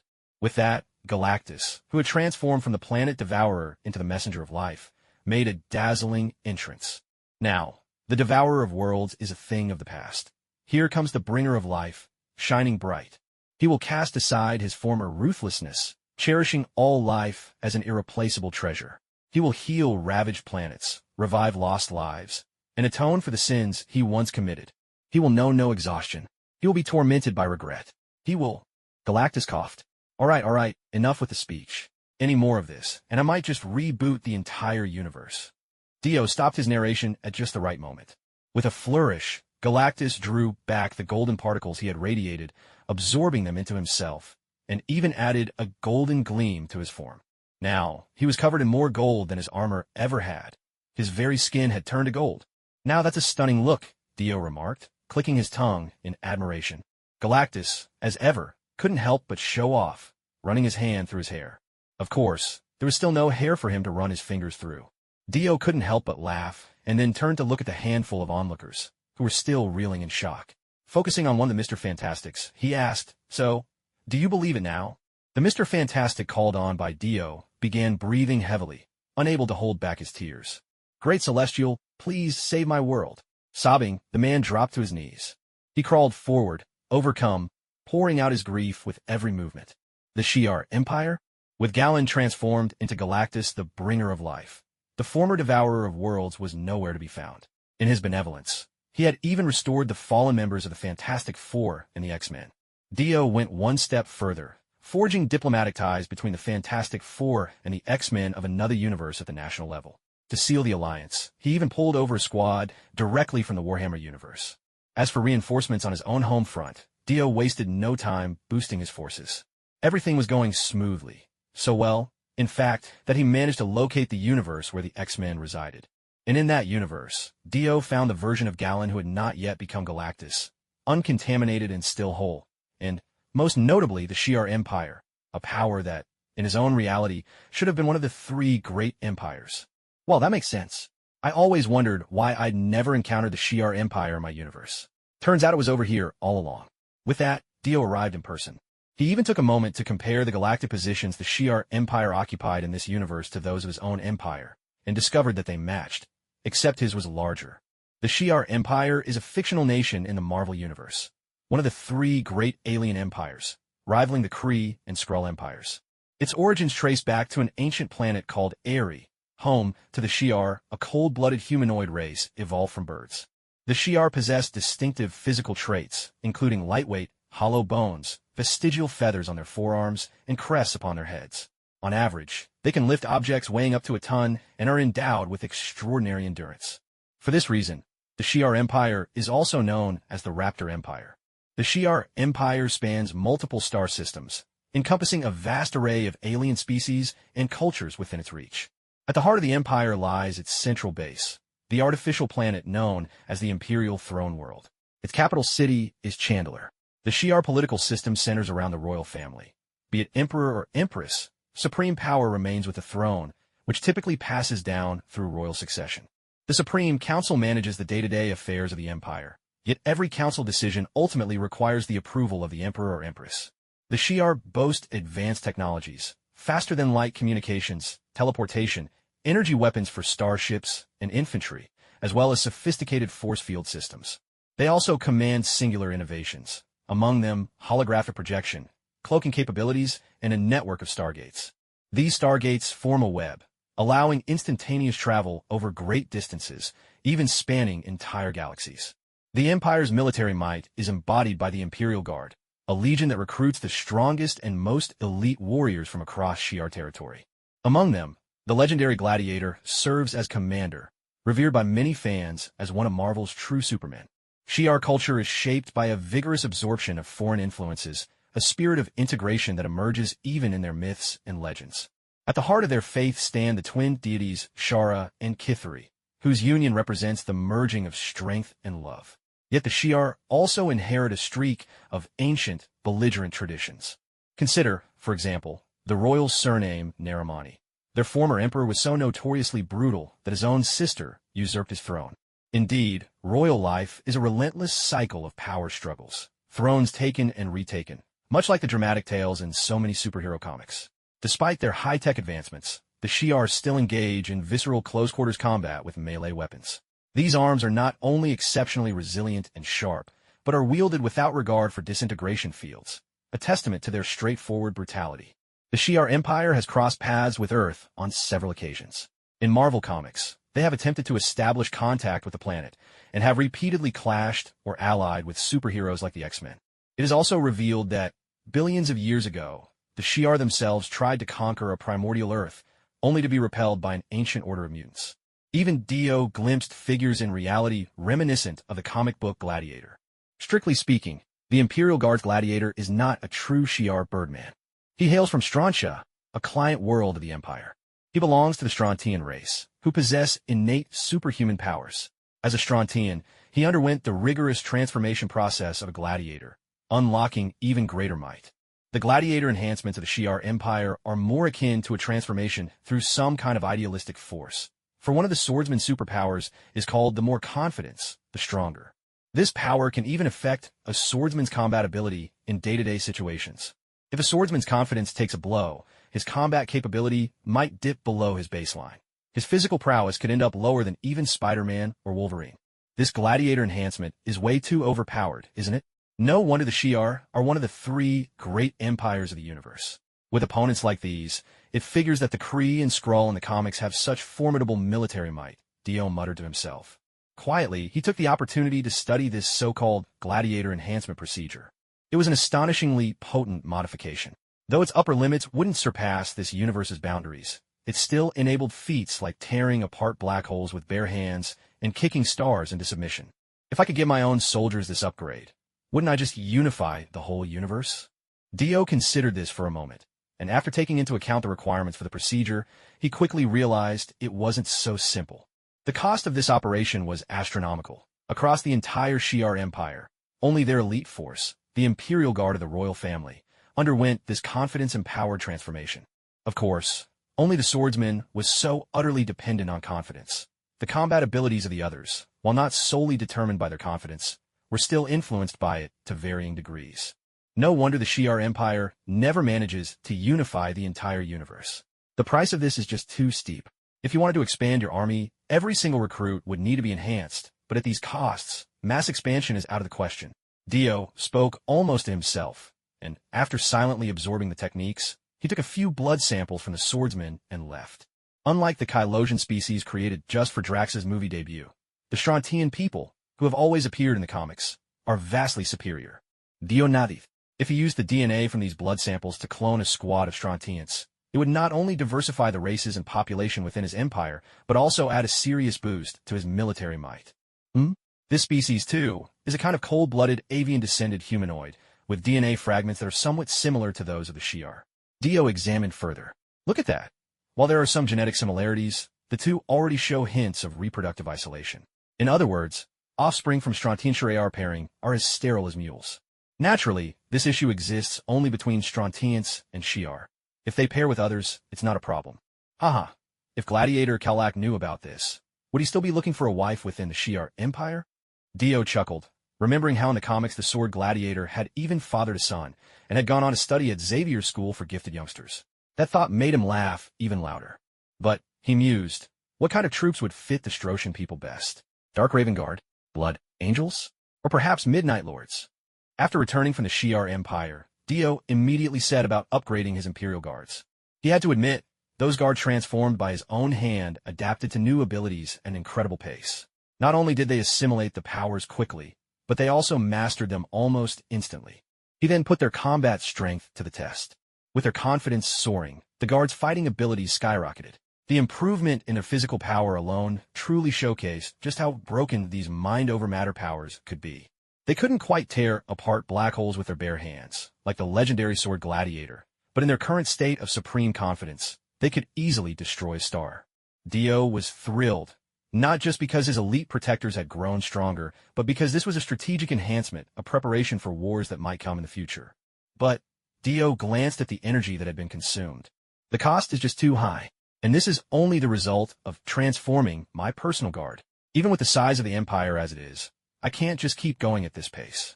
If I carry on with these upgrades, the internal operations of the nation will suffer. It's time to pause and let things recover for a while. Dio patted the side of his head. Foolish ruler, indeed. I really can't keep doing this. Soon after, Dio traveled to the universe where the X-Men resided, swept through the Shi'ar Empire's vaults, and left nothing behind. He didn't care one bit what kind of uproar this would cause in the Shi'ar Empire afterwards. He took every last thing. Well, that should cover the Empire's basic operations for now. I truly am a genius. Ha ha ha. At the very edge of time itself, a dark green throne stood. Seated upon it was a figure cloaked in robes of muted emerald, a golden crown with twin curved horns gracing his brow, both hands gripping a whip-like artifact that glowed the same dark green. It was none other than Loki, current god of time and space, known among netizens as the god of stories. His eyes glimmered with emerald light as he gazed intently into a specific universe, focused on a singular moment. Here, the universe was already wreathed in war, all unleashed by the actions of a single man. He stood tall, physique commanding, with bold brows and eyes like polished stars. A streak of black paint swept across his cheekbones, with a dash of red at his brow, lending him an air of danger and allure. Clad in robes and garments completely alien to the style of the Marvel world, a massive battle flag stood planted at his side, from which billions of restless souls and vengeful ghosts poured forth. With a simple gesture, several items flashed with piercing brilliance, unleashing devastation across the void, destruction on a scale that could rival the annihilation of entire stars. Opposing him stood only 3 figures. One, towering at 2 meters, body built like a colossus, skin the shade of cold amethyst with a chin ridged in cruel lines, could only be the merciless cosmic tyrant, Thanos. The other 2 remained of ordinary build. One wielded a thunderous hammer. The second wore a golden belt emblazoned with the iconic S insignia. It was none other than Thor, the god of thunder, and his close companion, Hyperion. In New Avengers Volume 3 number 29, Thor and Hyperion fought side by side against the Beyonders, facing death together. I have endured for 1,000 years, and now I finally have the power to fight back. That figure extended a finger, and blades of light rained down like a storm, assailing the trio. Damn it, Stark. Rogers, are you all right? Thor swung his hammer, lightning crackling as he tried to knock away the deadly rain of sword shadows. All your fancy moves are pointless. Thanos and Hyperion smashed through the sword lights with sheer physical strength, giving Thor a precious chance to retaliate. The 3 could do nothing but meet the sword lights head-on, enduring countless blades piercing into their bodies. Pain exploded through them, not only from their wounds, but from a numbing, weakening force that left Thanos and Hyperion collapsing to one knee. But the next wave of sword lights was swiftly parried by Thor, who spun his hammer to deflect the assault. Looks like brute strength can't save us after all, Thor declared, pride flickering in his voice. Thanos and Hyperion tore the blade fragments from their bodies, a necessary agony. The longer the shards remained, the weaker they felt, and the sharper and heavier the blades became. Stark! Even as he fought, Thor hurriedly tried to reach Tony Stark on his comms, uncertain of where his comrade had landed after the barrage. Stop shouting. They're long dead. Thanos, now the strongest of the Eternals, a being who reigned at the very peak of the cosmos, recovered from injuries faster than almost any living thing. As Thanos rose to his feet, Thor glared furiously. Impossible. Meanwhile, the figure in the sky only laughed harder, his amusement growing ever darker. Quit looking. They're all dead. The enemy's laughter echoed, his shadowed face twisting with malevolent glee. No, to be precise, across the whole universe, you 3 are all that remain. His mad laughter rang through the air, edged with a touch of hysteria. Thor reeled in shock. Fueled by fury, he shattered the swords swarming around him, hefted his hammer, and shot forward like a cannonball toward his foe. But the enemy only spread his arms, his smile wide as if welcoming an old friend. making no move to defend as Thor charged straight at him. Thanos and the newly recovered Hyperion exchanged wary glances, then unleashed their atomic vision and energy blasts toward the distant figure, desperate to deal him some damage. Hope burned bright, but reality was merciless. With a deafening crash, Thor struck the barrier, a seemingly paper-thin membrane of light, with the force of a living missile. The shockwave tore through the air, sharp as blades, ripping apart everything in its wake. When a wave reached the earth, it split the ground wide, carving a trench thousands of feet deep. Thor, caught directly by the backlash, was forced to release his grip on Mjolnir. Blood gushed from his mouth as he desperately tried to hold onto the shimmering barrier. But the light was far too slick. No matter how he fought it, Thor couldn't get a hold. Seeing this, the man laughed even more wildly, like a lunatic set free. Damn it! Hyperion saw Thor falling and, ignoring Thanos' attempts to block him, hurried to catch him. Thanos gritted his teeth and began to channel energy from behind, preparing to interfere. What is wrong with this universe? In Loki's eyes, time seemed to freeze. He muttered this question to himself.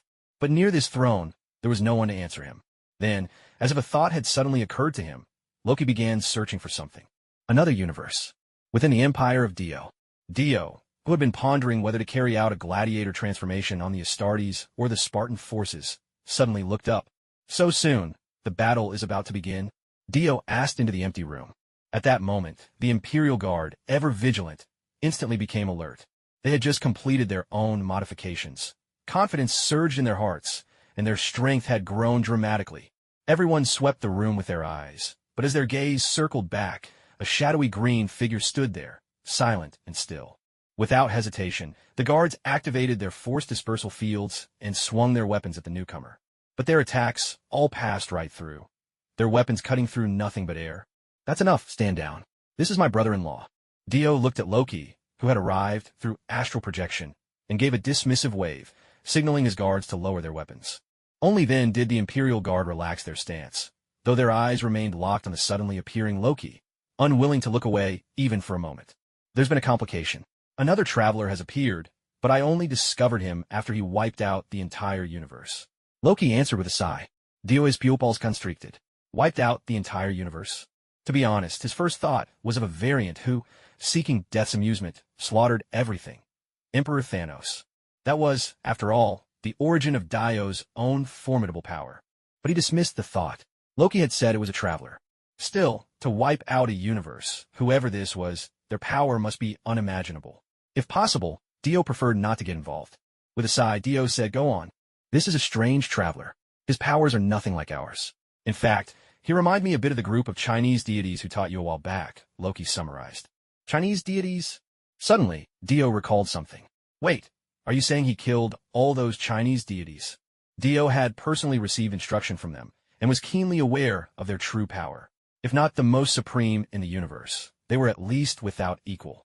At least among all the beings Dio had encountered in these comic book worlds, those deities were shrouded in mystery. He often saw the two young attendants beside the Supreme Lord, playing with black holes as though they were marbles. You have to understand, when he first encountered that thing, he avoided it like the plague. Later on, he only ever used it as a tool for physical training. Yet those two little Taoist boys handled it effortlessly, as if it were nothing at all. From this, you can imagine how capable the others must be. Loki pondered for a moment, then shook his head and said, "Sorry, I haven't seen them. In fact, I haven't even seen any bodies." Dio frowned, feeling increasingly that something about this situation was off. "Could you tell me more about that transmigrator?" Dio asked again. Loki nodded, and with a gesture, projected an image into the air. In the vision, scenes unfolded showing everything that Transmigrator had done. Dio's eyes widened in shock. Wait, that artistic style looked awfully familiar. Wasn't this the signature look of those so-called cultivation worlds? Magical artifacts, mystical spells. Good lord, they even had a banner of 10,000 souls. He remembered having obtained the method to craft such a thing, but had never dared to try it himself. After all, he didn't see himself as some kind of devil. What would be the point of making such an item? Noticing the way Dio's expression kept shifting, Loki asked, "What's wrong? Do you recognize it?" He suspected Dio might have met this figure among the Chinese gods. Dio shook his head. "I don't know this person, but his abilities are strangely familiar." "All right then, why don't you bring my avatar over there, and let me take a closer look," Dio said, manifesting another avatar as he spoke. This wasn't the sort of avatar described in Swallowed Star. but something more akin to Sun Wukon's clones from his hairs, a temporary duplicate condensed from energy. Loki didn't move, but a rift in space quietly appeared at his side, from which stepped out a gleaming bald head. It was Wata the Watcher. Dio waved his hand, calming the startled Imperial guards, as Loki pointed at Watu, leaving his meaning unspoken but crystal clear. The Watcher operates in the fifth dimension, but someone as sensitive as our target would still spot him easily. He'll bring your avatar close, but he won't put you right in the middle of the battlefield. The rest, you'll need to do yourself, Loki explained. Watu, the Watcher, nodded in agreement. Dio arched his eyebrows. He could detect Watu, even in the fifth dimension. Wata nodded gravely. Yes, his psychic force is unusual, almost as if it originated from his very soul. When he slew Odin, he nearly noticed my presence. He's even more formidable than Ultron was back then. Had I not been quick to flee, and had he an artifact as powerful as the Infinity Stones, he would have caught me for sure. The lingering unease in Watu's voice made Dio's expression turn somber. If that's the case, then my avatar can't just be a passive observer, Dio said, condensing another clone, this one radiating at least half the power of his true self. Just take this duplicate along, and bring some equipment too. As Dion spoke, he equipped himself with his familiar set of armor and weapons, the same old gear as always. The Watcher Wata nodded, then left immediately with Dion's duplicate. Seeing this, Loki issued a final reminder. By the way, that traveler calls himself the Great Emperor. Wait, it's the immortal Great Emperor. Great Emperor? The immortal Great Emperor. Dion's heart skipped a beat as an ominous thought struck him. If this was true, things could turn disastrous. He prayed silently that it wasn't. Inside the five-dimensional prism space, the Watcher Watu spoke to Dion's duplicate. The opponent is extremely powerful. I'm afraid your duplicate won't last long. Don't worry, Dion's duplicate replied. I have the full abilities of my true self. Only my overall strength is halved. But even so, it should be more than enough. Seeing this, the Watcher had nothing more to say. He led Dion's duplicate to a certain spot, and just before he opened the space gate, he reminded him once again, the opponent is dangerously strong. The planet devourer, all the great god kings, every major deity, and even the celestials of this universe have all been slaughtered. It seems your variant, along with Thor and Hyperion, were spared, perhaps for the sake of amusement. So please be cautious. Dion's duplicate paused, as if this guy knew exactly what his true self was planning. Without betraying any emotion, he simply nodded. At the edge of a war-torn universe, a radiant, multicolored prism space silently unfolded. Dion's duplicate leapt out immediately. The moment his feet touched the ground, the portal behind him snapped shut without hesitation. Dion's duplicate gave a wry wiggle. Man, that was close. Nearly lost my rear end there. Was it really so urgent? He smacked his lips and looked around at this universe. Within an instant, the duplicate sensed the so-called immortal Great Emperor's presence. There was no use pretending. After all, the other side made no effort to conceal himself. Yet, in contrast, the other party hadn't detected Dion's arrival at all. The duplicate stroked his chin, wondering if this so-called Great Emperor was as mighty as his reputation implied, or just a pretender. With a sweep of his psychic senses, the duplicate saw plumes of smoke and flame rising all across the universe. There were survivors, to be sure, but the upper echelons of nearly every major faction had been wiped out, leaving only a scattered civilian population to survive by the skin of their teeth. He even discovered that some people were being herded together into a single galaxy, forced into labor and production. Seems this traveler knows a thing or two about sustainable development, and his massacres target only the powerful. Dion's duplicate searched further, and soon found that the other had reshaped an entire galaxy, transforming it into a palace complex filled with a harem. Chinese, Japanese, Western women, even non-humans. Purple skin, green skin, red skin. The duplicate nearly gagged in disgust. At that very moment, the clone seemed to sense something and twisted its body, narrowly dodging an attack. So, this is the so-called reclusive master? Turns out you're nothing more than a coward hiding in your shell. A man's flickering shadow appeared where Dio had just been standing. The moment his words fell, the sword in his hand transformed into a rain of blades, surging straight toward him. Dio lifted his great saber to parry, but with a series of sharp clangs, the blade snapped in his grip.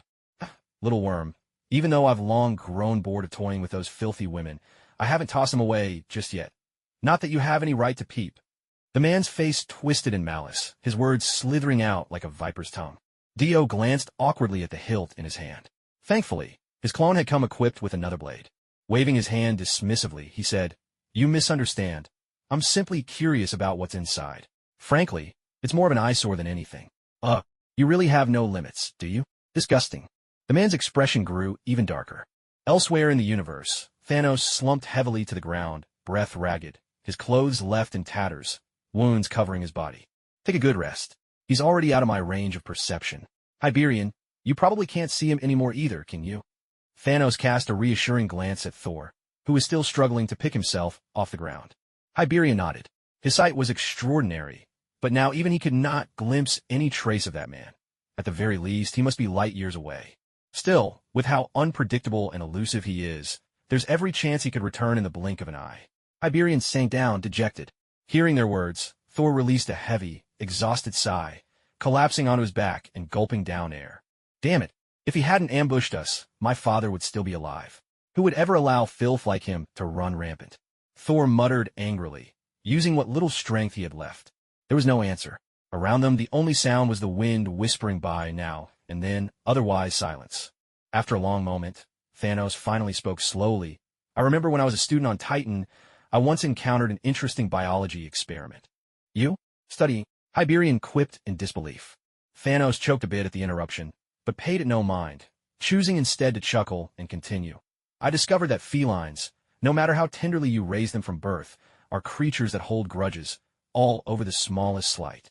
He paused, and when neither of the others answered, he went on, but these grudge-bearing little beasts have another habit. They delight in tormenting their prey. They'll toy with their catch, over and over, until death finally comes. To see it through the prey's eyes, it's nothing short of torture. You mean, he wants to torment us to death? Thor asked, voice trembling. Thanos nodded silently, saying nothing more. The three of them ceased their conversation as well, seizing the moment to get some rest. Elsewhere in the universe, a battle erupted in an instant. With his weapon broken, Dio's avatar mustered his psychic power, reigniting it in the form of blazing flames. This time he would not hold back. Knife of ninefold thunder, the power of Omega, psychic energy, the laws of time and space, cosmic energy, and 900,000 horsepower's worth of magnetic forces spinning at once. And now, there was more. He would add the power of the Phoenix. Yes, after slaying that shard, Dio had miraculously obtained the Phoenix Force. Even though it, too, was only a fragment, it had once borne the Phoenix's very will, a power so vast it was beyond imagination. When he obtained this shard, Dio realized that had the Phoenix fragment not fought instinctively, he would never have one. But fate was kind. Not only had he triumphed, he had also claimed the Phoenix Force for himself. This combination of powers, when gathered together before the eyes of the immortal Emperor, looked like the end of the world itself. A convergence of energies too powerful for words.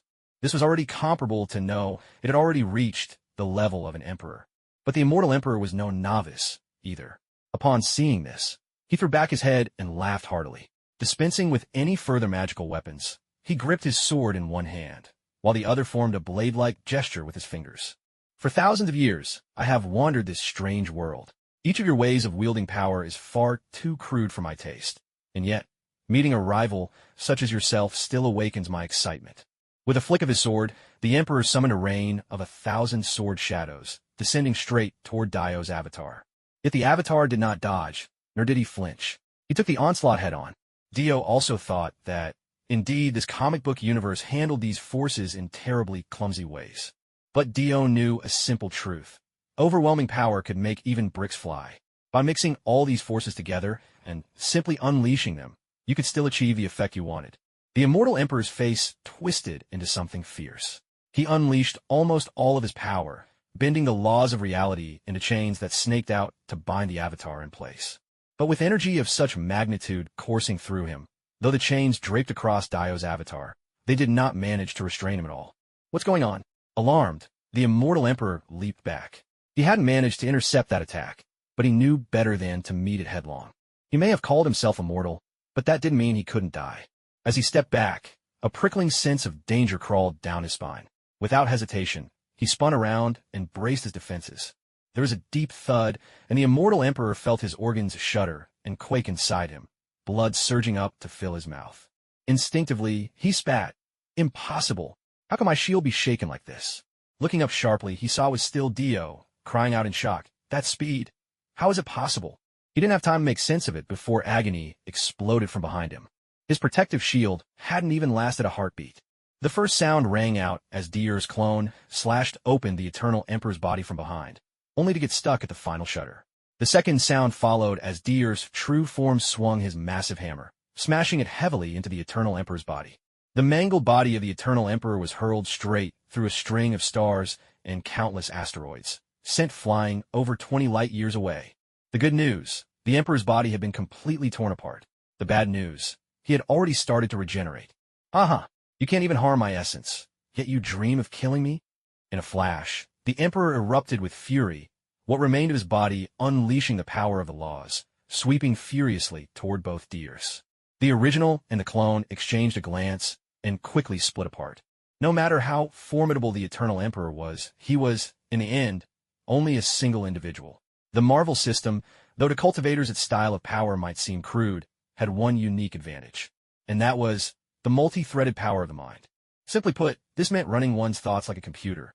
Actually, more than just one. His entire mind functioned as if hundreds or even thousands of quantum computers were operating in sync, constantly calculating and analyzing every possible weakness in the Emperor before him. First conclusion, the so-called Emperor was not living up to his title. A true Emperor's cultivation could shatter star systems effortlessly, commanding godlike power. Yet judging by this individual's destructive ability, something was clearly off. Dier tested this by batting aside the Emperor's arm with one hand, then delivered a vicious kick to his chest. Second conclusion, the Emperor possessed few attack methods, most likely a cultivator who had landed in the Marvel Universe by accident, with nothing fancy in his arsenal. Judging by the grandiose title he'd given himself, his main power seemed to be staying alive. Third conclusion, his combat ability was sorely lacking. The clone could overpower him with ease. Had he learned even a few simple fighting moves, he could have dodged or endured a little, but dodging wasn't even on the table. Dier, using his own understanding of the laws, effortlessly dispelled the Emperor's magical assault, watching as the man's face caught the clone's punch head-on. Dier nodded. Indeed, this guy was painfully outclassed. And so, an utterly one-sided beating commenced. Dier never thought his own grasp of the laws was anything special, but today he'd managed to neutralize the powers of this self-styled Emperor. It seemed that, in some fantasy worlds, he would qualify as a real powerhouse. Just you wait. I'll be back for you. Mark my words, the tongue-tied Emperor yelled, dragging his still-regenerating body away from the clone's pounding blows, angling for an escape through a spatial jump. But just as he was about to flee, he found the way blocked. There stood Wata the Watcher, who had torn through the fabric of space to bar his passage. Gazing at this scene, the Emperor's eyes filled with utter fury. In just a fleeting moment of distraction, Dio appeared right before him, locking onto the location of the opponent's Dantian, then unleashed all of his power in one seamless strike, just like that devastating blow his double had delivered earlier. In an instant, the cultivation that long-life Emperor had labored so hard to attain was completely destroyed. However, compared to the likes of the Golden Leopard and Dr. Zola, who were trapped in pocket universes during the Ultron crisis, simply losing his cultivation could almost be seen as merciful. Now, tears, saliva, and snot streamed down the long-life Emperor's face, a miserable flood. His body withered rapidly, his once menacing features fading into the ordinariness of age, wrinkles spreading across his face. His hair dulled and shrank, his muscles wasted visibly, and his once majestic robes now hung loose upon his shriveled frame. You dare cripple me? The long-life Emperor's voice had grown hoarse and unpleasant. He stared at Dio, disbelief written all over his face. Why not? Dio shrugged indifferently. If I lost, wouldn't you have killed me? Count your blessings, you're still alive. And just to ensure the Emperor didn't perish from his wounds or the harshness of space, Dio had even taken the trouble to heal him and craft a protective shield around him. Incensed, the long-life Emperor choked on his own fury and coughed up a mouthful of fresh blood. His strength gave out, and he slumped to the ground. Though, floating here in the vacuum of space, he could only drift unconscious. All right, he's taken care of. We can move on now. Retracting his avatar, Dio dragged the Emperor's limp body back to his palace. Inside, there were few living souls. The only other presences were a collection of beautiful women, kept for the Emperor's twisted amusement, and a host of robots built for both combat and service. But seeing Dio dragging their master in, the robots quickly adapted, only to have their controls hijacked by Dio in a heartbeat. The long-life Emperor's despair deepened. He had been counting on his mechanical puppets to rescue him. A good number of them possessed extraordinary strength and, in theory, would obey only his commands, often directed via spiritual sense. They'd overcome many foes before. Now, inexplicably, this human had taken him over. Dio couldn't help but find it tedious. These robots were indeed powerful, but their weakness was glaring. Their intelligence was abysmally low. Not to mention, their firewalls were laughably poor. With just a thought, Dio's telepathy seized control. A glimpse into the Emperor's memories revealed the cause. He'd been using standard Earth artificial intelligence programs, deliberately limiting their intelligence, and hadn't bothered to update their systems, relying instead on his own spiritual command during battle. As a result, despite their formidable strength, the robots were hopelessly vulnerable inside. What do you plan to do next? Wada the Watcher asked, keenly observing Dio. After all, Dio hadn't finished off his opponent on the spot, which was completely out of character for him. Dio had originally intended to kill him right away, but the trouble was the man before him was a cultivation practitioner. Dio needed to know where exactly this guy came from. Given the unpredictable personalities of these cultivators in those online novels from his past life, if word ever got out about a place like this, the consequences would be unimaginable. What's more, this so-called immortal emperor was a cultivator, and his mind wasn't so easily probed. Even if his brain didn't benefit as much from superhuman upgrades as those in Marvel's world, when it came to mental defense, he had some uncanny ways. Even now, Dio found it no easy feat to see into his thoughts. Chances were, some secret art was quietly at play, protecting his mind all the time. And so, Dio set out on the path of interrogation. Watcher Wadu had orders to keep watch and not intervene. He claimed his sole duty was to take whatever happened here back to Loki. But, in Dio's view, he was mostly just here for the spectacle. After all, who was that Loki? Seated at the edge of time, what could possibly escape his sight if he so wished to see it? Still, Dio chose not to expose him and allowed him to sit and observe as he pleased. Before long, the mystery behind the immortal emperor began to come to light. His real name was Chun Urgu, the last descendant of a fallen cultivation clan. His only inheritance, a tome on immortality.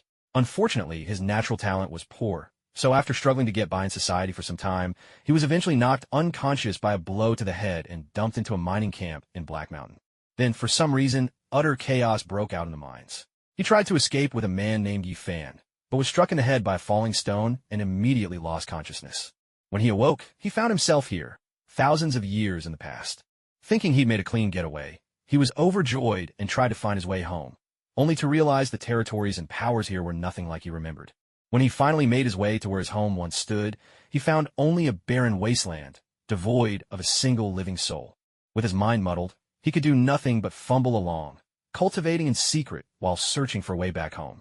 In the meantime, he had run-ins with all manner of cosmic factions.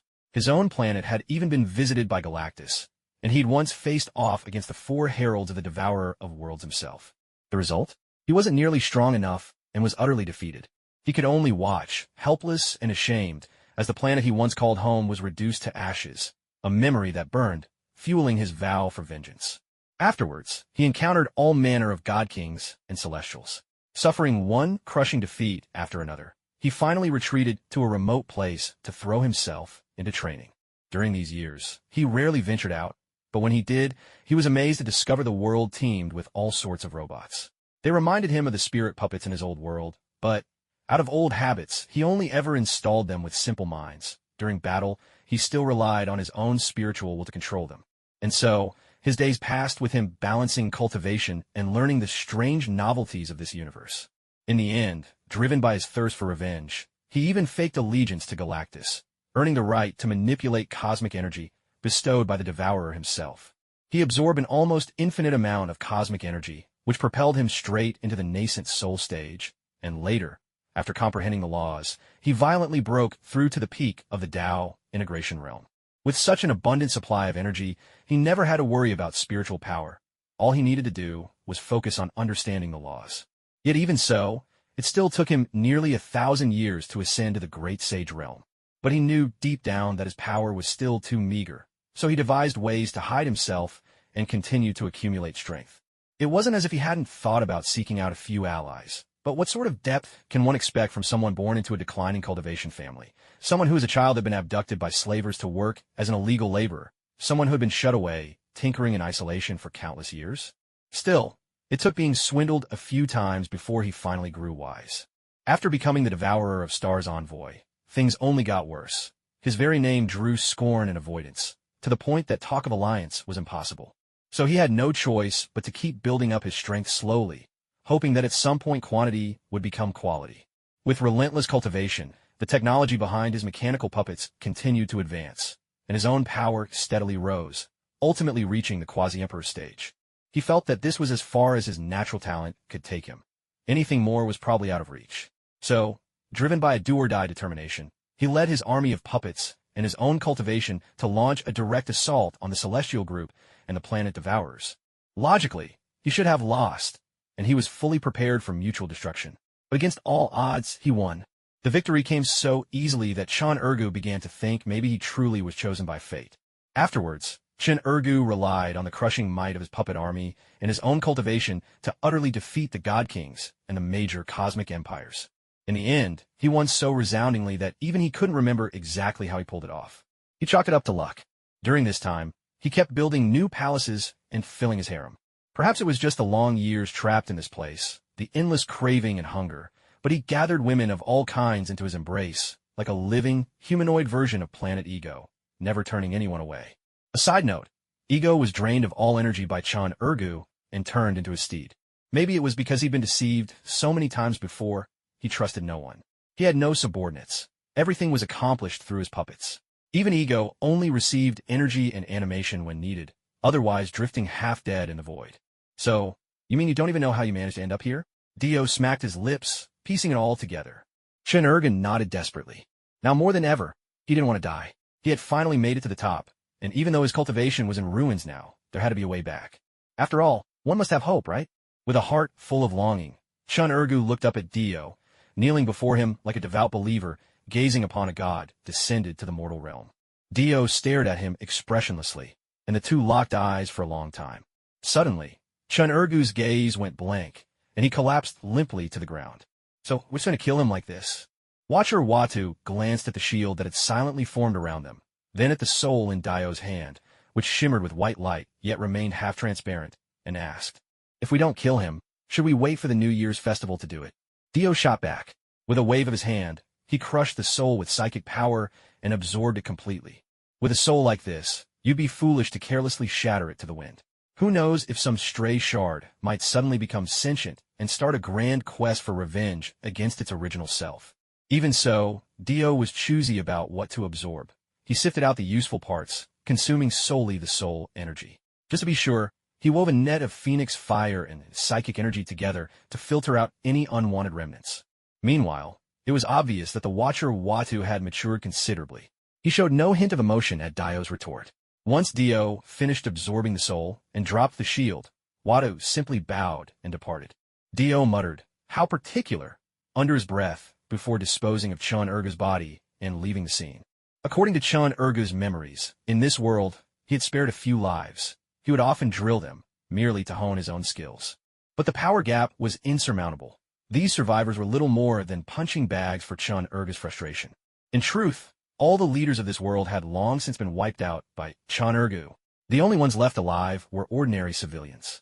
That suited Dio just fine, a world practically handed to him, without having to lift a finger. Before long, Dio found Thanos and his two companions at the ruins of old Asgard. At the moment, Thor was on his knees, hands clasped in prayer, while the other two were rummaging through the wreckage, looking for some shelter against the elements. When Dio approached, he saw that the trio were already planning a hunt. Thanos picked up a battered greatsword and asked, "So, what does Asgard have for food? Those noisy, shouting goats, perhaps?" Thor rolled his eyes. Hyperion laughed. "Get a rest. If Asgard were full of nothing but those, who'd ever want to live here?" Amid their banter and jostling, the three prepared to head into the hills behind Asgard. But just as they were about to leave, Hyperion's face suddenly grew grave, and he halted the other two. The pair immediately grabbed their weapons, instantly on guard. The truth was, it was only after sensing Chan Urgu's control mark inside them vanish that they had hurried to Asgard. They hadn't actually figured out why the spell had broken. "Well, looks like he's come up with a new trick. Maybe he wants to play cat and mouse with us," Thanos grumbled darkly. However, Hyperion frowned and shook his head in denial. "No, it shouldn't be that guy. If it were him, he would have appeared in an instant and sent us flying. And besides, his face doesn't look like him either." Before long, a humanoid figure shot through the sky towards them. It was Dio. Dio crashed fiercely into the ground, sending up a towering cloud of dust and sand. It seems that in this world, You've learned to be more cautious. Dio raised a hand, sweeping the dust aside to reveal a face that looked vaguely familiar to the three of them. Dio realized he couldn't always appear behind others and startle them. Making such dramatic entrances felt quite unethical, so this time, he chose not to hide his approach. Sure enough, he was spotted by Hyperion, one of the trio. "Who are you?" Thanos frowned, staring at Dio with a vague sense of discomfort.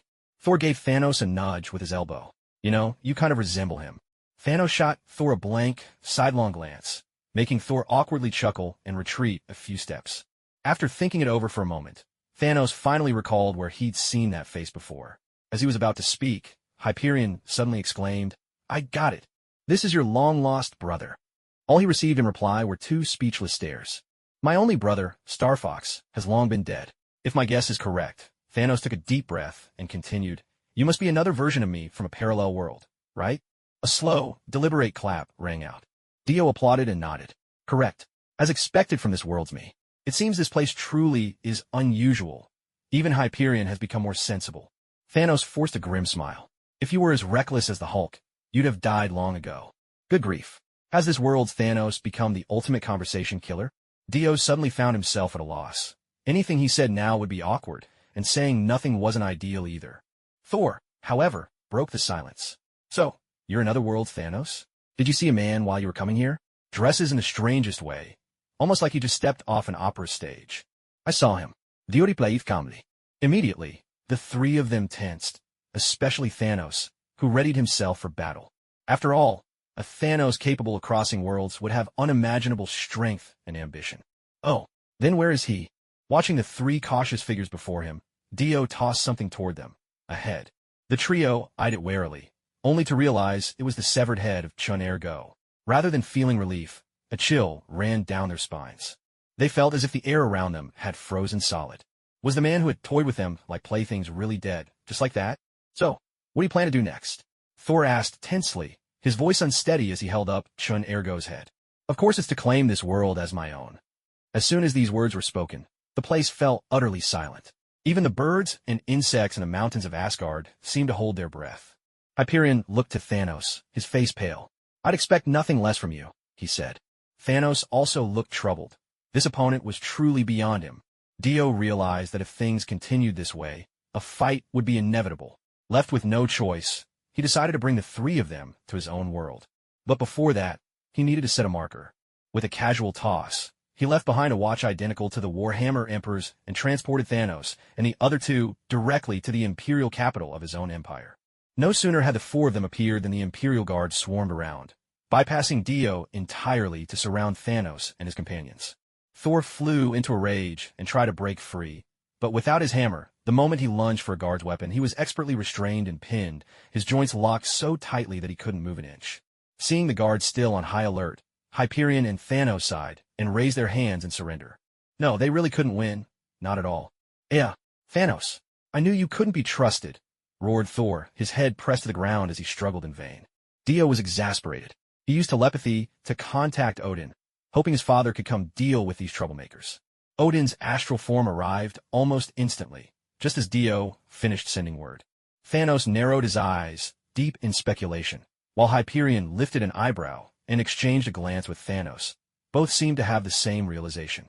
"Is this the Thor from that world?" Odin asked, looking down at Thor pinned to the floor. Dio considered it before replying, "I'm not sure about the exact designation, but I do know that in his universe you, the other God Kings, Galactus, and even the Celestials were all slain by a single individual. These three were captured by that person and kept as slaves and gladiators." "Oh, that's rather grim," Odin replied, without the slightest shift in tone. Catching sight of his suddenly appeared father chatting amicably with Dio, Thor was completely taken aback. His strength seeped out of him, the fight gone, and Dio took the cue to call off the guards. Meanwhile, Thanos' eyes lit up at the sight of the imposing and formidable Imperial soldiers.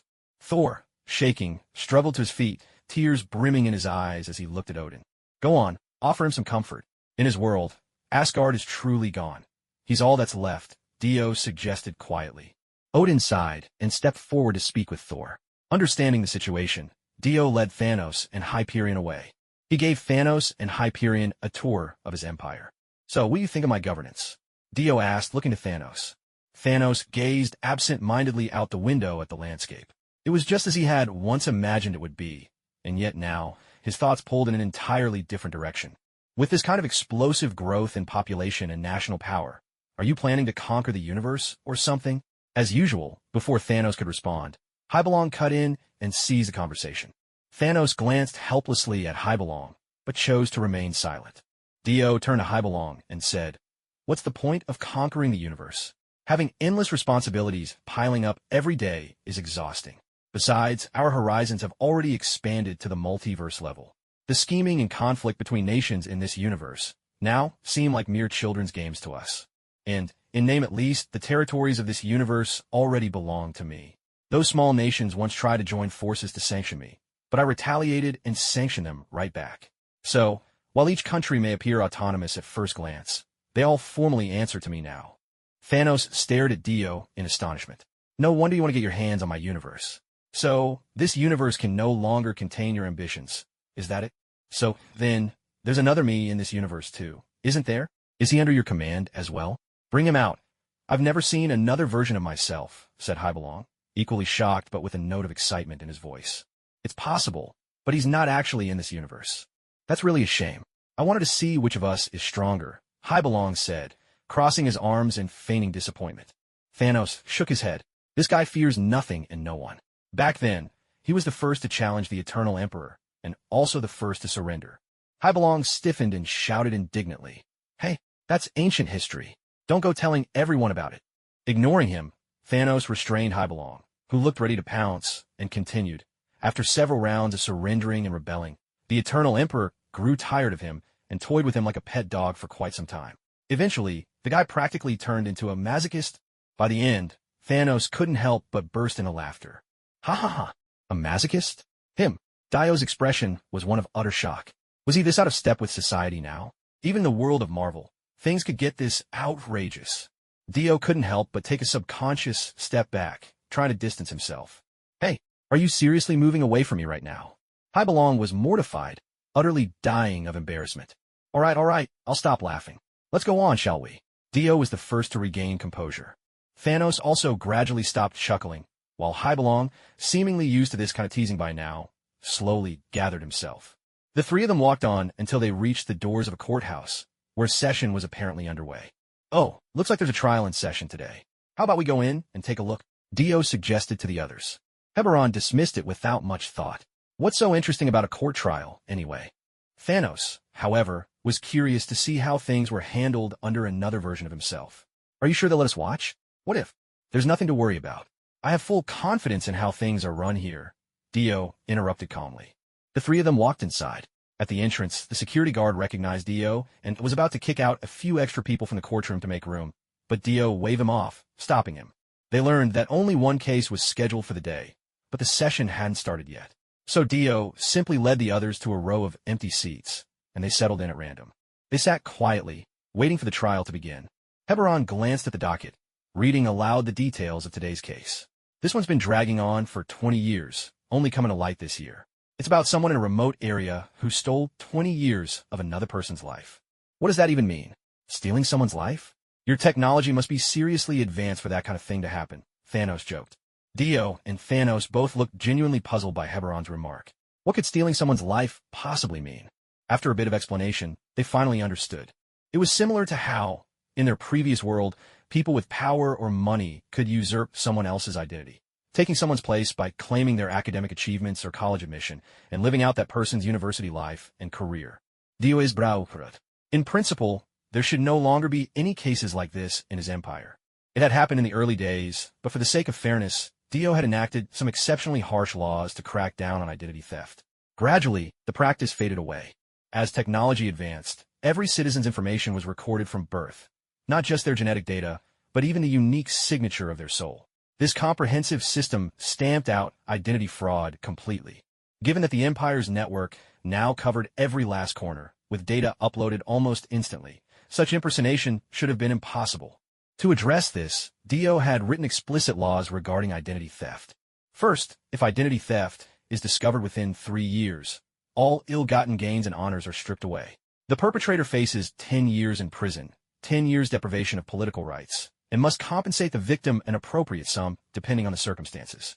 If a local government is found to have neglected these offenses or failed to thoroughly investigate, the responsible officials are immediately demoted, the degree corresponding to the severity of the neglect. Furthermore, the local government must compensate the victim for all lost benefits. If a student was wrongfully replaced, the victim is readmitted to the school by both government and institution and given preferential treatment upon graduation as restitution.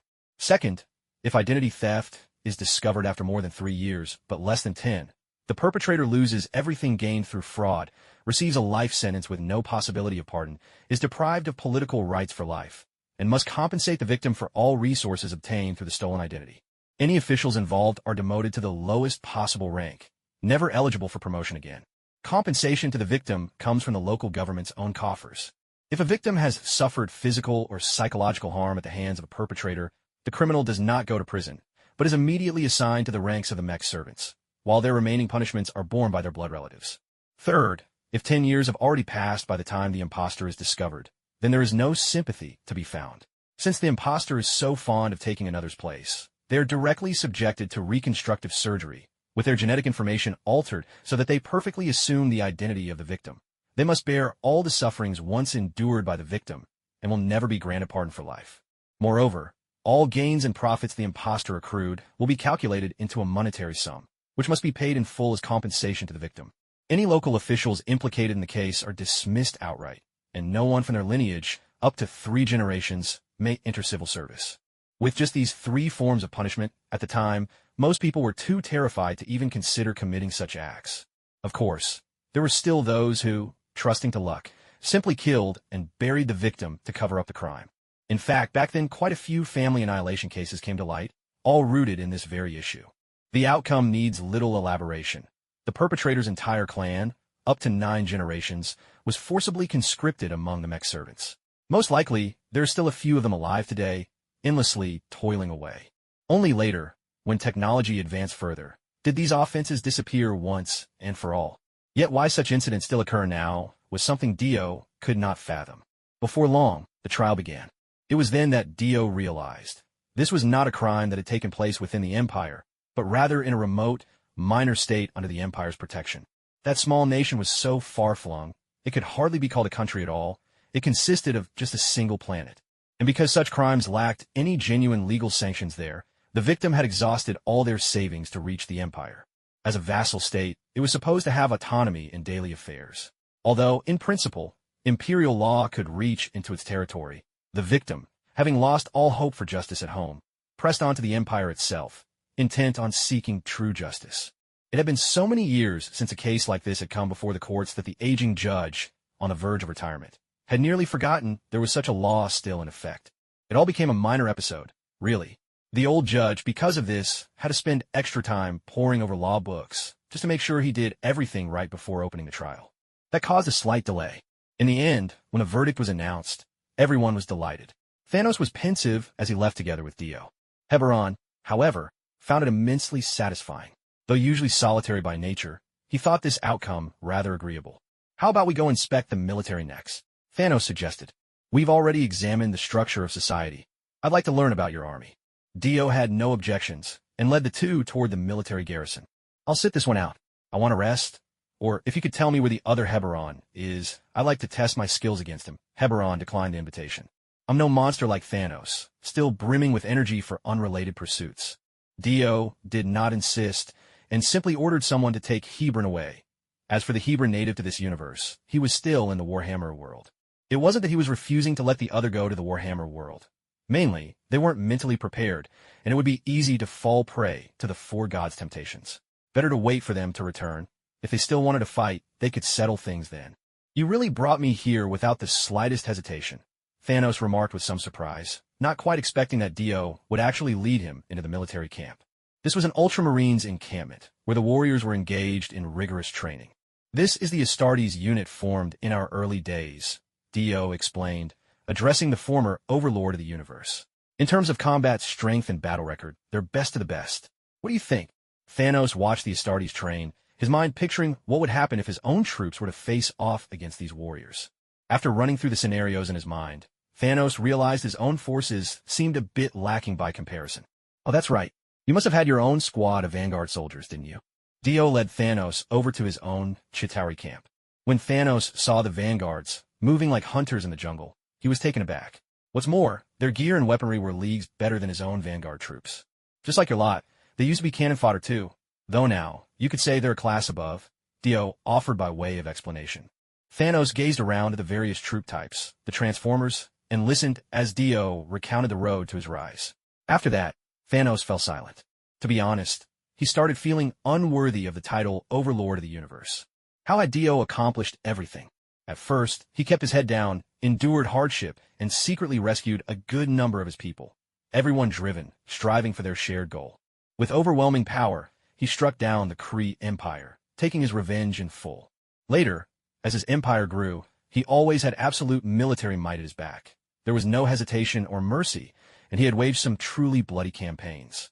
And even then, whatever he did, he found a plausible reason, a justification. Now, his power intimidates the entire universe. His word is law for nearly every world.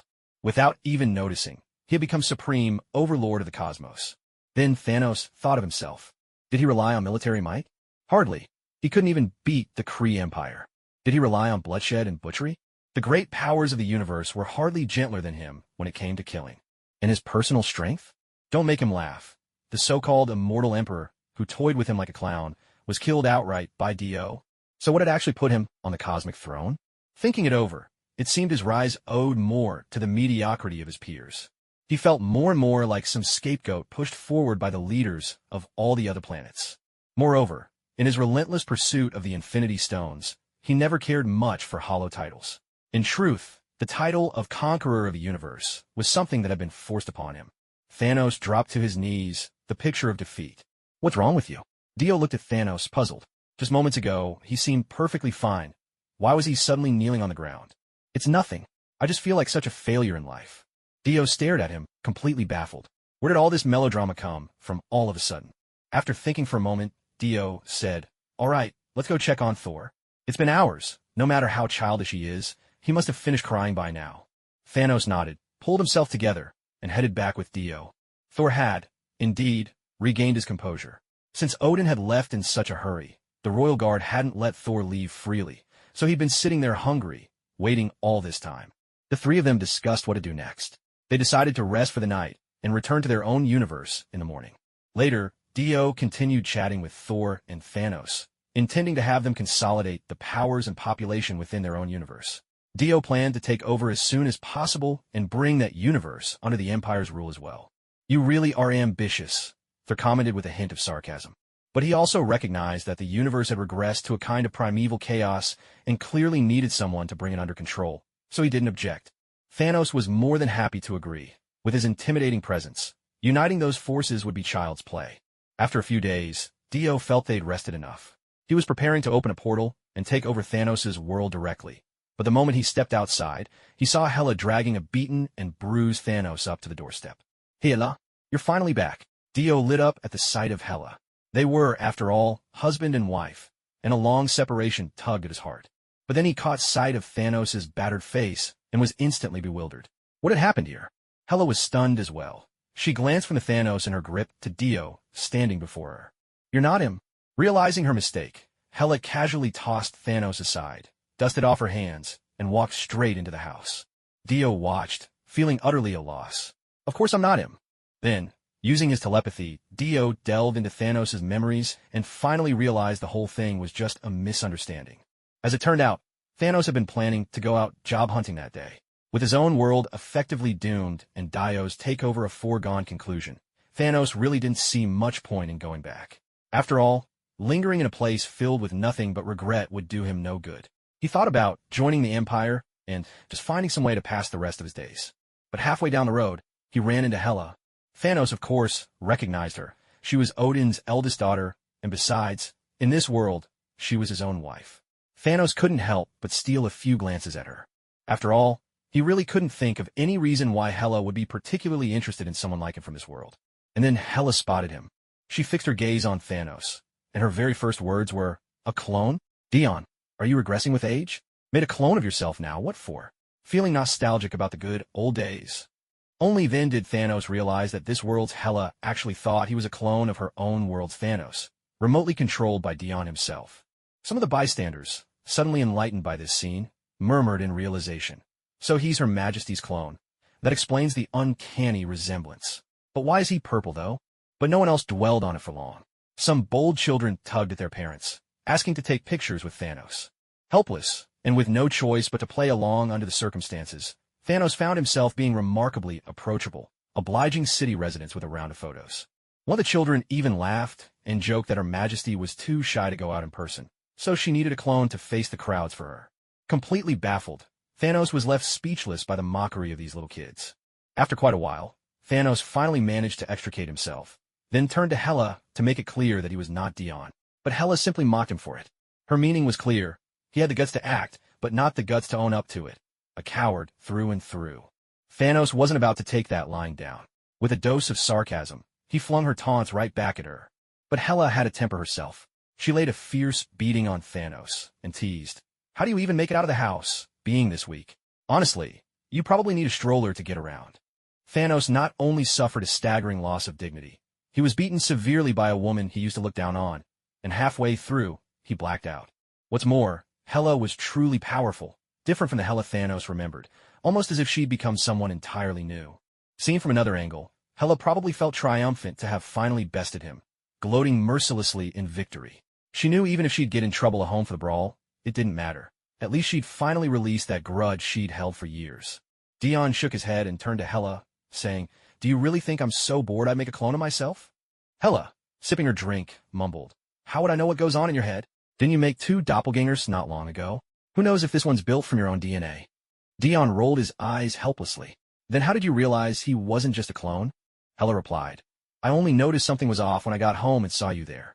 When I compared the soul wavelengths between the two of you, that's when I realized I'd mistaken the wrong guy. Imperial law forbids clones from having souls or self-awareness. You're allowed to create your own clone body if you need organ transplants to survive, but you can't let that body possess a soul, not even if you simply transfer your own soul in. Doing so is strictly against the law. At most, people might implant mechanical constructs into their brains and then control them from a distance, but that's usually the kind of thing only wealthy hermits would bother with. Ordinary families might do something like this just for organ transplants, nothing more. The soul waves between you two are similar, but there are still so many differences. With a bit of scrutiny, anyone could tell you apart." "Humph, but you only realized after you'd gotten home," came the reply, laced with irony. "Who on earth would try to sense someone else's soul waves the moment they meet?" Hela protested, her lips pursed in defiance. Dio could only sigh. Grown as they were, how did they still act like such kids? He closed the door, determined to forget about Thanos, who was now tossed aside and out of mind. Meanwhile, in the universe overtaken by the Emperor of Eternal Destruction, Thor had already been sent back ahead of time. He truly wished he could have stayed in Dio's universe, for there, Asgard still existed, he himself still existed, and so did his father. But his own universe had vanished, leaving behind only a fragment of Asgard, its people lost with no trace of where they'd gone. What he longed for was a chance to rebuild Asgard anew, even if it was merely a dream. He wanted at least to try and see it through. In this world, however, Hyperion had given up completely, slouching into apathy. He could no longer count how long he'd been active. Endless perilous battles had dulled his passion, leaving him unmoved by the thought of fighting. Still, he'd promised Dio that when the time for multiverse-scale war arrived, he would help. The rest of the time, he'd quietly study within the Empire and find some job to occupy his days. And now, Thanos had been assigned to play the guide. He was leading a squad in the former Emperor's occupied universe, bringing order to chaos. He preached the Empire's merits, spread the truth that the former Emperor had been slain, and invited those who'd long grown numb under slavery to step forward and join the Empire. All in all, everything was going smoothly. It helped that Thanos himself didn't care a bit about being thoroughly thrashed by Hela. As far as he saw it, his own lack of strength was to blame. After all, the Emperor of Eternity had held back even when trampling him, and every humiliation was courtesy, not cruelty. That's why Thanos never minded the shifting power levels of Hela from universe to universe. To keep Thanos focused on his work, Dio had even gifted him some resources, teaching him how to practice the art of devouring the stars. Whether Thanos would surpass him one day was of little consequence to Dio. With the power he now held, having absorbed Chun Urga's energies from the Emperor of Eternal Life, Thanos would never be able to catch up. Besides, Dio had no intention of letting Thanos live long. Not really. They were all old foxes here. Everyone knew everyone else's tricks. For now, he'd dangle a few temptations before Thanos, just enough to put him at ease and keep him obedient. Before long, Thanos would sense the murderous intent Dio harbored toward him. When the time finally came to deal with Thanos, that anticipation would make the hunt all the sweeter, for ending it in an instant would be far too dull. In addition, he had also unearthed plenty of valuable treasures from the mansion of the Emperor of Longevity, all for his own benefit. Beyond the magical artifacts he'd crafted himself, there were also many rare items unique to this world. His treasury's entrance was the mouth of the star-devouring beast, and the Infinity Stones, deliberately placed by the Emperor of Longevity, were displayed right at the most prominent spot, surrounded by all sorts of other peculiar objects. The Twilight Sword of Surtur, Odin's Eternal Spear, and Zeus's Thunderbolt were still somewhat impressive. But then there were oddities like the ladle of the god of buns, the skull of the Black Panther goddess, a scepter of the Celestials, and even a full suit of celestial armor. Honestly, Chun Urgu, your sense of humor is truly twisted. Among all these curiosities, aside from the ever-familiar Infinity Stones, the item Dio fancied the most was the Twilight Sword. Only after he actually held it did Dio realize. This was a legendary weapon capable of slicing through dimensions. In the comics, this colossal sword could withstand Odin's power, wield mysterious energies, and unleash a single blow strong enough to obliterate Asgard itself. It could change size at will and emit blazing cosmic flames so intense that they could annihilate any Asgardian, Odin included. The blade's toughness surpassed both URU metal and vibranium, and the edge was shrouded in perpetual, indestructible fire. But perhaps most importantly, in the comics, this was the signature weapon of Emperor Thanos.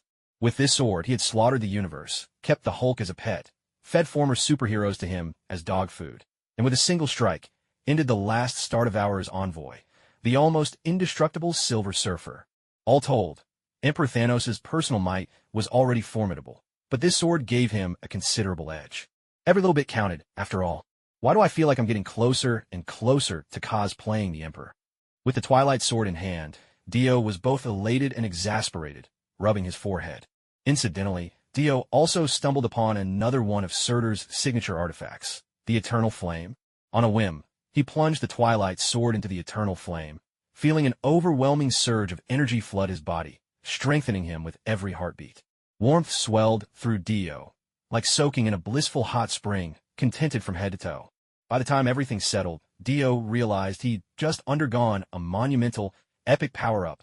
Not only had he claimed the Twilight Sword and Eternal Flame as his own, but he'd also gained full access to the Eternal Flame's powers, the very authority Surtur could only wield when he destroyed Asgard.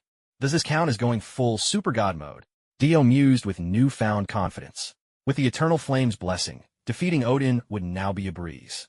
After all, the Eternal Flame was especially devastating against Asgardians, and Odin, the mightiest of their kind, would suffer the greatest weakness. Although Eternal Flame is effective against all living beings, it is especially powerful against Asgardians. You should know, the power of a counter is absolute. A special counter could even defeat gods. After putting away the Twilight Sword and settling the situation for his next move, Dio simply dropped everything and made his escape. He had no intention of working any further. Without even checking which world he was heading into, Dio dove straight in. Where am I? As soon as Dio stepped through the portal, he found himself surrounded by a vast whiteness. It felt less like a part of the real universe and more like a strange, alternate dimension. Where have I ended up this time? Wondering aloud, Dio started moving forward, but he seemed to catch a faint sound. It was a very quiet noise with a hint of a girl's voice, almost as if someone was softly whining or acting playfully. At the same time, Dio noticed a subtle resistance as he moved, but he dismissed it, assuming it was just the air. He kept walking. Yet the further he went, the stronger both the resistance and that delicate sound became. Feeling a bit uneasy, he looked down. To his surprise, there were two little girls standing by his feet, both extremely cute. He couldn't shake the sense of déjà vu. Sis, he finally stopped. Yes, little one. Wah, ×2. The two girls, likely not even 10 years old, were so adorable that any anime fan would be enchanted. Their sudden burst of crying only made them more endearing.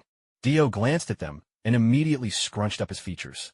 Not for any particular reason, just because these two were none other than Gaia and Aleia, the embodiments of Earth's will and humanity itself in the Type Moon universe. Who knows how old you two really are? Stop pretending to be children, Dio said disdainfully, taking a step back. The two girls paused their cries, looking at Dio in astonishment. For a moment, tears welled up in their eyes again. Just as it looked like they were about to sob aloud, Dio gave them both a sharp glare. Instantly, the two girls shot away, streaking across the sky like meteors. I told you to stop putting on an act. Do I look like someone with endless patience? Dio shook his hand and gave an exasperated sigh. But as soon as he took another step forward, the two girls reappeared before him. This time, they looked completely different, expressionless and calm, as if those teary, pitiful faces had never existed. Is there something you want? Dio raised an eyebrow and asked. One of the girls shook her head and replied, Greetings, outsider. We warmly welcome your arrival, but sincerely wish you would not set foot on Earth yourself. Dio felt a bit puzzled and asked with curiosity, Why not? The other girl answered coolly, You are simply too powerful. We cannot withstand the arrival of your true form. That is why Gaia and I attempted to stop you. Then do I have to go myself? Dio crossed his arms, looking thoroughly nonchalant and roguish. The two girls exchanged a glance, then bowed respectfully and said, We cannot withstand the descent of your true form. If you absolutely must come to Earth, we wouldn't be able to stop you, but it would hasten Earth destruction. We hope you'll forgive us. Dio stared at the two bowing girls, mulling it over. The Nasuverse had been part of his youth in his previous life. Back in university, he'd spent his days binging anime, diving into fan fiction, and even played FGO on a friend's phone. Later, after stepping into society and drifting apart from those friends, games slipped quietly out of his life. Only the pursuit of anime and novels remained. To be honest, when he realized this world was the Nasuverse, his first impulse was to have a look around, a kind of tribute to the lost days of his youth. But now, hearing that this planet couldn't withstand the arrival of his real form, left him speechless. But the one called Gaia started getting up as she spoke. Alea, beside her, seemed to sense what Gaia was about to say and quickly clamped a hand over Gaia's mouth. But what? Dio called out. Alea shot a look at Gaia, whose mouth she was covering. Gaia's eyes gleamed with mischief. Knowing she couldn't stop her, Alea sighed and let go of Gaia's mouth. Freed, Gaia set her hands on her hips and summoned a parchment-like contract, saying, But there's another way. You can get in by signing this. Dio glanced at it. Though it was in Latin, he could read it just fine. If I sign this, I'll be able to go in? Dio asked, clearly intrigued. Gaia's face lit up with excitement, while Alea turned away with a resigned sigh. Satisfo, Dio nodded. Gaia, equally excited, nodded along with him. Without warning, Dio planted his palm atop Gaia's head. If I sign this, does it mean I have to lower my status and work for you? His words slithered out like a snake's hiss, chilling Gaia to the bone. A sudden headache thundered in her skull. Dio was squeezing her little head tightly. No, stop. That hurts. Gaia squirmed desperately, but try as she might, she couldn't break free. Her tiny arms and legs couldn't faze Dio in the slightest. I'm not saying I won't sign. Dio released her at last. Gaia scrambled back to get away from Dio's skull-crushing grip. What do you mean? Gaia and Alea looked at each other, puzzled by a sudden change. After all, Dio had made it very clear he had no intention to sign the contract. So why was he suddenly agreeing now? What was he getting at? Under the curious gazes of Gaia and Alea, Dio split off an avatar, just like during his fierce battle with the immortal Emperor Chinurgu. However, the power level of this avatar seemed to be just at the threshold of what this world could bear. Pointing at the avatar, Dio simply said, We'll use this one. Gaia and Alea, the two little girls, stared wide-eyed and speechless at the newly manifested giant, utterly astonished. The avatar opened its eyes. Ignoring the fervent protests of the two little girls, it reached out, ready to place its palm on the contract. Wait, no. Your avatar is already pushing the absolute limit of what we can handle. If it enters and there's any conflict, you'll be forced straight out. Gaia and Alea frantically tried to stop him, succeeding at the very last moment. Resigned, Dio drew back about half of the avatar's energy, then asked, Is this better? Gaia glanced at Alea and asked, Is this all right now? A vein bulged on Alea's forehead. She gave Gaia a sound slap, then clung to Dio's leg, crying out, Can you please reduce it a little more? Your avatar is already countless times stronger than any god or beast from the singularity. If a fight breaks out, Earth itself could be doomed. Dio gave a helpless sigh and reduced it yet again, finally leaving only about a third of the power before he stopped. The two little girls exchanged a glance. Is it okay now? You're asking me again? It's fine, it should be fine. Gaia hastily nodded, not daring to meet Alea's eyes. With a casual wave, Dio prepared to slip away, leaving his avatar behind. Gaia and Alea were overjoyed to accept the avatar, and even thoughtfully granted it the right to freely enter and leave both the Hall of Heroes and the real world, unbound by any restrictions. In other words, as long as the avatar wished, it could disregard any so-called spirit origin limitations and travel throughout all the parallel worlds connected to the Type Moon universe. You're being this generous. Surely you have some scheme in mind? Let's hear it. With arms crossed, the avatar stared at the two little girls. Gaia seemed a bit embarrassed and stayed silent. But Alea was never one to sugarcoat things. She spoke bluntly. "We'd like your help with this world. If possible, please change the fate of the Steel Earth." The Steel Earth is a major concept in the Type Moon universe, describing a distant future where the planet is on the brink of death, ravaged by depleted resources and environmental collapse. In this world, Earth can no longer support life as it once did. Most of the continents have become cracked wastelands, shrouded under dull gray and milky white clouds. In his previous life, when Dio was learning about FGO, his friend once said that the Steel Earth was the only future for the Naceverse, and no matter what, Earth was destined to progress toward that fate. The real reason behind all this, as it turned out, was the apex of primates on Earth, humankind itself. The will of the planet, Gaia, had sent out distress signals to other worlds across the universe, and in response, those planets dispatched their strongest life forms, ultimate ones, or UOs for short, to Earth. Dio vaguely remembered that in the lore of FGO, the so-called Scourge of God, Attila, was once such an ultimate one. When she arrived on Earth, she ended up being dismantled or something along those lines, eventually becoming human. Thus the legendary figure known as the Scourge of God, Attila. Dio gave his head a tap, recalling how his friend had mentioned it so casually back then, and he had listened just as carelessly, in one ear and out the other. The fact that he could remember even this much now was already proof that his mind was working well enough. "So, you want me to save the world?" Dio's avatar asked. The two little girls' eyes lit up, and they nodded fervently. His avatar felt helpless. How was he supposed to save the world? Should he send a message back to the Empire, have them dispatch a fleet to come and rule Earth? He really didn't want to intervene, but considering how many valuable things this world seemed to contain, he kept his face unreadable and said, "I'll give it a try, but don't get your hopes up." The girls' eyes sparkled as they jumped up and down in delight.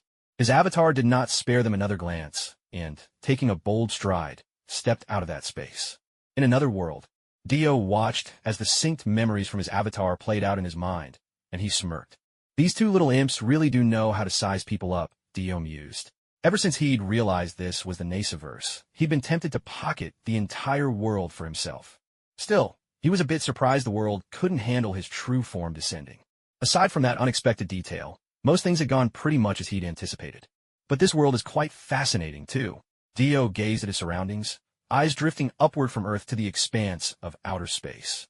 A calamity beast is coming. Quick, call the authorities. What authorities? We should call the disaster response squad. Forget that, just run. Amid a mountainous landscape, a colossal beast erupted from the depths of a mountain, shattering earth and stone. It was massive, dozens of meters tall, moving on all fours as it crawled across the ground. Its head was nothing but a gigantic drill, and two whip-like appendages extended from its back. The monster had been burrowing underground for some time. Perhaps it was its sheer size, or maybe it hadn't dug very deep, but its movement tore up the ground above, leaving devastation in its wake. In no time, the disaster response squad and the self-defense forces arrived on the scene. Looks like we'll have to add this one to the roster of subterranean calamity beasts, huh? I wonder if the tunnel it worked so hard to dig could be turned into a railroad passage. Hugh joked with the young physicist, Ming Jiulong, as he looked at the nearly straight road snaking through the mountains on the map. "There's no way we could do that anytime soon," replied Yumi Funamoto, the biologist and one of only two women on the team, frowning deeply. Captain Tamura Cuneo walked up behind her after hearing this. He watched as Funamoto pressed a button, and a new image flashed onto the computer screen. Recognizing the familiar image, the captain's face instantly turned grim. After those kaiju pass through, they leave behind radioactive material. The moment he spoke, everyone in the team turned to look at him. The newcomer, Hiroko Asami, also hurried over to stand behind Funamoto. "That's right. It shares many similarities with Bagas, the kaiju we encountered before, the one that feeds on radioactive substances." "You're absolutely right," replied Lippia, the original Ultraman who had taken on the body and identity of the human, Shinji Kamiyama. "There's an underground nuclear waste storage facility right along its path." "You're kidding. Just to be safe, inform everyone on site to put on their protective gear," ordered the captain. Asami, Make sure every piece of info-gathering equipment we carry can measure radiation. Understood. Hiroko Asami nodded in agreement. After Hute's attempts to stop the monster Gabra with underground bombs had failed, it wasn't long before the creature crawled free from the mountainside. The target has appeared in open view. This is bad. If it crosses one more mountain, it'll reach the abandoned nuclear facility. Shinji Kamiyama frowned and shook his head. If we're going to strike, this might be our last chance. Compared to the nuclear facility, Gabra's own radioactive material might pose an even greater threat. We need to request a saturation bombardment immediately, the captain analyzed. A sense of dread washed over Kamiyama. In a flash, he dashed out of the command tent. Perhaps everyone inside was too focused on their tasks, because not a single person noticed when someone slipped away. Even Hute's own team failed to see when Shinji Kamiyama made his exit. Soon enough, Hute's team started to relocate, while Kamiyama, now a good distance away, activated his transformation device. With a rush of wind and a strange, resonant sound, a giant figure with a silver and crimson body rose straight out of the ground. Ultraman! No, wait. How did he come out from under the earth? Ming Jialong burst out, but no one had an answer for him. Hiroko Asami was just as stunned. So that's Ultraman? He's beautiful. The original Ultraman appeared in his signature pose, leaving everyone aghast, then slowly lifted off the ground. Seeing this, the captain urgently called for his team to pile into their vehicles and rush to the scene. What followed was a classic scene straight from the movies, Ultraman battling the kaiju. The original Ultraman spun around and sent Gabora flying into the mountains with a single kick. Gabora, unwilling to be outdone, lunged toward the original Ultraman with a move like a fish flopping, trying to pin him down. Although Gabora managed to slam the original Ultraman to the ground, it couldn't even scratch his surface. Sparks flew as Gabora's attack glanced off, and then he was sent soaring again by another powerful kick. Seeing this, Gabora anchored himself by driving his two spiral appendages, resembling braids, into the mountainside behind him, rising powerfully to his feet. He unfurled the drill-like mechanism enclosing his head, opening it up in a way that resembled the blooming of a chrysanthemum. Next, Gabora unleashed a blast of high-radiation laser from his mouth. To contain the spread of radiation, the original Ultraman stretched out his arms, taking the attack head-on with his chest, mirroring that iconic pose from classic Tokusatsu series, and, in the process, absorbing the intense radiation surrounding them. This version of Ultraman might have lost the timer on his chest and adopted a sleeker, more slender figure, but his strength was undiminished as he pushed through Gabora's laser, steadily closing the distance. However, the crimson stripes on his body gradually shifted to green. Gabora was left utterly stunned by Ultraman's astonishing counter.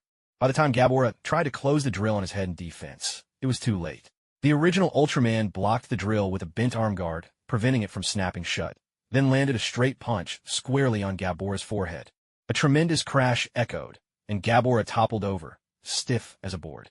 As the SSSB members arrived, shocked by Ultraman's strength, they watched Ultraman lift Gabora's limp body and fly upward into the clouds. Seeing this, the SSSB members spoke quietly among themselves. He's taking Gabora away.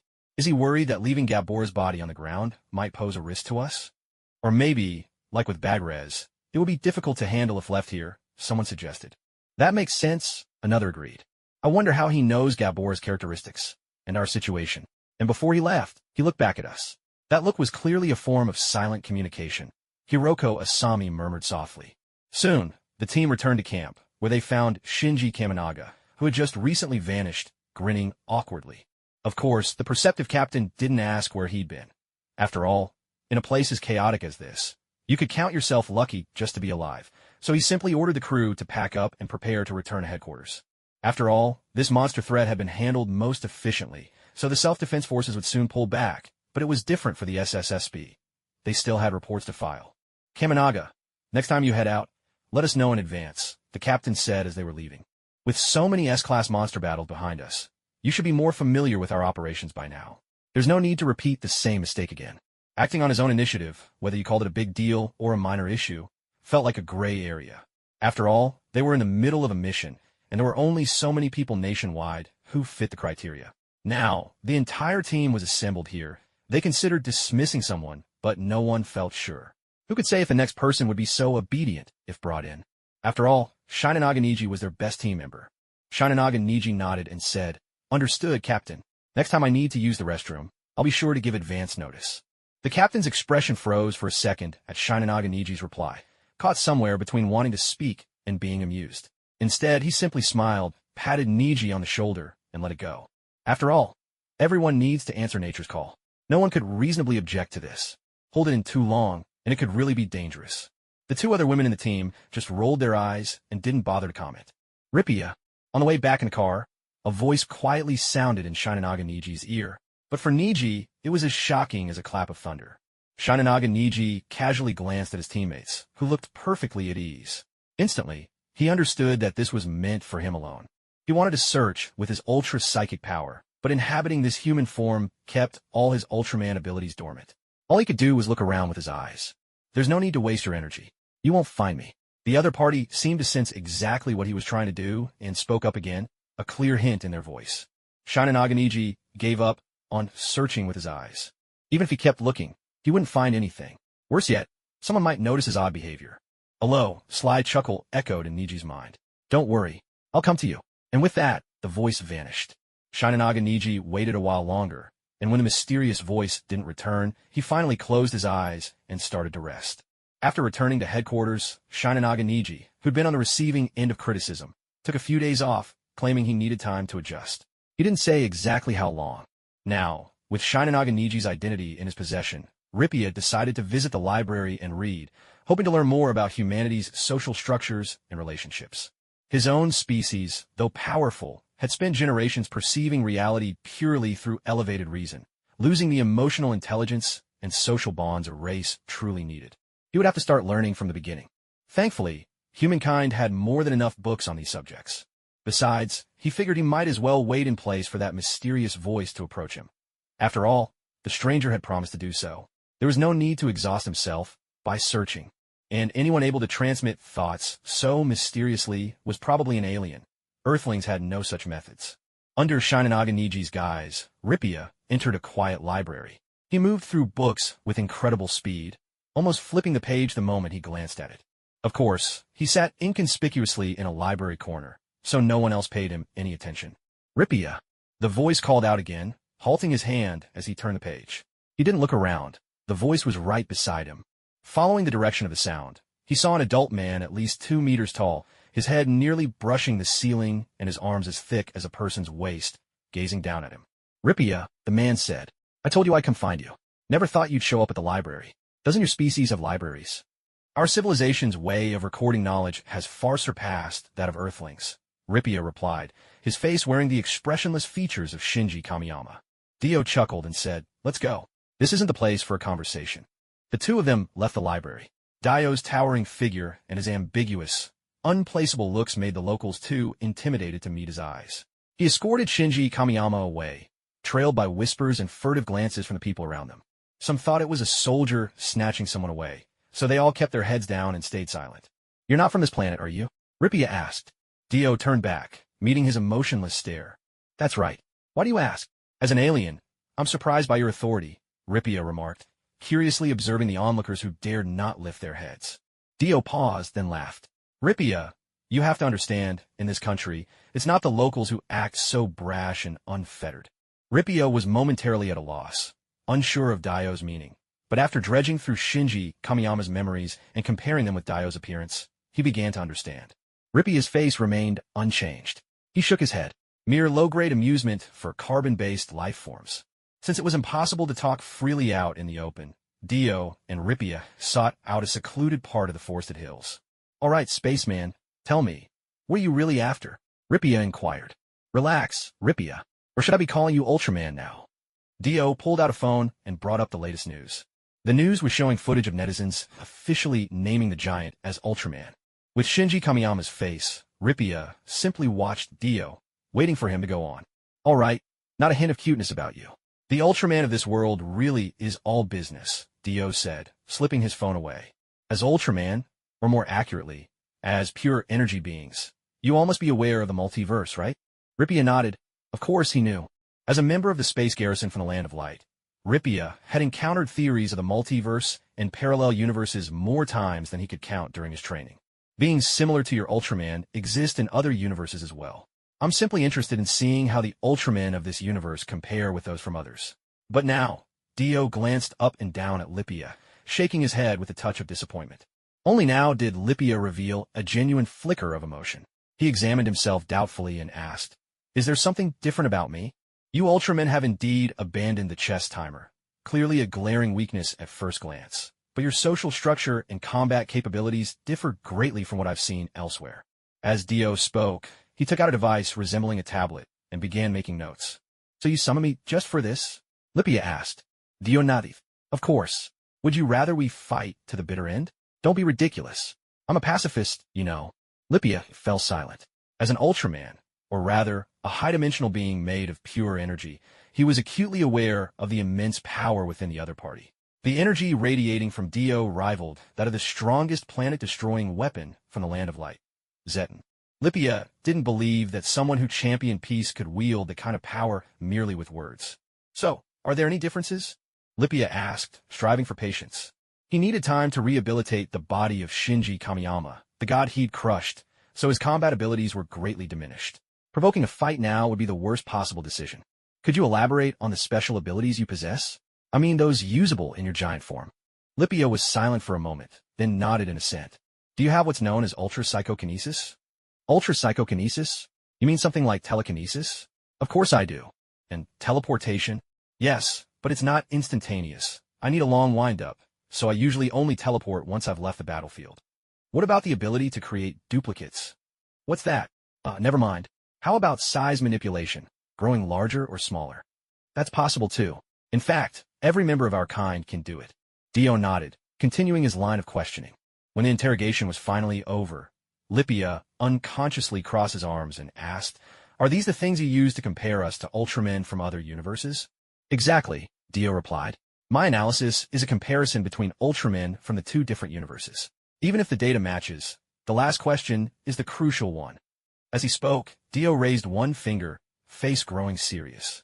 Lipia, taken aback, also grew solemn, fixing his gaze intently on Dio. "The last question is this. Which do you believe matters more, material reality or the power of belief?" Instantly, Lipia felt as though Dio was just toying with him. However, his strong moral character helped him restrain the sudden urge to slap Dio across the face.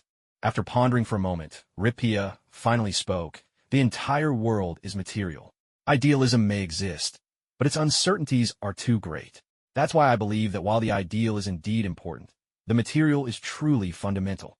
Dio continued scribbling and jotting things down on the paper above, occasionally nodding as if in agreement. His offhand, "So that's how it is," piqued the curiosity of the Ultra standing before him. "May I know what you're writing?"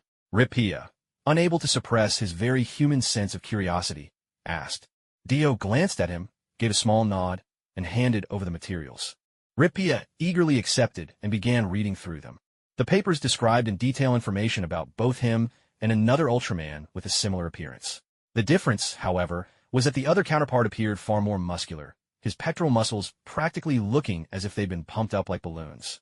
Looking somewhat dumbfounded, Lipia shifted his gaze from the notes to Dio and back again, finally letting out a helpless sigh. "Are you sure that's the version of me from another world?"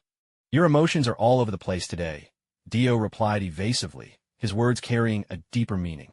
Lipia was taken aback. Only then did he realize how erratic his emotions had become since meeting Dio. He swayed slightly, but quickly regained his composure.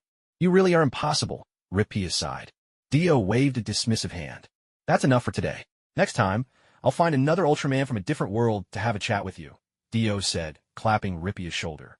He was about to leave, but then paused, turned back, and looked at Lipia again. "To be honest, what you really should be concerned about isn't just observing humanity. Because of your appearance here, a whole horde of cosmic threats is about to descend on Earth." Just when Lipia was about to relax, Dio's words pulled him taut with worry. Something struck him, and he quickly shouted a name skyward. "Zafi! Zafi!" Seeing this, Dio didn't linger. He gave a quick, casual wave, not caring whether the other saw him or not, then disappeared without a trace. Without waiting for an answer from Lipia, who was fervently calling out to Zafi, Dio simply turned around and departed from the Neo-Ultra universe. When he first arrived in this world, he'd sensed something was amiss. The Neo-Ultra universe was closely connected to another universe. As his psychic senses reached out, he discovered that the other side was, astonishingly, the classic Ultraman universe. Or rather, the Ultraman universe as seen in special effects TV shows. Once he realized where he was, Dio used his powerful psychic abilities to pinpoint the exact locations of the Land of Light and the Planet of Light in both universes. Then, he pulled out his notepad to document the differences between the two. At the same time, he took the opportunity to record an interview with Rippia, playing the role of Shingo Kamiyama. I wonder if that bunch from the Land of Light will come after Zafy once they see this. Dio thought to himself, secretly. M78 Nebula, Land of Light. Master Taro, having just finished his daily training, returned to his beloved little cabin. But before he could even catch his breath, an urgent summons called him, along with many other Ultramen, to the conference hall.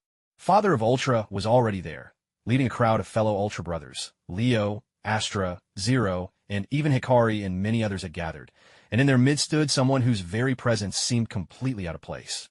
To Taro, this newcomer was as jarring as if a Western superhero had suddenly leapt into the middle of a classic Japanese manga scene. The clash in style made Taro deeply uncomfortable. The newcomer was none other than Dio. But wait a minute, he's just as tall as the rest of us, and yet he's standing right in the light of the plasma spar tower, completely unaffected? Taro paused, startled at the sight of Dio, and only hesitantly flew in after a moment's hesitation. Taro, you're late. Father of Ultra said sternly. Yes, sir. Taro didn't show any dissatisfaction. After all, he really was the last to arrive. Seeing Taro admit his mistake without hesitation, Father of Ultra let it go and turned his attention to the unexpected guest. Sir, would you care to state your purpose here? I come from a parallel world, Dio explained, his voice calm. In my world, I encountered a warrior also of the Star of Light, but he behaved terribly, taking over a human body and even attracting many aliens to Earth to wreak havoc. Dio spoke clearly and confidently, offering a brief overview of the new Ultra universe. But when he got to the part about unleashing the space dinosaur Zeton, someone couldn't keep their composure. Hold on, what do you mean by that? Zeton has become a weapon anyone can control. The original Ultraman erupted, clearly agitated. He'd suffered terribly at Zeton's hands. If Zafy hadn't arrived in time to save the day, Earth might have been soaked in his blood. Exactly, Zafy replied, picking up the thread. At this point in time, aside from the Baltan aliens who command space monsters, who else could possibly control the space dinosaur Zeton? His question was echoed in the eyes of the other Ultramen, their usually stoic faces all focused on Dio, adding to his discomfort. Oh, forget it. Why don't you all shrink down to human size?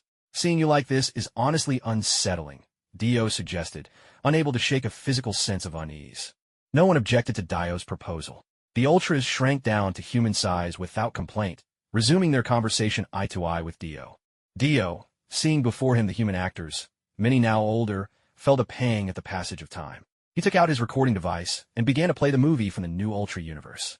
Yet as the film played on, the original Ultraman couldn't shake a powerful sense of déjà vu. The more he watched, the more familiar everything felt. When that Ultraman, whose body alternated between gold and black, and who called himself Zafy, took out that creature named Zeton, everyone turned their eyes to their own Zafy. Zafy and the original Ultraman were just as baffled. This story felt eerily similar to the one the original encountered upon arriving on Earth, especially the part where the female team member grew gigantic, a situation he had once faced himself.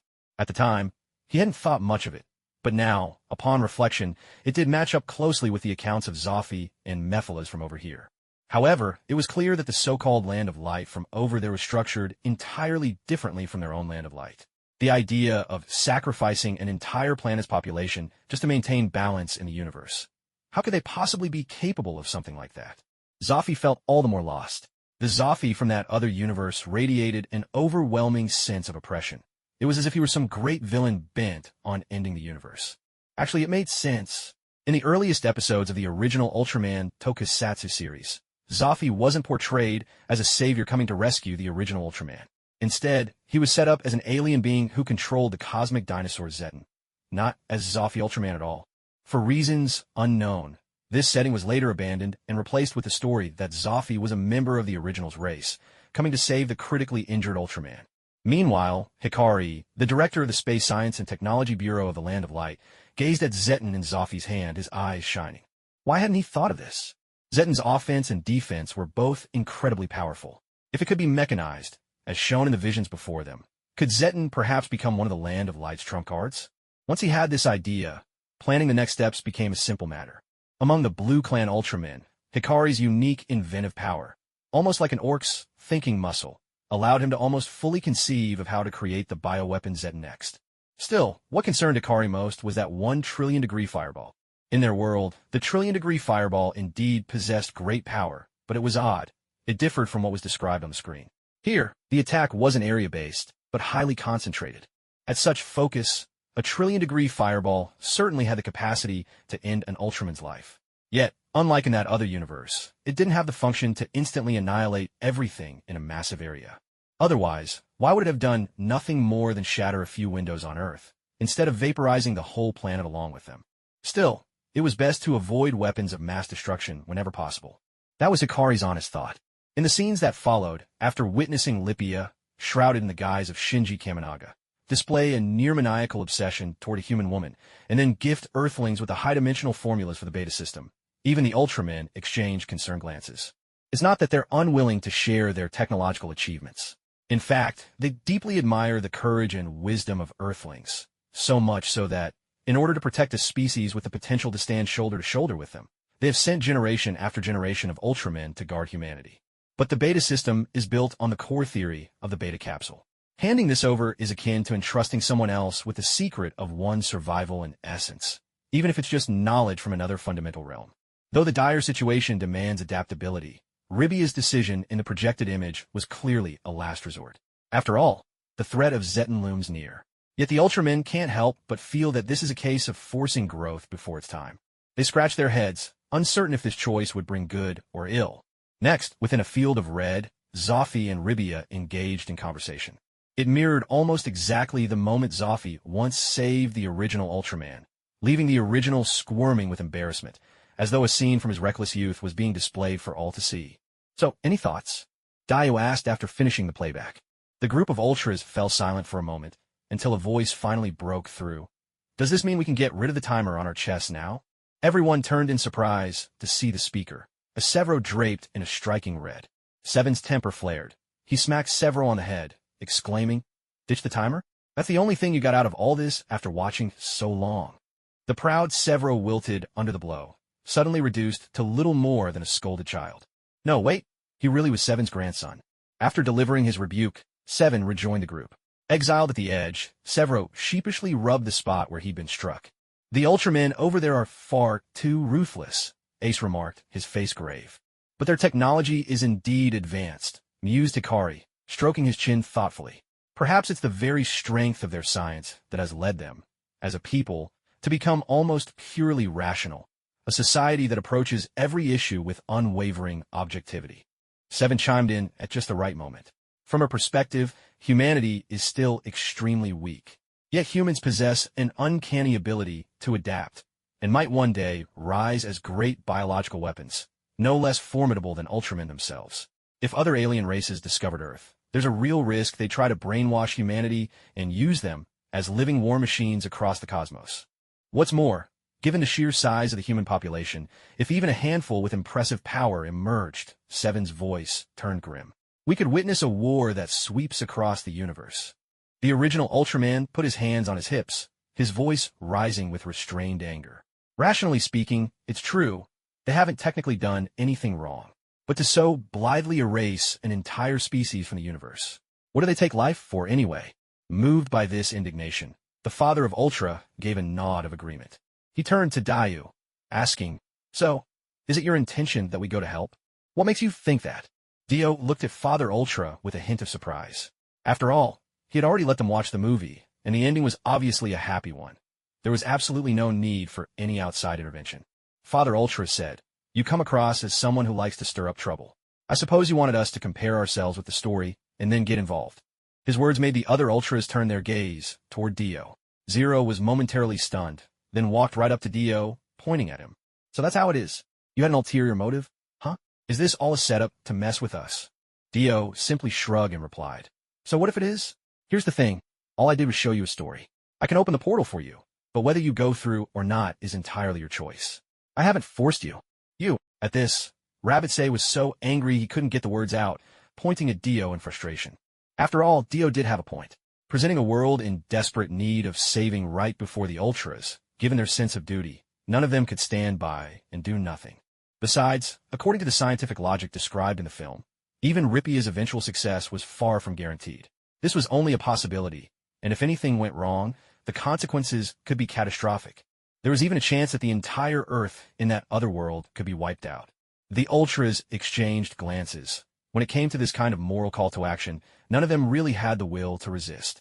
So, Father Ultra gave a direct order for Zophy to take the lead and assemble a team to cross into the other world and carry out a rescue mission. Just in case, all of the Ultra brothers would join in, along with Zero. And this time, Father Ultra made a special request to Zophy, not to hold back and not to phone it in. After all, every time there's a team battle, Zophy, being the eldest brother, is known for coasting through to an easy victory. That's just Zophy for you. But this mission was different. One mistake, and an entire solar system could be destroyed. There's no room for carelessness. Zophy nodded emphatically to show he understood. In Dio's eyes, Zophy seemed to be saying, I'll show the power I have in the comic books. After all, the tokusatsu and comics are worlds apart. Only in stage plays did things look so impressive. It's worth mentioning, though, that the original Ultra was exceptionally excited. He was itching to get moving as quickly as possible. Given the special nature of this mission, Leo and Astra weren't invited. After all, they still had to guard the Ultra King, and even if they left, they couldn't leave this universe. Very soon, the Ultras had finished preparing to depart for another universe. Even Hikaru came forward, handing out all sorts of gadgets to help keep everyone safe. Combat strength was never a problem for the Ultras, especially with Zero, the strongest fighter in the Land of Light, taking point. If he went all out, even against the bioweapon Zedden, he could win hands down. The main concern was guarding against the new Ultraman Zophy, who was hidden somewhere in the shadows. After all, his mere appearance had previously sent Mephilas fleeing in terror. Of course, it couldn't be ruled out that his reputation came from carrying Jeton, such a fearsome weapon, with him at all times. Nonetheless, even if this was another universe, since he was also called Zophy, it made sense to compare him based on Zophy's greatest strength. The Ultra Brothers, along with Zero, all headed to the Shin Ultraman universe, accompanied by Delos. Shin Ultraman universe, Earth. At this moment, the plot had already reached the part where Mephilas made his appearance and signed an agreement with humanity. With the utmost courtesy and the air of a nobleman, Mephilas took great care in signing the contract with senior officials of Japan. Mephilas was nothing like Zablar. In every way, both his approach and the terms of the agreement perfectly suited human preferences. However, with the lesson from the Zablar incident fresh in their minds, the human government wasn't about to sign the contract hastily. They decided instead that Mephilas must sign it publicly at the ceremony, where the beta box would be handed over to humanity. What's more, everyone was aware that Ultraman's true identity was the mysterious Shinji Kaminaga, so the signing location was kept strictly confidential from the public. Previously, Mephilas had used the beta box to transform Hiroko Asami from the disaster response team into a giant. That meant the beta box still retained her unique biological scent. Thus, Lepia, disguised as Shinji Kaminaga, could only rely on the most basic sense of smell, hoping to track down the beta box by following Hiroko's scent. Thinking back to the movie, the original Ultraman could barely contain his frustration when he witnessed this. His request was simple. He personally wanted to come over and teach this alternate version of himself a lesson. It was deeply unsettling to think that the esteemed chief of the Intergalactic Defense Force of the Land of Light, the epitome of justice, should stoop to something as undignified as sniffing the scent left by a woman. Now that Mephilas, nearly frightened out of his wits by Zophy, was about to flee, the Ultra Brothers made their dramatic entrance. The new Zophy was firmly pinned down by his legendary counterpart, while the original Ultraman managed to grab hold of Mephilas himself. After all, in their original universe, the legendary Ultraman not only failed to defeat Mephilas, but was tricked and watched him escape unscathed. This time, he took it as a lesson. He might have lost to Mephilas once in his own world, but there was no way he would let him get away here. He even declared loudly, no more so-called, just Ultra Brothers group beatdowns. This Mephilas is mine, and no one else is to interfere. Meanwhile, the new Ultraman, Lepia in disguise, remained still. The other Ultra Brothers and Zero stood in the sky above, watching from above. The sudden appearance of all these Ultramen naturally sparked widespread panic among the humans below. After all, the sudden appearance of so many Ultramen startled everyone. Who would have known there were so many of their kind? And they all showed up at once. There are many differences in style between the new Ultraman universe and the traditional Ultraman. One of these differences lies in how Ultramen fight, whether it's the way they wield various kinds of light energy or their skills and experience in close combat. In these areas, the traditional Ultramen show much more strength than their newer counterparts. Once they get caught in a close-range fight, those from the new Ultraman universe are at a clear disadvantage. Unlike when fighting the new Ultraman, it was a completely different story when facing the original Ultraman from the classic world. The Mephila's alien was defeated within just a few moves. Even the new Zophi, who had just tried to escape, was slammed back into the ground by the classic Zophi with a single blow. As the eldest of the Ultra brothers, Zophi possesses unparalleled power and mastery of his abilities. Although these Ultramen from the new universe are known for their rationality, focusing on high-efficiency moves in battle, which often means that Zophi's M78 beam can genuinely destroy a star in one shot. In front of the classic Zophi who went all out, the new Zophi was forced onto the back foot. The main problem was his lack of close combat skills. Unable to keep his distance, the new Zophi would barely get up before being pushed down again and again. Even without the other Ultra brothers stepping in, both the new Zophi and Rippia were easily subdued. The great battle ended abruptly. Rippia, having already exhausted himself fighting Mephilas earlier, ran out of energy and reverted to his human form as soon as the fight was over. Seeing the surrounding self-defense forces and crowds, the Ultra brothers took the new Ultraman, Rippia, the new Zophi, and Mephilas all with them. In a world of the new Ultraman universe, deep within a forest on Earth, the Ultra brothers reverted to their human forms, while Zero was off in the distance on a scouting mission. Looking at the subdued trio, one human, one Ultra, one monster, Dio stepped forward for the first time. To be honest, this was his first close-up look at Ultramen from the new Ultraman universe. Dio noticed that their skin looked much more human than that of the traditional Ultraman. Now, after entering the real Ultraman world, the bodies of the classic Ultras are not visibly clunky costumes like those from the old special effects shows. While they don't evoke the uncanny valley, their forms are nevertheless much closer to human. You could say they seem more like independent living beings. As for the Ultramen from the new Ultraman universe, in the films, they appear sleek and shiny on screen, but here in reality, they look much more like living entities. You finally decided to come out, huh? Classic Taro muttered, glancing sideways and grumbling under his breath. Dio glanced at him, and the look startled him so much that he recoiled in alarm. Among the Ultra 6 brothers here, he was the youngest, and in a flash, he scurried to hide behind Ultra Ace.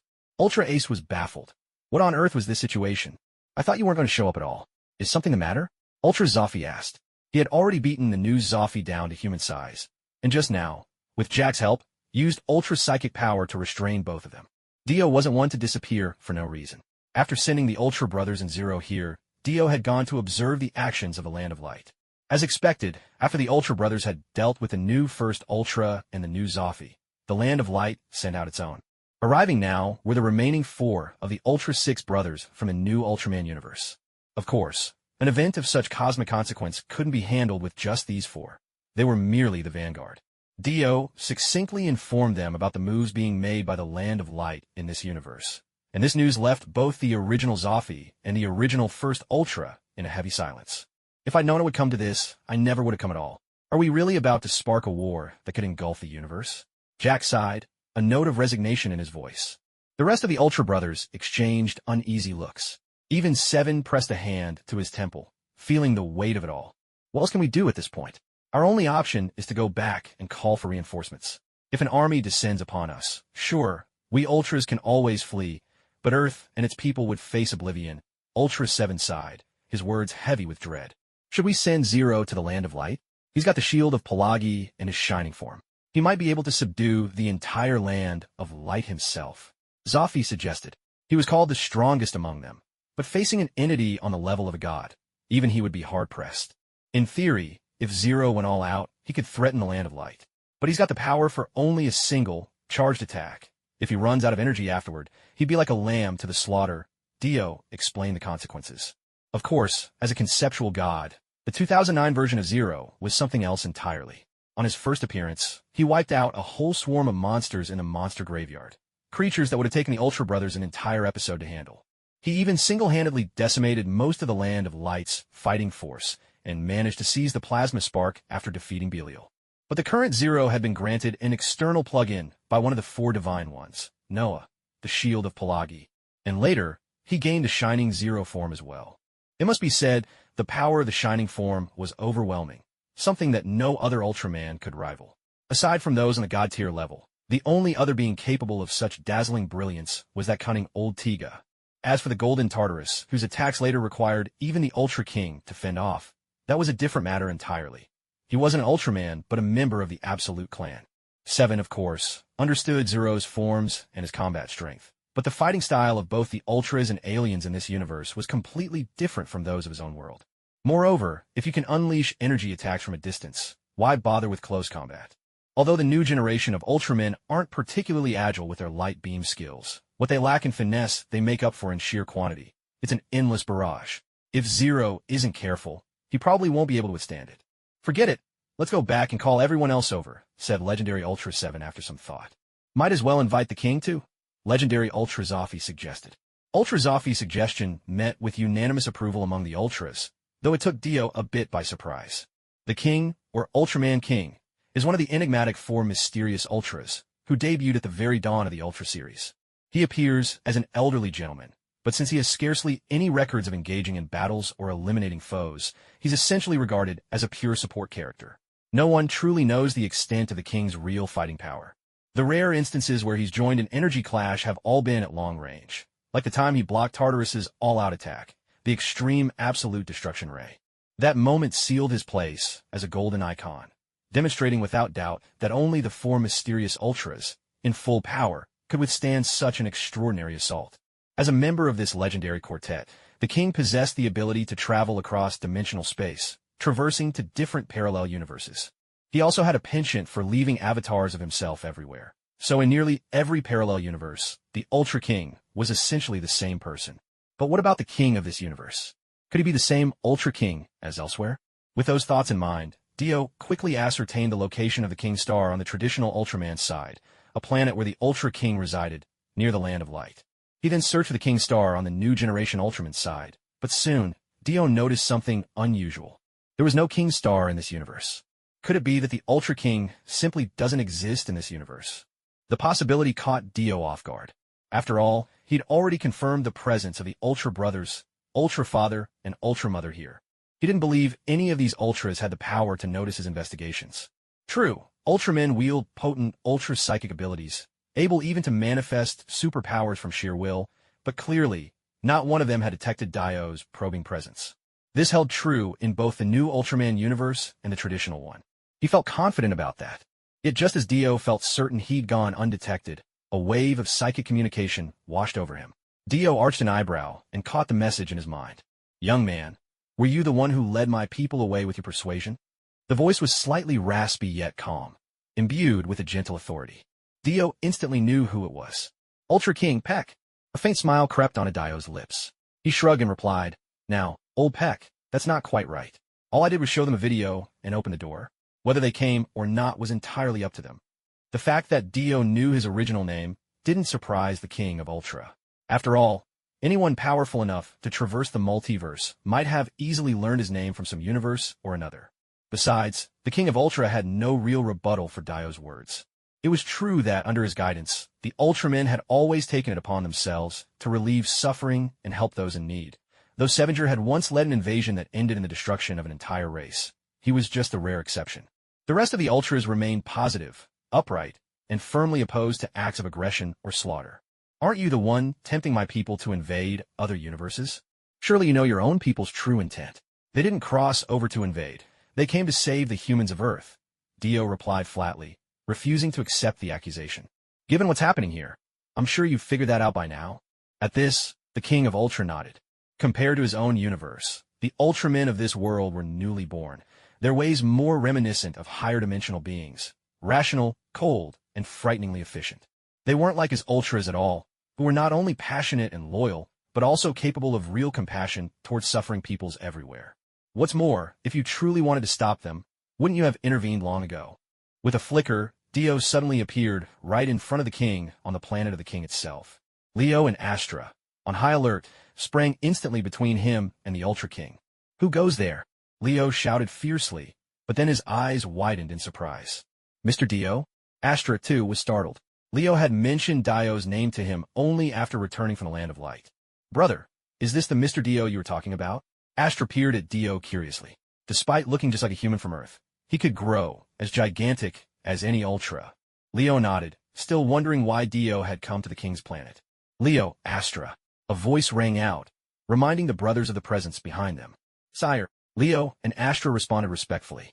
Before the Ultra King could speak, Leo hurriedly introduced their unexpected guest. Your Majesty, this is the Mr. Dio I mentioned earlier. He possesses the ability to cross between worlds. The King of Ultra was unbothered by Leo's impatience. He simply stepped forward and asked, what brings you here in person? Over there, the light star isn't exactly weak. With so many of them mobilized, few could stand in their way. Aren't you going to intervene? Dio looked directly at the King of Ultra, convinced the old fox avoided action just to maintain an air of mystery. Based on what he knew from their TV appearances and actual track record so far, the Ultra King had never really stepped in to defeat anyone. From behind the scenes, he'd only ever provided upgrades and miraculous aid. The most recent and infrequent acts of intervention by Absolute Tartarus had only served to elevate his mystique and status even further. I could step in, but now isn't the time, the King of Ultra replied, feigning an air of mystery. Dio scoffed under his breath. Wasn't this just another show of bravado? Then why don't we see how the two sides fare against each other? Dio suggested, conjuring up a luminous screen with a casual gesture. At their level of strength, truthfully, there was no real need to get directly involved in the clash between those two groups of Ultramen. Aren't you going in? After all, you were the one who stirred things up, the King of Ultra asked with some curiosity. He was interested in Dio's ability, but understood such things were private, so he refrained from prying further. Why would I get involved? Dio replied, folding his arms and settling comfortably onto a stone pedestal. All I did was inform them about the trouble over there. They went by their own choice, and the mess they caused is entirely their own doing. What does it have to do with me? You really are something else, the King of Ultra commented, half amused, half critical. Thank you for the compliment. Back in my universe, they call me the Overlord of the Cosmos. By my standards, I think I'm already quite restrained. Leo and his younger brother had just been marveling at the shimmering light screen Dio had conjured, but the peculiar conversation left them utterly baffled. Leo cocked his head, confused. What exactly were Dio and the King talking about? Was he supposed to join in or sit this one out? Just then, he received an Ultra signature. Leo glanced at the King of Ultra, who gave an approving nod, signaling Leo to check the message. Reading the contents, Leo finally understood the cryptic discussion between Dio and their leader. Urgent. Defend this civilization. Reinforcements needed. And by the way, come teach this version of 7 a lesson. Location attached. At first, the message gave Leo pause. Should he really go? After all, he was one of the rare few who, on the strength of his achievements and prowess, had managed to join the Land of Light, and even climbed to one of its highest positions, despite being an outsider. Not only was he counted among the Ultra Brothers, but together with his sibling, he had become a personal guardian of the King of Ultra himself. But as soon as he read the last line, all hesitation vanished. Overcome with excitement, Leo was ready to take flight, his duties temporarily forgotten. Suddenly remembering he was still on the job, he shot an anxious glance at the King of Ultra. Your Majesty. But before Leo could finish, the King simply waved him off. Go on. Take Alice with you, too. I'm hardly defenseless. There's no need for you to stand guard beside me at all times. Overjoyed, Leo nodded with determination, seized his brother, and hurried off. The Ultra signature was a sort of ultra-fast inter-universal message transmission forged with ultra telepathy, capable not only of crossing cosmic distances in the blink of an eye, but also of embedding messages within specific objects or delivering them to designated recipients. It could be described as a rather peculiar ability. Dio pondered for a moment, then reached out and etched something with his psychic power, a signature reminiscent of an Ultra's autograph. How about that? Pretty handy, isn't it? The King of Ultra sat beside Dio, grinning mischievously. Why not study at the School of the Land of Light for a while? Though the tone was clearly teasing, Dio paused to consider the suggestion seriously and found it quite reasonable. So he nodded in agreement. Sure. The King of Ultra was somewhat taken aback, surprised that someone of Dio's caliber would willingly humble himself to learn the basics of ultra telekinesis. Then, when things are settled, shall I have Zoffy bring you in as a student? Dio did not refuse. He nodded once again, signifying his acceptance. The battlefield was set within the new Ultraman universe, though not within the solar system where Earth resided. To be safe, the classic Ultras specifically intercepted the opposing group halfway, afraid that the shockwaves from their battle might obliterate the entire solar system. On this side, the classic Ultras resembled the costumed heroes from tokusatsu shows, but since this was the real world, their proportions matched what you'd see in those series, yet their skin looked genuinely biological, without the obviously artificial appearance of rubber suits. The new Ultraman group, by contrast, all shared slender physiques, torsos devoid of sculpted musculature, and head-to-body proportions that leaned closer to human, giving none of the oversized head impression. Their bodies were also remarkably smooth, almost glistening, reflecting the light in a subtle sheen. At the very sight of them, Taro blurted out, "Wow, do they wax their bodies every day or what?" The other Ultra Brothers could only respond with exasperated silence, directing a collective stare his way. "Where are Ribia and Zoffy?" A familiar voice rang out. From among the new Ultra ranks, one of them shot into the air. Judging by the unique markings on his body, it was unmistakably Ace from the new Ultraman universe. Like his counterpart, Ace had been rescued and raised by Zoffy, but there was one stark difference. This Ace had been adopted by Zoffy after the Ultra race's war had ravaged half the universe, leaving him a war orphan. Yes, in this universe, the Ultra race had nearly shattered half the cosmos. They were truly a civilization of galactic overlords. "Rest assured, we share almost the same fate. I won't harm them," said the classic Ace, stepping forward kindly to address his counterpart. The new universe, Ace looked silently at his classic counterpart. In fact, all the new Ultramen held their silence. Time passed in uneasy stillness until the classic Ultras could barely stand the suspense. Zero, in particular, almost lost his composure and was about to speak. "You all." The instant Zero began, the new Ultramen snapped their arms upward in unison, unleashing their energy beams without warning. Compared to their predecessors, the new Ultras may not excel at close combat, but their mastery over light-based skills and energy manipulation is far superior. One by one, they raised their hands and unleashed a dazzling variety of signature light techniques, catching the older Ultras completely off guard. "Hey, have you no sense of honor?" The original Ultras erupted in protest, especially those of the Red Clan like Seven and Leo. Besides occasionally using their own beams for defense, they relied almost entirely on their physical reflexes to dodge the onslaught. "I never knew I possessed such powerful light skills," said the original Seven, almost in disbelief. He was pinned down by the relentless beams from the New Era Seven and Leo, unable to so much as lift his head. Meanwhile, Leo was positioned far ahead, perhaps because the other side Seven was keeping him at a distance. The original Leo stood at the very front, uncomfortably close to the new Ace. But out of all the Ultras present, it was the new Ace who drew the most attention. After all, Ace had earned the title King of Spells, and now he lived up to that name. His attacks were a stunning showcase of light skills, each different from the last. The sheer speed and overwhelming power of his onslaught left even the original Ace struggling to keep up. "I've never hated myself so much," the original Ace gasped, envious of the ceaseless, ever-changing light skills wielded by his counterpart. In truth, he wished he could fight like that, but even now, with all the techniques he had mastered, it seemed out of reach. "Ace, counterattack. Only you can do it." The original Ultraman used his Ultra Barrier to block the new Ace's attack, urging Ace to seize the chance. Dodging a beam meant to disrupt him from the new Taro, Ace managed to rally and return fire against the new Ace in a spectacular beam-on-beam battle. The entire scene had devolved into utter chaos. Besides the duels, Ace versus Ace, Leo versus Seven, old against new, everyone else was locked in their own private skirmishes. Thankfully, the new Ultras didn't have Zero in their ranks. As the new Leo sought to press his attack against the new Seven, the original Zero suddenly appeared out of nowhere, intercepting him. Quickly, the tide began to turn. The battle shifted from spectacular light shows to a close-quarters struggle, where the original Ultras held a distinct advantage. Far away, in the King Star of the original Ultra universe, Dayu and the Ultra King could sense that the conflict was reaching its climax. Of course, that held true only if the new Ultras refrained from deploying even more advanced weaponry, devices like the cosmic-grade superweapon held by Zoffy. Zeton.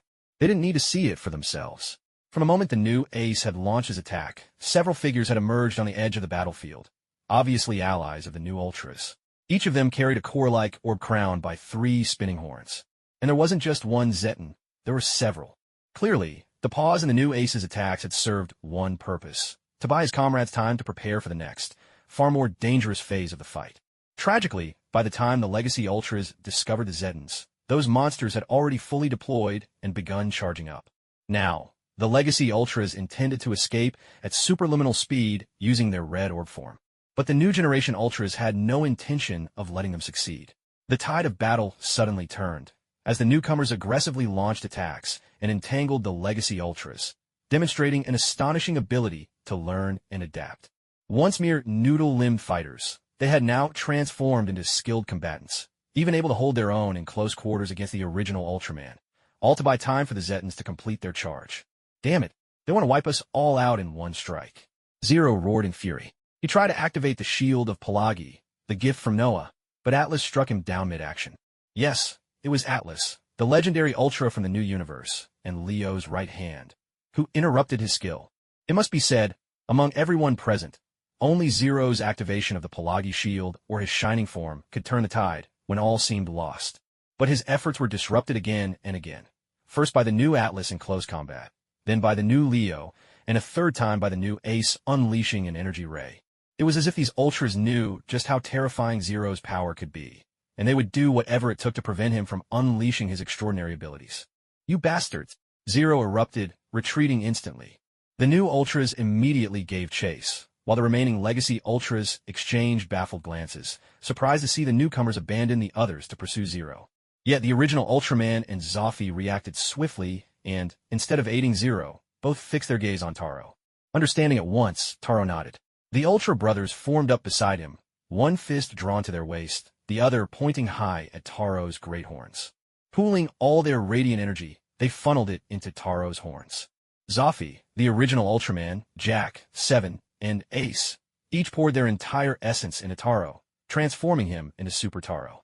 As the first fusion Ultra in Tokusatsu history, Super Taro wielded strength 10 times that of Taro alone.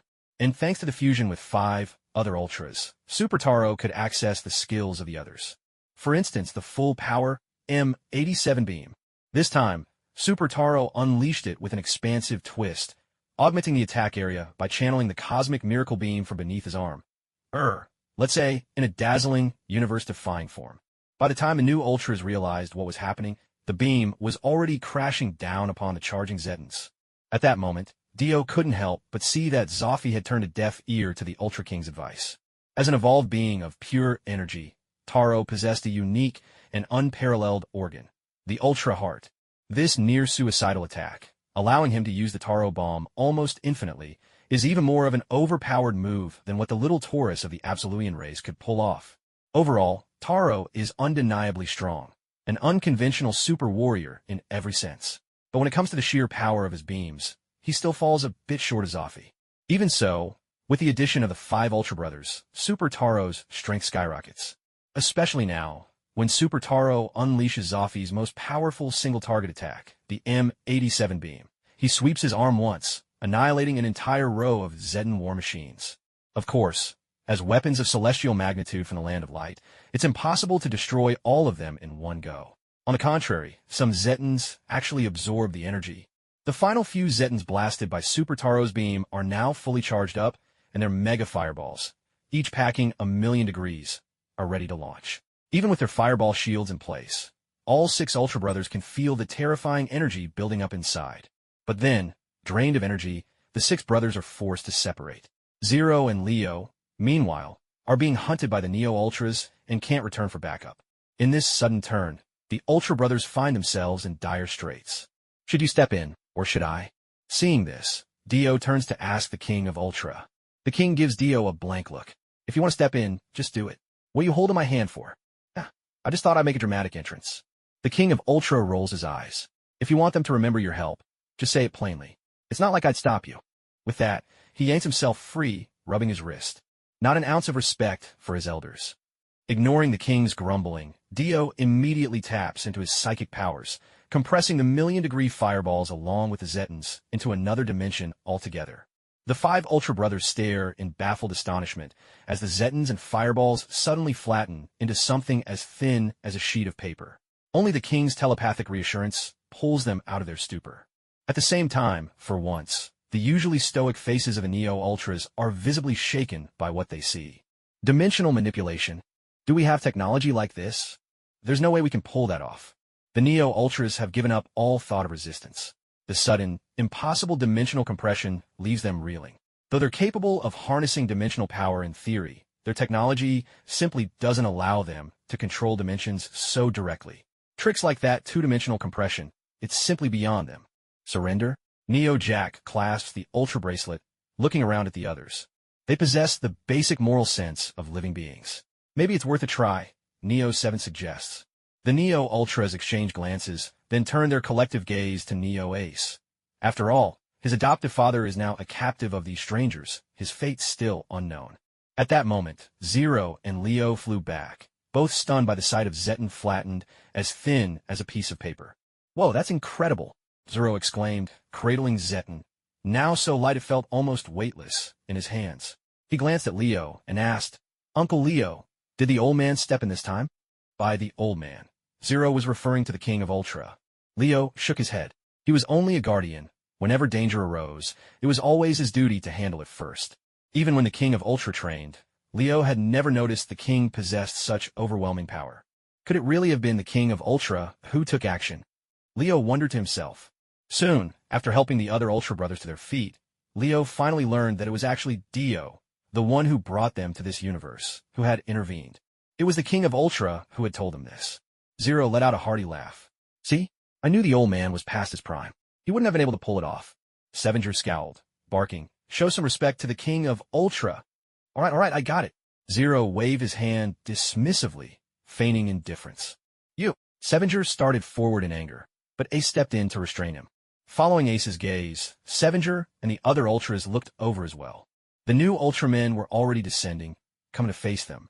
"So what now? You still want to fight?" Zero said with a cocky grin, brandishing the now flat Zetan in front of the new Ultras. On a normal day, that kind of swagger would have earned Zero a thorough scolding from Sevenger. But now everyone remained silent. From among the new Ultramen, Jack stepped forward. "We can surrender," he said, "but the Planet of Light will never give up the fight.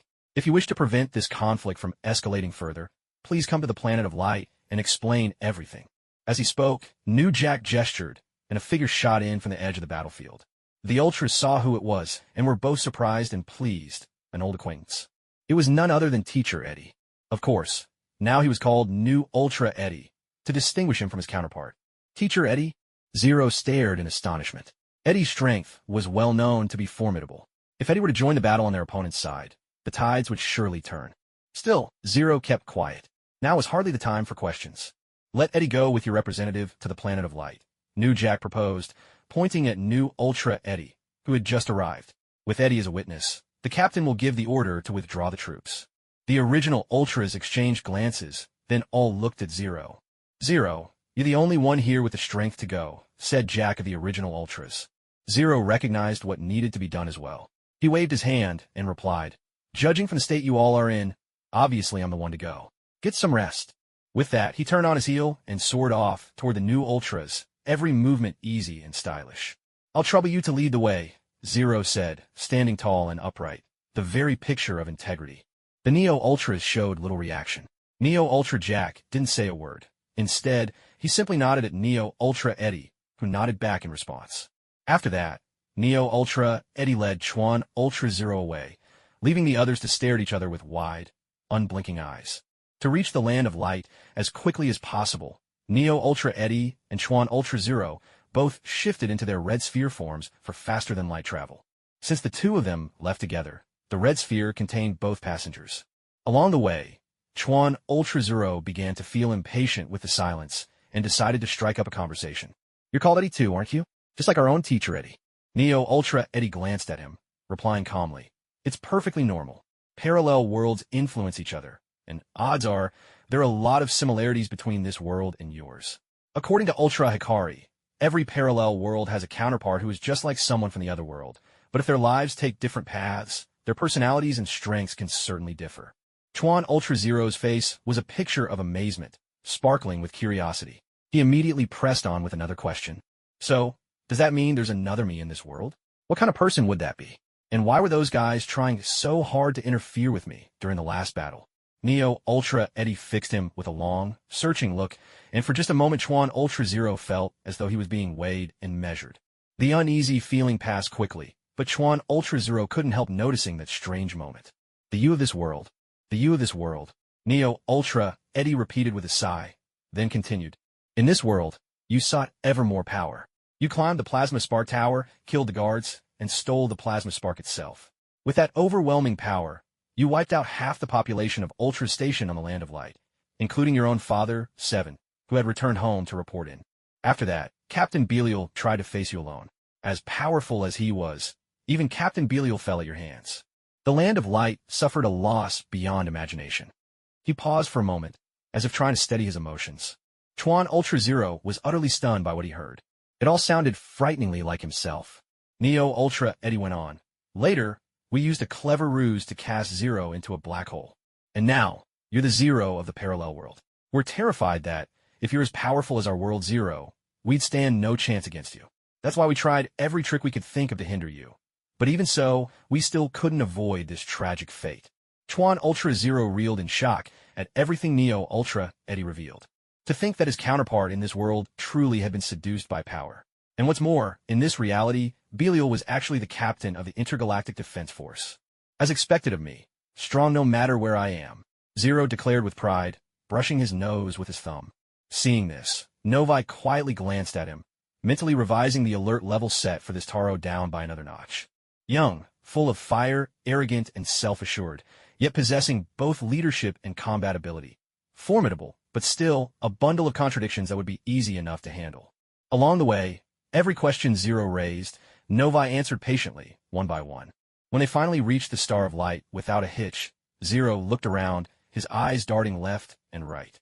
He asked, "So, where's the Land of Light? After such a long journey, you brought me to an empty part of space?" Novi replied, "On our side, we call it the Star of Light. By the way, doesn't your home planet exist in this sector?" Zero nodded and said, "Of course it does, though I'm not sure if there are differences between our two worlds." Novi nodded in understanding, sweeping a hand toward the empty stretch of starry sky ahead. "Looks like there's no difference in that respect. But the Star of Light isn't left out in the open for all to see." As Novi gestured, a pale, blue portal shimmered into existence before Zero's eyes, revealing the faint outline of an emerald-green planet beyond. Zero gave a shrug, unfazed and unafraid, and strode right through.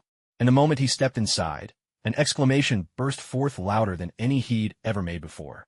Holy crap! Before him lay a world looking every bit as familiar as his own Land of Light.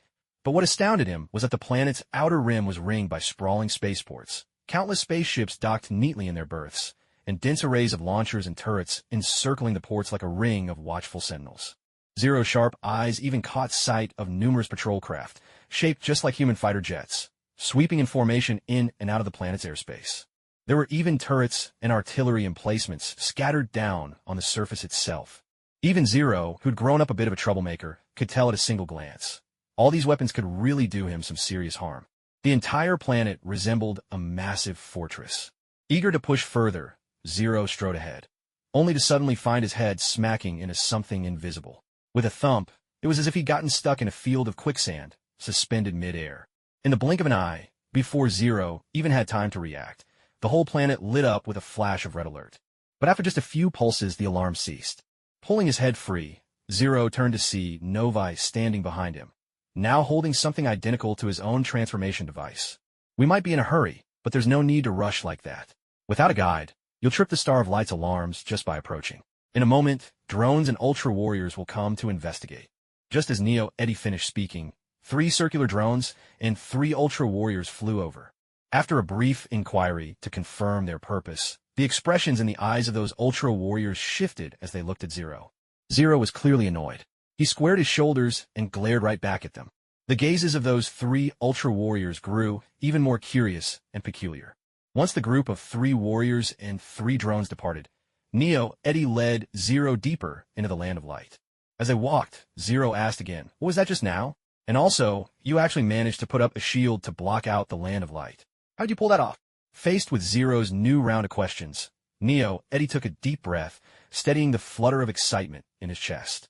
"That's what we call an invisibility cloak built around the Land of Light with folding technology. Later, we added another layer using spatial folding techniques, a twisted shell that seems thin, but in truth, it folds over 2 billion kilometers of space together, stripping out all time effects in between. Then on top of that, we layer a dimensional barrier. If you want to get inside, apart from the path I brought you through, the only entrance is the spaceport nearly 30 light years away. That portal only allows large starships, and small targets like us aren't allowed through it all. Most of those cannons are Gauss laser artillery. Besides neutron annihilators, there are plenty of photon particle weapons too, but I'm not sure about all the details since I don't reside here in the Land of Light full-time." Even with that simple explanation, Zero felt a headache coming on. After mulling it over himself, Zero finally clarified the situation. Basically, Neo Eddie was showing off the Land of Light's absolute military might and impenetrable defenses. It's rarely wise for anyone to cause trouble here. He also warned Zero not to act recklessly. Really? Who do you think I am? I, Zero, am the undisputed strongest warrior in the Land of Light. My combat skills learned from Leo, telekinesis from the Father, and light technique from Zophie. And to top it off, I wield the Pelagi shield, a gift from the first ray of light in the universe. Noah himself. I could wipe this place clean in no time. Not long after, Zero was brought before Ken, the current acting captain, none other than the Father of Ultra. Looking at this version of the Father of Ultra, with the same enormous head crests as his own world, Zero nearly burst out laughing. Here, the new Father of Ultra shimmered with light. And now that all the Ultras in this world appeared more proportionate to human physique, those big crests on his head looked even more exaggerated.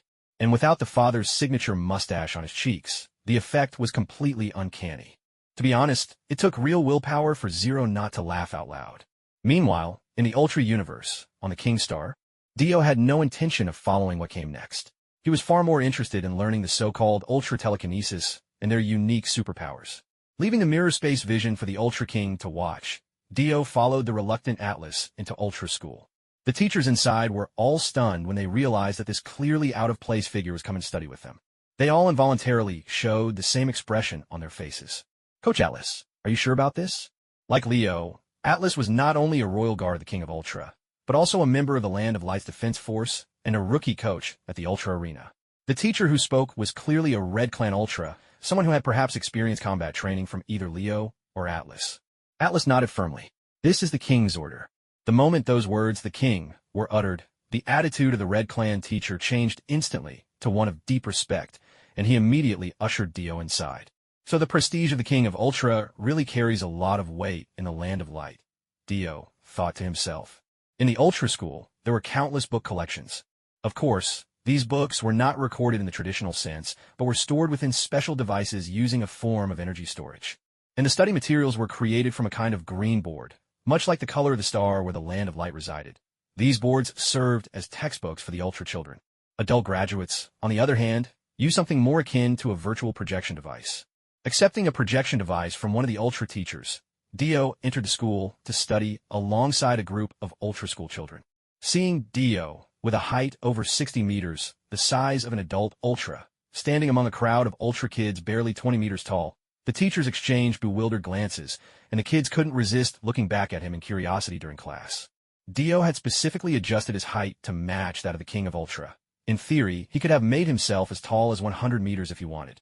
Confident in his sharp mind, Dio managed to master all the school's techniques relating to light and psychic power in just a few hours. The abundance of abilities he could choose to learn greatly enriched his store of knowledge, enabling him to grasp the use of a brand new power. It felt as if a whole new door had opened before him. He even took the opportunity to explore the physical traits of the Ultras of the Land of Light. Among the Ultras, there were 3 different clans, each with its own distinguishing features. Yet at their core, the Giants of Light, who made up the majority, were essentially energy-based life forms. So in theory, these racial differences shouldn't exist at all. And yet, these very differences did exist. This was the only thing Dio had been unable to make sense of since coming to this world. Endowed with powerful bodies composed of energy, all Giants of Light were immune to nuclear weapons. No matter if they were Red Clan, Silver Clan, or Blue Clan, their basic physique rendered them invulnerable to the effects of nuclear explosions. It's important to note that the true danger of nuclear weapons lies not in the explosion, but in the extreme heat, shock waves, and radiation they produce. Let's set aside the shock wave for now. That's related to yield. The greater the power of the bomb, the stronger the shock wave. But what's truly remarkable about this race of Giants of Light is their immunity to the intense heat and deadly radiation of nuclear weapons. You see, the principle behind an atomic bomb's explosion is nuclear fission, which generally produces central temperatures ranging between 10 million to 40 million degrees Celsius. It's said that the famous Little Boy bomb only reached about 300,000 degrees Celsius during detonation. Yet the Ultra race is entirely immune to the threat posed by nuclear weapons. And next, there's the matter of nuclear radiation. Nuclear radiation inflicts harm through high-energy particles such as neutrons and gamma rays, which tear through matter at the instant of the explosion. The destructive power of this radiation far surpasses the atomic destruction depicted by Noah's beam in TV special effects shows. So, in theory, The bodies of the Ultra race are immune to every form of beam attack. In the movie Shin Ultraman, the first-generation Ultraman, Lipia, effortlessly deflects the attacks from the two monsters at the beginning of the film. It didn't even require a defensive stance. It's safe to say that energy beams are meaningless when used against the Ultra race. With this in mind, Dio's curiosity about their bodily structure only grew. But the truth is, these giants made of photons really do possess bodies composed entirely of pure energy. It's a unique type of energy matter, very different from the Specium-133 that the Zerub alien described in the movie. Dio named this phenomenon light matter. Thanks to this light matter, defeating them outright would require either exploiting specific weaknesses, like in those special effects shows, or overwhelming them with absolute power. Dio made his way to the arena and found Atlas, who had just finished his duties with King Ultraman. Mr. Dio, Atlas saw Dio in the arena, and he stopped his training to greet him. Are you interested in coming here for training as well? With a slight smile curling at his lips, Dio replied, perhaps you could say that. But honestly, I'm more interested in seeing your cosmic karate firsthand. Dio was truly eager for a sparring match with both Leo and Atlas, the two brothers famed throughout the universe as the kings of martial arts among Ultramen. While Atlas was Leo's deputy, anyone qualified to fight alongside Leo was, without doubt, a force to be reckoned with in their own right. Oh, Atlas nodded at Dio's words. After all, cosmic karate was indeed his specialty, and it was hardly a secret. Still, he knew his skills fell short of his elder brother Leo's. And seeing as Dio was a guest so distinguished that even the king of Ultra showed him respect as an equal, wouldn't it make sense to have a truly formidable Ultraman represent the Land of Light? And so Atlas said, Mr. Dio, I'm not as strong as my brother. Why not wait until he's back in the Land of Light? Then you could spar with him. What do you say? Dio thought for a moment. Leo was still in the other universe and would need more time to return. Besides, there weren't many people left in the Land of Light who could spar with him. He glanced at the Ultras who had paused their training in the arena. Mebius, Z, Regulos, and the Taiga Trio. Wait a second. Huh?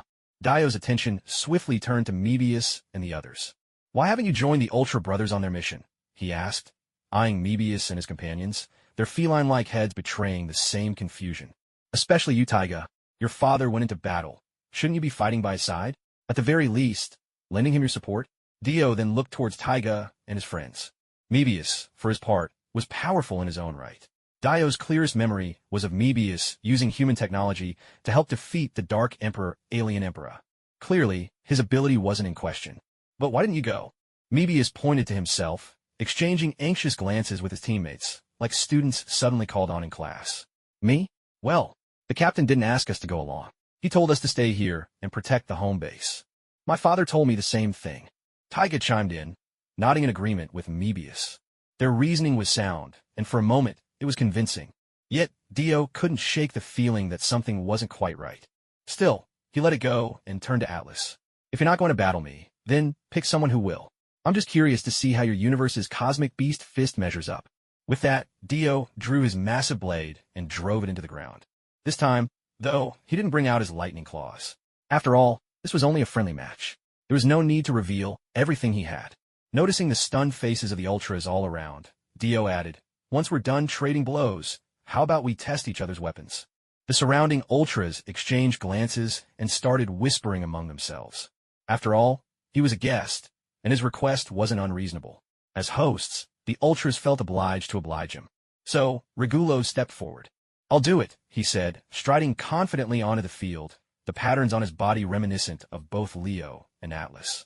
Regulos, one of the last giants of light from the Ultra Galaxy Fight series, who alongside Princess Yelian, had been bound to the Absoluian planet. He was the last living master of Cosmic Beast Fist in the whole universe. Ultraman Regulos. Once when Leo was still the Prince of L77, the two had trained hard together on planet D60, studying Cosmic Beast Fist. Leo, however, left for reasons unknown, while Regulos continued his training, and eventually mastered not one, but two styles of the technique. And it all began when a being called Deus arrived from another world, eager to learn. After putting an end to the Magma Star People's invasion, Deus not only slew the warrior princess Ling Lan, who was eager to learn, but also ruthlessly ambushed and killed Master Lading, the very teacher who had taught him the art of cosmic phantom beastboxing. He even went so far as to steal the energy of Master Lading's cosmic phantom beast, the water buffalo, mastering the cosmic phantom beast boxing himself in the process. Seeking to unravel the secrets of Regulos' body, he imprisoned him, until at some unknown point, the Ultra Clan of the Land of Light came to the rescue and freed him. To this day, Regulos has been continuing his studies in the Land of Light under the guidance of Leo and Astra, and has joined the Galaxy Rescue Force. Now, as the sole remaining master and inheritor of the Cosmic Phantom Beastboxing, Regulos believes himself more than worthy to take on challengers from other worlds. Oh, Dio sized up his opponent. Regulos fit the image of a typical red-type Ultra. His entire body, aside from some silver patterns, was a vibrant crimson. According to the lore, Regulos was meant to be of the same generation as Leo, but due to certain circumstances, he was incredibly young, carrying the potential to become vastly stronger. What's more, he could confidently claim that his fighting technique was among the best in the entire Land of Light. Very well, I choose you, Dio nodded, stepping up to the battle platform with Regulos. It was a floating slab, platform-like in design, clearly meant for Ultraman to fight in a confined space. This way, any collateral damage would be limited, crucial for battles on alien worlds, especially in environments like Earth, where such training ensured quick adaptation and minimized harm to surrounding regions. Dio didn't mind. After so many wild, all-out slugfests, trying out some finesse for a change was a welcome experience. The other Ultras nearby quickly gathered around to watch the show, cheering on both sides with words of encouragement. Regulos offered the onlookers a signature Ultra nod, then turned to Dio and said, "It's an honor to fight you, warrior from another world." With that, he struck a distinctive tiger claw stance, fixing his gaze on Dio. Seeing this brought a wave of nostalgia over Dio, yet he still readied himself. Dio, for his part, had no formal fighting style, just straightforward, ordinary brawling. In battle, he usually relied on weapons, with a bit of energy manipulation thrown in for good measure. But if weapons were out of reach, he would simply swing his fists with reckless strength. Simple, crude, but effective. It wasn't that Dio had never considered picking up formal boxing or kicking techniques. He just never really saw the need. That's right, he never needed them. At most, he learned just enough blade techniques to get by in a pinch. At least, that was Dio's mindset before arriving in the world of Zombie Brother. Now, however, Dio had become a true martial arts master. But seeing how earnest his opponent looked, Dio casually assumed a basic boxing stance, wanting to gauge what he was up against. Regulus furrowed his brow at this and said, "Are you looking down on me?" Dio stood out. "I don't know much about martial arts. I usually just rely on brute strength. If you can't beat someone like me, you probably shouldn't be fighting at all." Hearing this, Regulus sighed. "Your provocation is quite effective. Very well, allow me to give it a try." "Go ahead." Dio flexed his wrist a bit. "I may not know martial arts, but I do know the basics." Regulus nodded, and then, like a tiger unleashed from the mountain, he rushed straight at Dio. He swung at Dio's face with a tiger claw strike. Instinctively, Dio jerked his head aside, narrowly dodging the blow, only to feel a rush of wind behind his head. A follow-up backhand attack. Pure reflex had him duck again, just in time to evade Regulus's next strike. Reacting on instinct, Dio launched a straight punch to Regulus's midsection, forcing him back.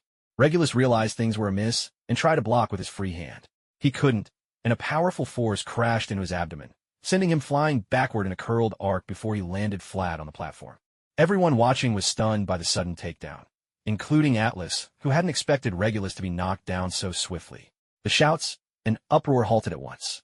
Dio himself was surprised. He hadn't expected that single blow to knock Regulus back, especially since he'd intentionally held back to match Regulus's strength level. But then, no sooner had Regulus hit the ground than he sprang back up in a nimble carp leap, regaining his footing. "Incredible! No wonder you're a warrior from another world," Regulus exclaimed, rubbing his stomach in admiration. "For a moment there, I really thought I was up against Leo," he added. With that, Regulus switched up his stance yet again. Dio, a fan of martial arts fiction, immediately recognized the move. Sure enough, Regulus came at him like a dragon weaving through clouds, arms slashing and striking with precision. Dio met him head-on, intercepting the attack with a forceful punch. Although this broke Regulus's assault, it also left Dio open. Regulus seized the opening, leaping with a kick aimed straight at Dio's face. Dio had no intention of letting him succeed. He clapped his hands together, catching Regulus's legs mid-air, then spun and hurled him to the floor behind him. Regulus had never faced a fighting style like this before. Dazed from the toss, he found himself hitting the ground for a second time. Regulus's technique was a stylized, almost animalistic fist style, while Dio fought with little regard for form or honor, practically fighting dirty. Seeing Regulus knocked down twice in a row, the other Olympians exchanged bewildered looks. None of them could have imagined Regulus being defeated like this, let alone twice. Dio looked at the other's unpleasant expression and gave a cheeky laugh. All right, I'll stop fooling around. Let's get serious now. He helped Regulus up. Regulus stared into Dio's eyes, his gaze filled with distrust. Relax, Dio said with a smile. I'm a man of my word. No tricks this time, I promise. Regulus' expression seemed to say, do you really think I'm buying that? Dio could only shrug helplessly. Since we're not brawling, how about a match of blades? Regulus gave him a look that clearly said, are you joking right now? I don't even know how to use those. How would I possibly win? Then let's keep going. Besides, I haven't really experienced the full power of your red dragon, white tiger fist, have I? Faced with Dio's taunting words, Regulus had no choice but to get back into his fighting stance, exasperated. This time Dio, too, dropped his carefree attitude. Regulus was the first to notice the subtle shift in Dio's aura, and he instantly became more focused. Red dragon, white tiger fist. Regulus struck his pose. An overwhelming surge of energy burst from his hands, rushing straight toward Dio. The onlookers in the arena were stunned into silence. Is this for real? You're actually launching your ultimate move from point-blank range? Dio was taken aback. Wait a minute. Are you really not worried about running out of energy, or what? But Dio had no intention of meeting force with force. Instead, he darted nimbly to Regulus' side. Before Regulus could even react, Dio sent him flying with a swift kick. Regulus, his technique interrupted, wasn't annoyed at all. He twisted in midair, vaulted off the wall of the arena, and sprang back into the fray. He charged straight at Dio. This time, Dio showcased some true skill of his own, engaging Regulus, who fought with the tiger's claws in one hand and a dragon's fist in the other, in fierce combat. But now the battle was clearly no longer confined to the small platform. The watching crowd, startled, no longer had the nerve to gawk and quickly scattered to safety. Mebius was left dumbfounded, and after a couple of quick glances at the two fighters, he tried to step in to break things up. The moment he approached, Regulus sent him sailing through the air with a single kick, embedding him into the arena wall. As a senior disciple in the art of Leo's Cosmofist, Regulus' strength was no joke. He had even earned the recognition of the Cosmos Phantom Beast fist faster than Leo himself. Regulus' abilities weren't just talk. But due to the larger context, it wasn't possible for Regulus to show his full might. After all, the older Showa-era heroes were already outrageously powerful, while the new generation varied greatly in skill. What would happen if Regulus started stealing all the limelight too? So, in the series, he got assigned to the Galaxy Rescue Force as a figurative firefighter. Of course, that's all just backstory. If you go by backstory alone, it wouldn't be enough. When it came to actual combat, Leo was widely recognized as the king of fighters. Fist met fist again and again. Even in the rejuvenating arena, Regulus soon found his limbs turning weak from a beating. Although Dio was using only as much power as Leo, his control and manipulation of that energy were far beyond Leo's abilities. What's going on? A series of forceful, tremor-like shocks surged into Regulus' body. By the time he realized something was wrong, it was already too late. In just a few moments, Regulus had joined Mebius on the sidelines. Your martial arts are good, but you rely too much on raw passion. You're neither the best nor the worst. Mediocre at best. Dio gave his assessment. Regulus felt a strange sensation throughout his body. He couldn't control it at all. He convulsed, unable to utter a single word. Regulus' Ultraman's crushing defeat left the rest of the Ultras, who had been watching, utterly stunned. Well, I've seen your fists and kicks. They're pretty good. Now, let's test weapons. Someone proficient with arms, come forward. Let me weigh your skills. Dio pulled Regulus and Mebius out from the wall and addressed the remaining Ultras. The others exchanged glances. Not one of them, especially those with high self-esteem, dared step forward. Even the Taiga trio tried to quietly slip away. Of course, this was mainly because muscle-bound Ultraman Titus wanted to approach just to feel Dio's muscles, but was dragged away forcefully by Taiga and Fuma. After a while, seeing that no one volunteered, Dio looked a bit disappointed. But this was understandable. Among all the Ultras, aside from few in the Red Tribe who possessed specialized weapons like the Head Spear or Ice Axe, barely any were true weapon masters. At least, that's how Dio remembered it. Suddenly, a voice sounded. From the back of the audience, another Ultra stepped forward. His blue skin was the dominant color across most of his body, silver stripes decorating his upper torso, with silver pauldrons resembling armored shoulders. This was none other than the director of the Space Science and Technology Bureau, formerly the Avenger Knight Sword, Ultraman Hikari. I'll be your opponent. Hikari stepped forward and faced Dio. Dio was a little surprised. He didn't know much about the specifics of the Ultraman universe or its characters, but even he could recognize Hikari, the notorious cosmic tech guru. After all, rumors had it that the Science and Technology Bureau was frequently the target of thefts, and most of the powerful gadgets stolen were Hikari's own inventions. Legend had it that in the original series, the device that resurrected the first Ultraman, a life stabilizer, was also Hikari's masterpiece, nearly making it impossible for the Ultras to truly face the threat of death. Some called it the greatest bug in the Ultraman world. As the head of the Science and Technology Bureau in the Land of Light, Hikari was also the representative of the Blue Tribe among the three Ultra tribes.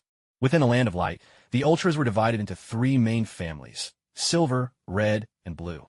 The Silver Tribe wore silver as their base color, accentuated with red stripes, represented by the likes of the first Ultraman, Zoffi, and Jack. The Red Tribe featured a red base with silver or blue highlights, the prime examples being Sevenger, 7, and his son Zero. The Blue Clan, on the other hand, is marked by blue bodies with silver stripes. Their most notable representatives are Hikari and Trejia, who was once Taro's close companion. Each of the Silver, Red, and Blue clans has its own distinct traits. The Silver Clan is renowned for their powerful light-based abilities, with thick, long silver stripes being their hallmark. The Red Clan, conversely, is famous for their formidable physical prowess. But as for the Blue Clan, they're neither strong in combat nor in light attacks. Their true strength lies in their minds. Every member of the Blue Clan is blessed with exceptional intelligence, arguably making them the hidden masterminds among all. As a result, upon graduation from the Land of Light's Academy, Blue Clan members are almost inevitably assigned to the Bureau of Universal Science and Technology. Among them, Hikari and Trejia are unquestionably the most renowned figures in the Land of Light. Before crossing over, Dio had only heard Trejia's name. He had no idea what Trejia actually did. After all, apart from catching glimpses of Dinah and Mephiles as a child, the only series he really watched was Leo. The only reason he knew anything about Zero and the Absolution clan was because the promotional campaigns for some movies and the Ultra Galaxy Fight series were so effective. They gave him a crash course in the mythology. Hikari, in particular, left a deep impression on Dio. After all, Hikari's feat of lifting and hurling a bay bird, an opponent heavier than himself, with one hand went viral on Bilibili for a time. "So you are Hikari," Dio remarked, awed. It was no wonder Dio hadn't recognized him. The only time he'd seen Hikari before was in a meme of Hikari lifting the bay bird single-handedly, and that image was so heavily watermarked and blurred, it was tough to make out any details. At the time, Dio had figured that just knowing a bit about Hikari's feats and general image would be enough. He was never really an Ultra fan, so what was the point in learning the intricacies? But now, standing in the world of Ultraman, Dio realized that the real Hikari was quite different from those fuzzy pictures. Not only had the once rubber-suited hero become a living, breathing being, but there was also that refined, scholarly aura about him. Most members of the Space Garrison were brash and rebellious characters. Apart from the classic Showa-era Ultras, known for their steady demeanor, the new generation was full of youthful arrogance. Especially Zero. He was the very definition of untamed, like a wild dog that refused to be leashed. So now, seeing Hikari in person, Dio immediately noticed just how different he was from the rest. Yet Hikari showed no emotional reaction to Dio's comment. He nodded politely and said, "I consider myself a capable swordsman. May I request a friendly match with you, visitor from another world?" With that, Hikari stepped up to face Dio. Raising his arm in a swift motion, a blade of light extended crisply from a device at his wrist. In an instant, Dio saw the change. Hikari's demeanor shifted dramatically. In the blink of an eye, the cultured scholar had transformed into a swordsman radiating lethal intent. Dio observed clearly. This was a blade forged of pure energy, emerging straight from a mechanism on Hikari's wrist. So that's the aura of a knight, is it? Quite the intriguing substance. Once this is over, would you mind letting me study it for a bit? Dio didn't unsheath the broadsword planted in the ground. Instead, he also conjured a broadsword out of pure energy. Seeing Dio's formidable blade and the shift in his presence, Hikari instantly realized this battle would be anything but easy. Still, he answered without missing a beat. "You'll have to check with the father of Ultra about that. Without his permission, I'd never dare hand it over." Hardly had the words left his lips when both of them charged forward in unison.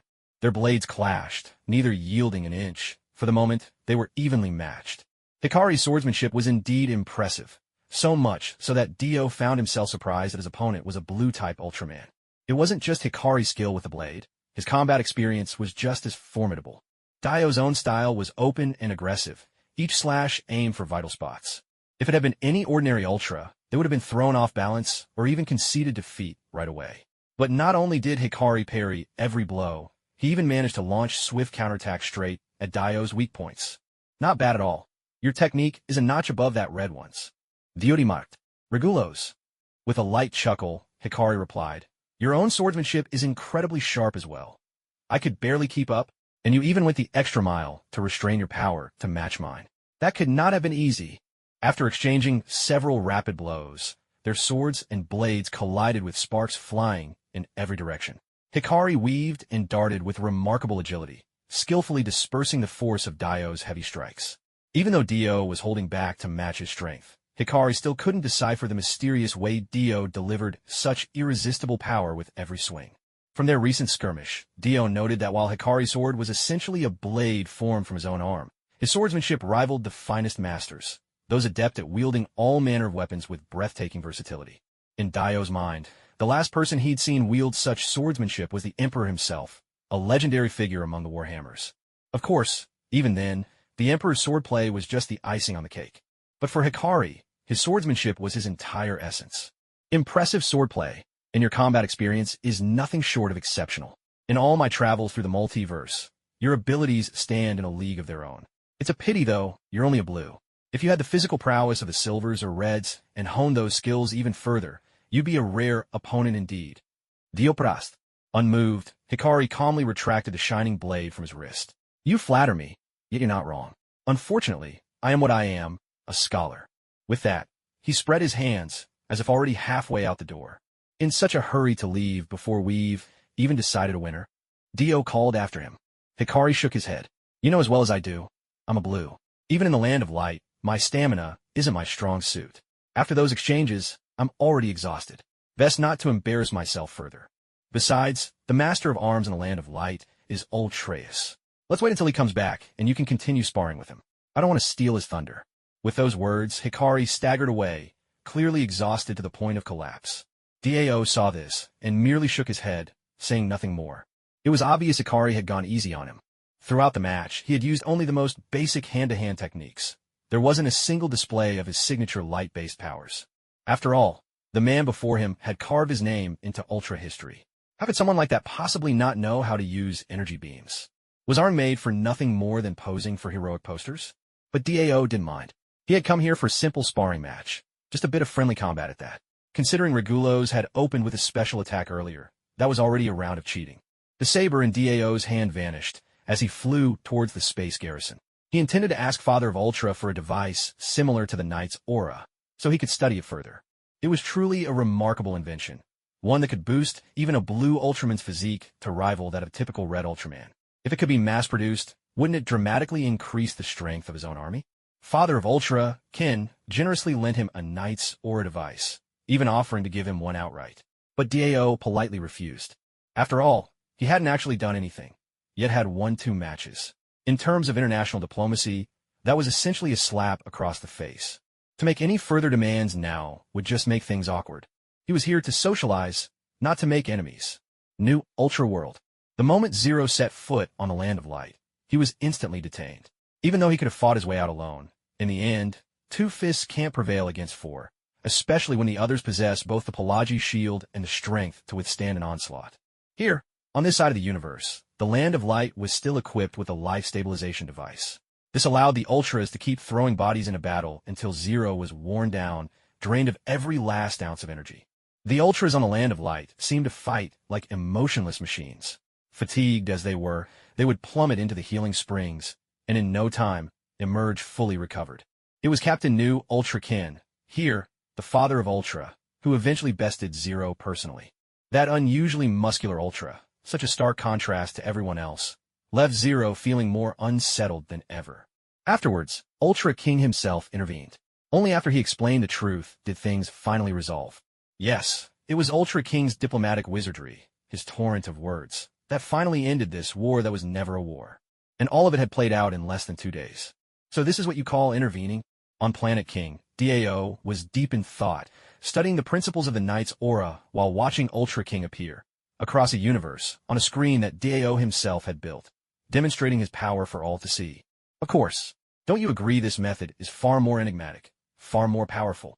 Ultra King stood, hands on hips, nodding with satisfaction. Dio could only shake his head, incredulous. Why did every one of these great heroes seem even more intent on showing off in the last?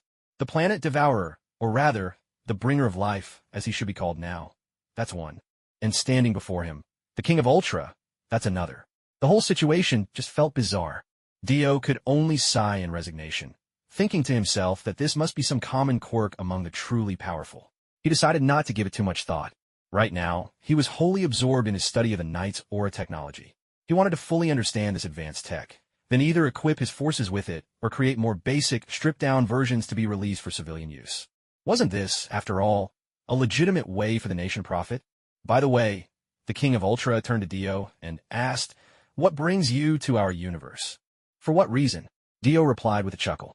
"Of course, I'm here to gather intelligence." "Oh." The King of Ultra let out a light, skeptical laugh, recalling Dio's self-introduction. "The overlord who rules the universe. Are you looking for new territory for yourself?" You couldn't blame the King of Ultra for thinking this way. On the surface, Dio was upright and powerful, but his actions were mostly ruled by impulse, with little regard for those around him or the environment. Someone who did as he pleased, whenever he pleased. A man like that didn't cross universes just for amusement. It's not quite like that. Sure, there are some universes I'll inevitably conquer, but it doesn't mean I need to claim them all. I do know how to weigh my options. Dio waved his hand again and again, making it clear he had no designs on the Ultra universe. The King of Ultra regarded him with a skeptical gaze. Besides, Dio added, "There's no bad blood between us, is there? And even if I wanted to take over this universe by force, you and the other three would definitely step in, wouldn't you? If we fought a full-scale war, we just end up having to rebuild everything. Cities, lives, economies. Far too troublesome." Hearing this, the King of Ultra narrowed his eyes, a dangerous glint flashing in his gaze as he studied Dio. "Oh, so, you're saying you don't think the reward is worth the cost?" Dio smacked his lips thoughtfully before answering, "Not necessarily." That response took the King of Ultra by surprise. Then he burst out laughing. "You're quite the character. I've never met anyone so blunt as you."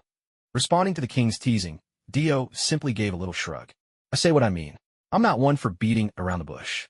You're worried I'll start a war, aren't you? Well, let me put it plainly. As long as I haven't figured out the limits of you four's mysterious powers, I won't make a move. Not even one. Honestly, if I ever launched my legions, the losses would be astronomical. It'd be a waste, pure and simple." At Dio's words, the King of Ultra fell silent for a moment, then slowly turned and left the Royal Star. He didn't say another word, perhaps because there was nothing else that needed to be said. At the moment, the main reason for his presence is that the Land of Light requires him to attend in person, because the Ultra Brothers, who had gone out on an expedition, have returned. In addition, they've signed a treaty of mutual support and benefit with the Planet of Light from another world. As for Dio, he quickly grasped the mechanisms behind the equipment known as the Knight's Aura. Although this kind of equipment is a rare treasure among the Ultras of the Land of Light and quite difficult to craft, its underlying principle is surprisingly straightforward. The Ultra clan consists of humanoid beings made up of energy, living entities with unique characteristics. Yet the energy composing their forms varies from one individual to another. That's the origin of the three color tribes: silver, red, and blue. Ultimately, however, the source of the energy that gives them life is all the same. Put simply, they all evolved from a shared origin into different forms, distinct in appearance, yet with no real biological barriers between them. Equipment like the Knight's Aura works by stimulating the unique energy type that each Ultra may lack, drawing it forth from their source within. This process either strengthens them directly or allows them to supplement any missing energy by harnessing similar elements from across the universe. This is why, when Hikari, an otherwise unremarkable blue Ultra, wields the Knight's Aura, his physical prowess can match that of an average member of the Red Tribe. The Knight's Aura draws out the energy structure he's missing right from its origin, fundamentally enhancing his very being.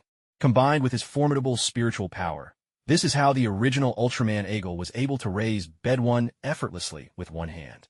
In essence, the Knight's Aura traces back to the source, unlocks latent potential, and replenishes depleted energies. The principle may be simple, but the creation process is anything but. Of course, this challenge only applies to the Ultra Clan, as beings of pure energy. 4 carbon-based life forms. Building such equipment is vastly simpler. With this, Dio's analysis of the Knight's Aura is complete. While devising something like the Knight's Aura, meant for the Ultra Clan, in a form suitable for carbon-based beings isn't exactly easy, Dio's mastery of advanced technology gives him the edge. In fact, not only could he make a carbon-based variant, but a silicon-based Knight's aura wouldn't be beyond his reach either. Before long, Dio had crafted several prototypes of similar devices by hand. Without a word, he quietly returned to the Marvel Universe ahead of schedule. As luck would have it, Hela had just returned as well. The sight of Dio brought a spark to Hela's eyes. She rushed over and threw herself into his arms, exclaiming, "You're back just in time. In the past 2 days, I visited several universes, but none lived up to my hopes. I was starting to feel downright depressed." With that, she buried her head in Dio's chest, making no move to rise. It turned out that during Dio's absence, Hela had once again gone in search of other worlds. Yet not only were her efforts fruitless, the beings she encountered were disappointingly weak. Dio could only sigh. He'd never intended for Hela to help with this search. He thought she'd treat it as a vacation. But Hela had taken it to heart, earnestly pushing herself over these past few days. Faced with Hela's current disappointment, Dio could only try to soothe her. It's fine. There's no rush. The support we have now is enough for the time being. Besides, I've just discovered a new universe and haven't even finished dealing with it. You can take a break for now," Dio reassured her. Hela's moods rose and fell as unpredictably as a faulty hormone cycle. It made one wonder, do gods get hormonal imbalances too? Dio truly had no idea. After consoling her for a while, Dio brought out the Knight's aura he had crafted. The moment Hela heard it could enhance her strength, her gloom vanished in an instant. She snatched up the Knight's aura without hesitation, eager to try it on. But the result wasn't as promising as she'd hoped. Perhaps it was because Hela was already so powerful. The boost only increased a sliver of her physical strength, not even by much. It was roughly a 1% improvement at best. It seems that at our current level, the enhancement from this thing is all but negligible, Hela remarked. Yet she still left, casually fiddling with the Knight's aura about her wrist and humming a little tune. Dio slapped his thigh in mock frustration. Well, there she goes again, pocketing another one. It wasn't the first time Hela had taken his inventions. Whenever he came up with something new, if Hela took a fancy to it, she'd simply keep it for her personal collection. Perhaps she inherited that habit from Odin, even going so far as to establish her own vault just to store these trinkets. Honestly, if some of his creations weren't too large, Hela would probably cart them all away. There was nothing Dio could do. Once again, he crafted another Knight's aura by hand, and this time, he decided to test it on a squad champion among the Astartes. For them, the Knight's aura brought about a staggering increase in power. Initially, the Astartes' re-engineered physical strength was benchmarked around the level of Spider-Man or his Guardians. But after years of successive internal upgrades, it had become clear that squad champions, legion champions, and even the average Imperial champion among the Astartes now near the absolute upper echelon of strength as defined by Marvel standards, capable of hefting 100 tons with their bare hands. Of course, that was basically the upper limit. However, with the Knight's aura, the squad champion experienced an astronomical boost, bench pressing over 10,000 tons without breaking a sweat. Granted, the enhancement only affected raw physical strength, but thanks to their Astartes modifications, their reflexes kept pace perfectly with the newfound power. The champion described it as if he had undergone a personal evolution. And there was more good news. If someone wore the Knight's aura for an extended period, it might permanently enhance their physical strength. In other words, even if they lost the device, their physical prowess would not diminish. This was vastly different from those Ultramen, whose powers dropped dramatically once they lost their equipment. Your Majesty, is there any plan to roll out this gear across the military? Just as Dio was about to find an ordinary prisoner to test the neutered version of the Knight's aura, the company champion spoke up first. Dio glanced at him with curiosity and asked, without using telepathy, "Do you want it?" But the company champion shook his head. "Your Majesty, I admit I'm tempted by this equipment, but I ask that it not be widely distributed throughout the army." Hearing his request, Dio smiled as something occurred to him. Are you worried that the military will become too reliant on this equipment? And judging by the amplification effect you just experienced, are you also afraid that once the army is equipped with it, the proud Astartes implants will seem like a joke by comparison? Dio looked at him with amusement. The company champion lowered his head in haste. His face appeared young, yet he had served for over 500 years. "No," the company champion replied, shaking his head. "Your Majesty, that is only one reason. If these devices are issued en masse, it will be difficult to avoid negative feelings in the ranks. After all, if simply equipping this device grants strength far beyond that of the Astartes, no one will bother to train. The unity of the troops will suffer as well. The veterans might fare better, but among the new recruits, defiance and insubordination would become rampant. That would only create unnecessary trouble. The company champion spoke tactfully, but Dio understood his point. There were many things left unsaid, reasons he didn't voice out loud, and there was no need for him to spell them out. In that case, Dio mulled it over, then said, "Let's just distribute these to you champions. To reach the rank of champion, personal strength plays a part, but your loyalty to the Empire is second to none." The company champion started, raising his head. Shock and confusion flickered in his eyes, quickly giving way to excitement. He immediately said, "Thank you, Your Majesty. Kane, company champion of the First Company, First Legion, Ultramarines, is forever grateful for your gift." Had this happened in the early days after founding the Empire, Dio might have felt quite pleased. After all, who hasn't dreamt of being emperor? Watching his subordinates bow in reverence used to fill his heart with joy. But now Dio had long since tired of such displays. He waved his hand, sending the champion back to his unit, then created a few more knights' auras for the other champions before turning his attention to designing the neutered, mundane version of a knight's aura. Crafting the neutered version was easy, and the results of the experiments were mixed. But to Dio, that was completely normal. The principle behind a knight's aura was to unlock one's potential, then make up for the rest with energy. Yet the myriad species of the universe each have their own unique characteristics, and the potential unlocked is different for each. Even within the same species, the potential awakened is never quite the same. Take Earthlings for example. Earthlings and, once again, Earthlings. Some things are important enough to say 3 times.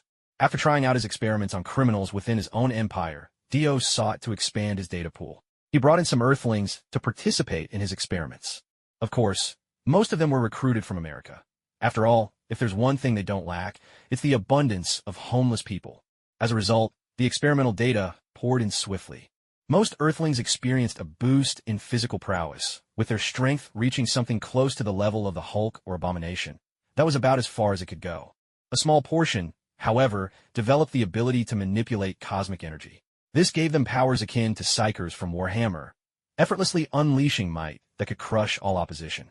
But perhaps that's only to be expected. In Marvel's world, gaining control over cosmic energy or secret cosmic powers almost automatically grants 4 extraordinary abilities. Near infinite energy, life verging on immortality, defenses as impenetrable as absolute barriers, and even the ability to fly at nearly the speed of light. For reference, take the Silver Surfer. To keep his empire stable, and to ensure the product sold for a good price, Dio released several trimmed-down versions before launching the Knight's Aura. Now, there was a cap on how much the potential could be enhanced, and whether someone could awaken cosmic energy or not remained entirely under Dio's control. If he wished you to have it, you would. Otherwise, you just have to get used to manual labor. Moreover, the previous feature, where long-term use allowed permanent retention, was gone. Now, it was simply a special device. Wear it, and you're a superhuman. Take it off, and you're back to being ordinary. That said, the price was quite affordable, and, thanks to various policies, impersonation was out of the question. If damaged, the device could be repaired. 1 year for replacement, 3 years for warranty, 5 years with discounted repairs. But if you lost it, well, tough luck. The seller wouldn't accept any excuses about lost property for a second transaction. Naturally, the launch of this item sent a ripple of excitement through the interstellar nations. They believed they had finally found their opportunity to tip the scales. Dio is actually selling military-grade gear to commoners. Such powerful gear, at that. He's practically asking for trouble. Exactly. The Knight's Aura is such a formidable piece of equipment, granting mere mortals the strength of gods. Now, that even civilians can buy it, there must be hidden dangers festering within the Empire that we never knew about. He must have been forced into this. Haha. With the Knight's Aura in our hands, we no longer need to fear the Astartes. Their augmentations might as well be meaningless to us now. Suit up in power armor, and we'll have enough muscle to shake the Empire's dominance across the stars. By the way, were we expecting some newcomers today? Where are they? Haven't seen them. Don't tell me they sneaked off to report us. Come on, that can't be. They're good folks. This was a conference assembled by an obscure interstellar nation, bringing together representatives from countries all across the universe. The agenda was straightforward, to discuss the recent deployment of the new Knight's Aura gear by Dio. In truth, such meetings had become routine in recent years, with the sole aim of plotting how to topple him. At every session, Dio's spies were present, meticulously recording everything. But this time, the gathering was larger than ever before, drawing the biggest attendance yet. More notably, a power that Dio paid special attention to had joined their ranks. China and America. Earth was not the only place where Dio himself had arrived to establish diplomatic relations. but it was certainly the planet with the most stationed troops and the greatest cultural exchange. Earth's invitation to this conference was, in fact, a stroke of chance. America, utterly unscrupulous, bartered every possible resource for cosmic currency, trading outward in search of new technologies and goods. Dio's Fire Lizard Division was responsible for brokering these exchanges, because, aside from those Skrulls at S.H.I.E.L.D., they were the only ones with real access to the universe. These Skrulls, hailing from the peace faction of the Skrull Empire, quickly lost patience with America's greed for unlimited technological resources. After a simple period of cooperation with S.H.I.E.L.D., they severed ties and moved on. So, America turned instead to the Imperial Embassy on Earth, run by the Fire Lizard Division, to continue its resource trading. In a short span of time, America's technological prowess soared, allowing it to catch up and become one of the few Earth nations able to actively enter the wider universe. S.H.I.E.L.D., meanwhile, was merely an Earth-based organization, contributing nothing substantial to the planet's technological progress. Once America accessed the cosmos, S.H.I.E.L.D. became obsolete and was left behind. Fortunately, after taking down Hydra, Nick Fury and his agents all left with generous pensions. Young agents like Black Widow were redeployed across various industries. But for the most part, S.H.I.E.L.D. was no more. The Skrulls who had once collaborated with S.H.I.E.L.D. also left Earth following these events. Not even Captain Marvel's earnest pleas could persuade them to stay.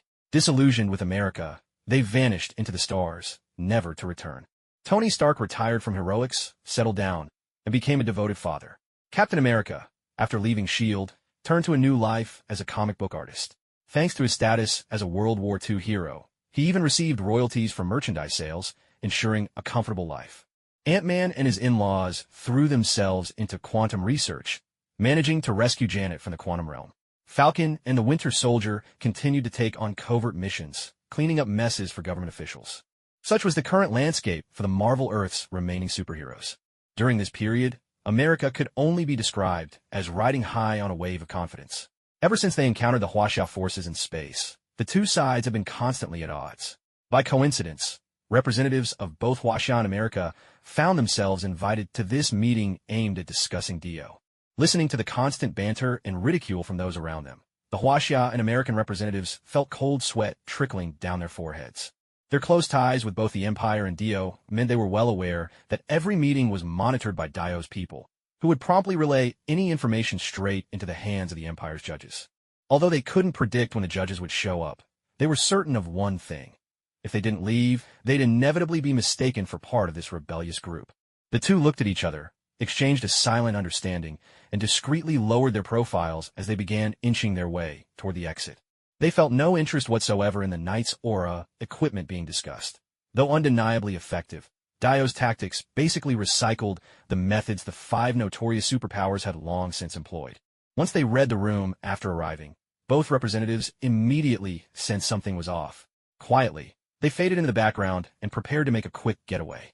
As for the group holding the meeting, every man for himself, better them caught than us. What followed was rather straightforward. There was no melodramatic moment where the two had barely stepped outside before bumping into the judges. Instead, they took the initiative to report the illicit gathering. To avoid detection online, the attendees had smugly decided to meet in person. Unfortunately for them, the boast that they were safe from betrayal had barely left their lips when a squad of judges, in classic FBI style, boots crashing against the door, stormed in. Clad in neural feedback-powered exoskeletons, the judges pressed explosive rounds of their guns to the group's heads. With that, the entire gathering surrendered on the spot, hands raised in surrender, looking thoroughly defeated. Damn it, how did we get found out? This can't be. How did the judges get our location? Could it have been those two newcomers? They disappeared not halfway through the meeting. No way. They didn't seem like the type. Get real. What does seeming like the type have to do with anything? Aren't people supposed to live up to their looks? That's what all the novels say. Was that wrong? Those who were captured were utterly exasperated. If you trust someone on the basis of their looks alone, you really can't complain. How did these people even make it this far in life? This minor incident aside, such episodes were hardly rare across the vast territories of the Empire. But what truly astonished the Empire's citizens was the open release of the Knight's aura equipment. This device, which could strengthen the body without side effects, was suddenly available for purchase. The price was fairly reasonable, the functionality impressive, and it didn't take long for bounty hunters everywhere to become enamored with it. Was this, perhaps, the Empire's way of handing out benefits? Whatever the case, these bounty hunters found their survival rates during high-risk missions soaring overnight. As for the Empire's commoners, there was hardly any noticeable reaction. Thanks to the Empire's rigorous legal system, there were no appalling cases of newly awakened superpowers being used to slaughter civilians. After all, for one thing, the patrol squads were not to be trifled with. The veteran members had all joined at the very founding of the state, and once they discovered any lawbreakers, their methods were merciless. To criminals, these squads were figures of such dread that the mere mention of them could silence a wailing child at night. Secondly, the key was the strict execution of fair legal statutes. Depending on the gravity of the situation, imperial law decided whether the culprit would be captured alive or killed outright during the arrest. Generally speaking, most of those caught would buckle under torment and betray their accomplices, thus providing even more evidence of crime and multiplying the merits of their captors. This incentivized patrol squads across the Empire to pursue live capture whenever possible. As a result, when faced with the patrol squads, criminals would either resist to the bitter end or confess their secrets in hopes of lessening their suffering. So, even after something as society-shaking as Knight's Essence entered the market, something that would have caused turmoil on Earth, the Empire remained eerily calm. Calm, in fact, to the point where life seemed entirely unchanged. Ever since the release of Knight's Essence, there's been a surge in people wanting to become bounty hunters. On this particular day, Hela, enjoying some time off, sought out Dio, who had handed governmental affairs over to the younger generation and was now taking a leisurely stroll through the city. That's normal. In fact, I've created a special gadget just for bounty hunters, Dio replied, ceasing his street wanderings and leading Hela back to his home laboratory. He picked up a bracer that was lying casually in a corner, pressing it into Hela's hands. Curious, Hela raised an eyebrow and, following Dio's guidance, strapped it onto her wrist. Almost instantly, she felt a sharp sting. Then, from the bracer, a suit of nano-armor began to spread, encapsulating her entire body. This armor, Dio explained, is modeled after the Kree's universal weapons. The core mechanism is based on the Black God suit. It can change form at the wearer's will, runs on absorbed kinetic, solar, and other energies, and is made from vibranium alloy. While it doesn't perfectly absorb energy, it can neutralize most attacks. Turning to examine her new helmet, Hela asked, "Is that all it can do?" "If that's it," she scoffed, "you might as well splurge on a real Black God suit." "Of course, that's not all," Dio replied with a shrug, continuing his explanation. "The Kree's universal weapons are truly formidable. If I'd had one perfected, there wouldn't have been that messy episode when I attacked the Kree Empire years ago. Still, I have to admit there's a lot to appreciate about the single-soldier weapon the Kree use. It's given me inspiration, so I've fitted this suit with a full suite of capabilities. At present, it's only equipped with 3 major functions: energy absorption, energy shielding, flight via force fields, and the ability to decompose, transmute, and reshape matter at will." Hela tried out the suit, shifting its external form, then aimed at the laboratory's test targets to experiment with its features. There were several targets, one made of vibranium, one of adamantium alloy, and the last of ceramic steel. Yet, when Hela activated the suit's powers, not one of the 3 targets was affected in the slightest. She turned her head to look at Dio, an enigmatic glimmer in her eyes. "You don't think I'd create a weapon capable of threatening us, do you?" Dio spread his hands and grinned. "This armor has a strict energy cap. Aside from energy absorption, I've added a failsafe to the functions of flight, matter transformation, and reshaping. The maximum output won't affect the ceramic steel I designed, so the main plating of the powered armor remains safe. Even the scope of these functions is limited. Plus, this device is far from cheap. The level of science and technique needed for an all-purpose weapon is exceptionally high. Building just one is almost as challenging as forging a divine weapon infused with godly power. So mass production is out of the question." As Dio explained, Hela used the suit to manipulate random laboratory scrap, converting and reshaping matter, then nodded, "Maximum range is about 100 meters, and the hardest material it can influence is something with the hardness of tungsten steel, nothing tougher." "Impressive," she remarked. "You've completely ruled out the risk that our army might go rogue against bounty hunters. Very thorough planning." Dio accepted the compliment with obvious pride. "So what's the suit's true limit?" Hela asked, her curiosity piqued. Dio scratched his head, a bit uncertain. "I've never tested the exact specs, but in theory, when I designed it, its maximums are astronomical. It could manipulate weather phenomena, channel lightning, fly at speeds beyond light in a vacuum, wield force fields to control planetary trajectories, absorb energy on a stellar scale, unleash shockwaves powerful enough to shatter planets, teleport across galactic distances by sheer thought, decompose asteroids and reassemble them, and maybe even create a miniature star. That powerful." Dio nodded. "This is just the prototype. I intentionally set the parameters high. But most of the features are throttled by internal limiters. Anything for the market will only have the functions you just tested. That made sense to Hella. Naturally, no one would install the prototype's overpowered capabilities in a commercial version. Still, even with Dio's safety restrictions, this gear was already formidable. Let's just put it up for sale like this. By the way, who are you planning to give the prototype to? Hella asked. Why don't you keep the prototype? Diomedes suggested. You can put it in your vault as part of your collection if you like. He didn't see any issue with leaving it in Hella's care. After all, Hella's gene had already been bound to it, making it impossible for others to claim as their own. In terms of raw power, the equipment was decent by cosmic standards, but with Diomedes having forced an arms race, the current universe was a far cry from the old Marvel universe. What mattered had changed.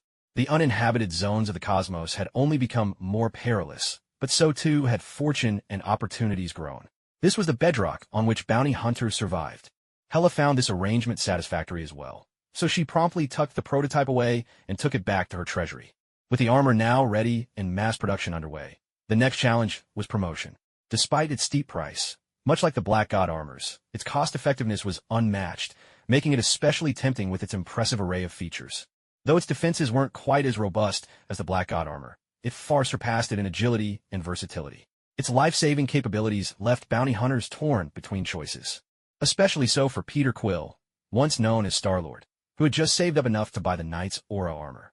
Ever since Earth had reconnected with a wider universe, he had rushed back home, finally meeting his aging grandfather for the first time in decades, and unburdened at last, he had returned to his job in the Empire in high spirits. Thanks, in part, to Quill's own wandering heart, he was no stranger to fleeting romances. Much like the plot of his former world, he came to know Gamora, daughter of the Zeoberii, once beloved by Thanos, and soon the two fell in love. Amusingly, it was only after falling for Gamora that Quill discovered his grandfather was still alive. At that time, short video apps from Earth were wildly popular, even out among the stars. Many beings had taken to scrolling through them. It was through such a video, shared by his grandfather's caretaker, that Peter glimpsed the old man's familiar, weathered face.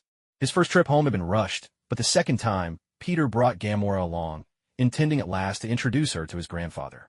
Yet, just as they neared Earth, he realized his grandfather wasn't home. After a frantic search, he learned that the American authorities had taken his grandfather into custody. Infuriated, Quill rallied his co-workers, friends he'd made through years of work, and together, they managed to break the old man out. From then on, grandfather in tow, Quill began a new life out in the universe. Of course, bounty hunting was never a steady business.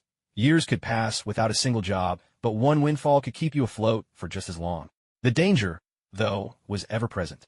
Coupled with the cost of equipment and daily necessities, it made for a rather tight existence. Luckily, Gamora had opened a spaceship repair shop, bringing in a steady income. Without it, getting by would have been much tougher. Still, Peter Quill couldn't shake the dream of landing that one big score. But his gear had been damaged during his last treasure hunt. The cost of buying new equipment and repairing the spaceship had nearly drained all his funds. The Transformers he had at home couldn't fly in space. If they could, he wouldn't have needed a separate ship. Now, looking at the latest Black God Suit 2.0, he could hardly contain his excitement. The Knight's aura only ever enhanced his physical abilities. It made him tougher, but far from invulnerable. If he had a Black God suit, he'd dare guarantee he could survive more than 8 hours, even in a vacuum of space. But there was a catch. He only had enough savings left to buy a single Black God suit. That money was what remained from his and Gamora's shared finances, a cushion to ensure their household could get by while they waited for new income. If he bought the suit, Grandpa and Gamora would be left without living expenses until business picked up again. For a moment, Peter Quill was overwhelmed by a melancholy that only comes to a man who's grown up and started a family. Gamora! Peter Quill returned home, and, spotting Gamora there as well, immediately walked over and kissed her. But as he turned his head, he saw his grandfather being helped out the door by a waist-high household robot. Peter Quill awkwardly pulled away from Gamora, suddenly self-conscious. "Don't mind this old bag of bones," his grandfather called. "Wendy says she's taking me out for a spin. You two enjoy yourselves." Back on Earth, a man in his 80s would already be half in the grave, but after joining the Empire, Peter Quill had arranged for his grandfather to receive genetic enhancements, granting him a longer life. Still, his grandfather's legs had yet to fully recover. Standing was fine, but he needed help to walk for the time being. The Wendy his grandfather mentioned was actually a Headmaster-class Transformer warrior. Peter Quill's own sly character had shown through when he partnered with the Transformers. He'd deliberately chosen a female Headmaster warrior. Exactly what he'd planned, or what may have already happened between them, well, that was open to interpretation. All Gamora needed to know was that Wendy was a female transformer, and ever since she found out, Peter Quill regularly ended up with a phantom ache in his lower half, limping around the house. Peter watched his grandfather head out, then turned to Gamora with a conflicted look on his face. Gamora might have only been a mechanic, but she was outstanding at reading people. She noticed his strange mood at a glance. "What's wrong?" Gamora asked. "Oh, it's nothing. By the way, were you about to make a pie?" Peter reached out to try a bite, but Gamora quickly caught his hand to stop him. "This was done by the cooking robot. You know I can't cook." Gamora looked him straight in the eyes, but Peter Quill avoided her gaze, pressing his lips together and turning away. "Tell me, what exactly happened?" Gamora, clearly not ready to let the matter go, grabbed his chin and snapped. "If you don't tell me the truth, you can sleep alone from now on." This wasn't the first time Gamora had encountered Peter Quill dodging questions like this. He was always evasive when he was caught up in something or hiding things from her. Upon hearing Gamora's threat, Peter Quill flinched, then slumped, defeated. He gave a simple account of what he'd seen earlier, the new Black God Armor 2.0. But when he finished, Gamora's expression remained severe, her face solemn. "You want to go to the New World?" she asked. She meant the other parallel universe recently discovered and annexed to the Empire by Emperor Dio. Rumor had it that almost all the powerful figures in that world were dead, leaving only the Emperor of that world, Hyperion, and a version of Thor behind. The rest were just ordinary civilians. Even though it's a parallel universe, the differences are huge. Plenty of bounty hunters are planning to head over, Peter Quill explained. But they say it's extremely dangerous. Only a handful have come back alive. Still, those few who made it back earned a fortune, bought the latest gear, and returned to keep searching for treasure in the New World. So you want to go too?" Gamora snapped, voice sharp as a whip. Peter Quill jolted at her outburst, then bit his lip and nodded. He saw Gamora readying for another tirade and hurried to explain, "I don't want to be a bounty hunter anymore." His words caught Gamora off guard. Her expression softened a little, and she unconsciously let go of her hands clenched on Peter Quill. Seizing the moment, Peter Quill stepped back, continuing, "When I first started, bounty hunting seemed cool. The pay was high, and there was plenty of free time. But once I got into it, I realized these waters run deep, and the life is hard. Luckily, the Empire's policies are solid. I got good training, or else I might not have survived in this business at all." As he spoke, he settled down onto the living room sofa, and Gamora followed, quietly sitting beside him to listen. Bounty hunters with real skills can breeze through danger zones and bring enormous value to the Empire. Their stock soars, and they rake in money hand over fist. Those who aren't as capable are left scraping by at the edges, just eking out a living. The money's so little, it's like picking up odd jobs. If they don't have something steady to fall back on, it's tough to even get by. I've had a pretty rough time of it, never quite making it, always caught in the middle. More than once, my life was hanging by a thread. It took everything to build my connections in this home, and now I've even brought Grandpa to live with us. I keep telling myself, just one last push, then I'll be done with this for good." As he spoke, Peter Quill rubbed his thighs nervously and looked at Gamora. Gamora reached out and gently touched his face, her voice full of tenderness. "It's all right. If this is what you want, then do it. But this time, I'm coming with you." Peter gazed back at Gamora with equal affection. "Gamora." The two inched closer and closer, about to share a kiss, when suddenly, the door burst open. "Kid, you should have quit ages ago." Before anyone even entered, a booming voice sounded from the doorway. The door swung wide, and Peter Quill's maternal grandfather strode in, leaning on Wendy for support. This line of work is like being a mercenary. There's no official recognition, and the casualty rate is way too high. You really should have quit long ago. Peter's grandfather laughed as Wendy helped him into the room. Peter stared in surprise, completely caught off guard that his grandpa had apparently been eavesdropping. "But since you insist on this one last job, you've got to take every possible precaution. I've already lost my daughter.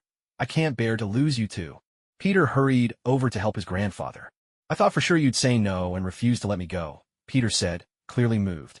His grandfather shook his head and settled into the nearby sofa. There are countless choices in a person's life. The journey might be messy, and there will be more than a few bumps in the road. But remember, the ending must be perfect. Don't let regret cloud your days. With his family's support and encouragement, Peter Quill felt deeply touched. All three, plus the ever-loyal machine, came together in a heartfelt embrace. Everything went smoothly after that.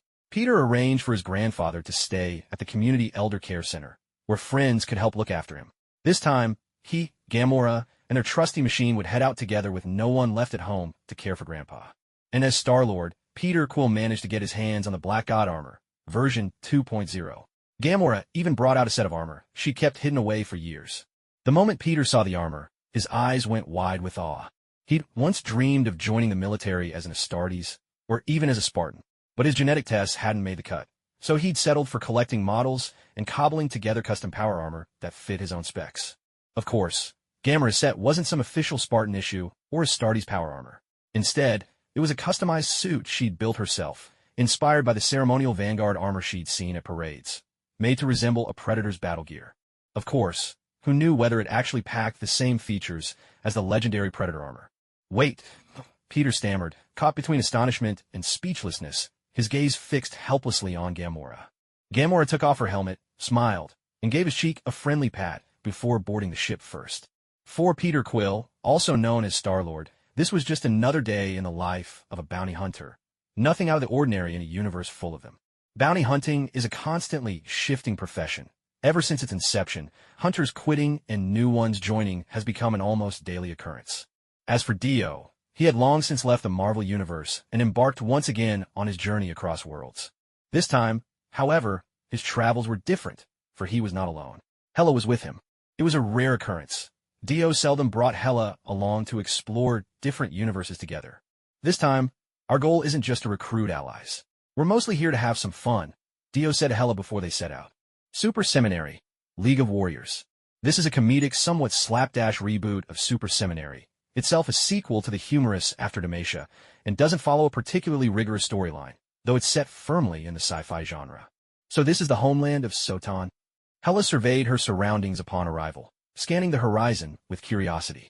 Yet, nothing struck her as particularly unusual. Well, more accurately, this is the source of the technology that created Sotan. But if you want to call it his homeland, that's not incorrect either, Dio nodded, approving of her conclusion. So what's the plan? Hela asked, floating alongside Dio as they drifted aimlessly forward. Dio thought for a moment, then decided to bring Hela to Earth. I'm honestly not sure where exactly we should go, he admitted. But despite all the cosmic chaos, everything in this universe seems to end up on Earth. As long as we head there, we can't go too far wrong. With a quizzical look from Hela, the two descended to Earth. But this version of Earth had no towering skyscrapers, just an endless, ancient forest. Where am I? Is this even Earth anymore? Dio was stunned. Had Earth not even reached the industrial age yet? What possible fun could he find here? Maybe play with angels? Hela eyed Dio wryly and asked, You don't know? For someone with mental power as strong as yours, is it just for show?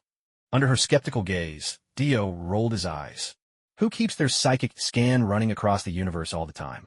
Sometimes, you need to savor a little mystery. Hela rolled her own eyes in response to his excuse. So what now? Are we supposed to play survival in the wild and tough it out for the next 100 centuries? Dio would never agree to that. So he declared, Earth might still be stuck in its feudal era, but that's not a problem. There's a powerful fighter here. We'll seek him out first, and after that, we'll find the greatest power in this universe. The angels. The angels? Hela blinked in surprise. Oh, right. I remember now.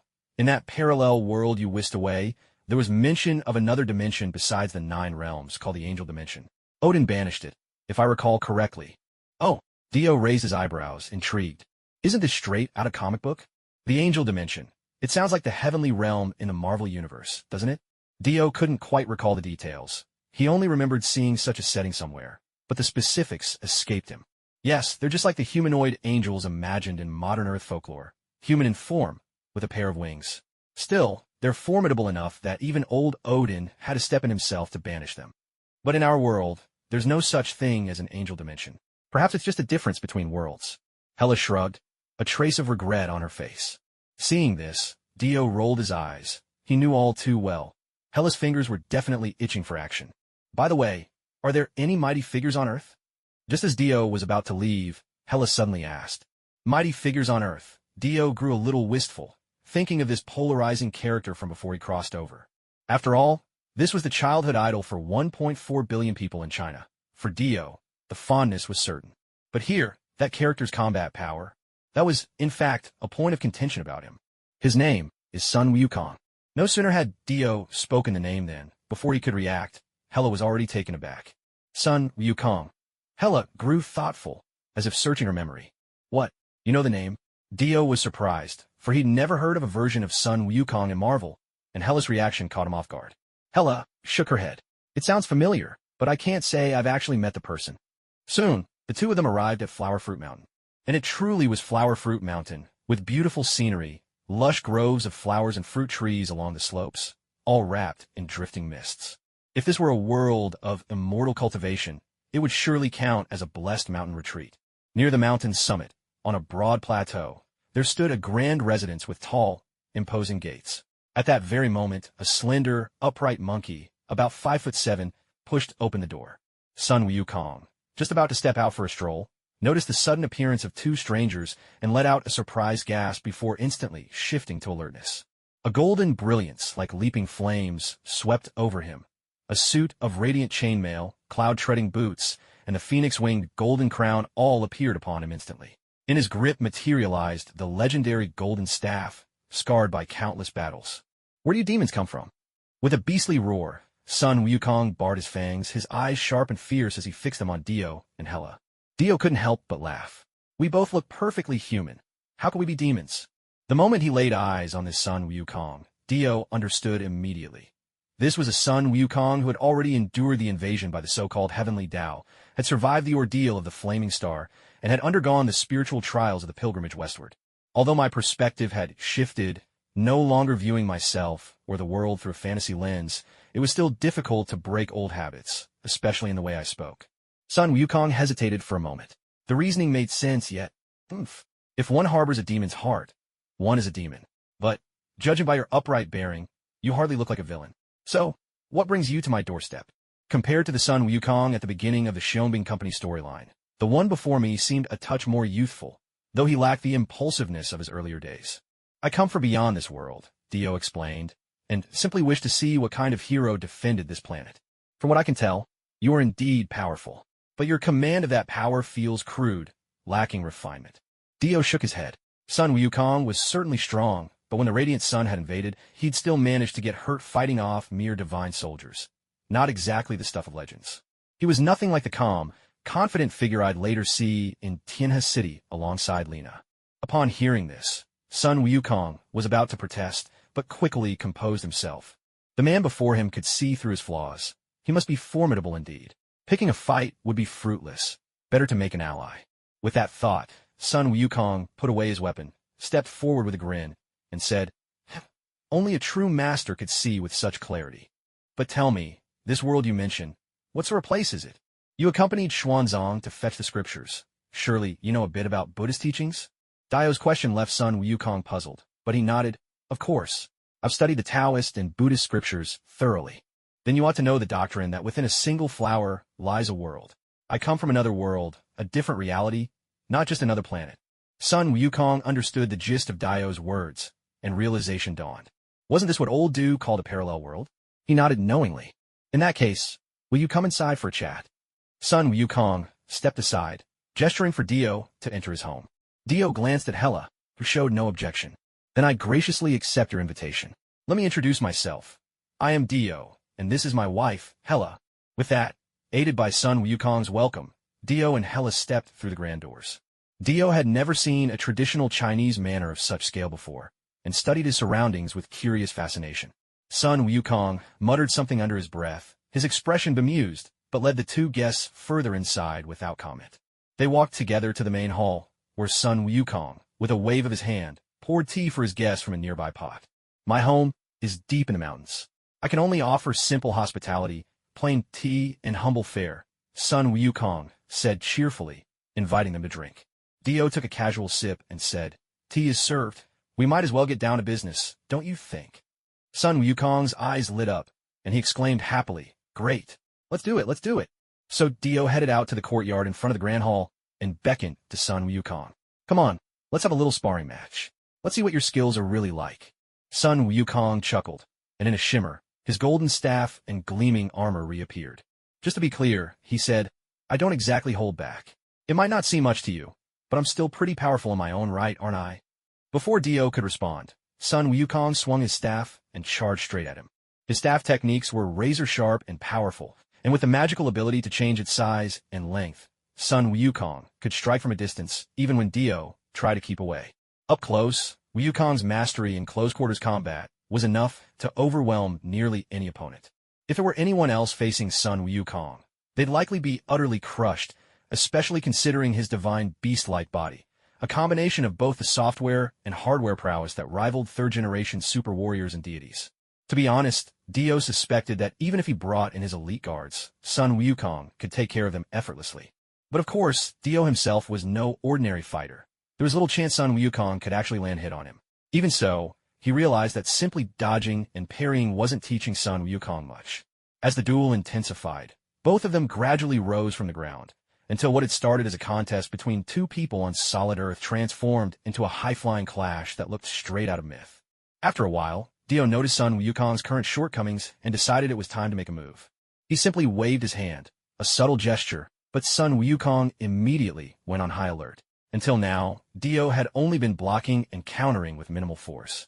Sun Wukong had pulled out every trick in his bag, clones, immobilizing spells, growing to gigantic size. Whatever he could think of, he tried. But Dio handled each move with complete ease. Now for the first time, Dio actively struck. Before Sun Wukong could register what had happened, he was sent flying straight into the mountainside. What just happened? Embedded in the rocky slope, Sun Wukong was utterly baffled. He couldn't believe he'd been knocked away just like that. Wait, I think I caught a glimpse of a flash. He began pondering the situation, not bothering to free himself from the cliff just yet.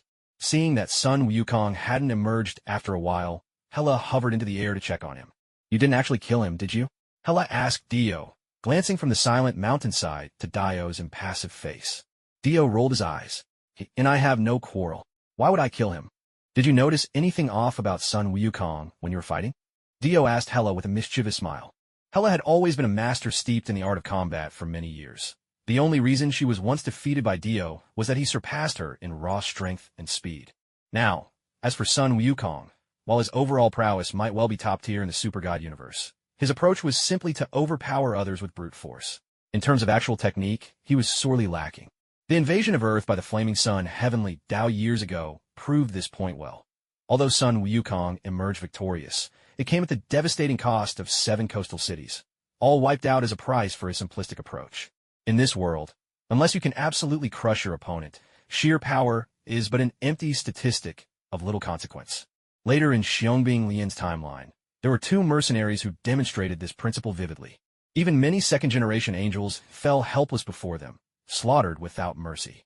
But their success lay either in overwhelming others through the strength of their weapons and power, or by launching sneak attacks that left enemies reeling.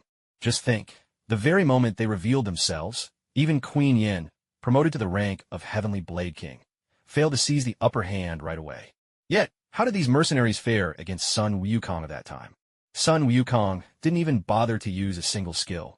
He subdued both of them with just one encounter, grinding them mercilessly into the ground. It goes to show, with enough skill, you can amplify the force of your natural abilities to unimaginable heights. But the present-day Sun Wukong is simply a brawny fighter hurling bricks by the armful. The trouble with that, however, is clear. Unless you can ensure your stats are always leagues ahead of everyone else's, the moment you meet someone stronger, you will find yourself at their mercy. That's why what Sun Wukong needs now is to hone his technique, Hela mused. He already uses his powers well, but this world is never short of powerful beings. When brute strength alone fails, it's technique and experience that truly determine life and death. That's the real game changer when all seems lost. As for Dio's appraisal, Hela offered no comment. Are Asgardians strong? Is Hela herself formidable? Does her prowess rest solely on overwhelming force? The answer was uncertain. Otherwise, Hela would not have become a master swordswoman. She understood well that, when all other paths to improvement were closed, dedication to technique was the one route that could never be neglected. Moments later, rocks exploded in all directions as Sun Wukong flew out of the mountainside. Thank you for your guidance, Sun Wukong said with a respectful bow, as if a realization had dawned upon him. Dios Maíz, you've heard our conversation just now. Your skills are nothing to scoff at. Your powers are among the rarest in the universe. But your lack of technique is a glaring weakness. If you don't want what happened to those 7 coastal cities to repeat itself, I suggest you continue to temper yourself. Sun Wukong nodded, understanding, then bowed deeply in the manner of a disciple paying respects to a master. Satisfied, Dio nodded back. Without lingering further, he stayed a few days at Sun Wukong's home, offering some teachings and advice before quietly taking his leave. Sun Wukong's own software and hardware are hardly lacking. After all, the Liang Heavenly Tao researched him for so many years, yet their main deity still ended up battered. The immobilization spell can freeze the body, even putting a halt to the flow of energy within Lena. With his diamond body, not even when Lena activated her so-called war mode could she leave the slightest scratch on him. Yet none of this was known to the Liang people. All their efforts amounted to little more than fumbling in the dark, relying on data from over 1,000 years ago to fight someone from 1,000 years in the future without even grasping the amount of change over all that time. One can only say that Liang is tradition-bound to the core. No wonder Lena wanted to leave. Then came Xiantianji's underhanded attempt to launch a sneak attack with a god-slaying weapon. But it was all in vain. The outcome was the same. He got thoroughly thrashed, his armor shattered, and his weapon destroyed. Even later, when Grandpa Hua swaggered in with the latest divine body to show off, it wasn't until after he had knocked down Sun Wukong that he finally sneered at the main cast, saying, "Even your strongest warrior has fallen. What resistance can you possibly offer now?" One can imagine just how much potential Sun Wukong still has to be unleashed as the story progresses. Meanwhile, Dio and Hela departed Earth, heading straight for the Angel Nebula. The Angel Nebula is separated from Earth's galaxy by a distance that spans entire galaxies, with quite a few post-nuclear civilizations in between. Dio scanned the whole universe, discovering that civilizations that approach the level of creating gods are actually very rare. At most, there are just a few. As for true god-making civilizations, only those seen in the anime actually exist. Most others have only grown to starfaring status. One such civilization, reminiscent of Asgard, lies closest to Earth's solar system. Through telepathy, Dio sensed that this civilization is still very young. All told, transforming from pre-nuclear to god-making status took them only 10,000 years. Their development has been rapid, but they are not particularly powerful. They lack foundations, their technology isn't advanced. They're the most junior among all the god-making civilizations. No wonder in the original, they got just a single mention. The prince was sniped by Morgana's demons, and nobody even batted an eye. Turns out, their background is really that weak, Dio commented with a note of sarcasm. Dio and Hela arrived almost instantly in the Angel Nebula. Whatever defenses the Angel Nebula claimed to have were utterly meaningless before Dio. Not to mention just charging through, Dio only needed a single spatial jump to reach the nebula's core. Within the Angel Nebula sprawled countless wormhole gates, high-speed passages laid out for those young angels to traverse the universe, reaching any known corner in the blink of an eye. These corridors were engineered to let the angels rapidly spread their gospel of justice and order, as well as to aid in rescue missions and keep watch over the cosmos.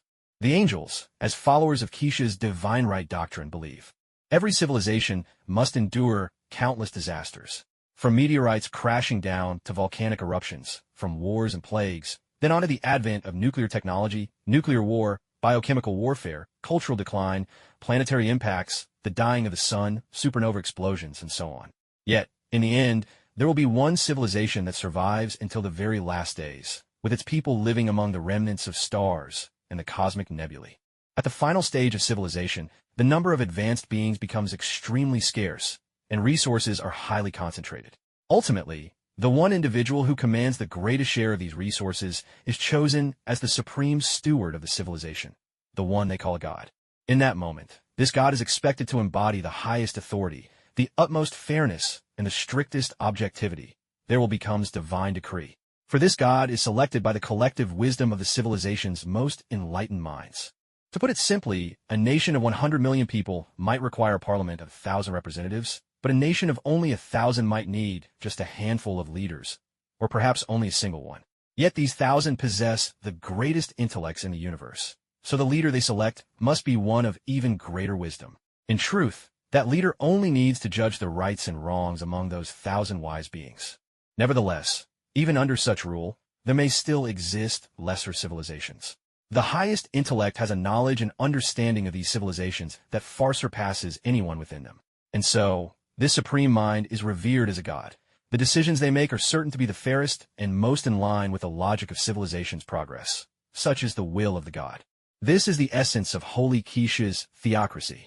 The god has the authority to judge and decide upon any matter concerning lesser civilizations, should she so desire. Keisha possesses her own philosophy, her guiding principle for civilization, that justice should triumph over evil, that angels should mete out punishment to demons. Keisha enshrines this ideology as a standard spreading it throughout every civilization in the universe, and using it as a spiritual beacon for social progress, even as she refrains from directly managing other civilizations. The beauty and sanctity of angels, in turn, often fuel the passionate worship of lesser civilizations. In reality, the angelic civilization does not possess many angels, only tens of thousands in number. Among them, the higher angels are commonly worshipped as deities by those lesser worlds. This, then, is Keisha's theocracy, though in truth, the entire angelic order amounts to a council of one, Keisha herself. But this is only natural, given the universe as described by Soldier Company. The angel's wisdom is drawn from the holy knowledge repository constructed by Keisha herself, which every angel is connected to. Thus, every angel cannot help but be linked, in consciousness, to Keisha and her sacred storehouse of knowledge. She only has to will it, and she can converse, mind to mind, with any angel. Moreover, the angel's ways of conduct and all the knowledge and information they acquire are learned directly from the holy repository, a treasury of divine wisdom. Of course, this approach has both advantages and disadvantages. The benefit is obvious. At any moment, Keisha can observe the tasks and safety of every angel on duty. She can even use the computational power of the sacred knowledge treasury to assess the current situation without any preconditions, then deduce the optimal solution. In battle, this means she could instantly calculate the quickest strategy to defeat her enemies. After all, there are very few places in the universe where angels are truly threatened, so this sort of centralized control feels both normal and highly effective. But it does tax Keisha's mind. The drawback is equally straightforward. If Keisha were ever to lose contact, it would trigger the exact scenario described in the original story. The angels would be instantly cut off from the sacred knowledge treasury, losing their overwhelmingly powerful computational support, and their combat effectiveness would plummet. Unfamiliar with such a situation, many might find themselves unable to adapt, giving their enemies the perfect opening to strike. Only a handful of angels, those with enough experience or who have accumulated sufficient knowledge, might make it through alive. As for the rest, their fate would be grim. In the words of a beast warrior from the gluttonous civilization, they would be nothing more than a flock of roasted chickens. Who are you? Dio and Hela made no attempt to conceal themselves, and were promptly spotted by a 3-member angel patrol team. All 3 female angels, wearing unmistakably Gothic-style armored helmets, gripped their flaming swords warily as they eyed the unexpected visitors. One of the angels quickly barked an order to her companions. "Hurry and alert Sister Lung. Intruders have entered Angel's City." The angel who was addressed gave a swift nod, spread her wings, and with a powerful backward leap, shot off into the distance. Dio and Hela didn't move a muscle at the sight. Still, Hela glanced at Dio and asked, "Are we just going to stand here? If you're bored, you can have a little fun with them first," Dio replied, pointing at the 2 angels who were still watching them vigilantly. Those 2 angels tensed even further, gripping their flaming swords tighter, their eyes fixed on Dio in growing anxiety. Hela considered this and nodded. She was genuinely curious. Just how strong were the beings in this world? Back on Earth, when Dio had clashed with Sun Wukong, it was always a one-sided domination. Apart from discerning Sun Wukong's strengths and weaknesses, Hela really hadn't glimpsed the true extent of his power. After all, she'd never fought him herself. Most of Dio's opponents so far had been hopelessly outmatched. Very few managed to even exchange a few blows with him. At the very heart of Merlot Heavenly Court, Keisha sat in her study, penning notes and sketches. As the supreme ruler of the Angel Nebula, and indeed, the entire known universe, Keisha faced a constant stream of matters demanding her attention. Even his own sister, now the demon queen Morgana, and Carl, once a mentor at the super seminary who now lives in the Dark Nebula, had proposed the notion of ultimate fear. To be prepared for any eventuality, he knew he must devise appropriate countermeasures as quickly as possible. It was precisely at that moment that a voice came through his communicator. "Your Majesty, something's wrong. Someone has broken into the Merlot Heavenly Court. We couldn't stop them." Broken into the Merlot Heavenly Court? To be honest, Keisha hadn't heard a joke like that in ages. The last time was when her own sister rebelled and left the Merlot Heavenly Court. Still, to verify the authenticity of the report, she checked the angelic updates in the sacred library that day. After all, she wasn't a voyeur. She couldn't spend all day glued to the surveillance feeds from the dark dimension. Although, admittedly, the young angels were as naive as they were endearing. Keisha quickly discovered the identity of the intruder reported over the comms.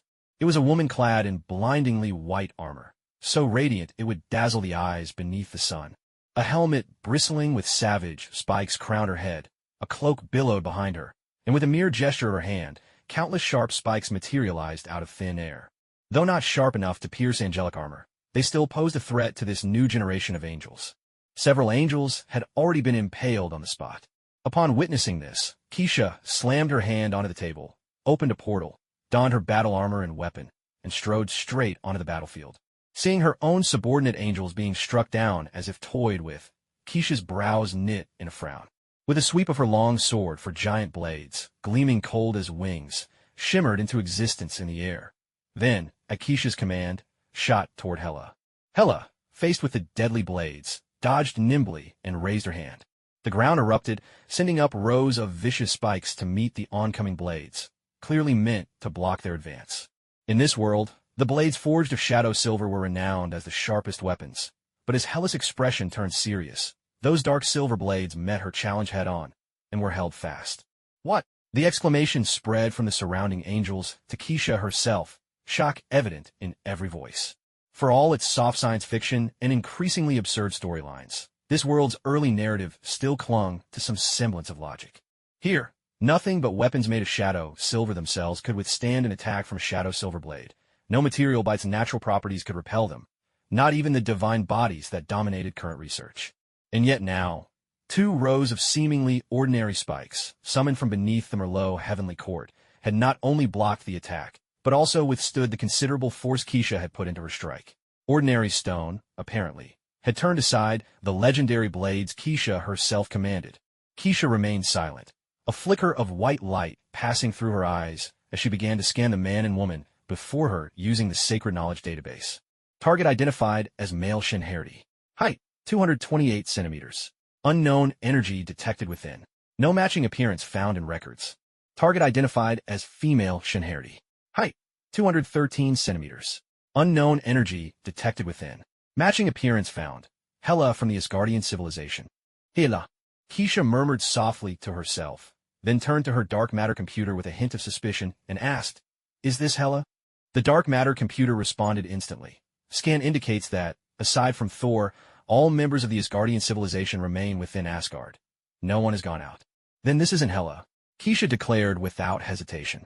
Even as Keisha was unraveling the true identities of Hela and Dio, her hands didn't slow in the slightest. She continued her fierce battle with Hela. She even summoned a towering angelic colossus crafted from dark celestial silver, its appearance reminiscent of a colossal war god. Wielding an enormous flaming sword, the giant struck at Hela, only for Hela to block the blow head-on with her shoulder, undeterred. Unknown energy detected within the opponent. The same fluctuating energy signature has been identified on the stone spikes that resisted dark, celestial silver weapons. Weakness analysis initiated. Estimated time required, 147,896,325 years. Keisha's expression twitched imperceptibly. If ranged attacks were useless, then close combat it would be. As the most powerful being in the known universe, Keisha's combat skills were second to none. With the added advantage of the dark matter computer's real-time calculations, she could virtually predict her opponent's every move, a surefire way to secure her invincibility in battle. But when it came to close combat, Hela would lose the upper hand she'd enjoyed moments before. Hela was, without doubt, a formidable master of the sword. Yet even for a sword master of her caliber, facing an adversary who could almost foresee the future, her skills and experience were reduced to little more than embellishments. Now all that mattered was probing the enemy's limits and adapting swiftly. Hela did exactly that. After several probing exchanges, she quickly realized something about the woman standing before her. There was no limit. Yes, no limit whatsoever. One had to know. Hela's greatest strength now came from her enhanced physique, bolstered by her grasp of the fundamental laws and her control of energy. In terms of raw physical prowess, Hela had already surpassed even the current, aged Odin, reaching the very limits of what an Asgardian could achieve. And just how formidable is that Asgardian limit? There's a striking scene in a Marvel animated feature. After Thanos, empowered with all the Infinity Stones, rapidly ages the Avengers, Thor, still an Asgardian, defies the combined power of all 6 stones to grapple Thanos to the ground. As a member of the Asgardian royal family as well, Hela's physical strength had reached similarly astonishing heights. Whether it was strength, speed, or endurance, Hela already ranked among the elites, even among the mighty gods. But now, Hela kept increasing the speed at which she wielded her sword, Nightfall, ramping up her power, velocity, and mental acuity with each motion. Witnessing this, Dio couldn't help but whistle softly in awe. At such speed, even an emperor would meet his end here. Yet Kaisa gritted her teeth and managed to receive every strike head-on. Still, from Dio's third-person vantage point, it was obvious that Kaisa was barely holding on. Just parrying the blows was already more than she could handle. Launching a counterattack was out of the question. Kaisa herself realized this as well. Hela's strength was overwhelming. Blocking these attacks was taking all she had, and her opponent seemed to be just toying with her. Worse yet, the data she'd gathered told her Hela hadn't even revealed all she was capable of. It wasn't that Kaisa was unwilling to strike back. The main problem was that all her attacks were completely ineffective against these two intruders standing before her.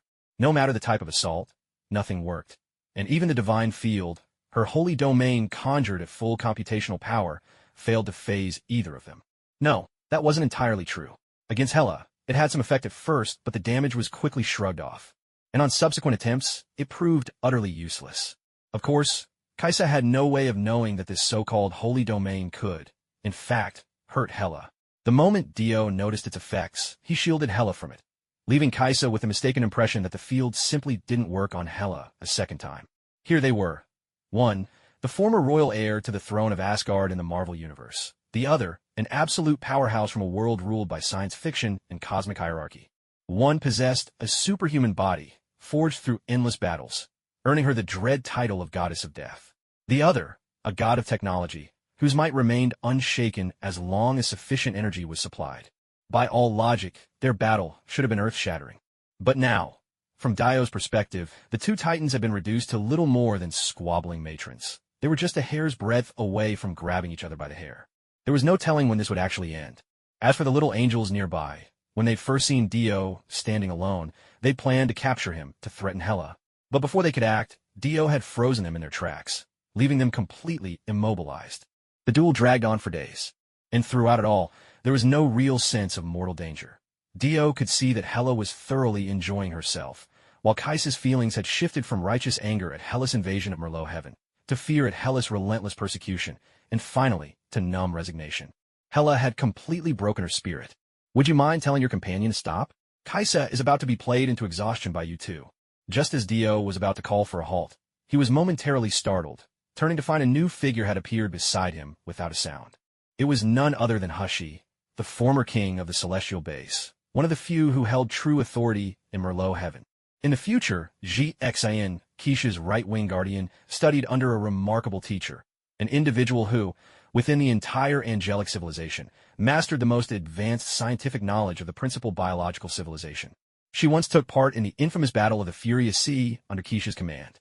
Her brilliance in that war helped bring down Hwaye's rule and establish a new era for the angels. She is a distinguished scholar. According to Runing, the current left-wing guardian for Keisha, she thoroughly grasped the scientific foundations of the principal biological civilization and laid the very groundwork for the angelic race. In the original storyline, apart from being unable to resolve the black hole dilemma, she was well-versed in nearly all scientific disciplines. Gifted with a divine body akin to Keisha's, she also mastered Earth's Sun Wukong's technique of clone creation, assisted Keisha in building the Sacred Knowledge Vault, invented the secondary biological engine, and developed her own celestial apparatus, the Heavenly Computational Array. She emerged as a new character only in the later episodes of Super Seminary. As soon as she appeared, fans were instantly smitten. This effect only grew after it was revealed that she valued appearance highly, and that she had once been forcibly kissed by Somali, igniting a tidal wave of polarized opinions about Somali online. When it came to light that Somali had slaughtered countless female angel warriors between the days of the Celestial Palace and the Battle of the Furious Sea, but was spared execution and ultimately banished to Earth due only to Hishi's personal connection, many people reduced their impression of Hishi to one thing: her beauty. Some folks even claimed that was the only thing keeping their desires in check. Yet, it must be said, Hishi really has a way of taking away one's breath.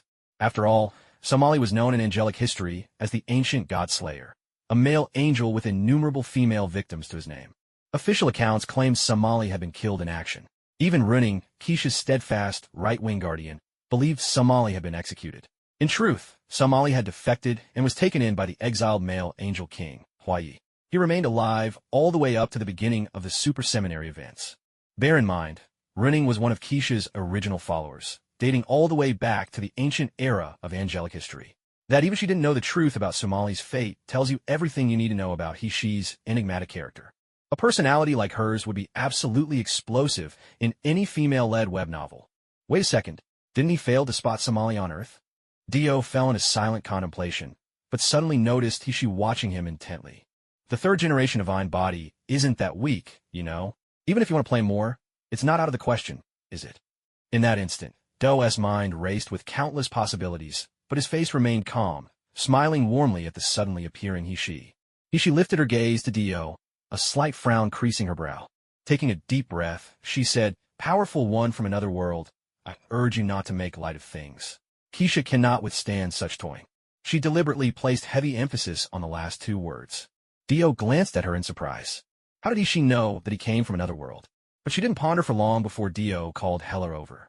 Hela, who had just stopped fighting, bounced energetically to Dio's side. "Why did you stop me so soon? I haven't had enough yet." At Hela's words, Hishi's lips twitched in slight exasperation. "You've been at it for days now, haven't you? Granted, the third-generation divine bodies don't need to eat to restore energy. But there's still an important fact. Even gods need rest. It's a natural protective mechanism for any body. Just like Morgana, with her fourth-generation divine body, even a god still has a monthly cycle. In other words, even as a god, when it's time to sleep, you sleep." Keisha staggered to Hishi's side, thoroughly exhausted. The moment her feet touched the ground, she nearly collapsed. Yet Keisha forced herself to stand tall, refusing to falter. Those watching were momentarily stunned by her resolve. Dio, however, understood exactly why Keisha would tough it out. Here, in front of everyone, she couldn't afford to lose her majestic presence. Keisha and Hishi dismissed their guardian angels and other attendants, then led Dio and Hela to a secluded area that looked like a hidden garden. There, they casually found a pavilion and took their seats. "Let me introduce myself. I am Keisha, Queen of the Angels. My name is Hishi. I'm now a retired angel scientist." As soon as the introductions ended, Hishi cut straight to the point, not even giving Dio a chance to react. "About a month ago, while experimenting with a new form of stellar energy manipulation, I discovered an unusual wormhole signal at the edge of the known universe. Right after, the two of you appeared. If I hadn't concentrated all my computational power there, I never would have found you." Dio suddenly understood, faced with Hishi's straightforwardness. "No wonder. As soon as we got to this world, I had the feeling we were being watched. Yet every time I looked, there was nothing. You must have severed all communications immediately, right?" Hishi nodded, then continued. "Later, I traced the lingering energy signals from where I'd found you. Turns out, your location was in Marrow Heaven." As she spoke, she turned to Keisha with an apologetic look. "Oh, so you knew they'd arrived from the start. Keisha est face registre de surprise. Then how did you figure out we're from another world?" Dio asked. Hishi explained, "Back in the Battle of the Furious Sea, a powerful figure who claimed to be from another world helped us win the final victory. Since then, we angels have devoted extra effort into searching for evidence of the so-called multiverse and parallel worlds. Just studying the subject alone has cost us quite a bit of time." Diogenes naturally didn't believe Crane Shi's explanation. He exchanged a shocked glance with Hela, arched an eyebrow, and simply dove into the pair's memories. And sure enough, just as Crane Shi had described, suddenly, during that time, a figure appeared out of nowhere, and with the ease of a tornado sweeping through leaves, decimated almost the entire military force of the male angels. Even those in high positions, like Hua Yi and Somali, met their ends. From Crane Shi's memories, the stranger's moves bore a remarkable resemblance to the fighting styles found in the world of Dragon Ball. Perhaps because of this, all three angel kings visibly harbored a deep sense of dread towards powerful beings arriving from other worlds. It was unmistakably the handiwork of that traveler. Peering further, Diogenes saw through Crane Shi's memory how this person, during their stay, detonated several planets in succession. Their rampage shook not only the male angels, but also sent chills through the triangular-bodied and beast-bodied beings. This must have been one of those world travelers from the Dragon Ball universe who had crossed over to this world, found the timeline still in its early days, and decided to intervene, likely to plant a seed for their own return in the future. In his past life, Diogenes had read crossover novels of this kind, where the protagonist would make an unforgettable impression on a favorite female character, setting things up for easy gains when they returned. Without betraying his thoughts, Diogenes quietly withdrew his mental probe. Meanwhile, Keisha and Crane Shi, still smarting from the recent revelations, started quarreling verbally. Neither wished to concede an inch. Diogenes looked helplessly at Hela. He wasn't particularly adept in these kinds of social situations. Hela was equally at a loss. She had long since lost any close girlfriends and hadn't run into this sort of scenario in ages. Besides, the social rules among the Asgardians were doubtless quite different from those of ordinary people, leaving her at a complete loss. With no other choice, Diogenes gave a heavy, deliberate cough to break the tension. At once, the two women snapped out of their argument, suddenly recalling that they weren't the only ones present. My apologies, we got a little carried away just now. May I ask, what brings you two to our world? Are you merely passing through? Or? Keisha fixed Diogenes and his companion with a piercing gaze. Her eyes seemed to search them, as though hoping to hear particular words from Diogenes. He couldn't help but sigh inwardly. What exactly are you expecting me to say? Still, he answered, I'm just here for some sightseeing and to gather a bit of the local science and technology to broaden my knowledge. Keisha and Crane, she shared a gentle smile, nodding in apparent agreement. So, you are a scholar at heart. Yet, beneath that look lingered unequivocal suspicion. Diogenes paid it no mind, and soon began chatting with Crane about scholarly matters. As for Hela, she watched Keisha with growing interest, eager, perhaps, for her own kind of exchange. Keisha was exasperated. Yes, she was the queen of angels, but that didn't mean she spent her days as a decorative figurehead seated on a throne, doing nothing. There was always a mountain of affairs to manage. After several days at war with Hela, the backlog had only grown worse. Would you mind waiting a little while? Keisha sighed heavily. I need to see to some state business. How about we postpone our fight for a few days? She really didn't understand why this battle maniac had her in her sights. To Keisha, Hela was exactly that, a battle maniac. What confounded her even more was why Dio had chosen someone like Hela in the first place. Sizing up Keisha and recognizing that her status in this universe matched Dio's, Hela nodded cleverly. Under Keisha's instructions, attendants led her to a room prepared for her, where she settled in to rest. The following days were busy for nearly everyone, though, ironically, Hela seemed to have the most leisure. Perhaps it was due to a favorable first impression, but Keisha left herself wide open around Hela, granting her complete freedom to roam every corner of Merlot heaven. True to Keisha's expectations, Hela did exactly what she projected onto her. Whenever an angel tried to strike up conversation, often fishing for information about her and Dio, Hela would unabashedly lay out the whole truth. Whenever Keisha was preoccupied, she'd seek out other angels to challenge to duels. A question, a duel, the cycle continued daily. It had to be said, angels truly were beautiful. In Hela's estimation, the genetic enhancements of the angels had reached a level of perfection unmatched anywhere else in the universe.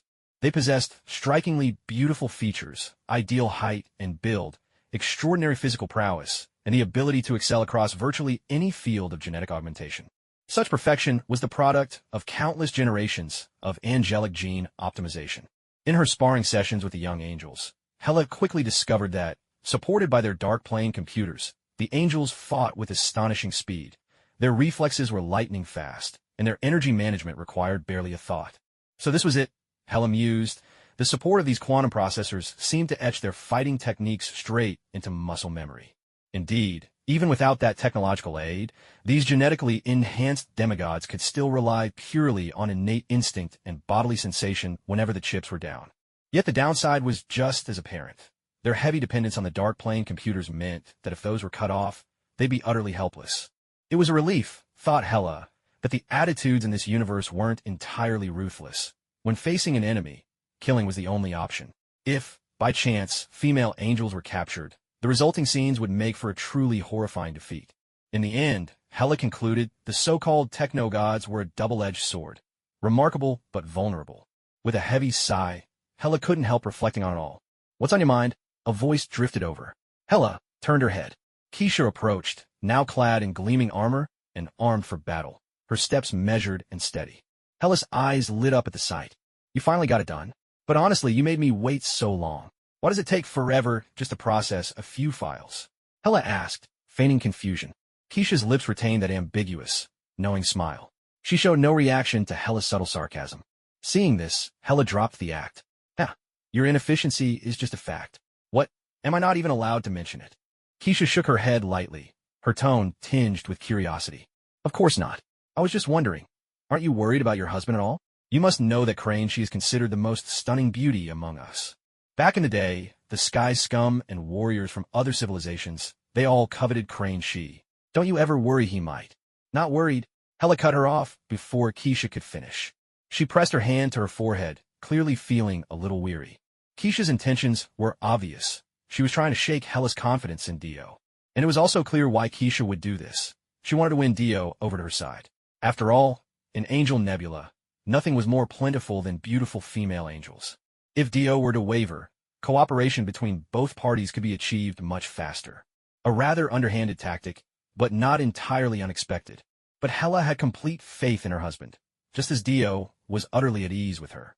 Both of them had an unspoken agreement never to betray their marriage. Besides, as an Asgardian, Hella's view on marriage was straightforward: commitment, nothing else. And when it came to unfaithfulness, it was taken extremely seriously. Very much like the old Vikings in that respect. Throughout their journeys in different worlds, there had been women even more beautiful than her, but Dio had never strayed, not once. As a strong man, Dio was the first to express respect for their marriage, and so Hella felt entirely secure with him.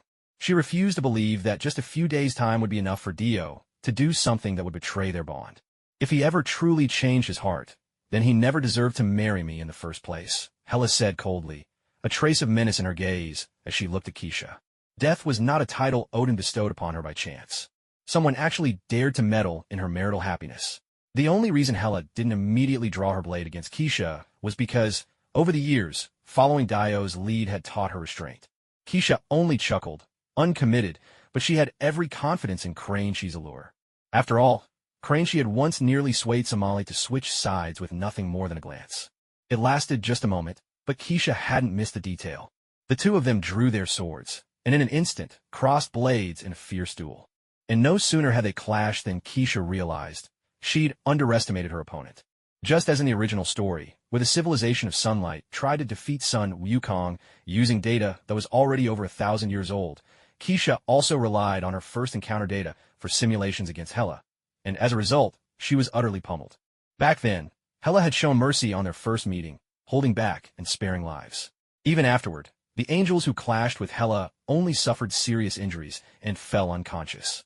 With the technological advantages of the divine tech god and the unique genetic traits of second-generation super soldiers, unless one used specialized anti-gene weapons or achieved a direct decapitation, nearly everyone could be revived later. When facing Keisha, Hella had only used a hint of divine power and her own physical strength. Her full arsenal was never brought to play. But this time, Keisha had truly angered Hella, and her attacks hit much harder than before. So, all the young angels were witnesses to a scene that left them utterly stunned.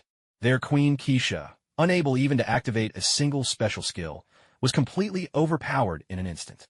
It was obvious. Keisha had infuriated Hella. Moreover, for Dio, this was the first time she'd ever seen Hella so enraged.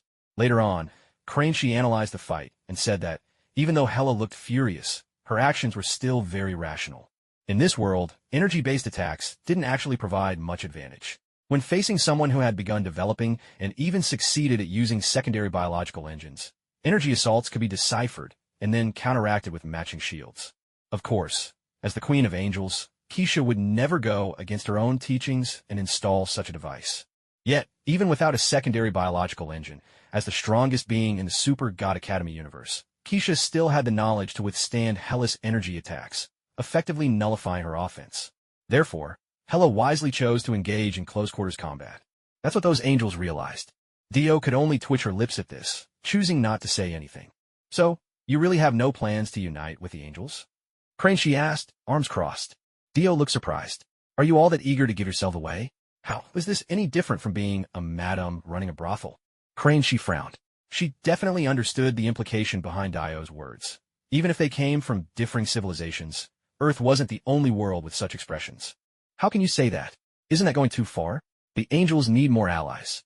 We want to understand realities beyond the known universe. The idea of searching for connections with beings from the multiverse first occurred to us when we learned the multiverse truly exists, but for reasons unknown, we always came up empty.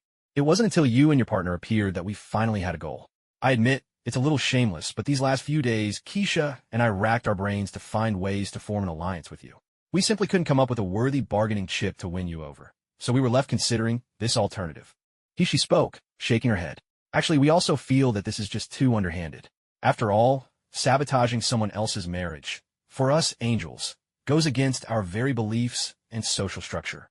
So really, it was my idea to sound things out today, not to actually do anything drastic. Dee didn't believe a single word of he-she's explanation. However, through telepathy, she discovered that he-she was actually telling the truth. This was yet another advantage the tech gods possessed. With the power to read minds, one could achieve perfect self-hypnosis or let their opponents see only what they wanted seen. It was just like when Keisha and Morgana fought later on. Keisha realized Morgana had formed an alliance with Carl, but she couldn't uncover a single detail about that alliance. The parts Keisha did perceive were exactly what Carl wanted her to perceive at that time. The parts she couldn't see were simply what Carl didn't want revealed yet. Of course, even the tech gods could only manage this much. Is that so? Dee was certainly not convinced. Keisha nodded, determined to make Dee believe her. Otherwise, Keisha might end up taking a truly brutal beating. Dee glanced over at Hella and, using telepathy, asked, "So what do you think? Have you vented your anger yet? You actually believe a word that little Vixen says?" Hella replied, her tone as sharp and fitting to her reputation as ever. "We're here to enjoy ourselves, not to start feuds. Besides, their choices are really just a civilization's attempt to break through the universe's limits, though it is quite despicable." In the midst of the fight, Hella rolled her eyes, but her blows against Keisha never slowed. "Oof. If you want alliance, do it by the book. Don't resort to such shady tricks." Dee didn't answer immediately. She wasn't even sure when their weapon duel had turned into a bare-knuckle brawl. Now, Hella had Keisha in a chokehold from behind, one foot planted firmly on Keisha's wing. Physically, Hella had an overwhelming advantage. One stood over 2 meters tall, the other barely reached 1 meter 80. Once things went hand-to-hand, Keisha stood no chance. After a while, he finally spoke, trying to persuade her, "If you've let off enough steam, you'd better stop now. Any more, and you really might choke her death." Though tech gods didn't strictly need oxygen or food, they still relied on blood circulation. An unrelenting chokehold could genuinely kill Keisha. And even if it didn't, a lack of oxygen to the brain could cause irreparable damage. Dee didn't know how advanced this universe's understanding of the brain was, but one thing was certain. Keisha's mind was the most developed in the cosmos, surpassing even those civilizations that specialized in brain development, like the Triangles. This, to some extent, served as a deterrent to the Triangles. At the same time, until the research on the divine body was fully realized, Keisha's brain remained her weakest point. Hella twisted the blood for a while longer, and Keisha's face was now so red it seemed that blood might start trickling down. Her body went limp with exhaustion before Hella finally let her go. "Remember, there won't be a next time," Hella threatened Keisha, completely ignoring how quickly Keisha gathered her strength again as she strode away from the arena. The duel between Hella and Keisha inevitably stirred up quite a commotion. After all, Keisha had been beaten so badly in front of everyone that she had lost all sense of direction. Even though she later managed to suppress the spread of rumors, the young angels still couldn't meet Keisha's eyes without a trace of unease. Yet, there was still a silver lining. After all, no matter how thorny a topic is, it can usually be resolved if it's talked through. And so, the two sides engaged in sincere and friendly talks over the newly forged alliance. Naturally, this led to an exchange of various weapon technologies and mutual support. The sheer array of technology laid out by Dio made he-she's head spin. She was, indeed, the sharpest mind in the Angel Nebula, the architect behind the super genes that led to the reconstruction of their entire civilization. But, truth be told, her expertise lay mainly in supergenetics. It wasn't that she had no knowledge beyond that. After all, back when the Super Seminary and the Angels had worked together, she and Morgana had covered very different fields. Even though Morgana had been able to pick and choose her specialties at will, she had to acquire a broad base of knowledge for the sake of the angelic cause. Despite all that, the weapons and equipment the Angels used were still the same outdated systems, barely improved despite millennia passing. Apart from these weapons being just reliable enough, it was also because expecting he-she to innovate in this field was simply asking too much. It just wasn't her strength. Back in the day, people had even convinced Keisha to further her studies, but the only thing she had developed was a genetic code. Admittedly, it became a crucial element in the later development of super gene warriors. But that wasn't what he-she wanted. Now, Keisha had no intention of helping her, dumping everything in her lap in one go. It left he-she with a throbbing headache. Glancing at Dio, who was happily sorting files, he-she asked wearily, "Don't you ever get tired?"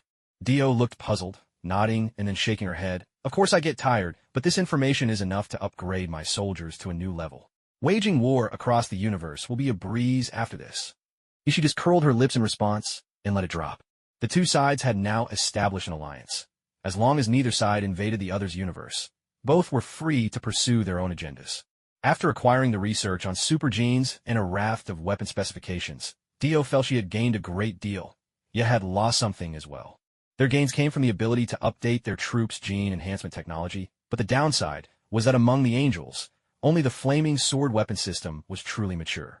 While the flaming sword was indeed their signature weapon, striking fear into the universe, it didn't mean that every angel was armed with the most powerful version of it.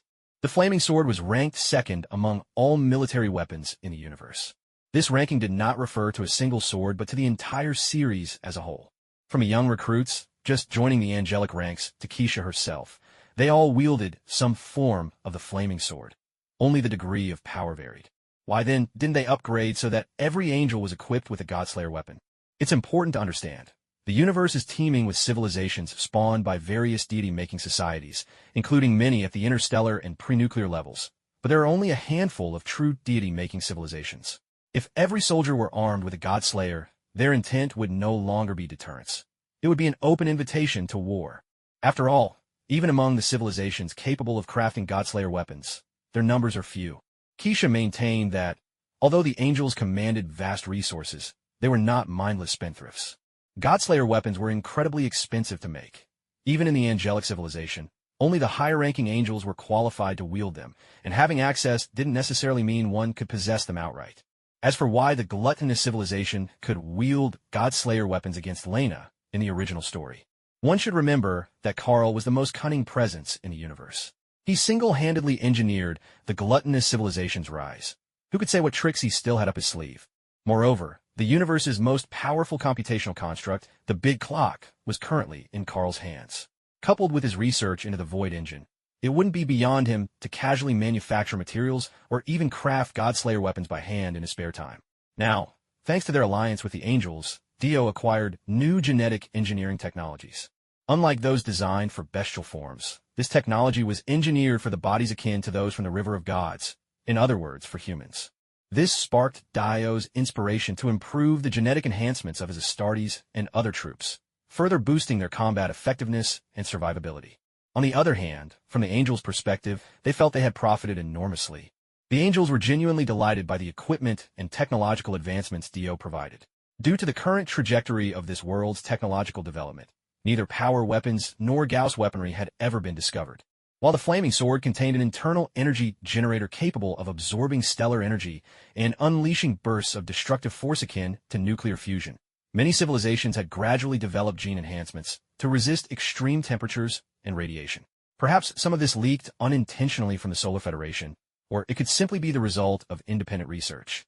Combined with the incredible durability of divine bodies, it now took the intervention of higher-ranking angels to deliver substantial harm to super soldiers with such physiques. Before this could happen, any loss of lower-ranked angels would simply be meaningless sacrifice. The existence of kinetic and Gauss weaponry allowed even low-ranking angels to inflict real damage on higher-level divine bodies.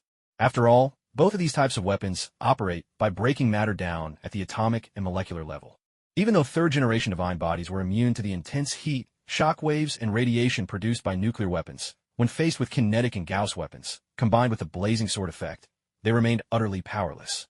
And yet, all this was only the most basic standard equipment issued to either side. It was precisely the devastating nature of these weapons that solidified Kaisa and her followers' determination.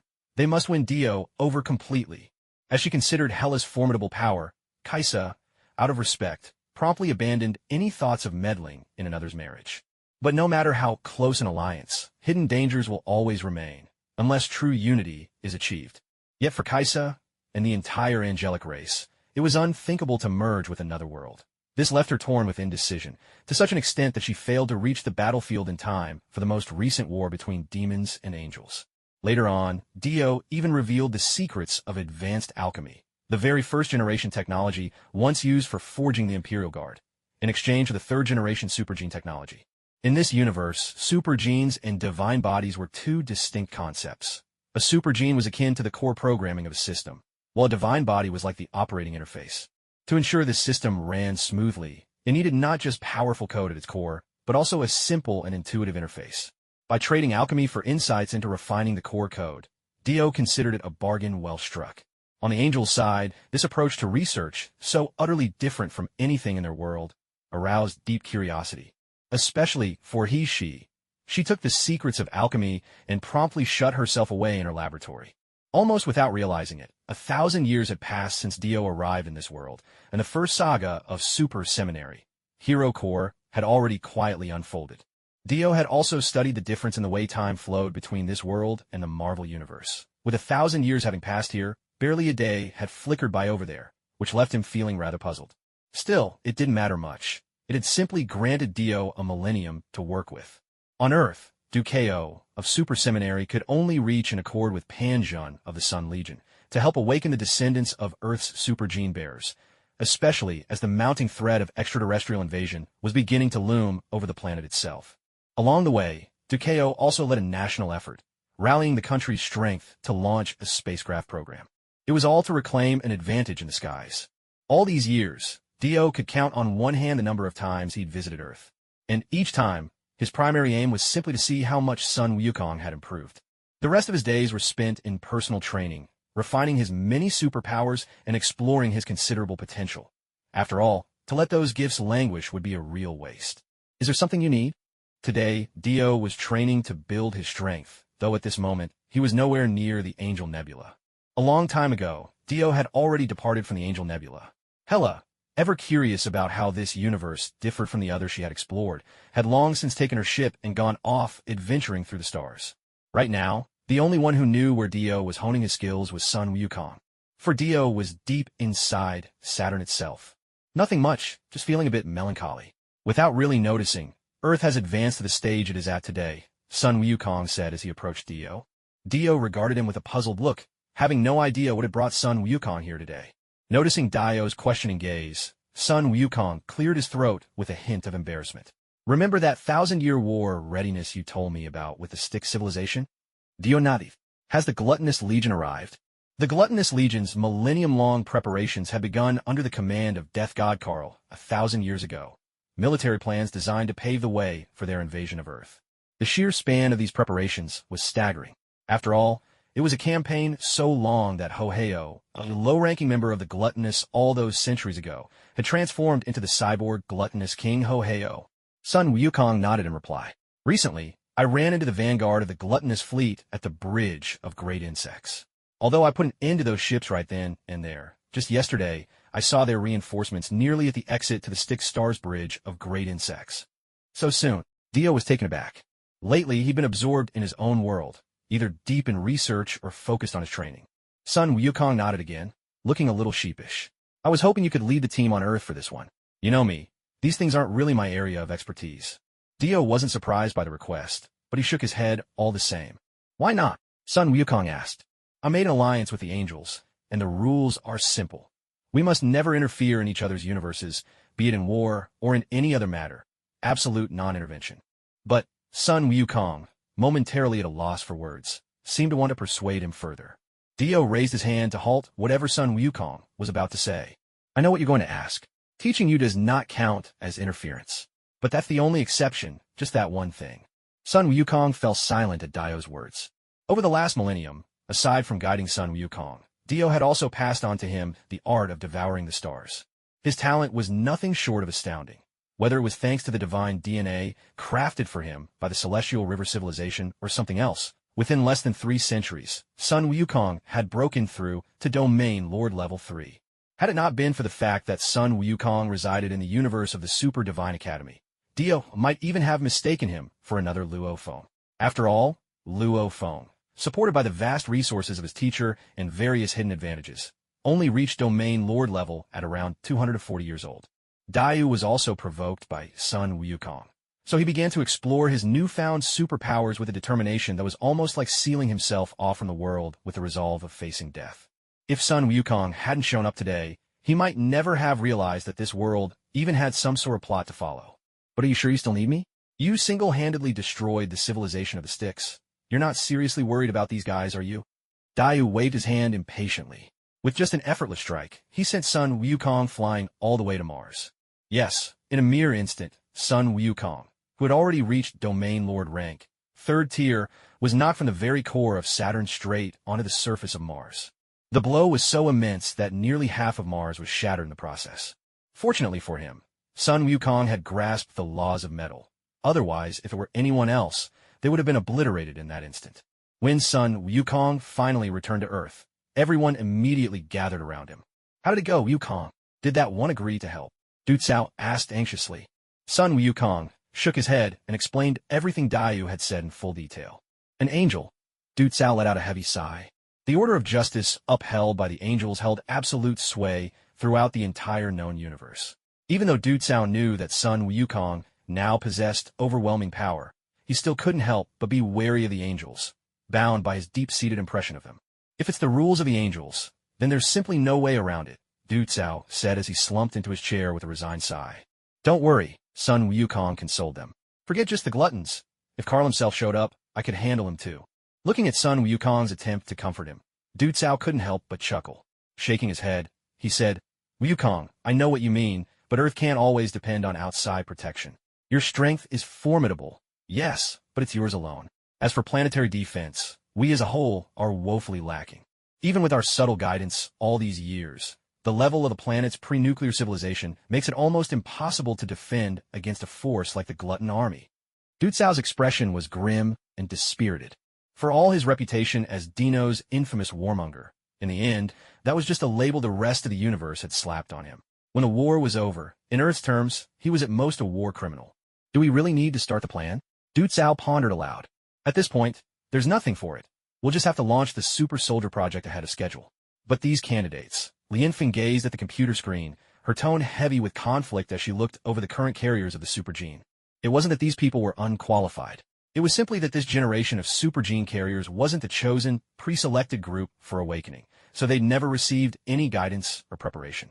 As long as they could survive long enough to pass on the Super Gene, and as long as they didn't commit any truly egregious crimes, the government would turn a blind eye to their shortcomings. That was why within this group, there were more than a few misfits and oddballs. Old Du, don't overthink things. By the way, how's your martial cultivation going? Hearing this, Du Cao perked up, regaining his spirit. Martial cultivation, in truth, was the devouring starry sky technique that Dio once whimsically passed on to Sun Wukong. However, because it involved physical training, Sun Wukong mistook it for martial cultivation. Since Dio's teachings were not included in the covenant between the angels and humanity, whatever Sun Wukong learned wasn't under their jurisdiction, no matter whom he passed it on to. So, without hesitation, Sun Wukong handed the cultivation method over to the state. Yet the practice conditions were so demanding that, over the years, only a handful had managed to succeed. Many dedicated their entire lives, only to just barely reach the level of a martial artist. Because if you had indeed succeeded, the authorities knew Sun Wukong wasn't playing tricks on them. After all, from childhood, the people of China had known how extraordinary Sun Wukong was. There was little that could still surprise them about his power. The martial path passed on to you is truly remarkable, Du Cao said as he stood up, but finding people who are physically compatible is rare. Let's go. You know which base I'm talking about. Sun Wukong nodded and summoned his Nimbus flight device. With Du Cao, he soared away from the South Sea fleet straight onto the vast stretches of a desert. After all, given Du Cao's ordinary constitution, he would have been torn apart by the wind without proper protection during such a flight. When they landed, the person in charge had just stepped outside. Reeling from the acceleration, Du Cao felt miserable and collapsed on the ground. Sun Wukong strode directly into the facility. The official hurried over to Sun Wukong and reported, there aren't many soldiers who meet the requirements. Across the country, only these 10 people here barely qualify. Sun Wukong's eyes flashed as he instantly sifted through the information stored within the shadowy dimension. After reading through it, his expression momentarily turned strange, but he quickly regained composure. He glanced at the official and nodded. Leave the rest to me. I just hope there's still time. Who knows if we can make it before it's too late. After all, war was about to erupt. Even though Sun Wukong had destroyed the first wave of the gluttonous invaders, reinforcements were certainly on their way. As Du Cao had said, Sun Wukong couldn't possibly fight every battle himself. Earth needed her own defenders, her own strength. The official nodded in acknowledgement. Even though it wasn't his first time meeting Sun Wukong, excitement still got the better of him. Out of sorts for a long moment, he finally collected his paperwork and left. Outside, Du Cao, having recovered, was about to head in, but someone blocked his way. Is there something you need?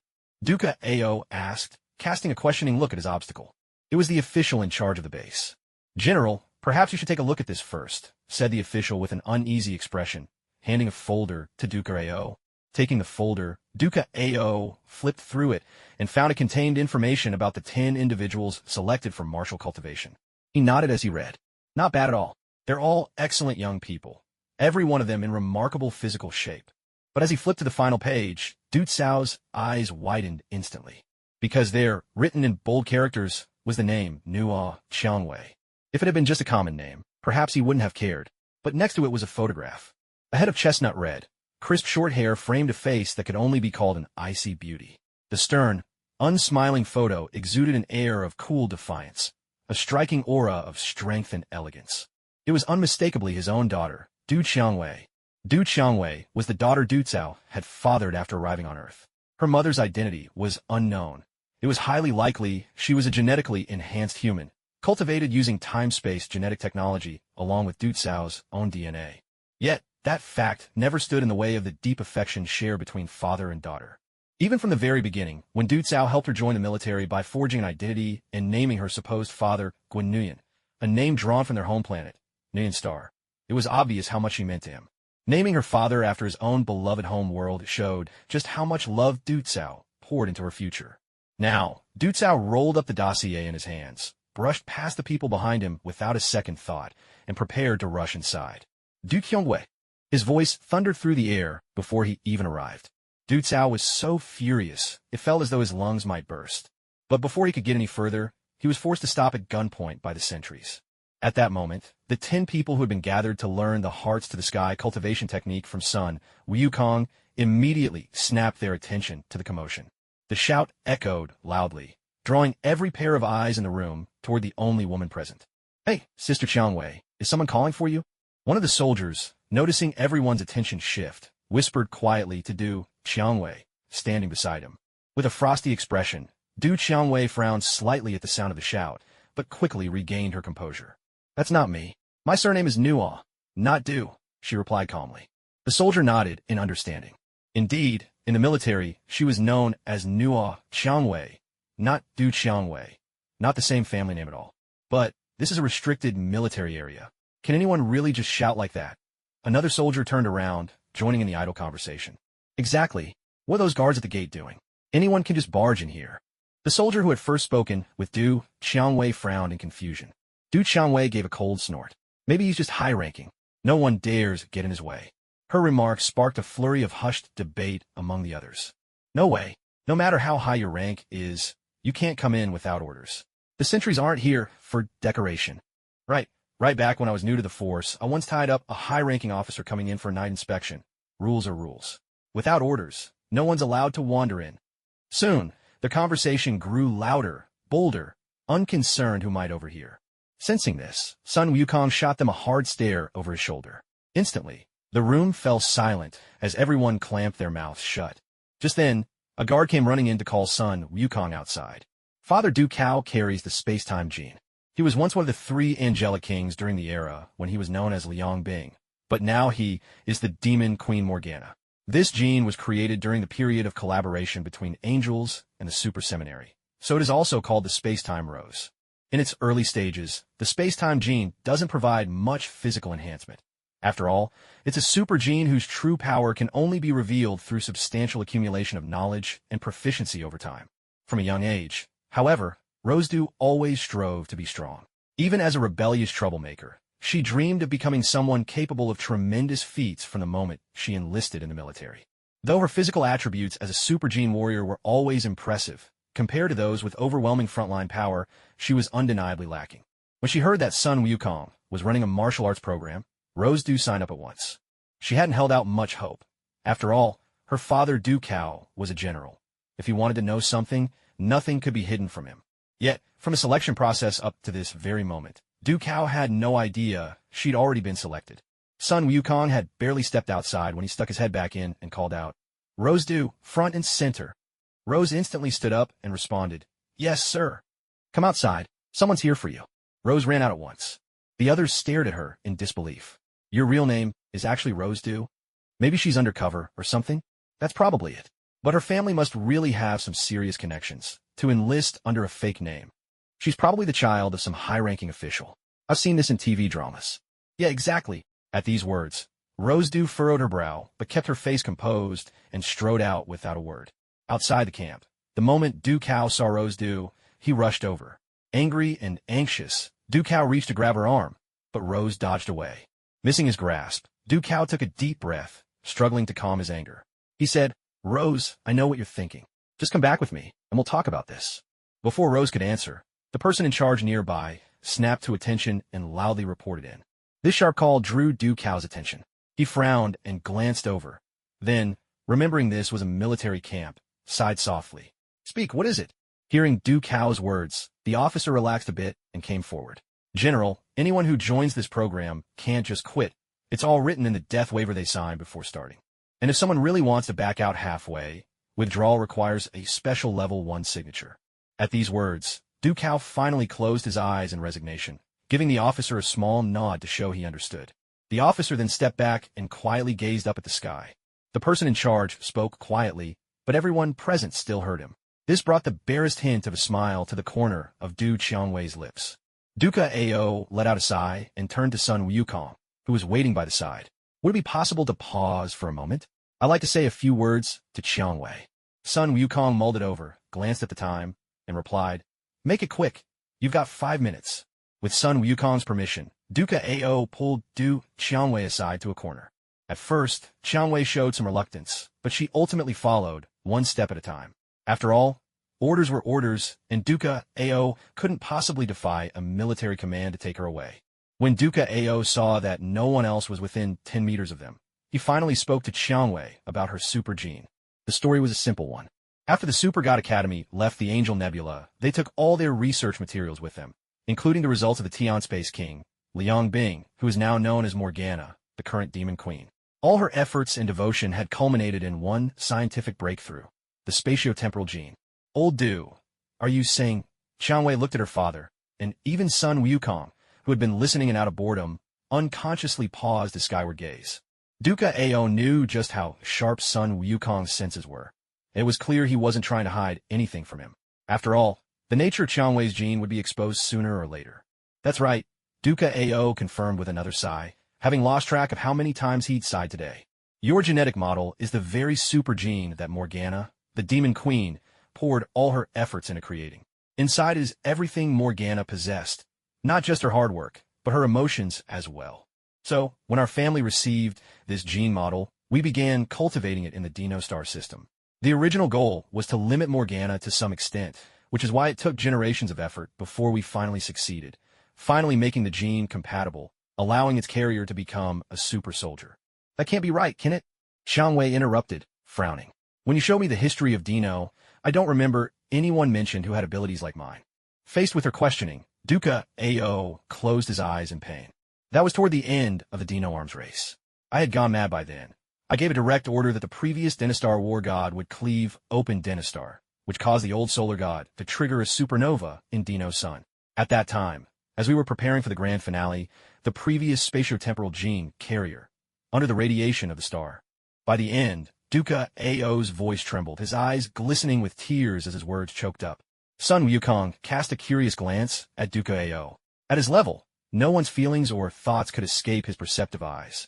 It was unmistakable. Duca Ao truly was steeped in remorse. Seeing this, Qiangwei naturally understood the fate of the previous spatiotemporal gene bearer. She opened her mouth as if to speak, but no words came. Back when Du Cao first told her that their whole family, including Lianfeng and Yuqin, were aliens, Du Qiangwei had been utterly stunned. Even after he showed her the historical records of Dino, she couldn't bring herself to connect with those stories on any emotional level. It all seemed far too fantastical. A wild tale that left Du Qiangwei half convinced her father had simply invented it as a way to scare her straight and get her focus on her studies. After all, at the time, she was deep in her phase of adolescent rebellion, full of fanciful daydreams herself, yet she would never believe something as outlandish as this. To her, it sounded like an obvious lie, nothing more. Even now, she found herself emotionally detached from everything Du Cao claimed. But faced with her father's heartbroken expression, she didn't know how to comfort him. Thankfully, Du Cao soon regained his composure. "If it weren't for the discovery that some dark data remained, you wouldn't even have been born," Du Cao continued. Du Qiangwei frowned, her voice tinged with resentment. "So, I was brought into this world just to keep that experiment going?" And just how long has my genetic model existed, anyway? Are you saying that Morgana could be controlled because of it? That's just wishful thinking. Rage welled up in Dude Sao, and he roared, "What sort of person do you take me for?" But immediately his anger faded, and he went on in an uncharacteristically subdued tone. At the beginning, I chose to implant that genetic model in you for a simple reason. Time-space genes are our family's responsibility. All I wanted was for this particular genome to continue on in my descendants. Morgana, like Carl, is a pure scholar at heart. Each dedicates their life to a single pursuit. She would never abandon you. If war ever breaks out, precisely because of your genes, you'd fall under Morgana's protection and survive. Morgana is different from Carl in other ways, though. She's far more unpredictable, which is how she became the infamous demon queen known across the universe.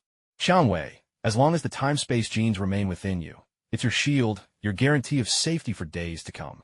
Du Cao's words left Du Xiangwei silent for a moment. At last, she asked, "Then why did you refuse to let me join this plan?" "Refuse?" Du Cao looked genuinely baffled at her question. "I never refused." Du Cao's response caught Du Xiangwei by surprise. "But just now you—" "Oh." With a slap to his forehead, Du Cao suddenly understood. "I was angry because you joined this plan without my consent. Besides, you were always meant to lead the Xiongbing Company project. Both One and I appointed you to that role. Now that you're gone, the whole project is left in a bit of mess." Du Cao let out a sigh, his tone explaining everything. Du Xiangwei's expression softened a little. It seemed she really had misunderstood something just now. "To be honest, I'm simply angry because you didn't tell me. I admit that I made you unhappy in the past by giving you a false identity. But after all this time, are you still holding a grudge?" Du Xiangwei turned her head away, uncertain if she was angry or just didn't know what to say to her old father. Seeing this, Du Cao didn't say anything further. He nodded. "You can go wherever you wish, but remember, you can't neglect your regular studies. If, and I'm only saying if, anything really does happen, Morgana still has the power to protect you as you grow in the beginning. Besides, your abilities are central to the team. When we get to the next round of training, I hope you can join us and work on our coordination." Du Xiangwei's thoughts swirled with emotion. She nodded in response. With the matter settled, Sun Wukong took Du Xiangwei back. After all, she was one of these 10 people, and the 5 hearts facing the sky cultivation method had to be taught to everyone at once. Truth be told, Du Xiangwei's situation was trivial. Without her, Du Cao still had Jace and Chun Yaowen to count on. The recruitment process was going smoothly too, except for Ge Xiaolun, who was such a headache that Du Cao nearly ground his molars to dust out of frustration. Of course, on the surface, Ge Xiaolun's demands had to be agreed to. But once he set foot in the super seminary, all bets were off. After all, it's a military academy, and the training is strictly by the book.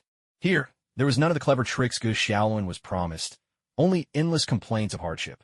But once he realized what kind of place this was, Ge Xiaolun settled down. How could he not? His entire family line had a history in the military. Ge Xiaolun's father even was a seasoned veteran who once defended the nation against foreign invaders. Though he went into politics after retiring, it didn't mean Ge Xiaolun was clueless about matters of war and state. He let go of his earlier notions, chalking it up to the wild dreams of youth just stepping into society. On that day, after the Xiongbing Company finished their combat training, their leader, Reina, received a mission. Just as the original story went, to subdue Sun Wukong. Of course, there was no way they'd actually send the real Sun Wukong. At his current Domain Master level strength, destroying Earth would be almost trivial. This time, they simply conjured an ordinary doppelganger. The doppelganger ability, in essence, was nothing more than the skill of creating and sending forth personalized puppets. The real difficulty was in crafting and organizing these doppelgangers. Each one was a physical entity, a super gene warrior identical to himself, with a copy of his super genes inside. The real challenge lay in storing these doppelgangers in his own pocket dimension. Though pocket dimension sounds grand, in reality, it was simply the clever use of micro-wormholes to stash his doppelgangers in discrete, hidden locations. Of course, Sun Wukong was simply placed directly into the shadow plane. And since avatars are inherently difficult entities to quantify, it requires extraordinary micro-wormhole calculations and energy to store or retrieve them. Otherwise, nothing could be transported at all. By comparison, controlling these hundreds of avatars was actually quite straightforward. This time, the avatars were essentially the same as Sun Wukong's original God River beast form, boasting the same combat strength as in the original story. Although Sun Wukong did go easy on them during this round of training with the Super Soldier League, he still left everyone in the team groaning in despair. While the avatars tempered the Super Soldier League, Sun Wukong's main body and Reina were meeting with 3 female angels led by Angel Yin. "Hello there, little lass." Sun Wukong lounged in his chair, resting his chin on one hand as he watched the 3 angels fly in. "It's been a while, great sage." Having become a transcendent powerhouse, Sun Wukong now received the highest respect from Angel Yin and her subordinates. Only after bowing deeply did they take their seats across from him. Reina, meanwhile, stood quietly at Sun Wukong's side. Despite being the main goddess of the Blazing Sun civilization, Reina was still immature. Before coming, she had been given strict, unequivocal orders from Panjin. "Do not provoke Sun Wukong. Do not provoke Sun Wukong. Do not provoke Sun Wukong." This was the first time Reina had ever heard Panjin speak to her in such an absolute and irrefutable tone. And as her extended rebellious phase lingered into her 20s, Reina hardly had the chance to test the boundaries. One glance from Sun Wukong froze her in place. That sense of pressure was utterly foreign to her. Just in that fleeting moment, Reina felt as though her very existence was being crushed. She couldn't help but fall in line after that. Goodgirl.jpg. 1,000 years ago, I discovered that the Nether River civilization was plotting a millennium-long scheme near its borders. Its sole purpose is to invade Earth now and bring death upon us for their Lord God. Angel Yin got straight to the point, dispensing with any small talk. "Oh." Sun Wukong shot a glance at Angel Yin. That single look, heavy with authority, left the 3 angels momentarily stupefied and frozen in place. Sun Wukong clicked his tongue and withdrew his aura. Instantly, the 3 angels clutched at their chests, the 2 guards by Angel Yin dropping to their knees while Angel Yin herself slumped in her chair. "Go on," Sun Wukong said calmly, his tone brooking no refusal. The authority in his voice made Angel Yin feel suddenly relieved, restoring her composure. Angel Yin nodded slightly and continued. "I have come on the orders of Queen Kaisa to ask if you wish to form an alliance with the angels. After all, you stand on equal footing with our queen. If possible, it would be ideal to spread justice and order together." The corner of Sun Wukong's mouth twitched. What a character, he thought. Keisha was actually aware that Dio was instructing Sun Wukong, and at first she didn't object to Dio's actions. After all, judging by the technological progression of this universe, there were only 2 ways for Sun Wukong to grow stronger: upgrading his super gene and his divine body. There was no other path. Yet Sun Wukong was, after all, a product of the Divine River civilization. His very name was a testament to how his entire being was the crystallization of its science and technology. So far, no one in the entire universe has openly claimed that their technology stands on equal footing with that of the Divine River civilization. In other words, almost no one in the universe is truly capable of solving Sun Wukong's upgrade problem. Of course, there's Carl, who might have the ability. After all, he's a survivor of the Divine River civilization and even possesses the artifact known as the Big Clock. But Carl's research is focused on black holes, and the topic itself suggests that even he can't be absolutely certain of solving Sun Wukong's upgrade problem. Yet somehow, Sun Wukong's power has exploded in recent times. At the very least, Keisha herself could never move so freely atop a white dwarf star. And since there was no clause covering this in her alliance with Dio, Keisha turned her sights to Sun Wukong. After all, Sun Wukong's power has grown at an astonishing rate in just the last century or 2. If possible, Keisha hoped they could share the method which would allow the angels to protect Earth more effectively in its vulnerable early years. This wouldn't just fend off further invasions by the Gluttons and other alien civilizations. It would also steadily raise Earth's overall technological level. The proposal was an excellent one. Sun Wukong fell into quiet contemplation. After all, the angels' current attitude was different from what it was in the original tale. Back then, there had been no one on Earth with the status and strength to rival Keisha. Now, things are different. Sun Wukong's arrival led Keisha to instruct Yin and the other angels to show the utmost courtesy. For Sun Wukong's power has reached a level so profound that even cosmic-scale computers struggle to calculate it. After a moment's reflection, Sun Wukong finally spoke. "I would very much like to agree to your request." Before his words had even faded, Angel Yin realized this meeting might be going nowhere. Yet Sun Wukong's next sentence brought her back to attention. "But," Sun Wukong said seriously, "although I've been given full authority for this meeting, I do not, in fact, have the power to handle this particular matter. This falls under the jurisdiction of the Ministry of Foreign Affairs. I don't have the qualifications to commit to it myself." Angel Yin frowned as she listened. She thought Earthlings were far too reckless. In the angelic civilization, divine authority dictates that the most accomplished in science and technology lead the way. For angels, Keisha is that leader. For Earth, Sun Wukong. That is why, to the angel civilization, Sun Wukong was virtually regarded as Earth's leader. But these words forced the angels to rethink their understanding of Earth. However, angels never interfere in the natural development of other civilizations. Earth has its own way, and even if the angels disagree, they will never force a change. Doing so would go against the angels' code of justice and order. Of course, Angel Yan's frown lasted only a fleeting moment. Among everyone present, only Sun Wukong noticed it. Rena, who had been carefully observing, failed to catch it. Angel Yan nodded. That poses no problem. I can report to Queen Keisha and ask her to assign a special envoy to conduct formal talks with your Ministry of Foreign Affairs on Earth. Sun Wukong nodded as well, finding this arrangement both fair and sensible. Before that, do we need to make a public announcement to all civilizations about the possible alliance between Earth and the angels? Angel Yan asked just as she was about to stand and take her leave. Sun Wukong considered this for a moment and ultimately turned it down. After all, nothing was set in stone yet. What if negotiations fell through and Earth refused in the end? That would be a blow to the angels' pride. Angel Yan nodded in understanding. She rose to her feet, offered another formal bow, and handed Sun Wukong a data device. When the galactic force was first created, the angels also took part in its making. We embedded our fondest hopes for the male lineage into its foundational code. We even integrated a sliver of angelic genetic sequence. Not much, but enough to grant the galactic force a pair of wings, so he might soar. At this, Sun Wukong looked at Angel Yan with a spark of curiosity, not quite sure what she was getting at. This is at Queen Keisha's express order, Angel Yan explained. No matter what comes of our alliance, this gift will be delivered. Sun Wukong had no objections and accepted the data. Later, when he attached the wings for Gu Xiaoluan, the boy would become an aerial unit, which would hold far greater strategic value. After seeing the three angels off, Sun Wukong led Rena to gather the participants of this live combat drill and took them to the new training base. It was only when the members of the Xiongbing company saw Sun Wukong in person that they realized, with a shock, the terrifying figure who'd been putting them through their paces during training was merely one of his clones. A surge of excitement rippled through the group.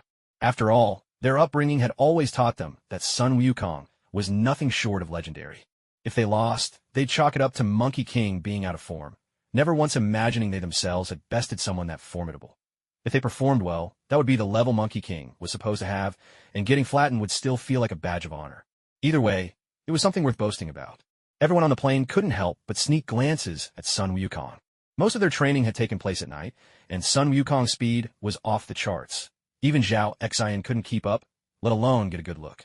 Now the real Sun Wukong was seated right in front of them. Who could resist stealing a look?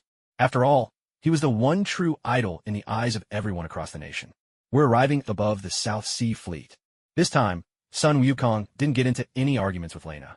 The group traveled in silence until they reached the Great Gorge, the flagship carrier of the South Sea Fleet. As the airplane's announcement chimed, Sun Wukong immediately stood up and pulled open the rear hatch. Your destination this time is the Great Gorge, the South Sea Fleet's aircraft carrier. No parachutes. You're dropping in free fall. You'll have to suit up midair with precision timing. Understood. He shouted the last part at the top of his lungs. After all, they were cruising high up in the sky. Despite the aircraft's cutting-edge materials and technology blocking out most noises, opening the hatch sent a roaring gale whipping through the cabin, making it difficult to hear anything. Sun Wukong had no choice but to raise his voice above the wind. No problem, came the unanimous response. Everyone rose to their feet, squared their shoulders, and after locking onto the carrier's position, they sprang into the wild winds one after another. When Lena reached his side, however, she didn't immediately jump. Instead, she stared intently at Sun Wukong. Sun Wukong glanced back in puzzlement. What's wrong? Is the Princess of the Flaming Sun star afraid of heights? Lena gave a sheepish little smile, her outstretched hand suddenly retracting. Not wanting to show hesitation, she leapt out boldly. What happened next was simple enough. After landing on the Great Gorge, the team planned to gather in the command room to meet Decao. But Gu Xiaoluan, Zhao Xian, and Lu Chuang, desperately needing a bathroom break, split off from the group. They've been battling all night. Not exhausted, perhaps, but their nerves have been wound tight. After all, they just fought the legendary Sun Wukong. Anyone would feel tense in their shoes. Now, letting their guard down at last, they felt the unmistakable urge to pee. Sun Wukong, concerned for the trio, decided to tag along. After all, the Great Gorge was a joint project between Denua and Huaxia. a marvel of technology, but with many sophisticated corridors and design changes to match Earth's tech level. Some features have been left out. For instance, an intuitive layout. With so many twists and turns, one could easily get lost without a guide. He wasn't worried about the others. After all, both Du Qianwei and Lena had visited before. Even if Lena got mixed up, Du Qianwei still remembered the way. As the four of them hurried toward the command room, a woman in a white uniform appeared around the corner. She had a striking figure, and her beauty was even more arresting, especially the badge of thunder emblazoned on her chest. Ge Xiaoluan and his friends couldn't help but gasp in awe. Every move she made was bewitching, leaving the three of them all but spellbound. But Ge Xiaoluan sensed something was off, though he couldn't quite put his finger on it. This something about her feels almost sinister, he murmured after she passed by.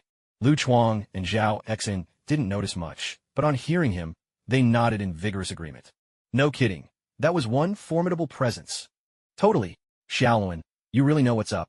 As Zhao Exin and Lu Chuang chimed in, Ge Xiaoluan gave them a little push, and the three of them soon noticed Sun Wukong, narrowing his eyes, staring intently at the newcomer. Wait, is Monkey King getting a little love-struck? Zhao Exin quipped, unable to resist teasing. Stop right there, Sun Wukong ordered, his eyes narrowing. At his command, the woman in front instinctively halted mid-step. Sun Wukong began to stride slowly toward her, his gaze unwavering. I remember every face here except yours. Who are you? He demanded. At that, Ge Xiaoluan and his two companions sensed trouble. Trusting Sun Wukong's instincts, all three quickly drew their weapons, aiming them at the woman before them. Morgana could only grit her teeth in frustration. Sun Wukong's data already put him among the strongest. An entire demon army would struggle against him, let alone Morgana alone, now without the boost from demon number 2. Logically, though, Sun Wukong shouldn't have been confronting her. Morgana thought to herself anxiously. But now, with Sun Wukong standing just a step away, and judging by the stats at hand, she knew she had no chance to escape. After all, opening a wormhole would take time. Sun Wukong, on the other hand, moved almost instantaneously. Ever since he'd gained insight into the laws of metal, he had been studying the laws of space at a blazing pace. The results may not have been impressive yet, but as a cosmic-level being, mastery over space already came naturally to him. Realizing she was no match, Morgana could only raise her hands and turn around and surrender. Relax, won't you? Morgana replied with a charming smile, trying to mask her nerves as she faced Sun Wukong. I'm just passing through. You really think I believe that? As soon as the words left Sun Wukong's mouth, he let out a dismissive snort. A crushing, domain-level pressure rolled off him like a tidal wave, and within seconds, Morgana collapsed into unconsciousness. Sun Wukong stepped forward. Seizing the moment while Morgana was out cold, he invaded her mind to uncover her true identity. Unfortunately, Sun Wukong's technological prowess wasn't advanced enough to rewrite someone's thoughts, but searching her memories was still within his power. Still, with beings like Morgana and Keisha, one could only access their memories while they were unconscious, so he had to keep Morgana in her fainted state and carry her straight to the command center. When everyone saw Sun Wukong hauling the figure of a strikingly attractive woman into the command room, they were all taken aback, particularly the members of the Super Soldier League. Except, of course, for Du Cao and his companions, who had fled Denon. They had seen Morgana, or Liang Bing as she was once called before. Du Cao and the others looked horrified, exchanging uneasy glances. Steeling himself, Du Cao introduced the unconscious newcomer to the rest of the Super Soldier League and the present staff. Her name is Liang Bing, Du Cao said, his face grave and eyes never leaving the woman before him. The rest of the Super Soldier League members exchanged nervous looks amongst themselves. Old Du, is this your secret lover? Isn't Aunt Lianfeng enough for you? Du Qianwei stared at the unconscious woman, whose stunning figure was beyond what most could ever imagine. This single remark sparked an uproar.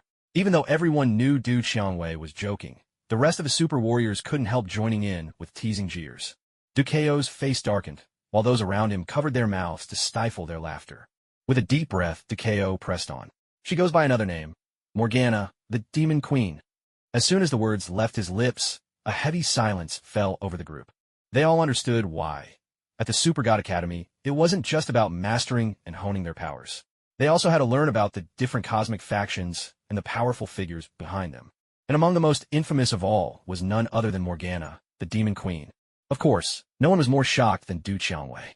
She had imagined what it would be like to meet Morgana, but she never expected it to happen so soon. So, this is Morgana? Wait a minute. This girl is actually really pretty. She doesn't look like some ugly demon at all. Lu Chuang couldn't help but comment. Sun Wukong offered an explanation. Liang Bing, Morgana now. She was once one of the 3 angel kings in the angelic civilization. It's normal for her to look this beautiful. The others listened eagerly, as if they had just learned something eye-opening. By all accounts, Morgana should be our enemy, right? So why is she here? Shun Yaowen suddenly spoke up. For a moment, everyone just looked at each other, uncertain. She's probably here to steal our information. After all the data on the super warriors is kept in paper files within the base, not fully digitized. Plus, with the upgraded dark information lockdown, you have to see the documents with your own eyes. No way around it, Dukeo explained. The group seemed to sort of get it, but not really. Liang Bing was taken away and locked up by Sun Wukong. While no Earth prison could hope to contain her, with Sun Wukong personally watching over her, she wasn't going anywhere. Not to mention, there were angels constantly patrolling beyond the planet. The moment Morgana was stunned and captured by Sun Wukong, the angels on patrol had already discovered her. They immediately reported back to the Angel Nebula, prompting Kaisha herself to lead a team down to Earth. It was the perfect occasion to discuss a possible alliance, too. After all, it's always safer in the shade of a great tree. It wasn't just the presence of Dio. Having Sun Wukong here alone was reason enough for Kaisha to make a personal appearance. Yin, the leading angel, was sent early as a heads-up. If both sides agreed, Kaisha could sign the formal alliance agreement herself. If not, no big deal. It would just look like a routine visit. Of course, the Super Warriors training carried on, as usual.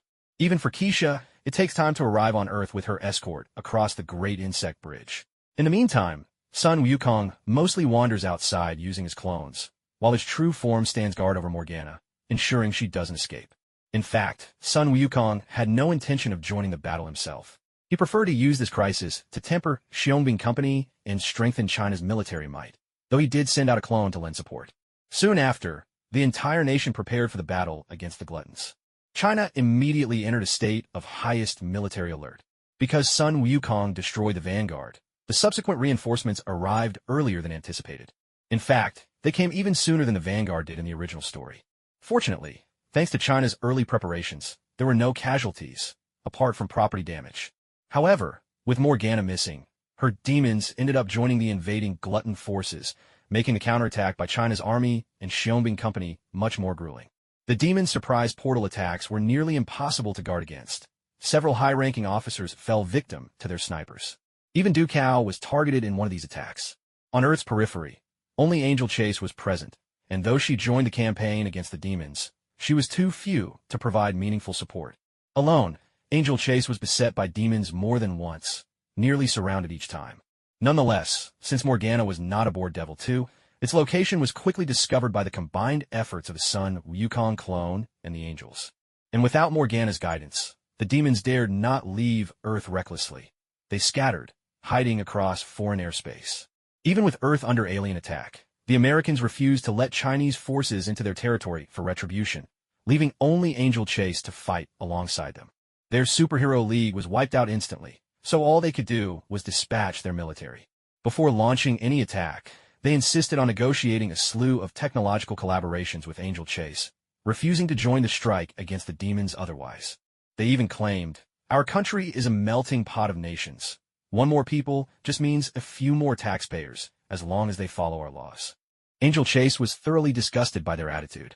After all, no amount of data or second-hand footage could compare to the wounds of first-hand experience. When their negotiations failed, the Americans brazenly extended an invitation to the demons as well. As long as the demons shared technology, they'd be granted citizenship in the United States. This made Addo and the other demons burst out laughing in contempt. They proud inheritors of demonic power would never take orders from mortals. And so, a raging anti-demon war erupted overseas, while at home the campaign pressed on against the Gluttons. This state of chaos continued until Keisha finally arrived. Keisha arrived in complete silence. Aside from the top officials in Huaxia, no one else had the slightest idea. Along the way, all the demons causing trouble outside were swiftly eliminated, wiped out to the last one. The alliance came together smoothly. News spread throughout the universe that Huaxia and the angels had formed a pact, leaving everyone else conspicuously uninvolved. At the same time, the demon queen Morgana was also taken away. As for the demons inside Demon Number 2, they could only scramble to flee.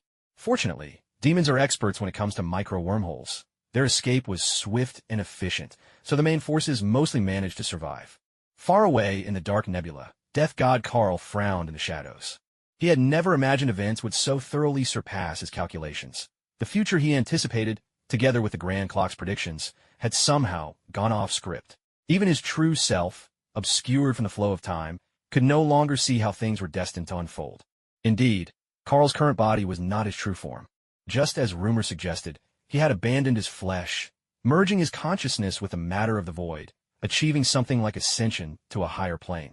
The physical vessel acting in the universe was no fantasy either. It was a high-dimensional projection, capable of influencing the cosmos within three-dimensional space.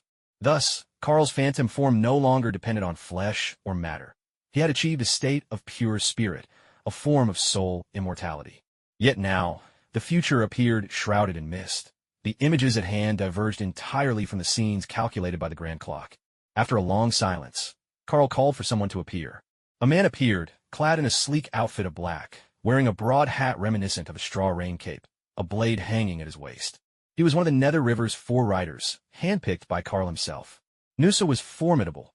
Originally, his role was to bypass Sunlight Civilization's defensive system, plant a virus into their core to hasten its collapse, and even, in the end, assassinate Panjin. But, if we're honest, Sunlight Civilization, as portrayed in the narrative, was far too unimpressive, a result more the writers' and directors' shortcomings than anything else. At first glance, Panjin seemed a reliable, middle-aged mentor, yet everything he did defied human decency. In the most recent chapters, he even needed Rina's father to bring reinforcements just to wipe out a squad of gluttonous soldiers. Even with help, everyone except himself perished, leaving Rina's father to entrust his daughter with his dying breath. With such an underwhelming display of power, it's a miracle he wasn't just killed off by his son Wukong. Clearly, his plot armor remained strong. The narrative suited him. But in truth, his primary purpose was to serve as a stepping stone for Nusa's entrance. Nusa appeared every bit the martial assassin. With utmost respect, he knelt on one knee. Nusa, I want you to go to Earth and eliminate son Wukong. Karl transmitted son Wukong's information to him as he spoke. Nusa accepted the data, and after one glance, his face filled with astonishment. What? Me? Can I really take down this guy? Noticing Karl's sidelong glare, Nusa lowered his head in silence. As soon as the words left his lips, Nusser's figure vanished into thin air. With Morgana taken away, son Wukong finally felt carefree, with nothing weighing on him. As for the martial arts program, the training didn't require his personal involvement. After all, there were plenty of living warriors around. Though only a small portion were intermediate fighters, they were more than capable of training these fresh recruits who had just joined the ranks of martial artists. And since the alliance was forged between China and the Angels, things on Earth began to relax as well. One breakthrough after another in high technology emerged, and most innovations were dual-use devices that benefited both the military and civilian sectors. These directly propelled China several years ahead, making progress at an astounding pace. Of course, fully putting all these advancements to use would take time. For now, they were just beginning to grasp the basics. The scientists, well aware of the pitfalls of overreaching, handled the donated technologies with exceptional caution. Each one repeatedly scrutinized hundreds or even thousands of times to ensure nothing was overlooked before moving forward. This meticulousness struck the supporting angels as rather excessive. Still, they didn't interfere. After all, the alliance between China and the angels was founded on equality. The angels were merely there to help, not to govern or dictate terms. Within the super soldier squad, Du Qiangwei, who alone among them had lost her family, also received from son Wukong's mysterious sources a complete set of wormhole algorithms, along with the 4th-generation God-body evolution technique, perfectly adapted to her space-time genes. These days, Du Qiangwei hardly had a moment to spare, training in martial arts, studying the intricacies of micro-wormhole algorithms, and responding to tactical orders to face the gluttons. Yes, the gluttons had not retreated, but neither had they left the solar system. To prepare for any contingency, China formed alliances with other nations across Earth, uniting them under a common cause to expel the gluttons. After all, aside from a few advanced alien civilizations, no one else knew about the alliance between the angels and China, and the countries of Earth were in no position to be privy to the real story. Yet many other nations, themselves wounded by the alien invasion, agreed to unite in resistance. As for the leader chosen for this coalition, it was not Ge Xiaolin. It was Cheng Yaowen. Though the power of the galaxy was indeed destined to be the future Lord God of the Milky Way, without the original plot's progression, his head spun even trying to study binary code. He really had a tough time of it. After all, he had only taken up his studies to impress beautiful women, despite having a liberal arts background. Even with the nation's top hackers coaching him, it took ages for him to catch on. After some deliberation, the Chinese leadership put Cheng Yaowen forward as leader. For one thing, he had once been the Prince of Dexing. Though his tenure was short, he had some experience and was familiar with such matters. Secondly, Cheng Yaowen's own bearing was steady and composed. Within the super soldier squad, he'd always played the role of the dependable big brother. Though he never tried to stand out, whenever battle broke out, he was the rock at the center, orchestrating coordination and command. His calm, unflappable style was worlds apart from Gu Xiaoluan, who always seemed brash and impulsive by comparison. Gu Xiaoluan was quite content with his newfound leisure, spending his days fine-tuning the secondary bio-engine he had devised. This ingenious device, capable of subtly altering the local laws of reality, was still in its infancy and lacked computation power, but certainly had plenty of room to grow. Soon after, Gu Xiaoluan began to spend all his time in the research lab, working alongside the country's top scientists. After all, given his current abilities, he was far more valuable maximizing his talents in the lab than battling on the front lines. Innovations abounded. Energy shields powered simply by belief, mass-produced black armor tough enough to serve as bulletproof vests, even firearms that absorbed energy to use as ammunition. And that was just the personal gear. There are also planes, cannons, and more. There was even a fighter jet clad entirely in black armor, capable of launching straight from a planet's core into space, its acceleration so refined that not a soul would feel a single jolt. Only if an unstoppable dreadnought appeared on the battlefield would Gu Xiaoluan leave his lab, disabling enemy warships with his anti-void powers, his commands carrying the weight and inevitability of law itself, grounding those ships, or even compelling them to surrender. Gu Xiaoluan also custom-made a pair of indestructible wrist blades for Zhao Xian. After all, with Zhao Xian's incredible speed, it would be a waste of talent for him to rely on nothing but his fists during combat. That would be like using a treasure as a mere trinket. As Earth's counterstrike burned fiercely across the globe, disaster suddenly struck. The news arrived like a blow. Earth's guardian, the fighting Buddha Sun Wukong, had been assassinated. The killer perished alongside Sun Wukong, and someone identified him as Nuo Sa, one of the most powerful aides to Death God Karl, the mastermind behind the Gluttons. The universe erupted. Civilizations everywhere were in an uproar. Wasn't that the same monster who had brutally wiped out entire planets with a slew of terrifying methods? All eyes now turned to the Dark Nebula. I've been searching for a chance to move against Karl. I never imagined he'd so conveniently hand me the blade himself. This time, though, the stage was not on Saturn, but near the supermassive black hole at the galaxy's very core, on the very threshold of spacetime's limit, where Dio now resided.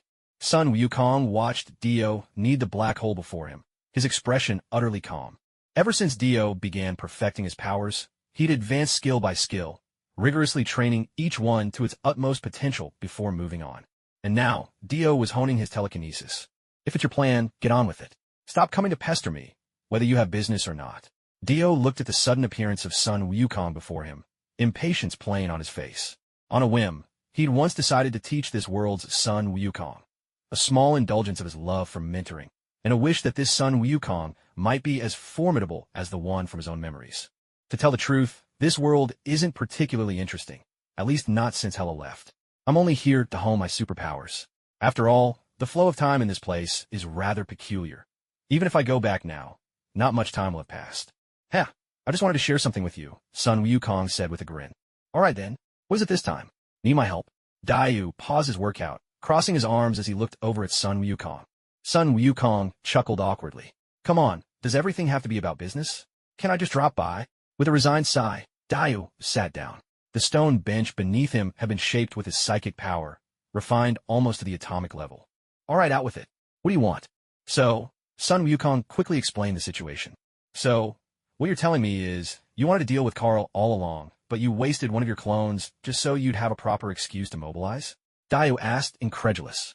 Sun Wukong nodded, thoroughly agreeing. Dayu could only bury his face in his hand. He honestly didn't know what to say. Why stir up all this trouble just for that? If you want to fight, just go fight. What's there to hesitate about? With the strength Sun Wukong possesses, he could reign as a supreme power in the world of Swallowed Star. Maybe even found his own clan. Why act so timidly now? But then, Dayu thought it through and understood. In this universe, ever since the concept of creating gods through technology emerged, those at the top have gone out of their way to keep themselves in check. Maybe it's because the power of these tech-born gods made them deeply aware of how destructive they could be. To ordinary people, the force these beings wield within a single planet is nothing short of catastrophic. And after all the hardship, disasters, and alien invasions they've survived along their path to civilization, they've come to cherish development. That's why they show such patience and tolerance toward other civilizations still on the rise. This is especially evident in the super god universe, where the angel civilization, led by Kaisa, is famed for its guiding spirit. It's just like the Ultra race in the Ultraman universe. They recognized Earth's potential to reach heights like their own, so they tirelessly sent warriors to protect it. Even when Earth's people misunderstood them, the Ultra warriors never hesitated to help. Similarly, the angel civilization shelters those who worship angels, allowing them to flourish free from outside interference. And these so-called outside forces can mean just about anything, from cosmic threats to oppression from other civilizations. Notably, the most infamous are the death god Karl and the demon queen Morgana. So, if you've already got a concrete plan, why have you come to me? Dayu asked. Sun Wukong's expression grew serious. This time I won't wait. I'm going to strike first, and when I do, Earth's forces will be fully mobilized. So, you want me to protect the Earth? Dio interrupted, responding with a questioning look. Sun Wukong paused for a moment, then shook his head. I hope, Master, that you can help me restrain Karl, or perhaps the Great Clock. Sun Wukong's words made Dio's head throb, and he hurriedly waved him off. Don't throw that title around. Being called Master by you is a huge karmic burden. I can't afford to bear it. Sun Wukong was speechless. Wait, don't tell me you actually buy into those rumors floating around Earth. Dio was well aware of the rumors circulating on Earth. Aside from those who knew the truth, no one realized that Sun Wukong was in fact a technological monkey, not the primordial immortal of supreme purity from the legendary tales. So when Sun Wukong's existence became known, many people lost their minds over it. People began searching for cultivation techniques, unable to accept that the Sun Wukong before their eyes was merely a product of technology. Failing to find any path to immortality, they decided this Sun Wukong must be just an avatar of the Sun Wukong from the innumerable worlds, leaving even Sun Wukong himself at a loss for words. The authorities, however, saw no reason to dispel these notions. After all, the faith built around Sun Wukong resulted in a surprising level of national unity, even quietly reducing crime rates across the land. Dio watched the shifting expressions on Sun Wukong's face with great amusement. Soon, Sun Wukong let out a heavy sigh. I still ask for your help. Meeting Sun Wukong's grave gaze, Dio rested both hands on his knees, leaning forward. Are you so certain I'll help you? Dio's voice stayed calm and unhurried, yet in its undertone, Sun Wukong felt a chill run down his spine. In that instant, an inexplicable pressure descended on Sun Wukong, making every cell in his body tremble. Bear in mind, Sun Wukong was now a domain lord-level being. In terms of life itself, he'd surpassed ordinary mortals, and even few of the artificially engineered gods could match him at this level. Of course, Kaisa was an exception. After all, she was the first to truly integrate and master the secrets of super gene codes within her own body, making her in some ways even more formidable than Sun Wukong, and in certain respects, Hela as well. Struggling under Dio's oppressive presence, Sun Wukong forced out his words between halting breaths. You once said, you are the sovereign of your own universe. Yet all these years, you've shown nothing but kindness to me and to this universe as a whole. Just like the very first time I met you, you weren't a villain. I believe you don't want to see this universe swallowed up by the void. By the end, Sun Wukong was nearly shouting in defiance. And in that instant, he felt a shackle deep within him suddenly break. To his astonishment, Sun Wukong realized his cultivation had just advanced to a new realm, advancing directly from Domain Lord Level 3 to Domain Lord Level 4. Although it was only a slight advancement, at this critical juncture before the battle begins, it was definitely the icing on the cake. Coming back to his senses, he stood up, intending to bow in gratitude to Dio, but Dio held him back. I know what you're about to say, but you were already at the threshold yourself. You simply didn't want to make the breakthrough. I just gave you a little push. Dio waved him off, declining Sun Wukong's thanks. Then Sun Wukong hesitated, stopping short. Dio, realizing what he wished to ask, sighed and replied, all right, I'll help you. But the grand clock is mine in the end. Upon hearing this, Sun Wukong agreed with a nod, without the slightest hesitation. The grand clock was certainly a divine artifact, yet being able to recruit someone like Dio as an outside support was already worth more than its weight in gold. The grand clock alone, He could easily let that go. In the dark nebula, within the Silent Song library. My lord, Nusra has failed. Clad in black robes and wearing a skull mask, Snow bowed respectfully to Carl. All right, I understand, Carl replied, his upper body barefoot and in long pants, practicing yoga. The moment the news reached him, Carl already knew Nusra had failed. After all, no matter how powerful Nusra was, it was impossible for him to slay Sun Wukong. He simply wanted to see if Nusra could at least injure his opponent, but never expected that Nusra wouldn't even get the slightest chance. In addition, Snow continued, I failed to detect even a trace of Nusra's dark data. Even after Sun Wukong left Earth, nothing could be found. Carl wasn't surprised. He explained, Sun Wukong himself was created as a super warrior during the Old God River era. From his initial conception to his actual creation, it was already near the end of that civilization. It's just that he wasn't unleashed immediately. Moreover, Sun Wukong's super genes were already on par with the 3 god-making projects, and even far more refined in comparison. Greater execution, greater resolve. And now, he's apprenticed himself to some unknown master, his strength grown by who knows how much, far beyond what his creators ever imagined. Carl's tone was calm, yet his words brimmed with incredulity. Snow was left utterly shocked. Who would have thought that Monkey would become so powerful? Or the 3 god-making projects?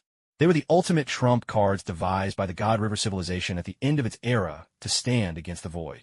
At that time, their understanding of the Void had reached its zenith, and any super warrior who could rival the 3 god-making projects was an individual more than capable of holding their own against any crisis. We've never seen the results of the 3 grand god-making projects, but after their separation, the ones who emerge have always been the unchallenged champions of their civilizations, if not the ruling gods themselves. In that case, wouldn't this Sun Wukong become our sworn enemy? Snot exclaimed, playing the supporting role to perfection. That's precisely why I sent people to assassinate him. But it seems he's even harder to kill than I imagined. Still, at least now, he has a legitimate reason to wage war against us. Carl let out a soft, amused chuckle. What a maddening monkey! Snot yelled, his anger barely contained. Carl then noticed Snot giving him a hesitant look, as if he wanted to speak, but held back. Carl knew instantly what was on his mind, so he said, Don't worry. I have a backup of Nos's dark data. Reviving him is hardly a problem. Hearing this, Snot was visibly relieved. He bowed respectfully, then withdrew from the Grand Hall. Before Snot had even left, Carl turned towards the entrance. As if conjured from thin air, a long robe materialized itself upon him. A tall figure strode in with the easy, unhurried gait of a man out for a stroll, so calm that he brushed right past the departing Snot, who didn't react at all, as if the newcomer simply didn't exist. It was Dio. So you're Carl. Upon seeing Carl, Dio thought his appearance was rather like a boy band heartthrob. On Earth, that face would have wealthy socialites screaming for him. Moreover, listening to Carl and Snot's back-and-forth banter, Dio couldn't help but feel like he was watching a comedy duo in action. Not that he minded the show. Carl regarded Dio with steady calm, and began to speak slowly. An unknown guest, appearing 1,000 years ago in the known universe. You first showed up on Earth, then traveled to the Angel Nebula, where you made some private pact with the Holy Kaisa. Your body is formidable beyond belief. You wield a power that even among us defies comprehension. The Grand Clock can't calculate your past or predict your future. In fact, it was only today that I discovered your traces in the world. You are like the Void itself. As Carl spoke these last words, excitement crept into his tone. His very body trembled. Dio raised an eyebrow at this display. He understood Carl's deepest wish to greet the Void and merge with it. The so-called Void was in essence a kind of civilization that had surpassed the limits of all wisdom and knowledge in the world. No matter how advanced any biological civilization became, they would always run up against powers beyond their control. Technology had its ceiling, an unbreakable barrier. To put it simply, the universe could not contain the highest form of wisdom. If wisdom couldn't break through the universe's limits, then understanding itself failed. Hence, they defined it as the ultimate fear, the impassable chasm that wisdom could never cross. In the grip of ultimate fear, every assumption about reality might be wholly, utterly mistaken. Let me give you an example. When scientists were studying the universe, they discovered its outer edge.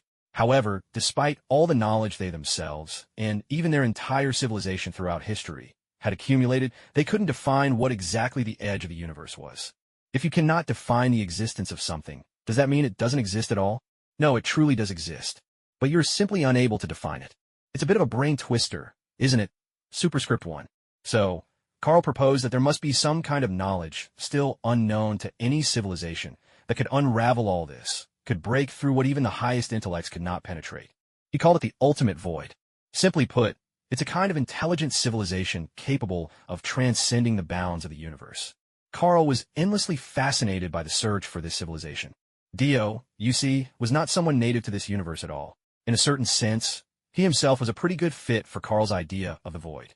But, regrettably, even after Dio arrived in this universe and went searching for that so-called void, all he found was a faint, barely there connection between this universe and the one of the League of Heroes. There wasn't really any void worth mentioning.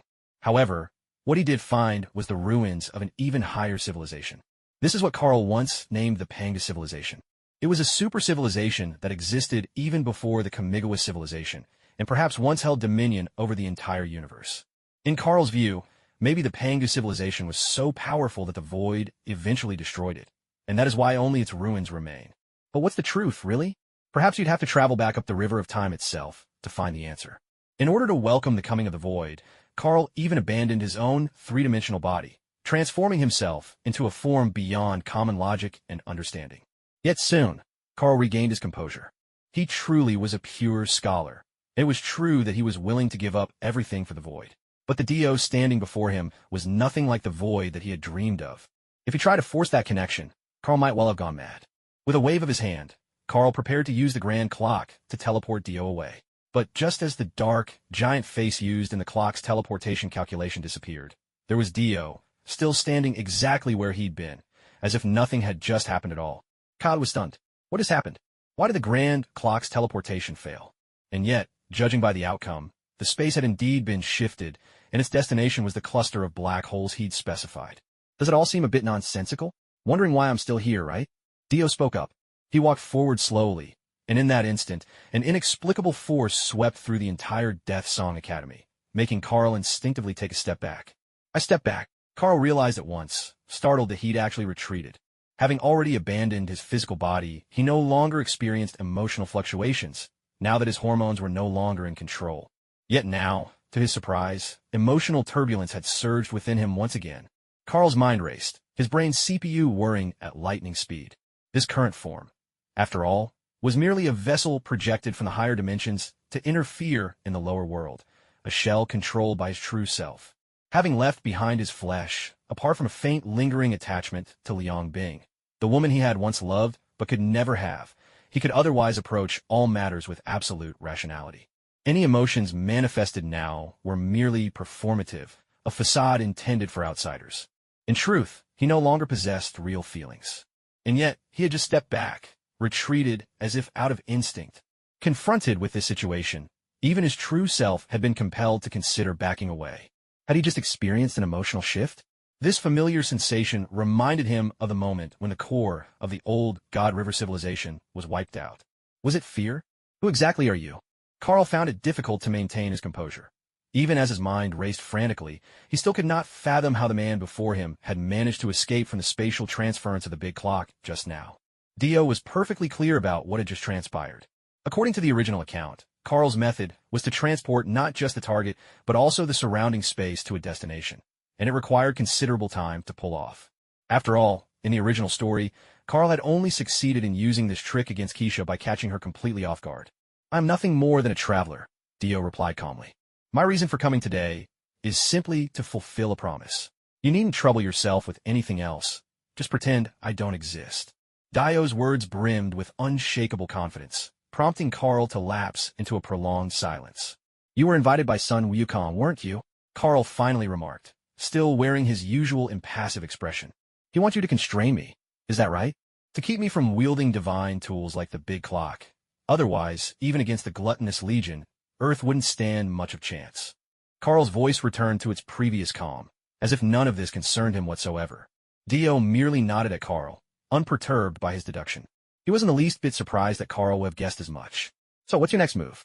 Are you planning a full-scale assault, or a tactical infiltration?" Carl sat back in his chair, speaking with casual ease. Dio didn't reply. Instead, his figure slowly faded from sight. "Don't bother trying to pry answers out of me. I'm just here to keep an eye on you. Nothing more, nothing less." Although his body vanished, Dio's voice resonated throughout the entire Dead Song Academy, seeming to come from every direction at once. Carl sat in silence for a long while, then picked up his pen and began to write, his composure undisturbed, as if nothing unusual had ever occurred. Although the official statement was that Sun Wukong and his assailant had perished together, the people of Earth still had faith in Sun Wukong. How could the Monkey King fall victim to a mere sneak attack? Thus, near Flower Fruit Mountain, crowds had spontaneously gathered to visit Sun Wukong. Confidence in him ran deep, yet the credibility of the authorities was formidable.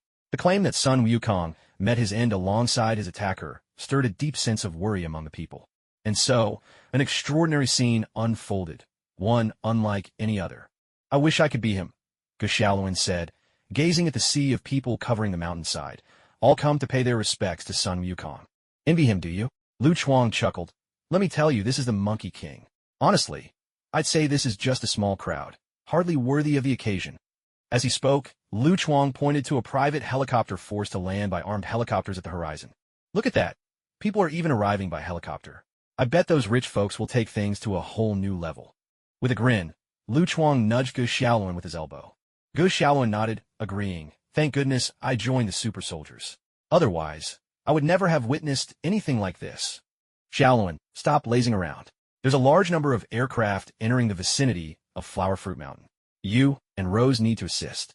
Just as Gu Xiaoluan and Lu Chuang were relaxing and taking in the scene, Lian Feng's voice came through their comms. "Understood, I'm on it," Gu Xiaoluan replied, spreading his wings and soaring into the sky. Before long, he had traced Rose's location through his tracker. Since her father, Du Cao, passed away, although the official statement claimed that Sun Wukong and the assailant perished together, people on Earth still had great confidence in Sun Wukong. How could the Monkey King possibly be killed by a mere sneak attack? As a result, a crowd had gathered near Flower Fruit Mountain, coming of their own accord to check in on Sun Wukong. Yet, despite their faith in him, the authority of the government was weighty. The news that Sun Wukong had gone down with his attacker cast a shadow of worry over everyone's hearts. And so, a scene of unprecedented grandeur unfolded. "I'm so envious," Gu Xiaoluan sighed as he looked out at the sea of heads stretching across the hills. All of them were here for Sun Wukong. "Envious, aren't you?" Lu Chuang grinned. "You have to remember, we're talking about Monkey Bro here. For him, this barely counts as a big crowd." With that, Lu Chuang gestured up at a private helicopter that had been forced to hover by armed choppers patrolling the sky. "Look, people are even flying in helicopters just to get a glimpse. I bet those wealthy types are even more crazed than we are." Lu Chuang folded his arms and nudged Gu Xiaoluan with his elbow. Gu Xiaoluan nodded in agreement. "I'm just glad I joined the super soldiers. Otherwise, I'd never get to witness something like this." "Xiaoluan, less slacking off. There's a surge of aircraft entering the area around Flower Fruit Mountain. You and Xiangwei need to assist," came Lian Feng's voice, cutting through their peaceful reverie over the communications channel. "On it, coming right away," Ye Xiaolun replied. He spread his wings and soared into the sky. It didn't take him long to find Du Xiangwei's location. Since the death of her father, Du Cao, Du Xiangwei had thrown herself into training, her strength rising at an astonishing rate. Now, apart from her super gene abilities, her martial prowess had advanced to the rank of battle commander. Although she still wasn't considered among the strongest, her progress had become a shining example. The military now planned to further strengthen soldiers participating in a martial arts project with trace amounts of galactic force, or the super genes of the gods from planet Northstar, aiming to speed up or facilitate their martial cultivation. This was the same serum in the original story, developed to help soldiers more quickly adapt to combat in space. However, after some consideration and at Lian Feng's suggestion, the plan was revised to use Earth's own gene enhancement technology instead. The purpose was to help China step out from under the shadow of the Super God Academy. After all, just 3 divine engineering projects were enough. Adding more only made it seem as if Earth was relying on a powerful patron for its rise. After all, being the planet that had discovered the legacy of the mythical Shinha civilization's super gene warriors, Earth's genes might be best suited to the original enhancement techniques developed by the Super God Academy. Just like Du Cao, Lian Feng, and others. They were not natural-born super gene warriors, yet, with the Academy's internal technology, they had undergone gene enhancement, granting them lifespans that bordered on immortality. But the human body is fragile, no different from ordinary people, even for super gene soldiers. Yet, this genetic enhancement technology is enough to raise Earthlings to meet the minimum standards for martial arts cultivation. The other 9 who trained with Du Qiangwei also went through the enhancement because their cultivation had plateaued, and just like Du Qiangwei, They broke through to the warrior general level. However, precisely because of this development, foreign nations have become even more covetous of Huaxia. After all, in this alien invasion crisis, it's clear that Huaxia stands to gain the most. Whether it's Sun Wukong, the Mighty Soldier Coalition, or the Martial Arts Development Program that has continued since the founding of the country. All these are Huaxia's hidden aces, aside from nuclear weapons. In fact, during this great war of alien invasion, even the angels worshipped in Western countries openly offered aid to Huaxia, leaving many Western religious leaders feeling as if the sky was falling. Of course, foreign countries have no idea that Huaxia and the angels have already formed an alliance. Xiaoluan, here's the information on the passengers in the aircraft. Cross-check it. If they're just here to visit the great sage, take control of the aircraft for landing. If they're spies, inform the military to take them down immediately. Flying near the border zone, Du Qiangwei sent a classified message to Gu Xiaoluan. Xiaoluan is no longer the person he used to be, timid and hesitant to step onto the battlefield.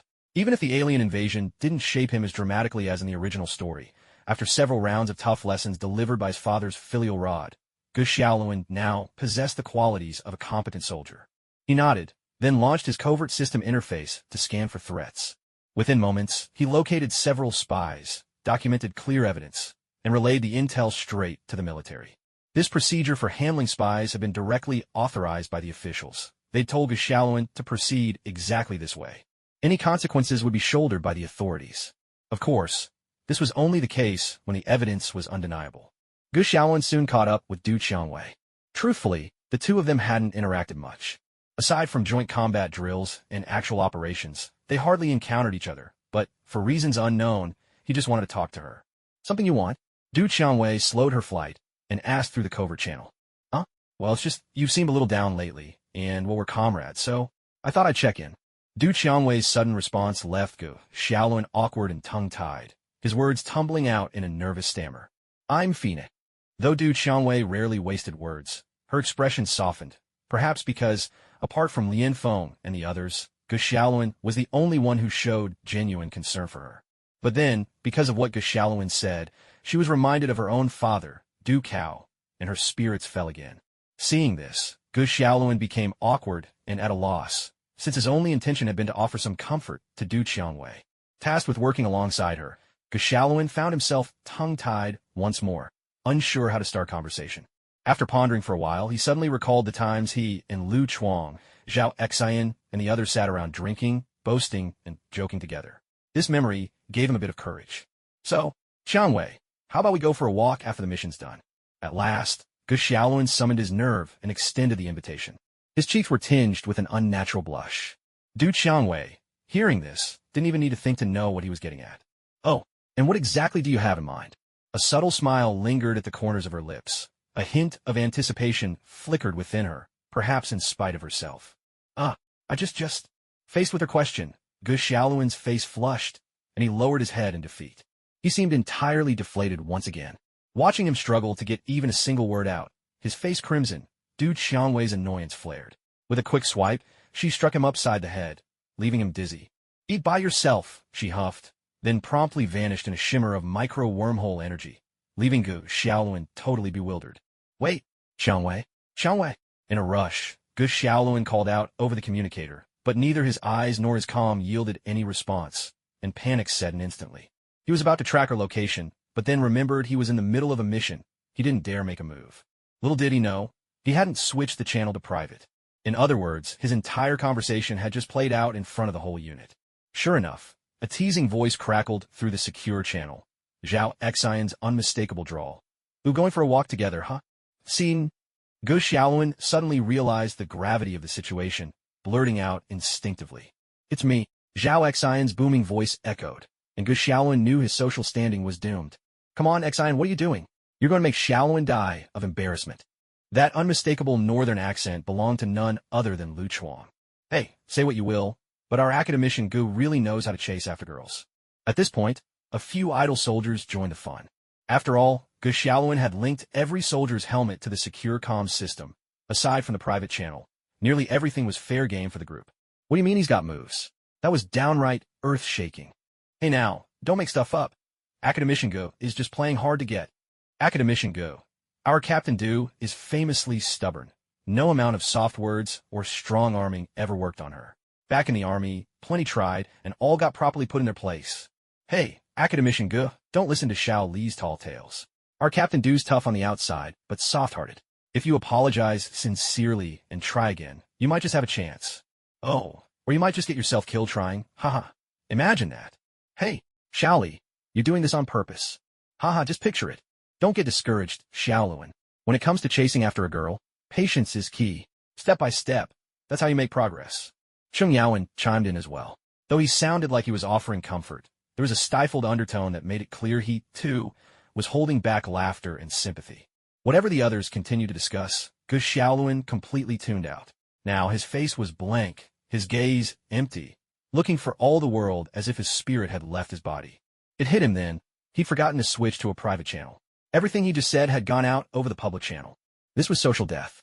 The covert comm system had actually been designed by Gu Xiaoluan alongside some officers and veteran researchers back at the academy. In modern warfare, communication is everything. If a military unit loses comms, it's like fighting blind.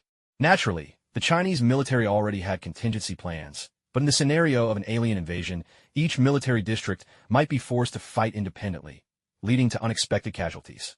That's how the covert communications network came about. Of course, it's not their only means of communication.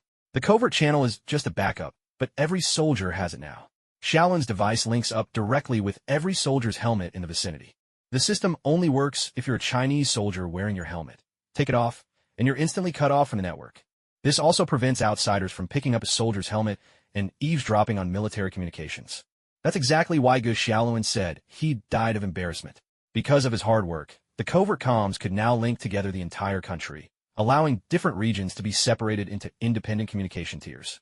Meanwhile, Du Qiangwei flushed with embarrassment and threw herself into her tasks without a backward glance.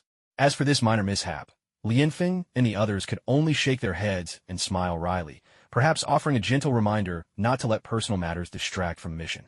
After all, it wasn't such a big deal, not really. It was a private issue, discussed over covert comms, and hadn't interfered with their operation. So who really minded? Xiaoluan, don't dwell on it. Focus on the mission first, Lianfeng announced in the channel, cutting through the rising chaos before something truly disastrous was said. Sure enough, the moment Lianfeng spoke, the channel went quiet in an instant.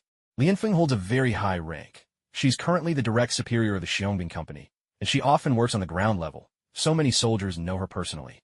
Understood, Chief Lianfeng, Gu Xiaoluan replied, nodding as he collected his thoughts and continued with his mission. After this little interlude, the matter at hand shifted to Sun Wukong.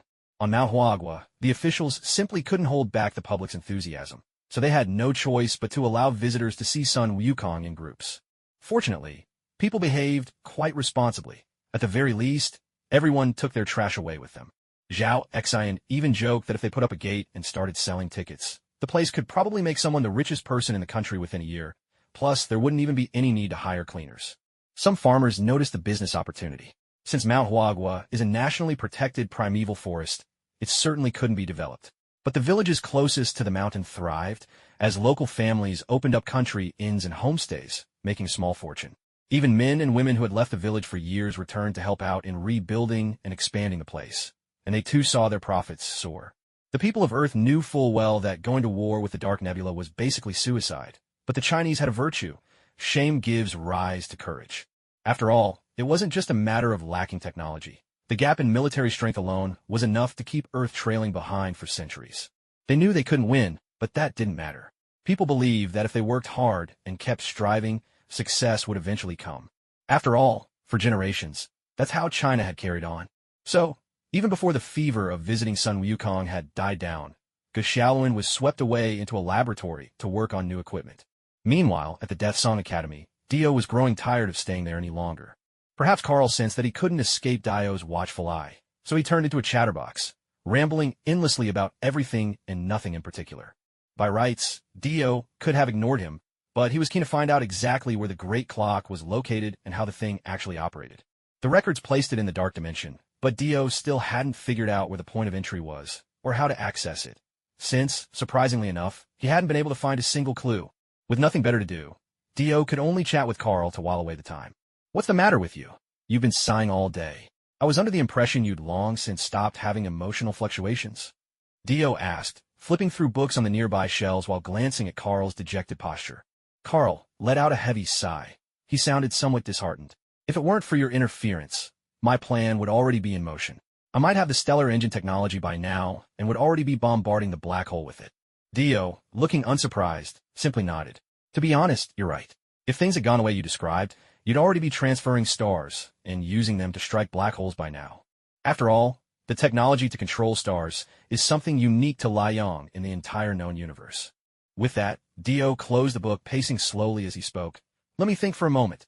The original plan was for you to provide Morgana with technological support, so she could seize control of the Great Gorge, capital ship of the Earth's super warriors, via Rena's bombardment, splitting the super warriors and defeating them one by one. Then, when Kaisa and Morgana engaged in battle, you would use the same technology we first met over to teleport Kaisa to the Emerald Star. Rena would then detonate the Emerald Star, atomizing Kaisa as well in the explosion. At that point, Rena would have outlived her usefulness to Morgana. So as not to attract Panjin's attention, Morgana would toss Rena back to Earth. When Rena was tormented by guilt, you'd send in the Gluttonous Legion, by means of the subanimal engine you provided, working much like Sun Wukong's binding spell to freeze Rena's dark matter system. The process, though, would be terribly rough, so rough Rena would pass out. With Rena unconscious, the Gluttonous Legion would seize the opportunity to transport her to a region of utter darkness, a cosmic void so vast, with no stars for light years around. The nearest such vacuum to Earth is the Boötes Void, stretching across 250 million light-years in diameter and lying 700 million light-years away. In this way, Rena would become your pawn, a bargaining chip in dealing with Panjin. Dio unspooled the entire original plot, locking eyes with Carl. Carl smiled faintly and began to applaud. As expected of one who can stand on par with the void itself, sir, your grasp of my scheme is truly astonishing. Rising from his seat, Carl began pacing alongside the bookshelves. I started laying the groundwork 1,000 years ago, back when my confidence brimmed over. But then, you appeared out of nowhere, just a simple nudge to Sun Wukong, passing on some relic technology from the old Shenhua civilization, and all at once my grand design unraveled. As he spoke, Carl closed his eyes, shaking his head with a rueful smile. He laughed wholeheartedly, even tilting his head back unconsciously, a few tears of genuine emotion glistening at the corners of his eyes. Dio watched with curiosity. He never imagined this vessel of Carl's could still display such human reactions. All totaled, less than 2 centuries was enough to undo a millennia-long stratagem. Ha ha ha. Carl laughed with true enjoyment, or at least that's how it appeared to Dio. So, in your estimation, how long would it take for Earth's forces to mount an assault on River Styx? Carl suddenly inquired. Dio considered for a moment. Even with the backing of the strongest beings, if they've only reached the pre-nuclear civilization stage, the gulf is simply unbridgeable. The time needed would be measured in centuries, perhaps dozens or even hundreds of centuries. Carl nodded. Then what is your objective? Seeing the flash of puzzlement on Dio's face, Carl smiled and pressed on. What is it you hope to achieve by doing all this? My purpose is to welcome the void, to bring its advent to this world ahead of time, and in doing so, to end all civilization within the known universe. For this goal, I am willing to abandon my physical, three-dimensional body and place my consciousness into a higher dimension. When the time comes, I shall ascend alongside the void to a world on an even higher plane. But before that, there is much I must prepare. That's the reason you're trying to start a great war, isn't it? Diwa intended to sit down in Carl's chair, but his stature was simply too large for it. So, he made Carl's chair expand in size until it fit him perfectly. Carl showed no outward reaction to seeing Diwa take his seat. The smile at the corner of his lips lingered undisturbed as he nodded. Exactly. I need war to test the 3 great God-making projects from the past, to see if they, and the angels, are capable of resisting the impending arrival of the void. If they're truly capable, then all these years I spent studying the void will provide valuable resources for their defense. I could even use the Grand Clock itself to aid them. But if they are not, you would carry out the original plan and bring forth the void?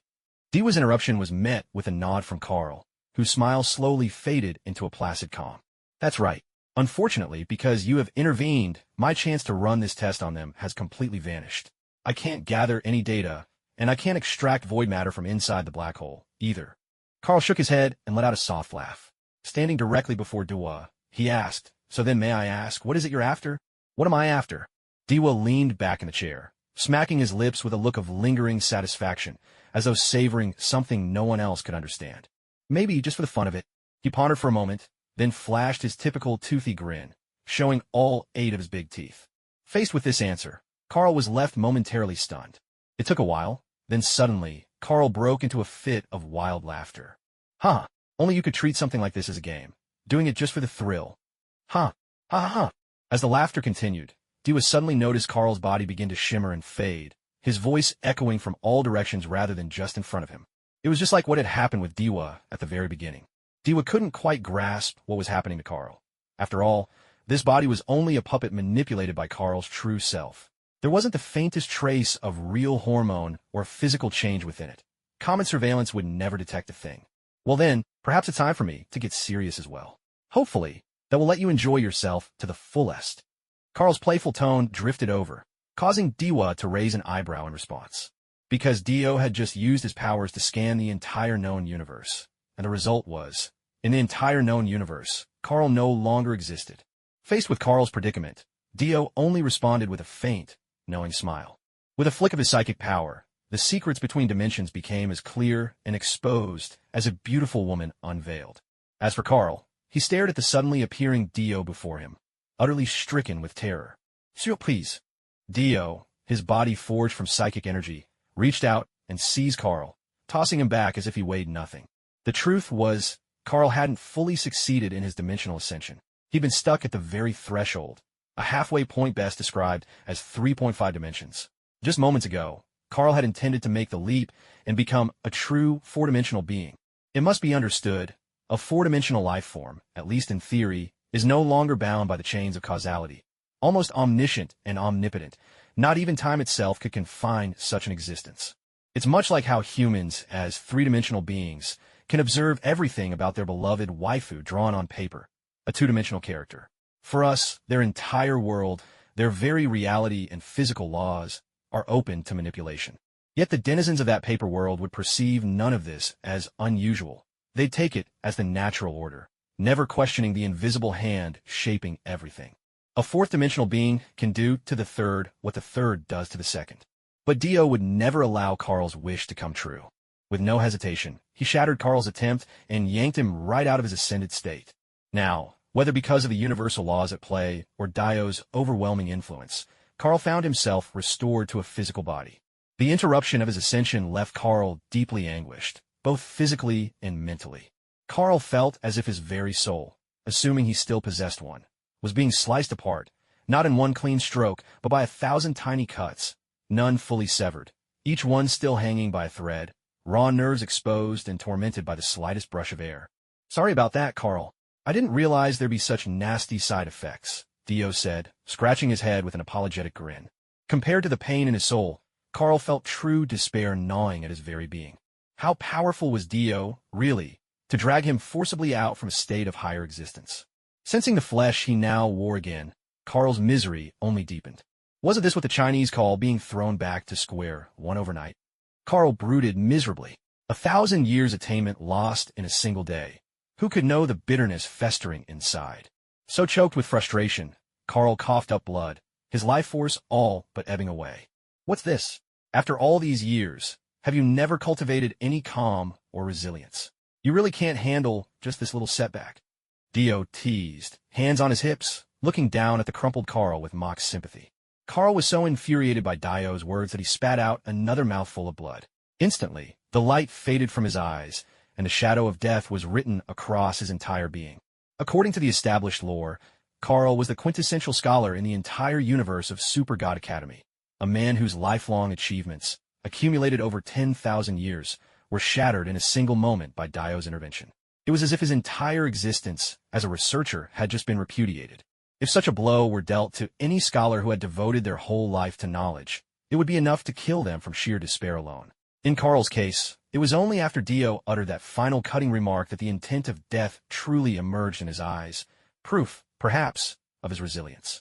In these final moments, Carl seemed to forget the existence of the great clock, forgot even that his loyal third-generation godly subordinate was waiting just outside. He stared deeply into Dio's eyes, as if determined to commit his appearance to memory in the last seconds of his life. Meanwhile, Dio seized the opportunity, rifling through Carl's mind for every scrap of knowledge he could find, especially the methods of controlling the great clock.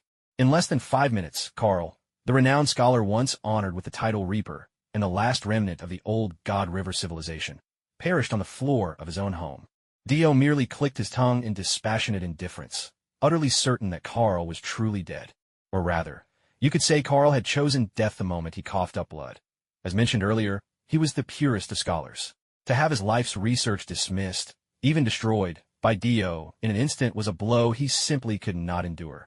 Any ordinary scholar, faced with such devastation, would likely have died instantly from heartbreak, and Carl was no exception. This time, though, Dio had gotten smarter. To prevent Carl from returning with any tricks, he had not only scanned the entire universe, but also searched across multiple dimensions for any signs of lingering presence.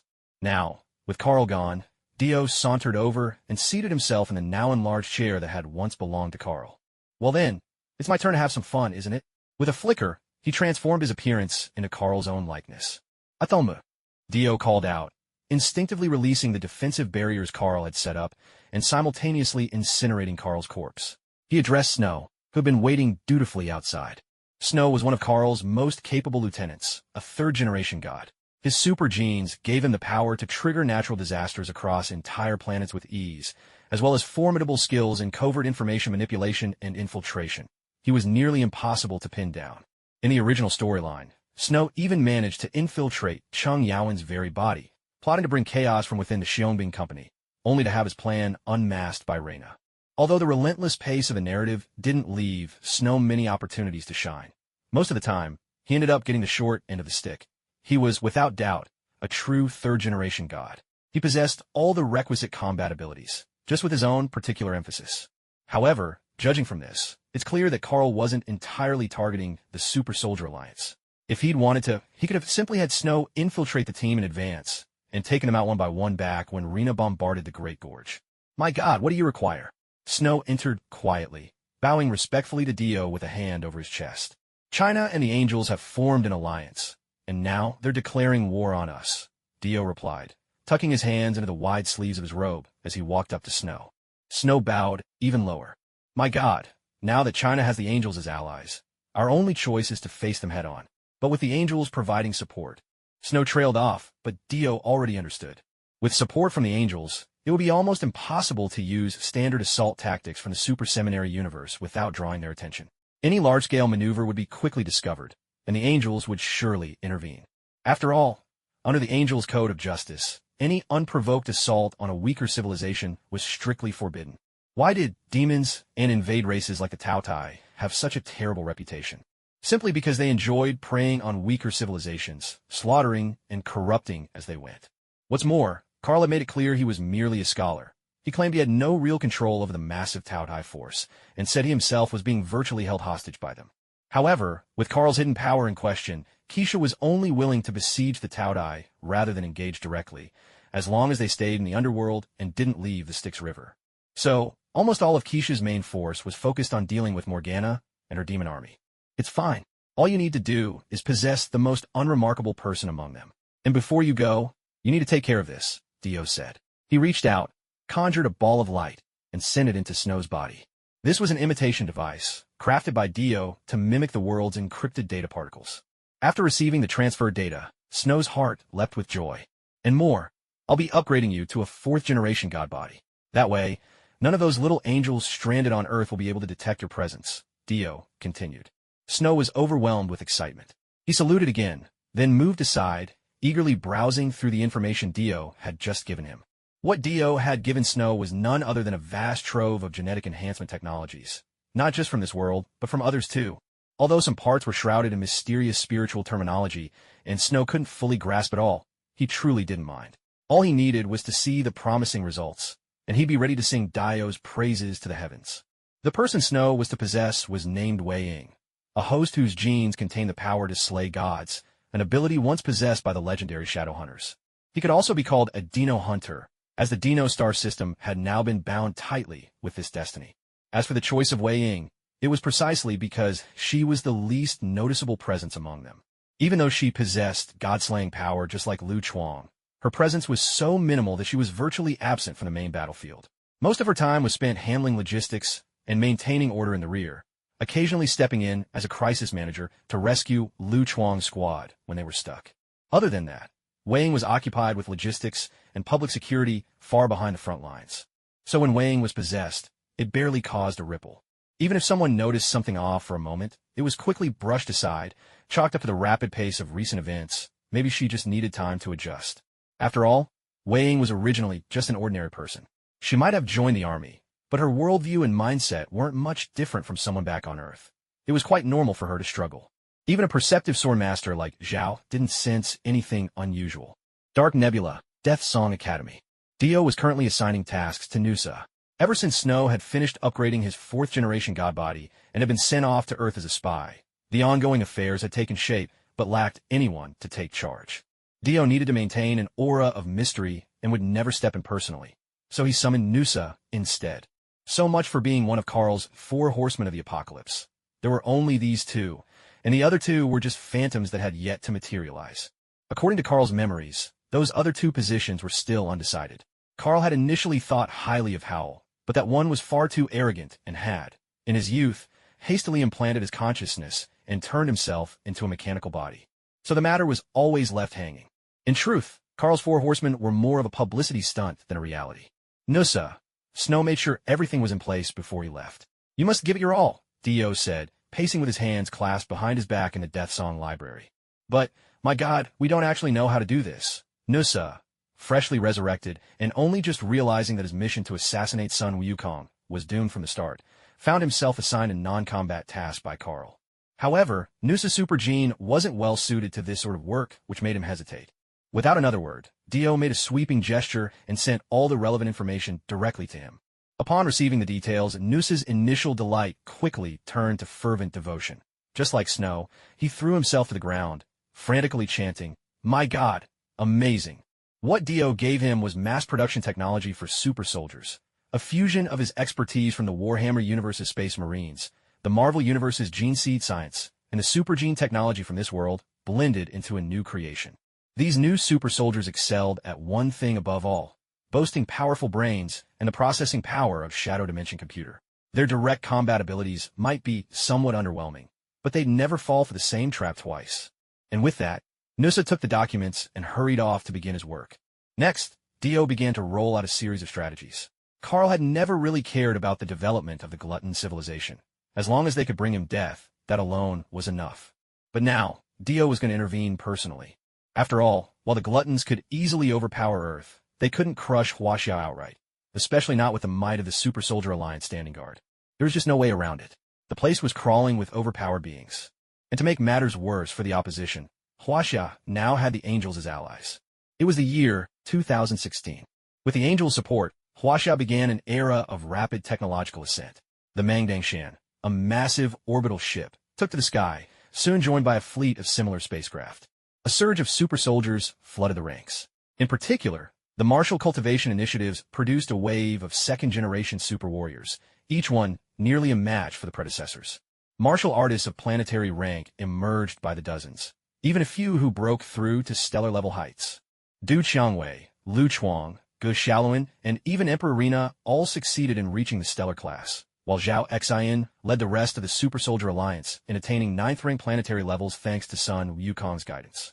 Meanwhile, mass production of warriors through the martial arts program led to a great many new faces, some brilliant, some mediocre, but sheer numbers made up where talent was lacking. But there was a problem. Huaxia was running out of resources. After all, the resources demanded by martial warriors were enormous. The original Super Soldier Alliance had been designed with their needs in mind, so outfitting them posed no challenge. But the new breed of martial warriors required a fresh investment in weapons and equipment. This led to a strange place. Huaxia looked like it was still surging ahead, yet beneath the surface, things were grinding to a halt. Meanwhile, the gluttons of the Stygian galaxy and the Nuzens advanced on 2 fronts. The Nuzens organized teams dedicated to supergene research and armed with precise data and information. They succeeded in developing new variants without needing much trial and error at all. Soon, these gene upgrades were distributed to their forces. The gluttons were ecstatic. As losers in the shape war, beastly bodies were now seen as an evolutionary dead end, so mainstream opinion offered few viable paths for further gene advancement. Then there were extremes like Sotan, a beastified brute who'd sacrifice his mind for sheer physical might, or the likes of Sun Wukong, whose body was not only a pinnacle of the last era's technology, but also so singular that no record of his super gene sequence remained in current memory. As a result, some gluttons opted to follow Shurho's path, fusing themselves with mechanical bodies. Now, though, their god had handed down a complete system of super gene enhancements. This was a gift of progress, an answer to centuries of yearning. 3 times a day, the gluttons raised a cheer, praise to our almighty god. Granted, those cheers weren't dedicated to him, but Dio couldn't help savoring the sweet thrill of it all. Compared to Huaxia, the gluttons at least had an entire galaxy as their resource pool, plus a cadre of affiliated civilizations working hand in hand. Special mention, the giant wolf civilization. In terms of loyalty, no civilization matched the steadfastness of the giant wolves to the gluttons and Carl. Therefore, the most basic super gene protocols were entrusted to this fierce and faithful ally. While gluttony was deeply engaged in enhancing the genetic seed upgrade plans, Nuzath was hard at work researching various scientific projects as well. Beyond the Void Engine, they also had to develop numerous weapons with extraordinary firepower. The Gluttony Legions were about to undergo a complete overhaul in armaments. These troops had always been known as a highly disciplined and exceptionally formidable military force. Their style was strict and solemn, yet their fanatic reverence for Death Carl led them to instigate wars everywhere, which gave them a notorious reputation. Nonetheless, the Gluttony Army's combat prowess was remarkable. When they executed their favorite tactics, even the Flaming Sun suffered devastating losses. Here it's necessary to highlight how the Flaming Sun legions, reduced to only Panjin's forces, were nearly annihilated by the Gluttony. But when it came to facing the Hanging Warriors, those unbridled powerhouses, the Gluttony legions simply weren't enough cannon fodder. Dio had plans to arm them with the terrifying weaponry of the Necrons from the Warhammer universe. The year was 2018. Initially, Dio had intended to let things progress at their own pace, but he was soon informed by Nuzath that someone had come looking for him. When Dio laid eyes on the floating being before him, an entity shaped like a triangular prism, gelatinous and ethereal, he was rendered speechless. Had he not already seen it all? But this was truly a first. After everything he'd experienced in the Warhammer universe, Dio thought his vision had broadened sufficiently. Yet faced with this bizarre creature, he realized he still had much to learn. Indeed, Warhammer was teeming with abominations, and the Marvel world overflowed with strange species, but such a being as this was still rare. What set them apart wasn't overwhelming might, but rather their astonishing and utterly mind-boggling method of multiplying their kin. And, truth be told, their conduct reeked of sheer hooliganism. As for the motives of these triangular beings, Dio was under no illusion. In the original story, there was a planet not far from Earth, its surface a vast ocean with relatively little land. The Triss tried to claim this world, which led to a conflict over territorial rights with the aquatic civilization already inhabiting it. Then, with an angelic righteousness, the Hanging Warriors intervened, prompting the Triss to set their sights on Earth. From then on, every move the Triss made was plainly aimed at seizing Earth, drawn by its abundant water resources. Of course, they only dared such audacity after Divine Kaisa of the angelic civilization was scattered into atoms by Carl and sent to the Emerald Star. But in this reality, Kaisa was very much alive, not just alive, but lively and active across the universe. So where did these triangular beings get the confidence to act so recklessly? Amused and curious, Dio prepared to meet with the leader of the Triss. King of the Triss, it's an honor, Dio greeted, hands clasped behind his back as he looked up at the cone-shaped, pitch-black entity suspended in midair. By his side, Nuzath stood silent with one hand resting lightly on his sword, his wide-brimmed hat casting a shadow that concealed his entire upper body. Not a soul could make out the expression on his face. Death, pleasure to meet you. The King of the Triangles hovered in midair, its widest face featuring 3 round holes, from which issued a voice closely resembling that of an old-fashioned mechanical simulator. Beside the King of the Triangles floated 3 smaller triangles, their forms even more streamlined, like 3 toy versions of the King. The King of the Triangles seemed rather unaccustomed to speaking, as though forcing out each word with effort. So, what brings you here today? Dio looked at the King of the Triangles, and immediately swept the entire universe with his mind. In an instant, he understood what was going on. It was nearly the same as the original storyline. The Triangles had set their sights on Earth. The plot unfolded similarly too.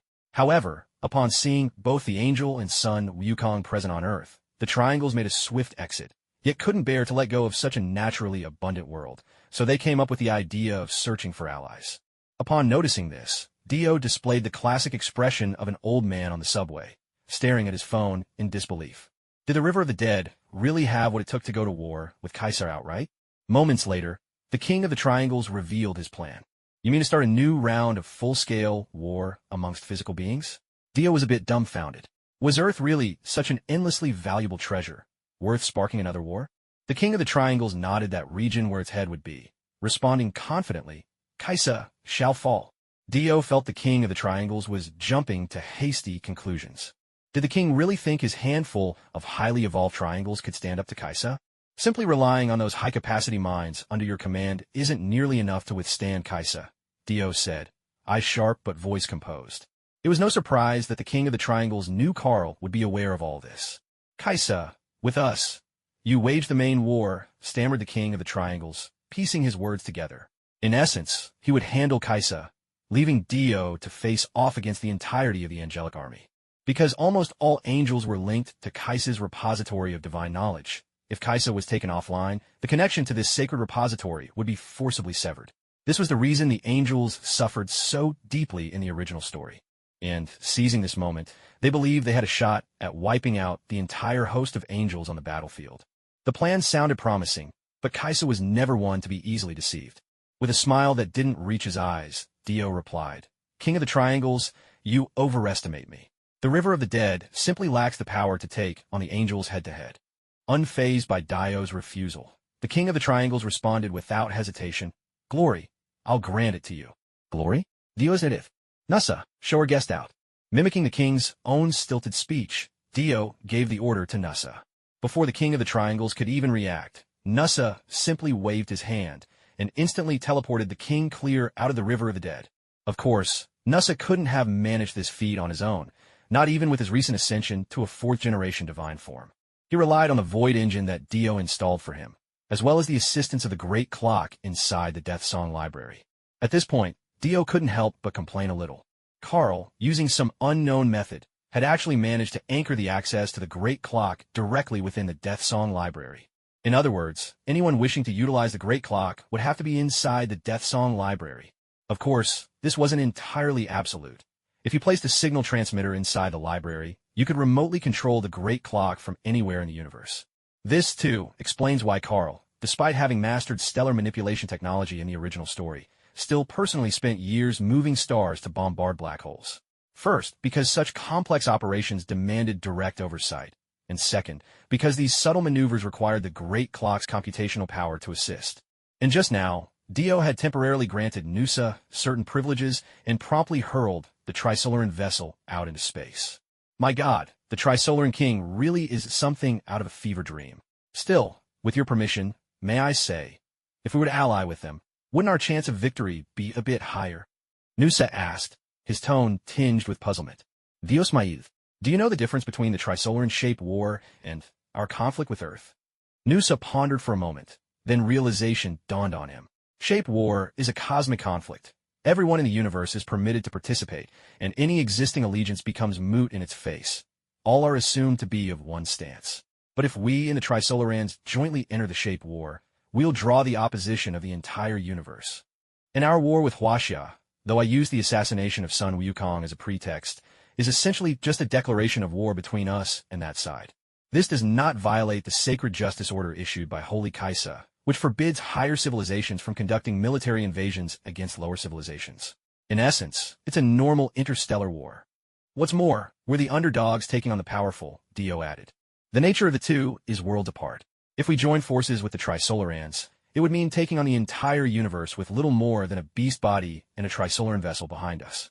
But if we don't, this remains nothing more than a regular interstellar skirmish between us and Huaxia of Earth.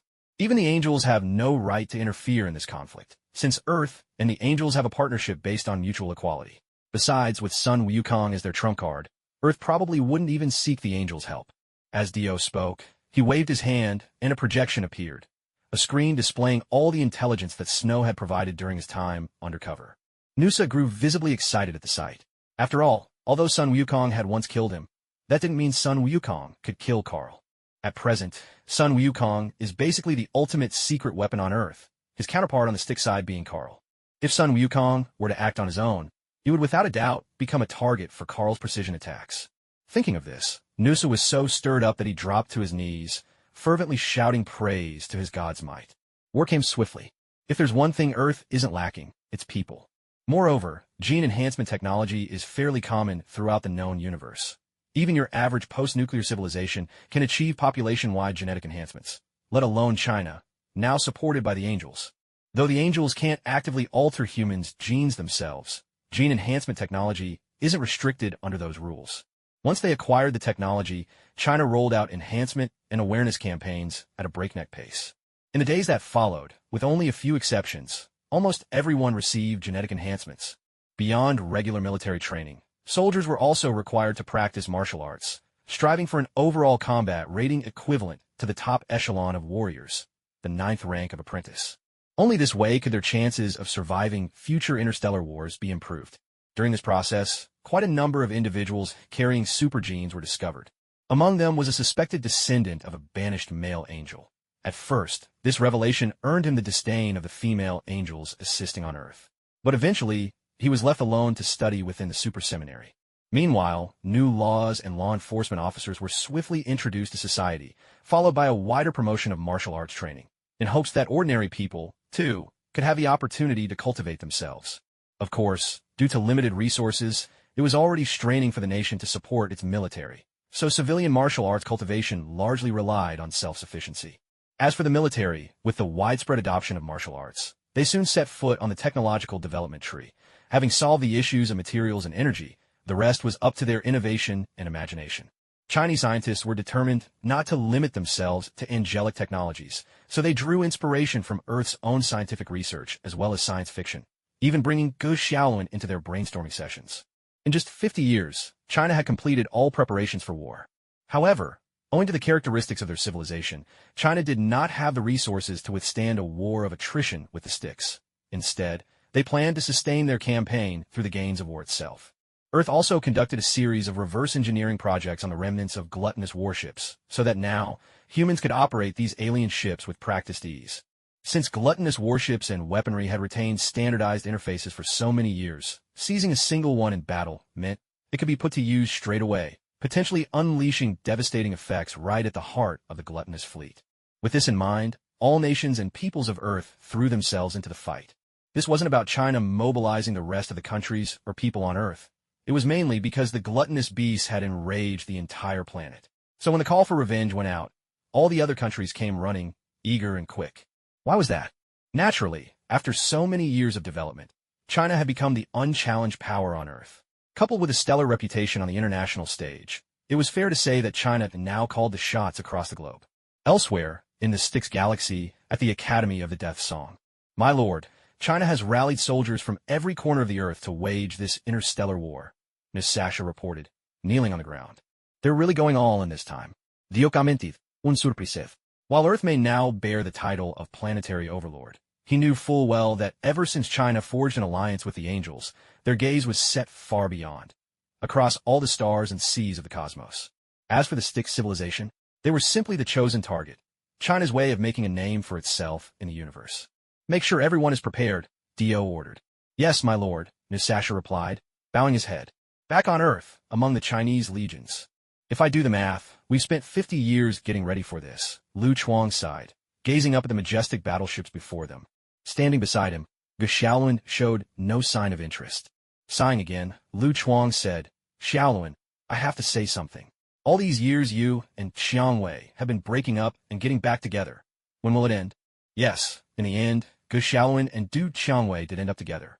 Though Kaisha had tried to set Gu Xiaolun up with Angel Yin, she underestimated just how infatuated Xiaolun was with Du Qiangwei. Angel Yin was certainly beautiful, but she and Xiaolun hadn't shared those life and death experiences like in the original story, so his feelings weren't as straightforward or pure. To be honest, much of his attraction was simply physical desire. After getting together with Du Qiangwei, Kaisha gave up on her matchmaking scheme. After all, with sufficient resources, Qiangwei could become a fourth-generation godlike being, her lifespan approaching infinity in theory. Without the heartbreak of the original tale, Gu Xiaolun still quarreled with Qiangwei a few times. Qiangwei, with her cool exterior and warm heart, insisted on some time apart after every argument. And each time, it was always Gu Xiaolun who apologized first.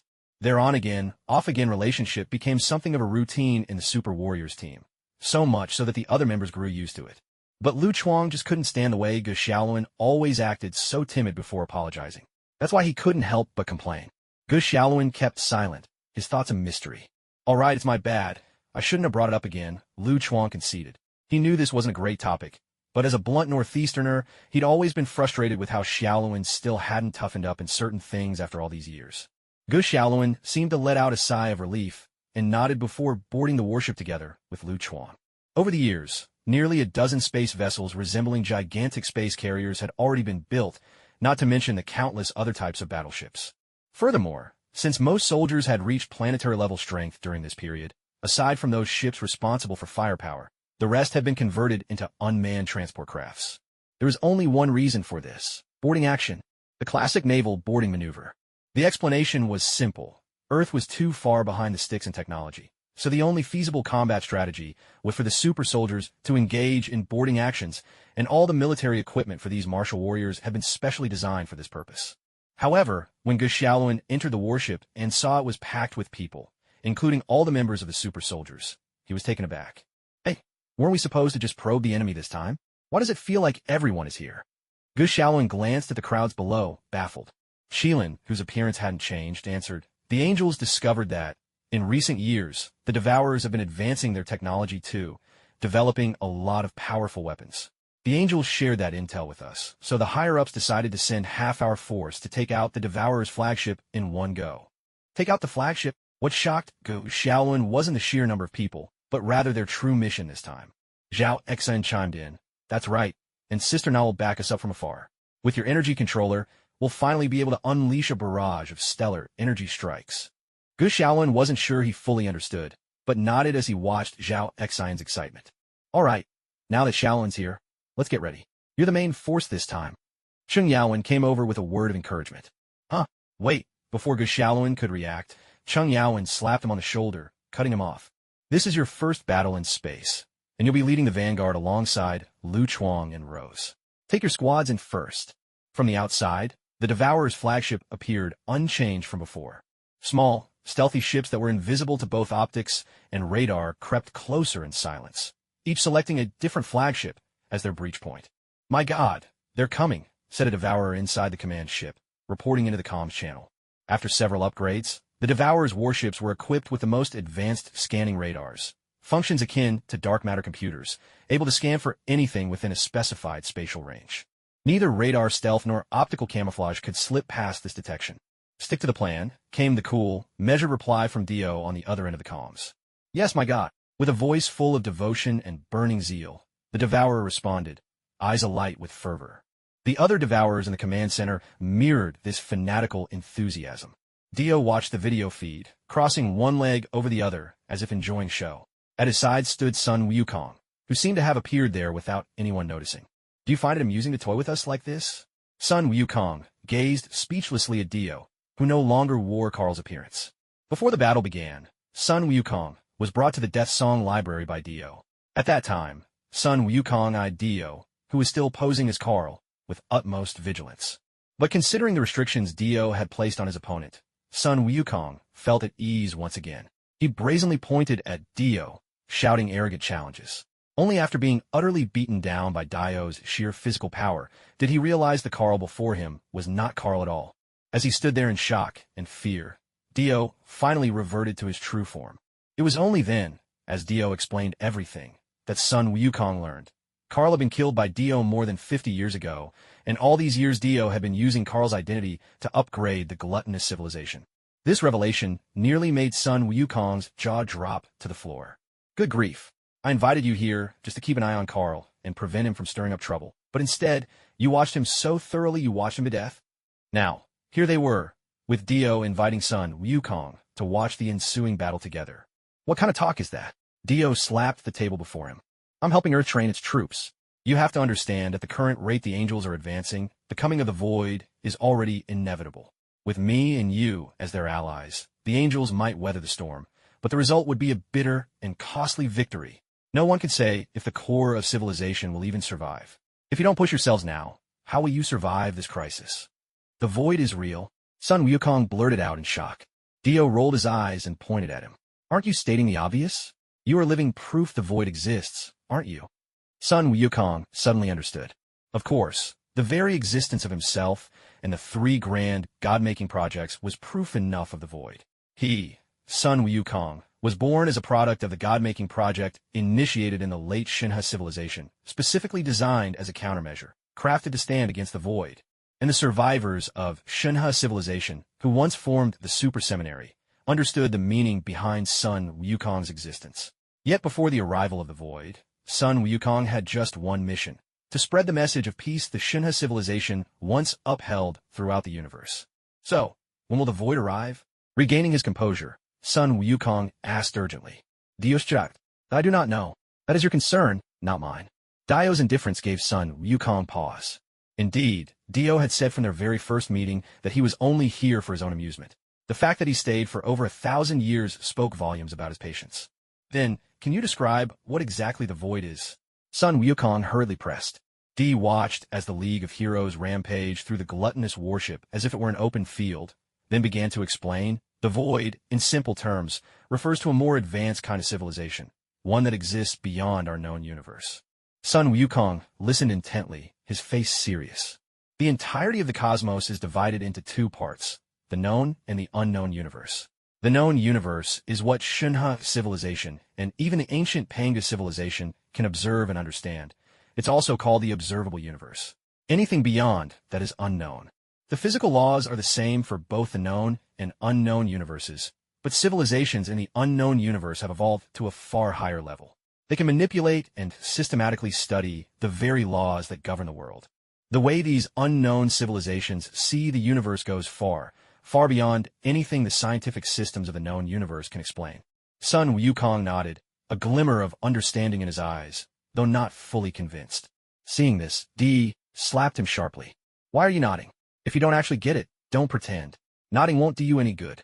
Sun Wukong was left dazed by the blow. Just think about what those fabricated void engines can do. The civilizations of the unknown universe can accomplish all that and more. Their influence is strong enough to bend the fabric of the universe itself. Sun Wukong gave some thought to the functions of the void engine. Even though, in Gu Shaoluin's hands, its powers were limited, its potential was undeniable. It truly had left its mark across the whole universe. That ability to twist reality within a limited scope, to ignore the laws of physics. How terrifying was that? So, does that mean we don't stand even the slightest chance against the void? Sun Wukong's face turned pale. The potential of the void's power was immense. Not just him. Even the scientists of Earth and the holy Keisha of the angelic civilization understood. Once the void engine's abilities reached the point of changing the universe's underlying logic, destruction on a cosmic scale wouldn't be out of the question. And the void itself was filled with such beings. With a single slap, Di sent Sun Wukong flying, burying him into a wall. Di frowned and scolded. Who do you think you're fooling with that look? Remember this. You were created as the Shinha civilization's frontline warrior to resist the void. Anyone else can look frightened like you just did, but not you. You don't have the right, not even the chance, to show that face. What's more, all the cultivation I taught you wasn't so you'd put on a scared face. You're the great sage equal to heaven, the fearless hero in everyone's eyes. If you act scared, have you ever thought about what it would do to the people behind you? With that, Di landed another resounding slap, smashing Sun Wukong straight through the wall and sending him flying out. Sun Wukong, catching his breath and regaining his composure, nodded. I must have lost my mind for a moment. Thank you. Dio didn't move from where he was. Instead, he reached out and, with a single effortless motion, pulled the airborne Sun Wukong back onto the chair in front of him. Then, slumping back into his own seat, Dio returned to his usual lazy posture. To be honest, when Dio had described the power of the void to Sun Wukong just now, he'd exaggerated a bit. The void's technological prowess, which so brazenly ignored the laws of physics, was nowhere near grand enough to affect the fabric of the universe itself. Besides, there were quite a few similar civilizations within the void, much like a host of great nations coexisting within an unknown cosmos. None of these civilizations would ever allow any single one of them to alter the universe's physical laws at will. Much like in the original tale, using a void engine to influence a limited area, just as Gu Shaolin and Hua Yi did, was one thing. But if you try to make large-scale changes, the collective wrath of all civilizations would descend upon you. It's not out of any sense of self-righteousness, simply because all civilizations, without exception, dwell within this very universe. Until a civilization truly transcends the universe itself, it is simply better that such events never occur. Any more questions? Dio turned to Sun Wukong with a raised eyebrow. Sun Wukong shook his head, indicating he was satisfied for now. Together, they shifted their gazes toward the giant screen. There, the first battlefield between Earth's allied forces and the Gluttons was unfolding. Gu Xiaolun, Lu Chuang, and Du Qiangwei each led their own squads, breaking into the Gluttons' flagship to carry out their surgical strike. To put it simply, this was a classic boarding action. Yet, it was nothing as crude as the bull rush assaults you'd see in Warhammer. This time, they employed stealth jets for a covert infiltration. Upon reaching the flagship's photon shield, Du Qiangwei relied on a distant artillery barrage to reveal the shield's position, then instantly opened a micro-wormhole, teleporting both herself and her jet directly inside, just as she had during the old Tiana campaign. With the computational power of her 4th-generation divine body, together with the support from her dark alloy armor, Du Qiangwei could ferry everyone along with ease. Only when moving the 3 Titans of Project Genesis did things become a strain. Otherwise, she barely broke a sweat. Lu Chuang, on the other hand, made use of Gu Xiaolun's void engine to shut down the enemy flagship's shield, then tore through the outer hull with sheer force. With the exception of Du Qiangwei's soundless precision, the other 2 squads made their entry with brute force. Yet overall, everything went remarkably smoothly. Those who had made it inside were the cream of the crop, the strongest among them. There was another purpose to this strike, beyond simply beheading the enemy. It was also a training exercise. As practitioners of the art of devouring stars, warriors could never truly reach their potential without surviving the crucible of life-and-death combat. To be honest, the sheer number of planetary-class warriors in China had quite frightened Dio. Given Earth's current situation, he couldn't help but wonder, had any of these warriors ever truly faced the pressure of a life-or-death moment? These gluttonous soldiers were clad in thick suits of powered armor. The farther they advanced, the lighter their armor became, and, by the end, some were even equipped with phase armor. This armor had been made lighter by Dio for practicality. After all, it granted immunity to damage. They could even link their armor into high-frequency mode, dramatically boosting their physical abilities, and wield weapons akin to the Necron Gauss rifles from the Warhammer universe. The Gluttons' physical condition alone set them in a league of their own. Across the entire known universe, a matured Glutton's physique could rival that of a first-generation super soldier. Even second-generation super soldiers, who weren't adept at close combat, found it impossible to fight them head-on. Donning the powered armor from the original storyline, they were formidable enough to take on an average second-generation super soldier. Such physical prowess was rare, even in the breadth of the cosmos. What was even more remarkable was the strict discipline of their military, renowned for its unwavering order. From top to bottom, inside and out, they were armed to the teeth, a race bred for war. Their might was such that the armies of most civilizations found it impossible to overwhelm them with sheer force. Judging from the surface statistics alone, the Gluttons possessed strength beyond belief. Yet, they were still living beings. Unlike the Astartes in direct combat, they lacked calmness and efficiency. When faced with an enemy they could not swiftly overcome, their instinct was to retreat without hesitation. These Gluttons, the result of flawed gene enhancement, never upgraded as intended, so their very role was that of expendable shock troops. Before battle, their shouts and slogans would shake the heavens, but once a few fell in combat, their formations would dissolve into chaos. At one point, a Glutton clad in phase armor who should have been bringing up the rear somehow ended up at the very front, and the attacks of the Xiongbing Company tore through ranks, even hitting Gluttons behind them. The warrior unit, on their first outing to the battlefield, was still equipped with high-durability firearms tuned to the lightning reflexes of martial artists. Given the dangers of nuclear fusion propellants, they instead wielded laser weapons, with Gao Xiaolun pushing their firing rate and power to the absolute limit. The firepower was so overwhelming that in just one sweeping barrage, these Gluttons didn't even get the chance to pull the trigger of their Gauss weapons before being vaporized. Only those in phase armor were left shivering in fear. Off-screen, Dio's expression grew grim. It was clear something was wrong from the look on Dio's face, but Sun Wukong could barely stifle his laughter. After years of training, technology upgrades, relentless refinements, and intensified military drills, 50 years of effort had been poured into this.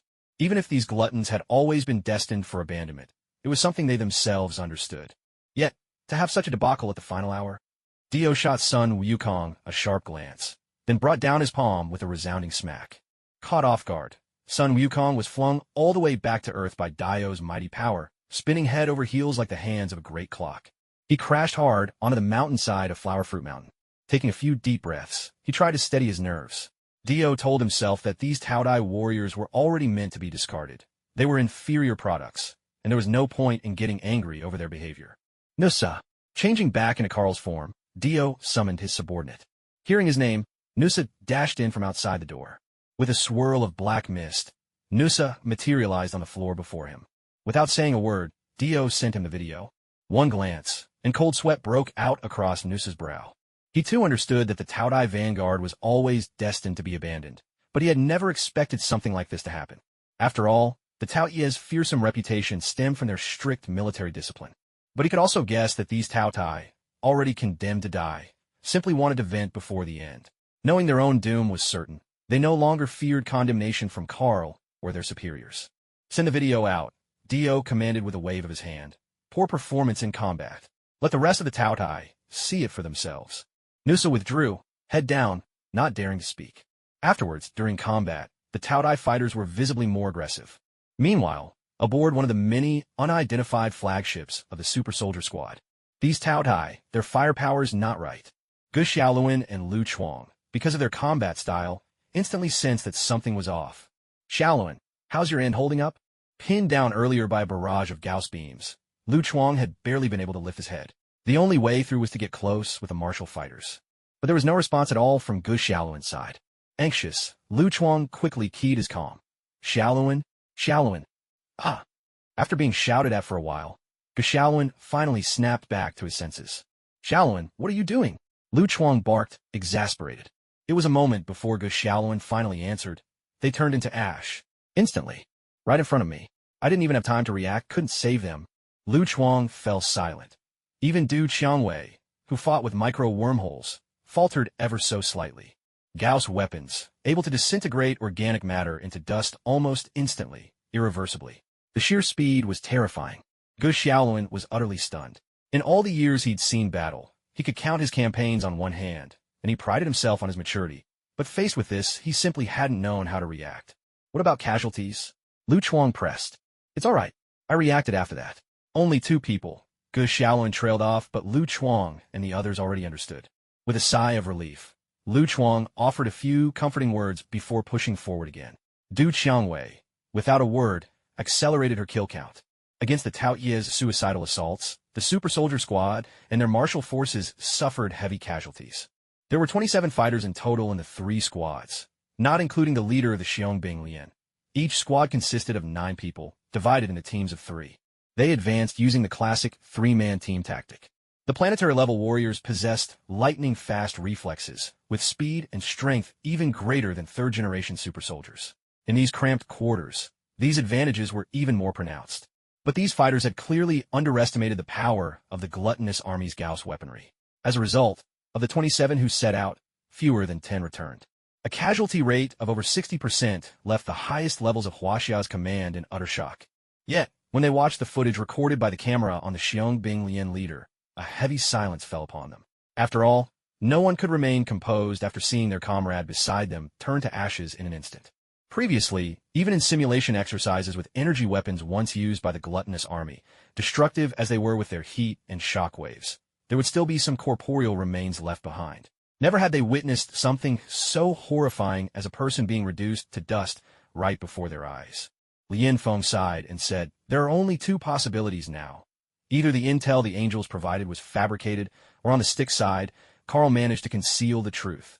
The data the angels saw must have already been tampered with. The military leaders began voicing their opinions one after another. The angels have allied with us. Surely, they wouldn't lie to us, would they? One senior official asked, glancing at Lian Feng. That's correct. Lian Feng nodded. The angels have their pride. For them to form an alliance with us is already a step down for their status, especially with Holy Kaisa attending in person.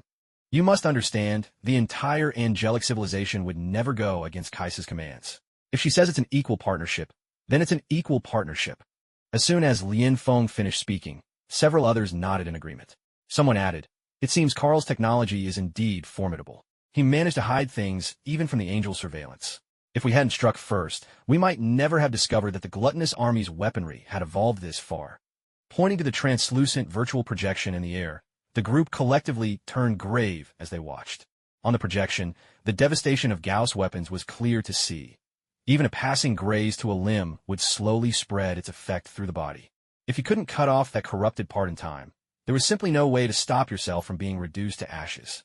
The speed at which the Gauss effect spread was frightening, and the gluttonous soldiers were expertly trained, always aiming for the torso, leaving their foes utterly defenseless. "Does anyone have any suggestions?" one officer asked, looking around the room. When it came to such Gauss weaponry, it was painfully obvious that Earth's current technology had no viable countermeasures. One by one, all eyes turned expectantly to Lian Feng. Over the years, Lian Feng had taught everything she knew about space warfare.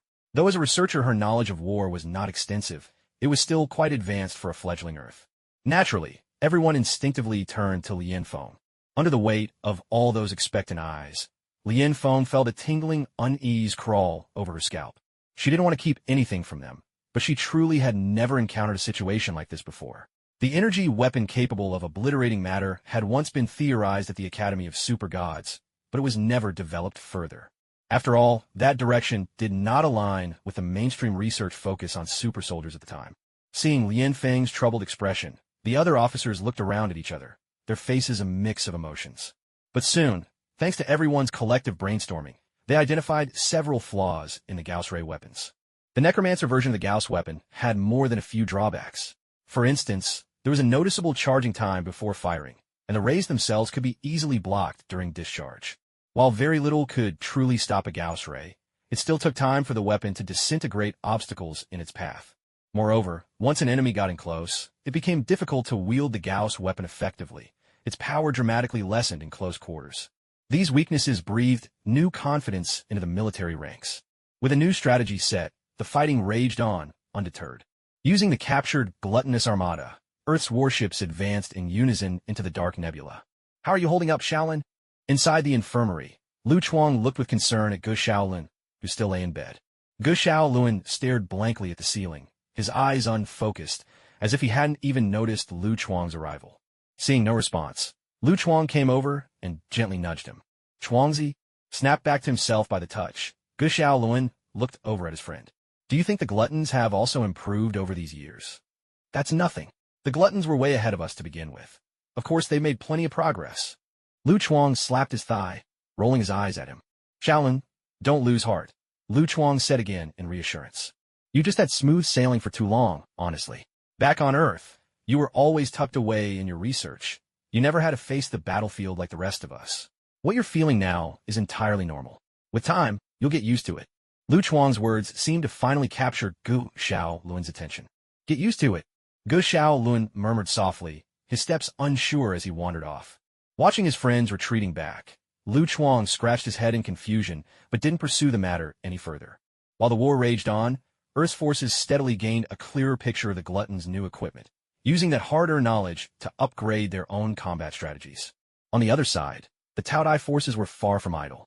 New kinds of equipment rolled out one after another, and fresh tactical commands kept emerging, so much so that there were even signs of a tug-of-war between them and the Earth armies.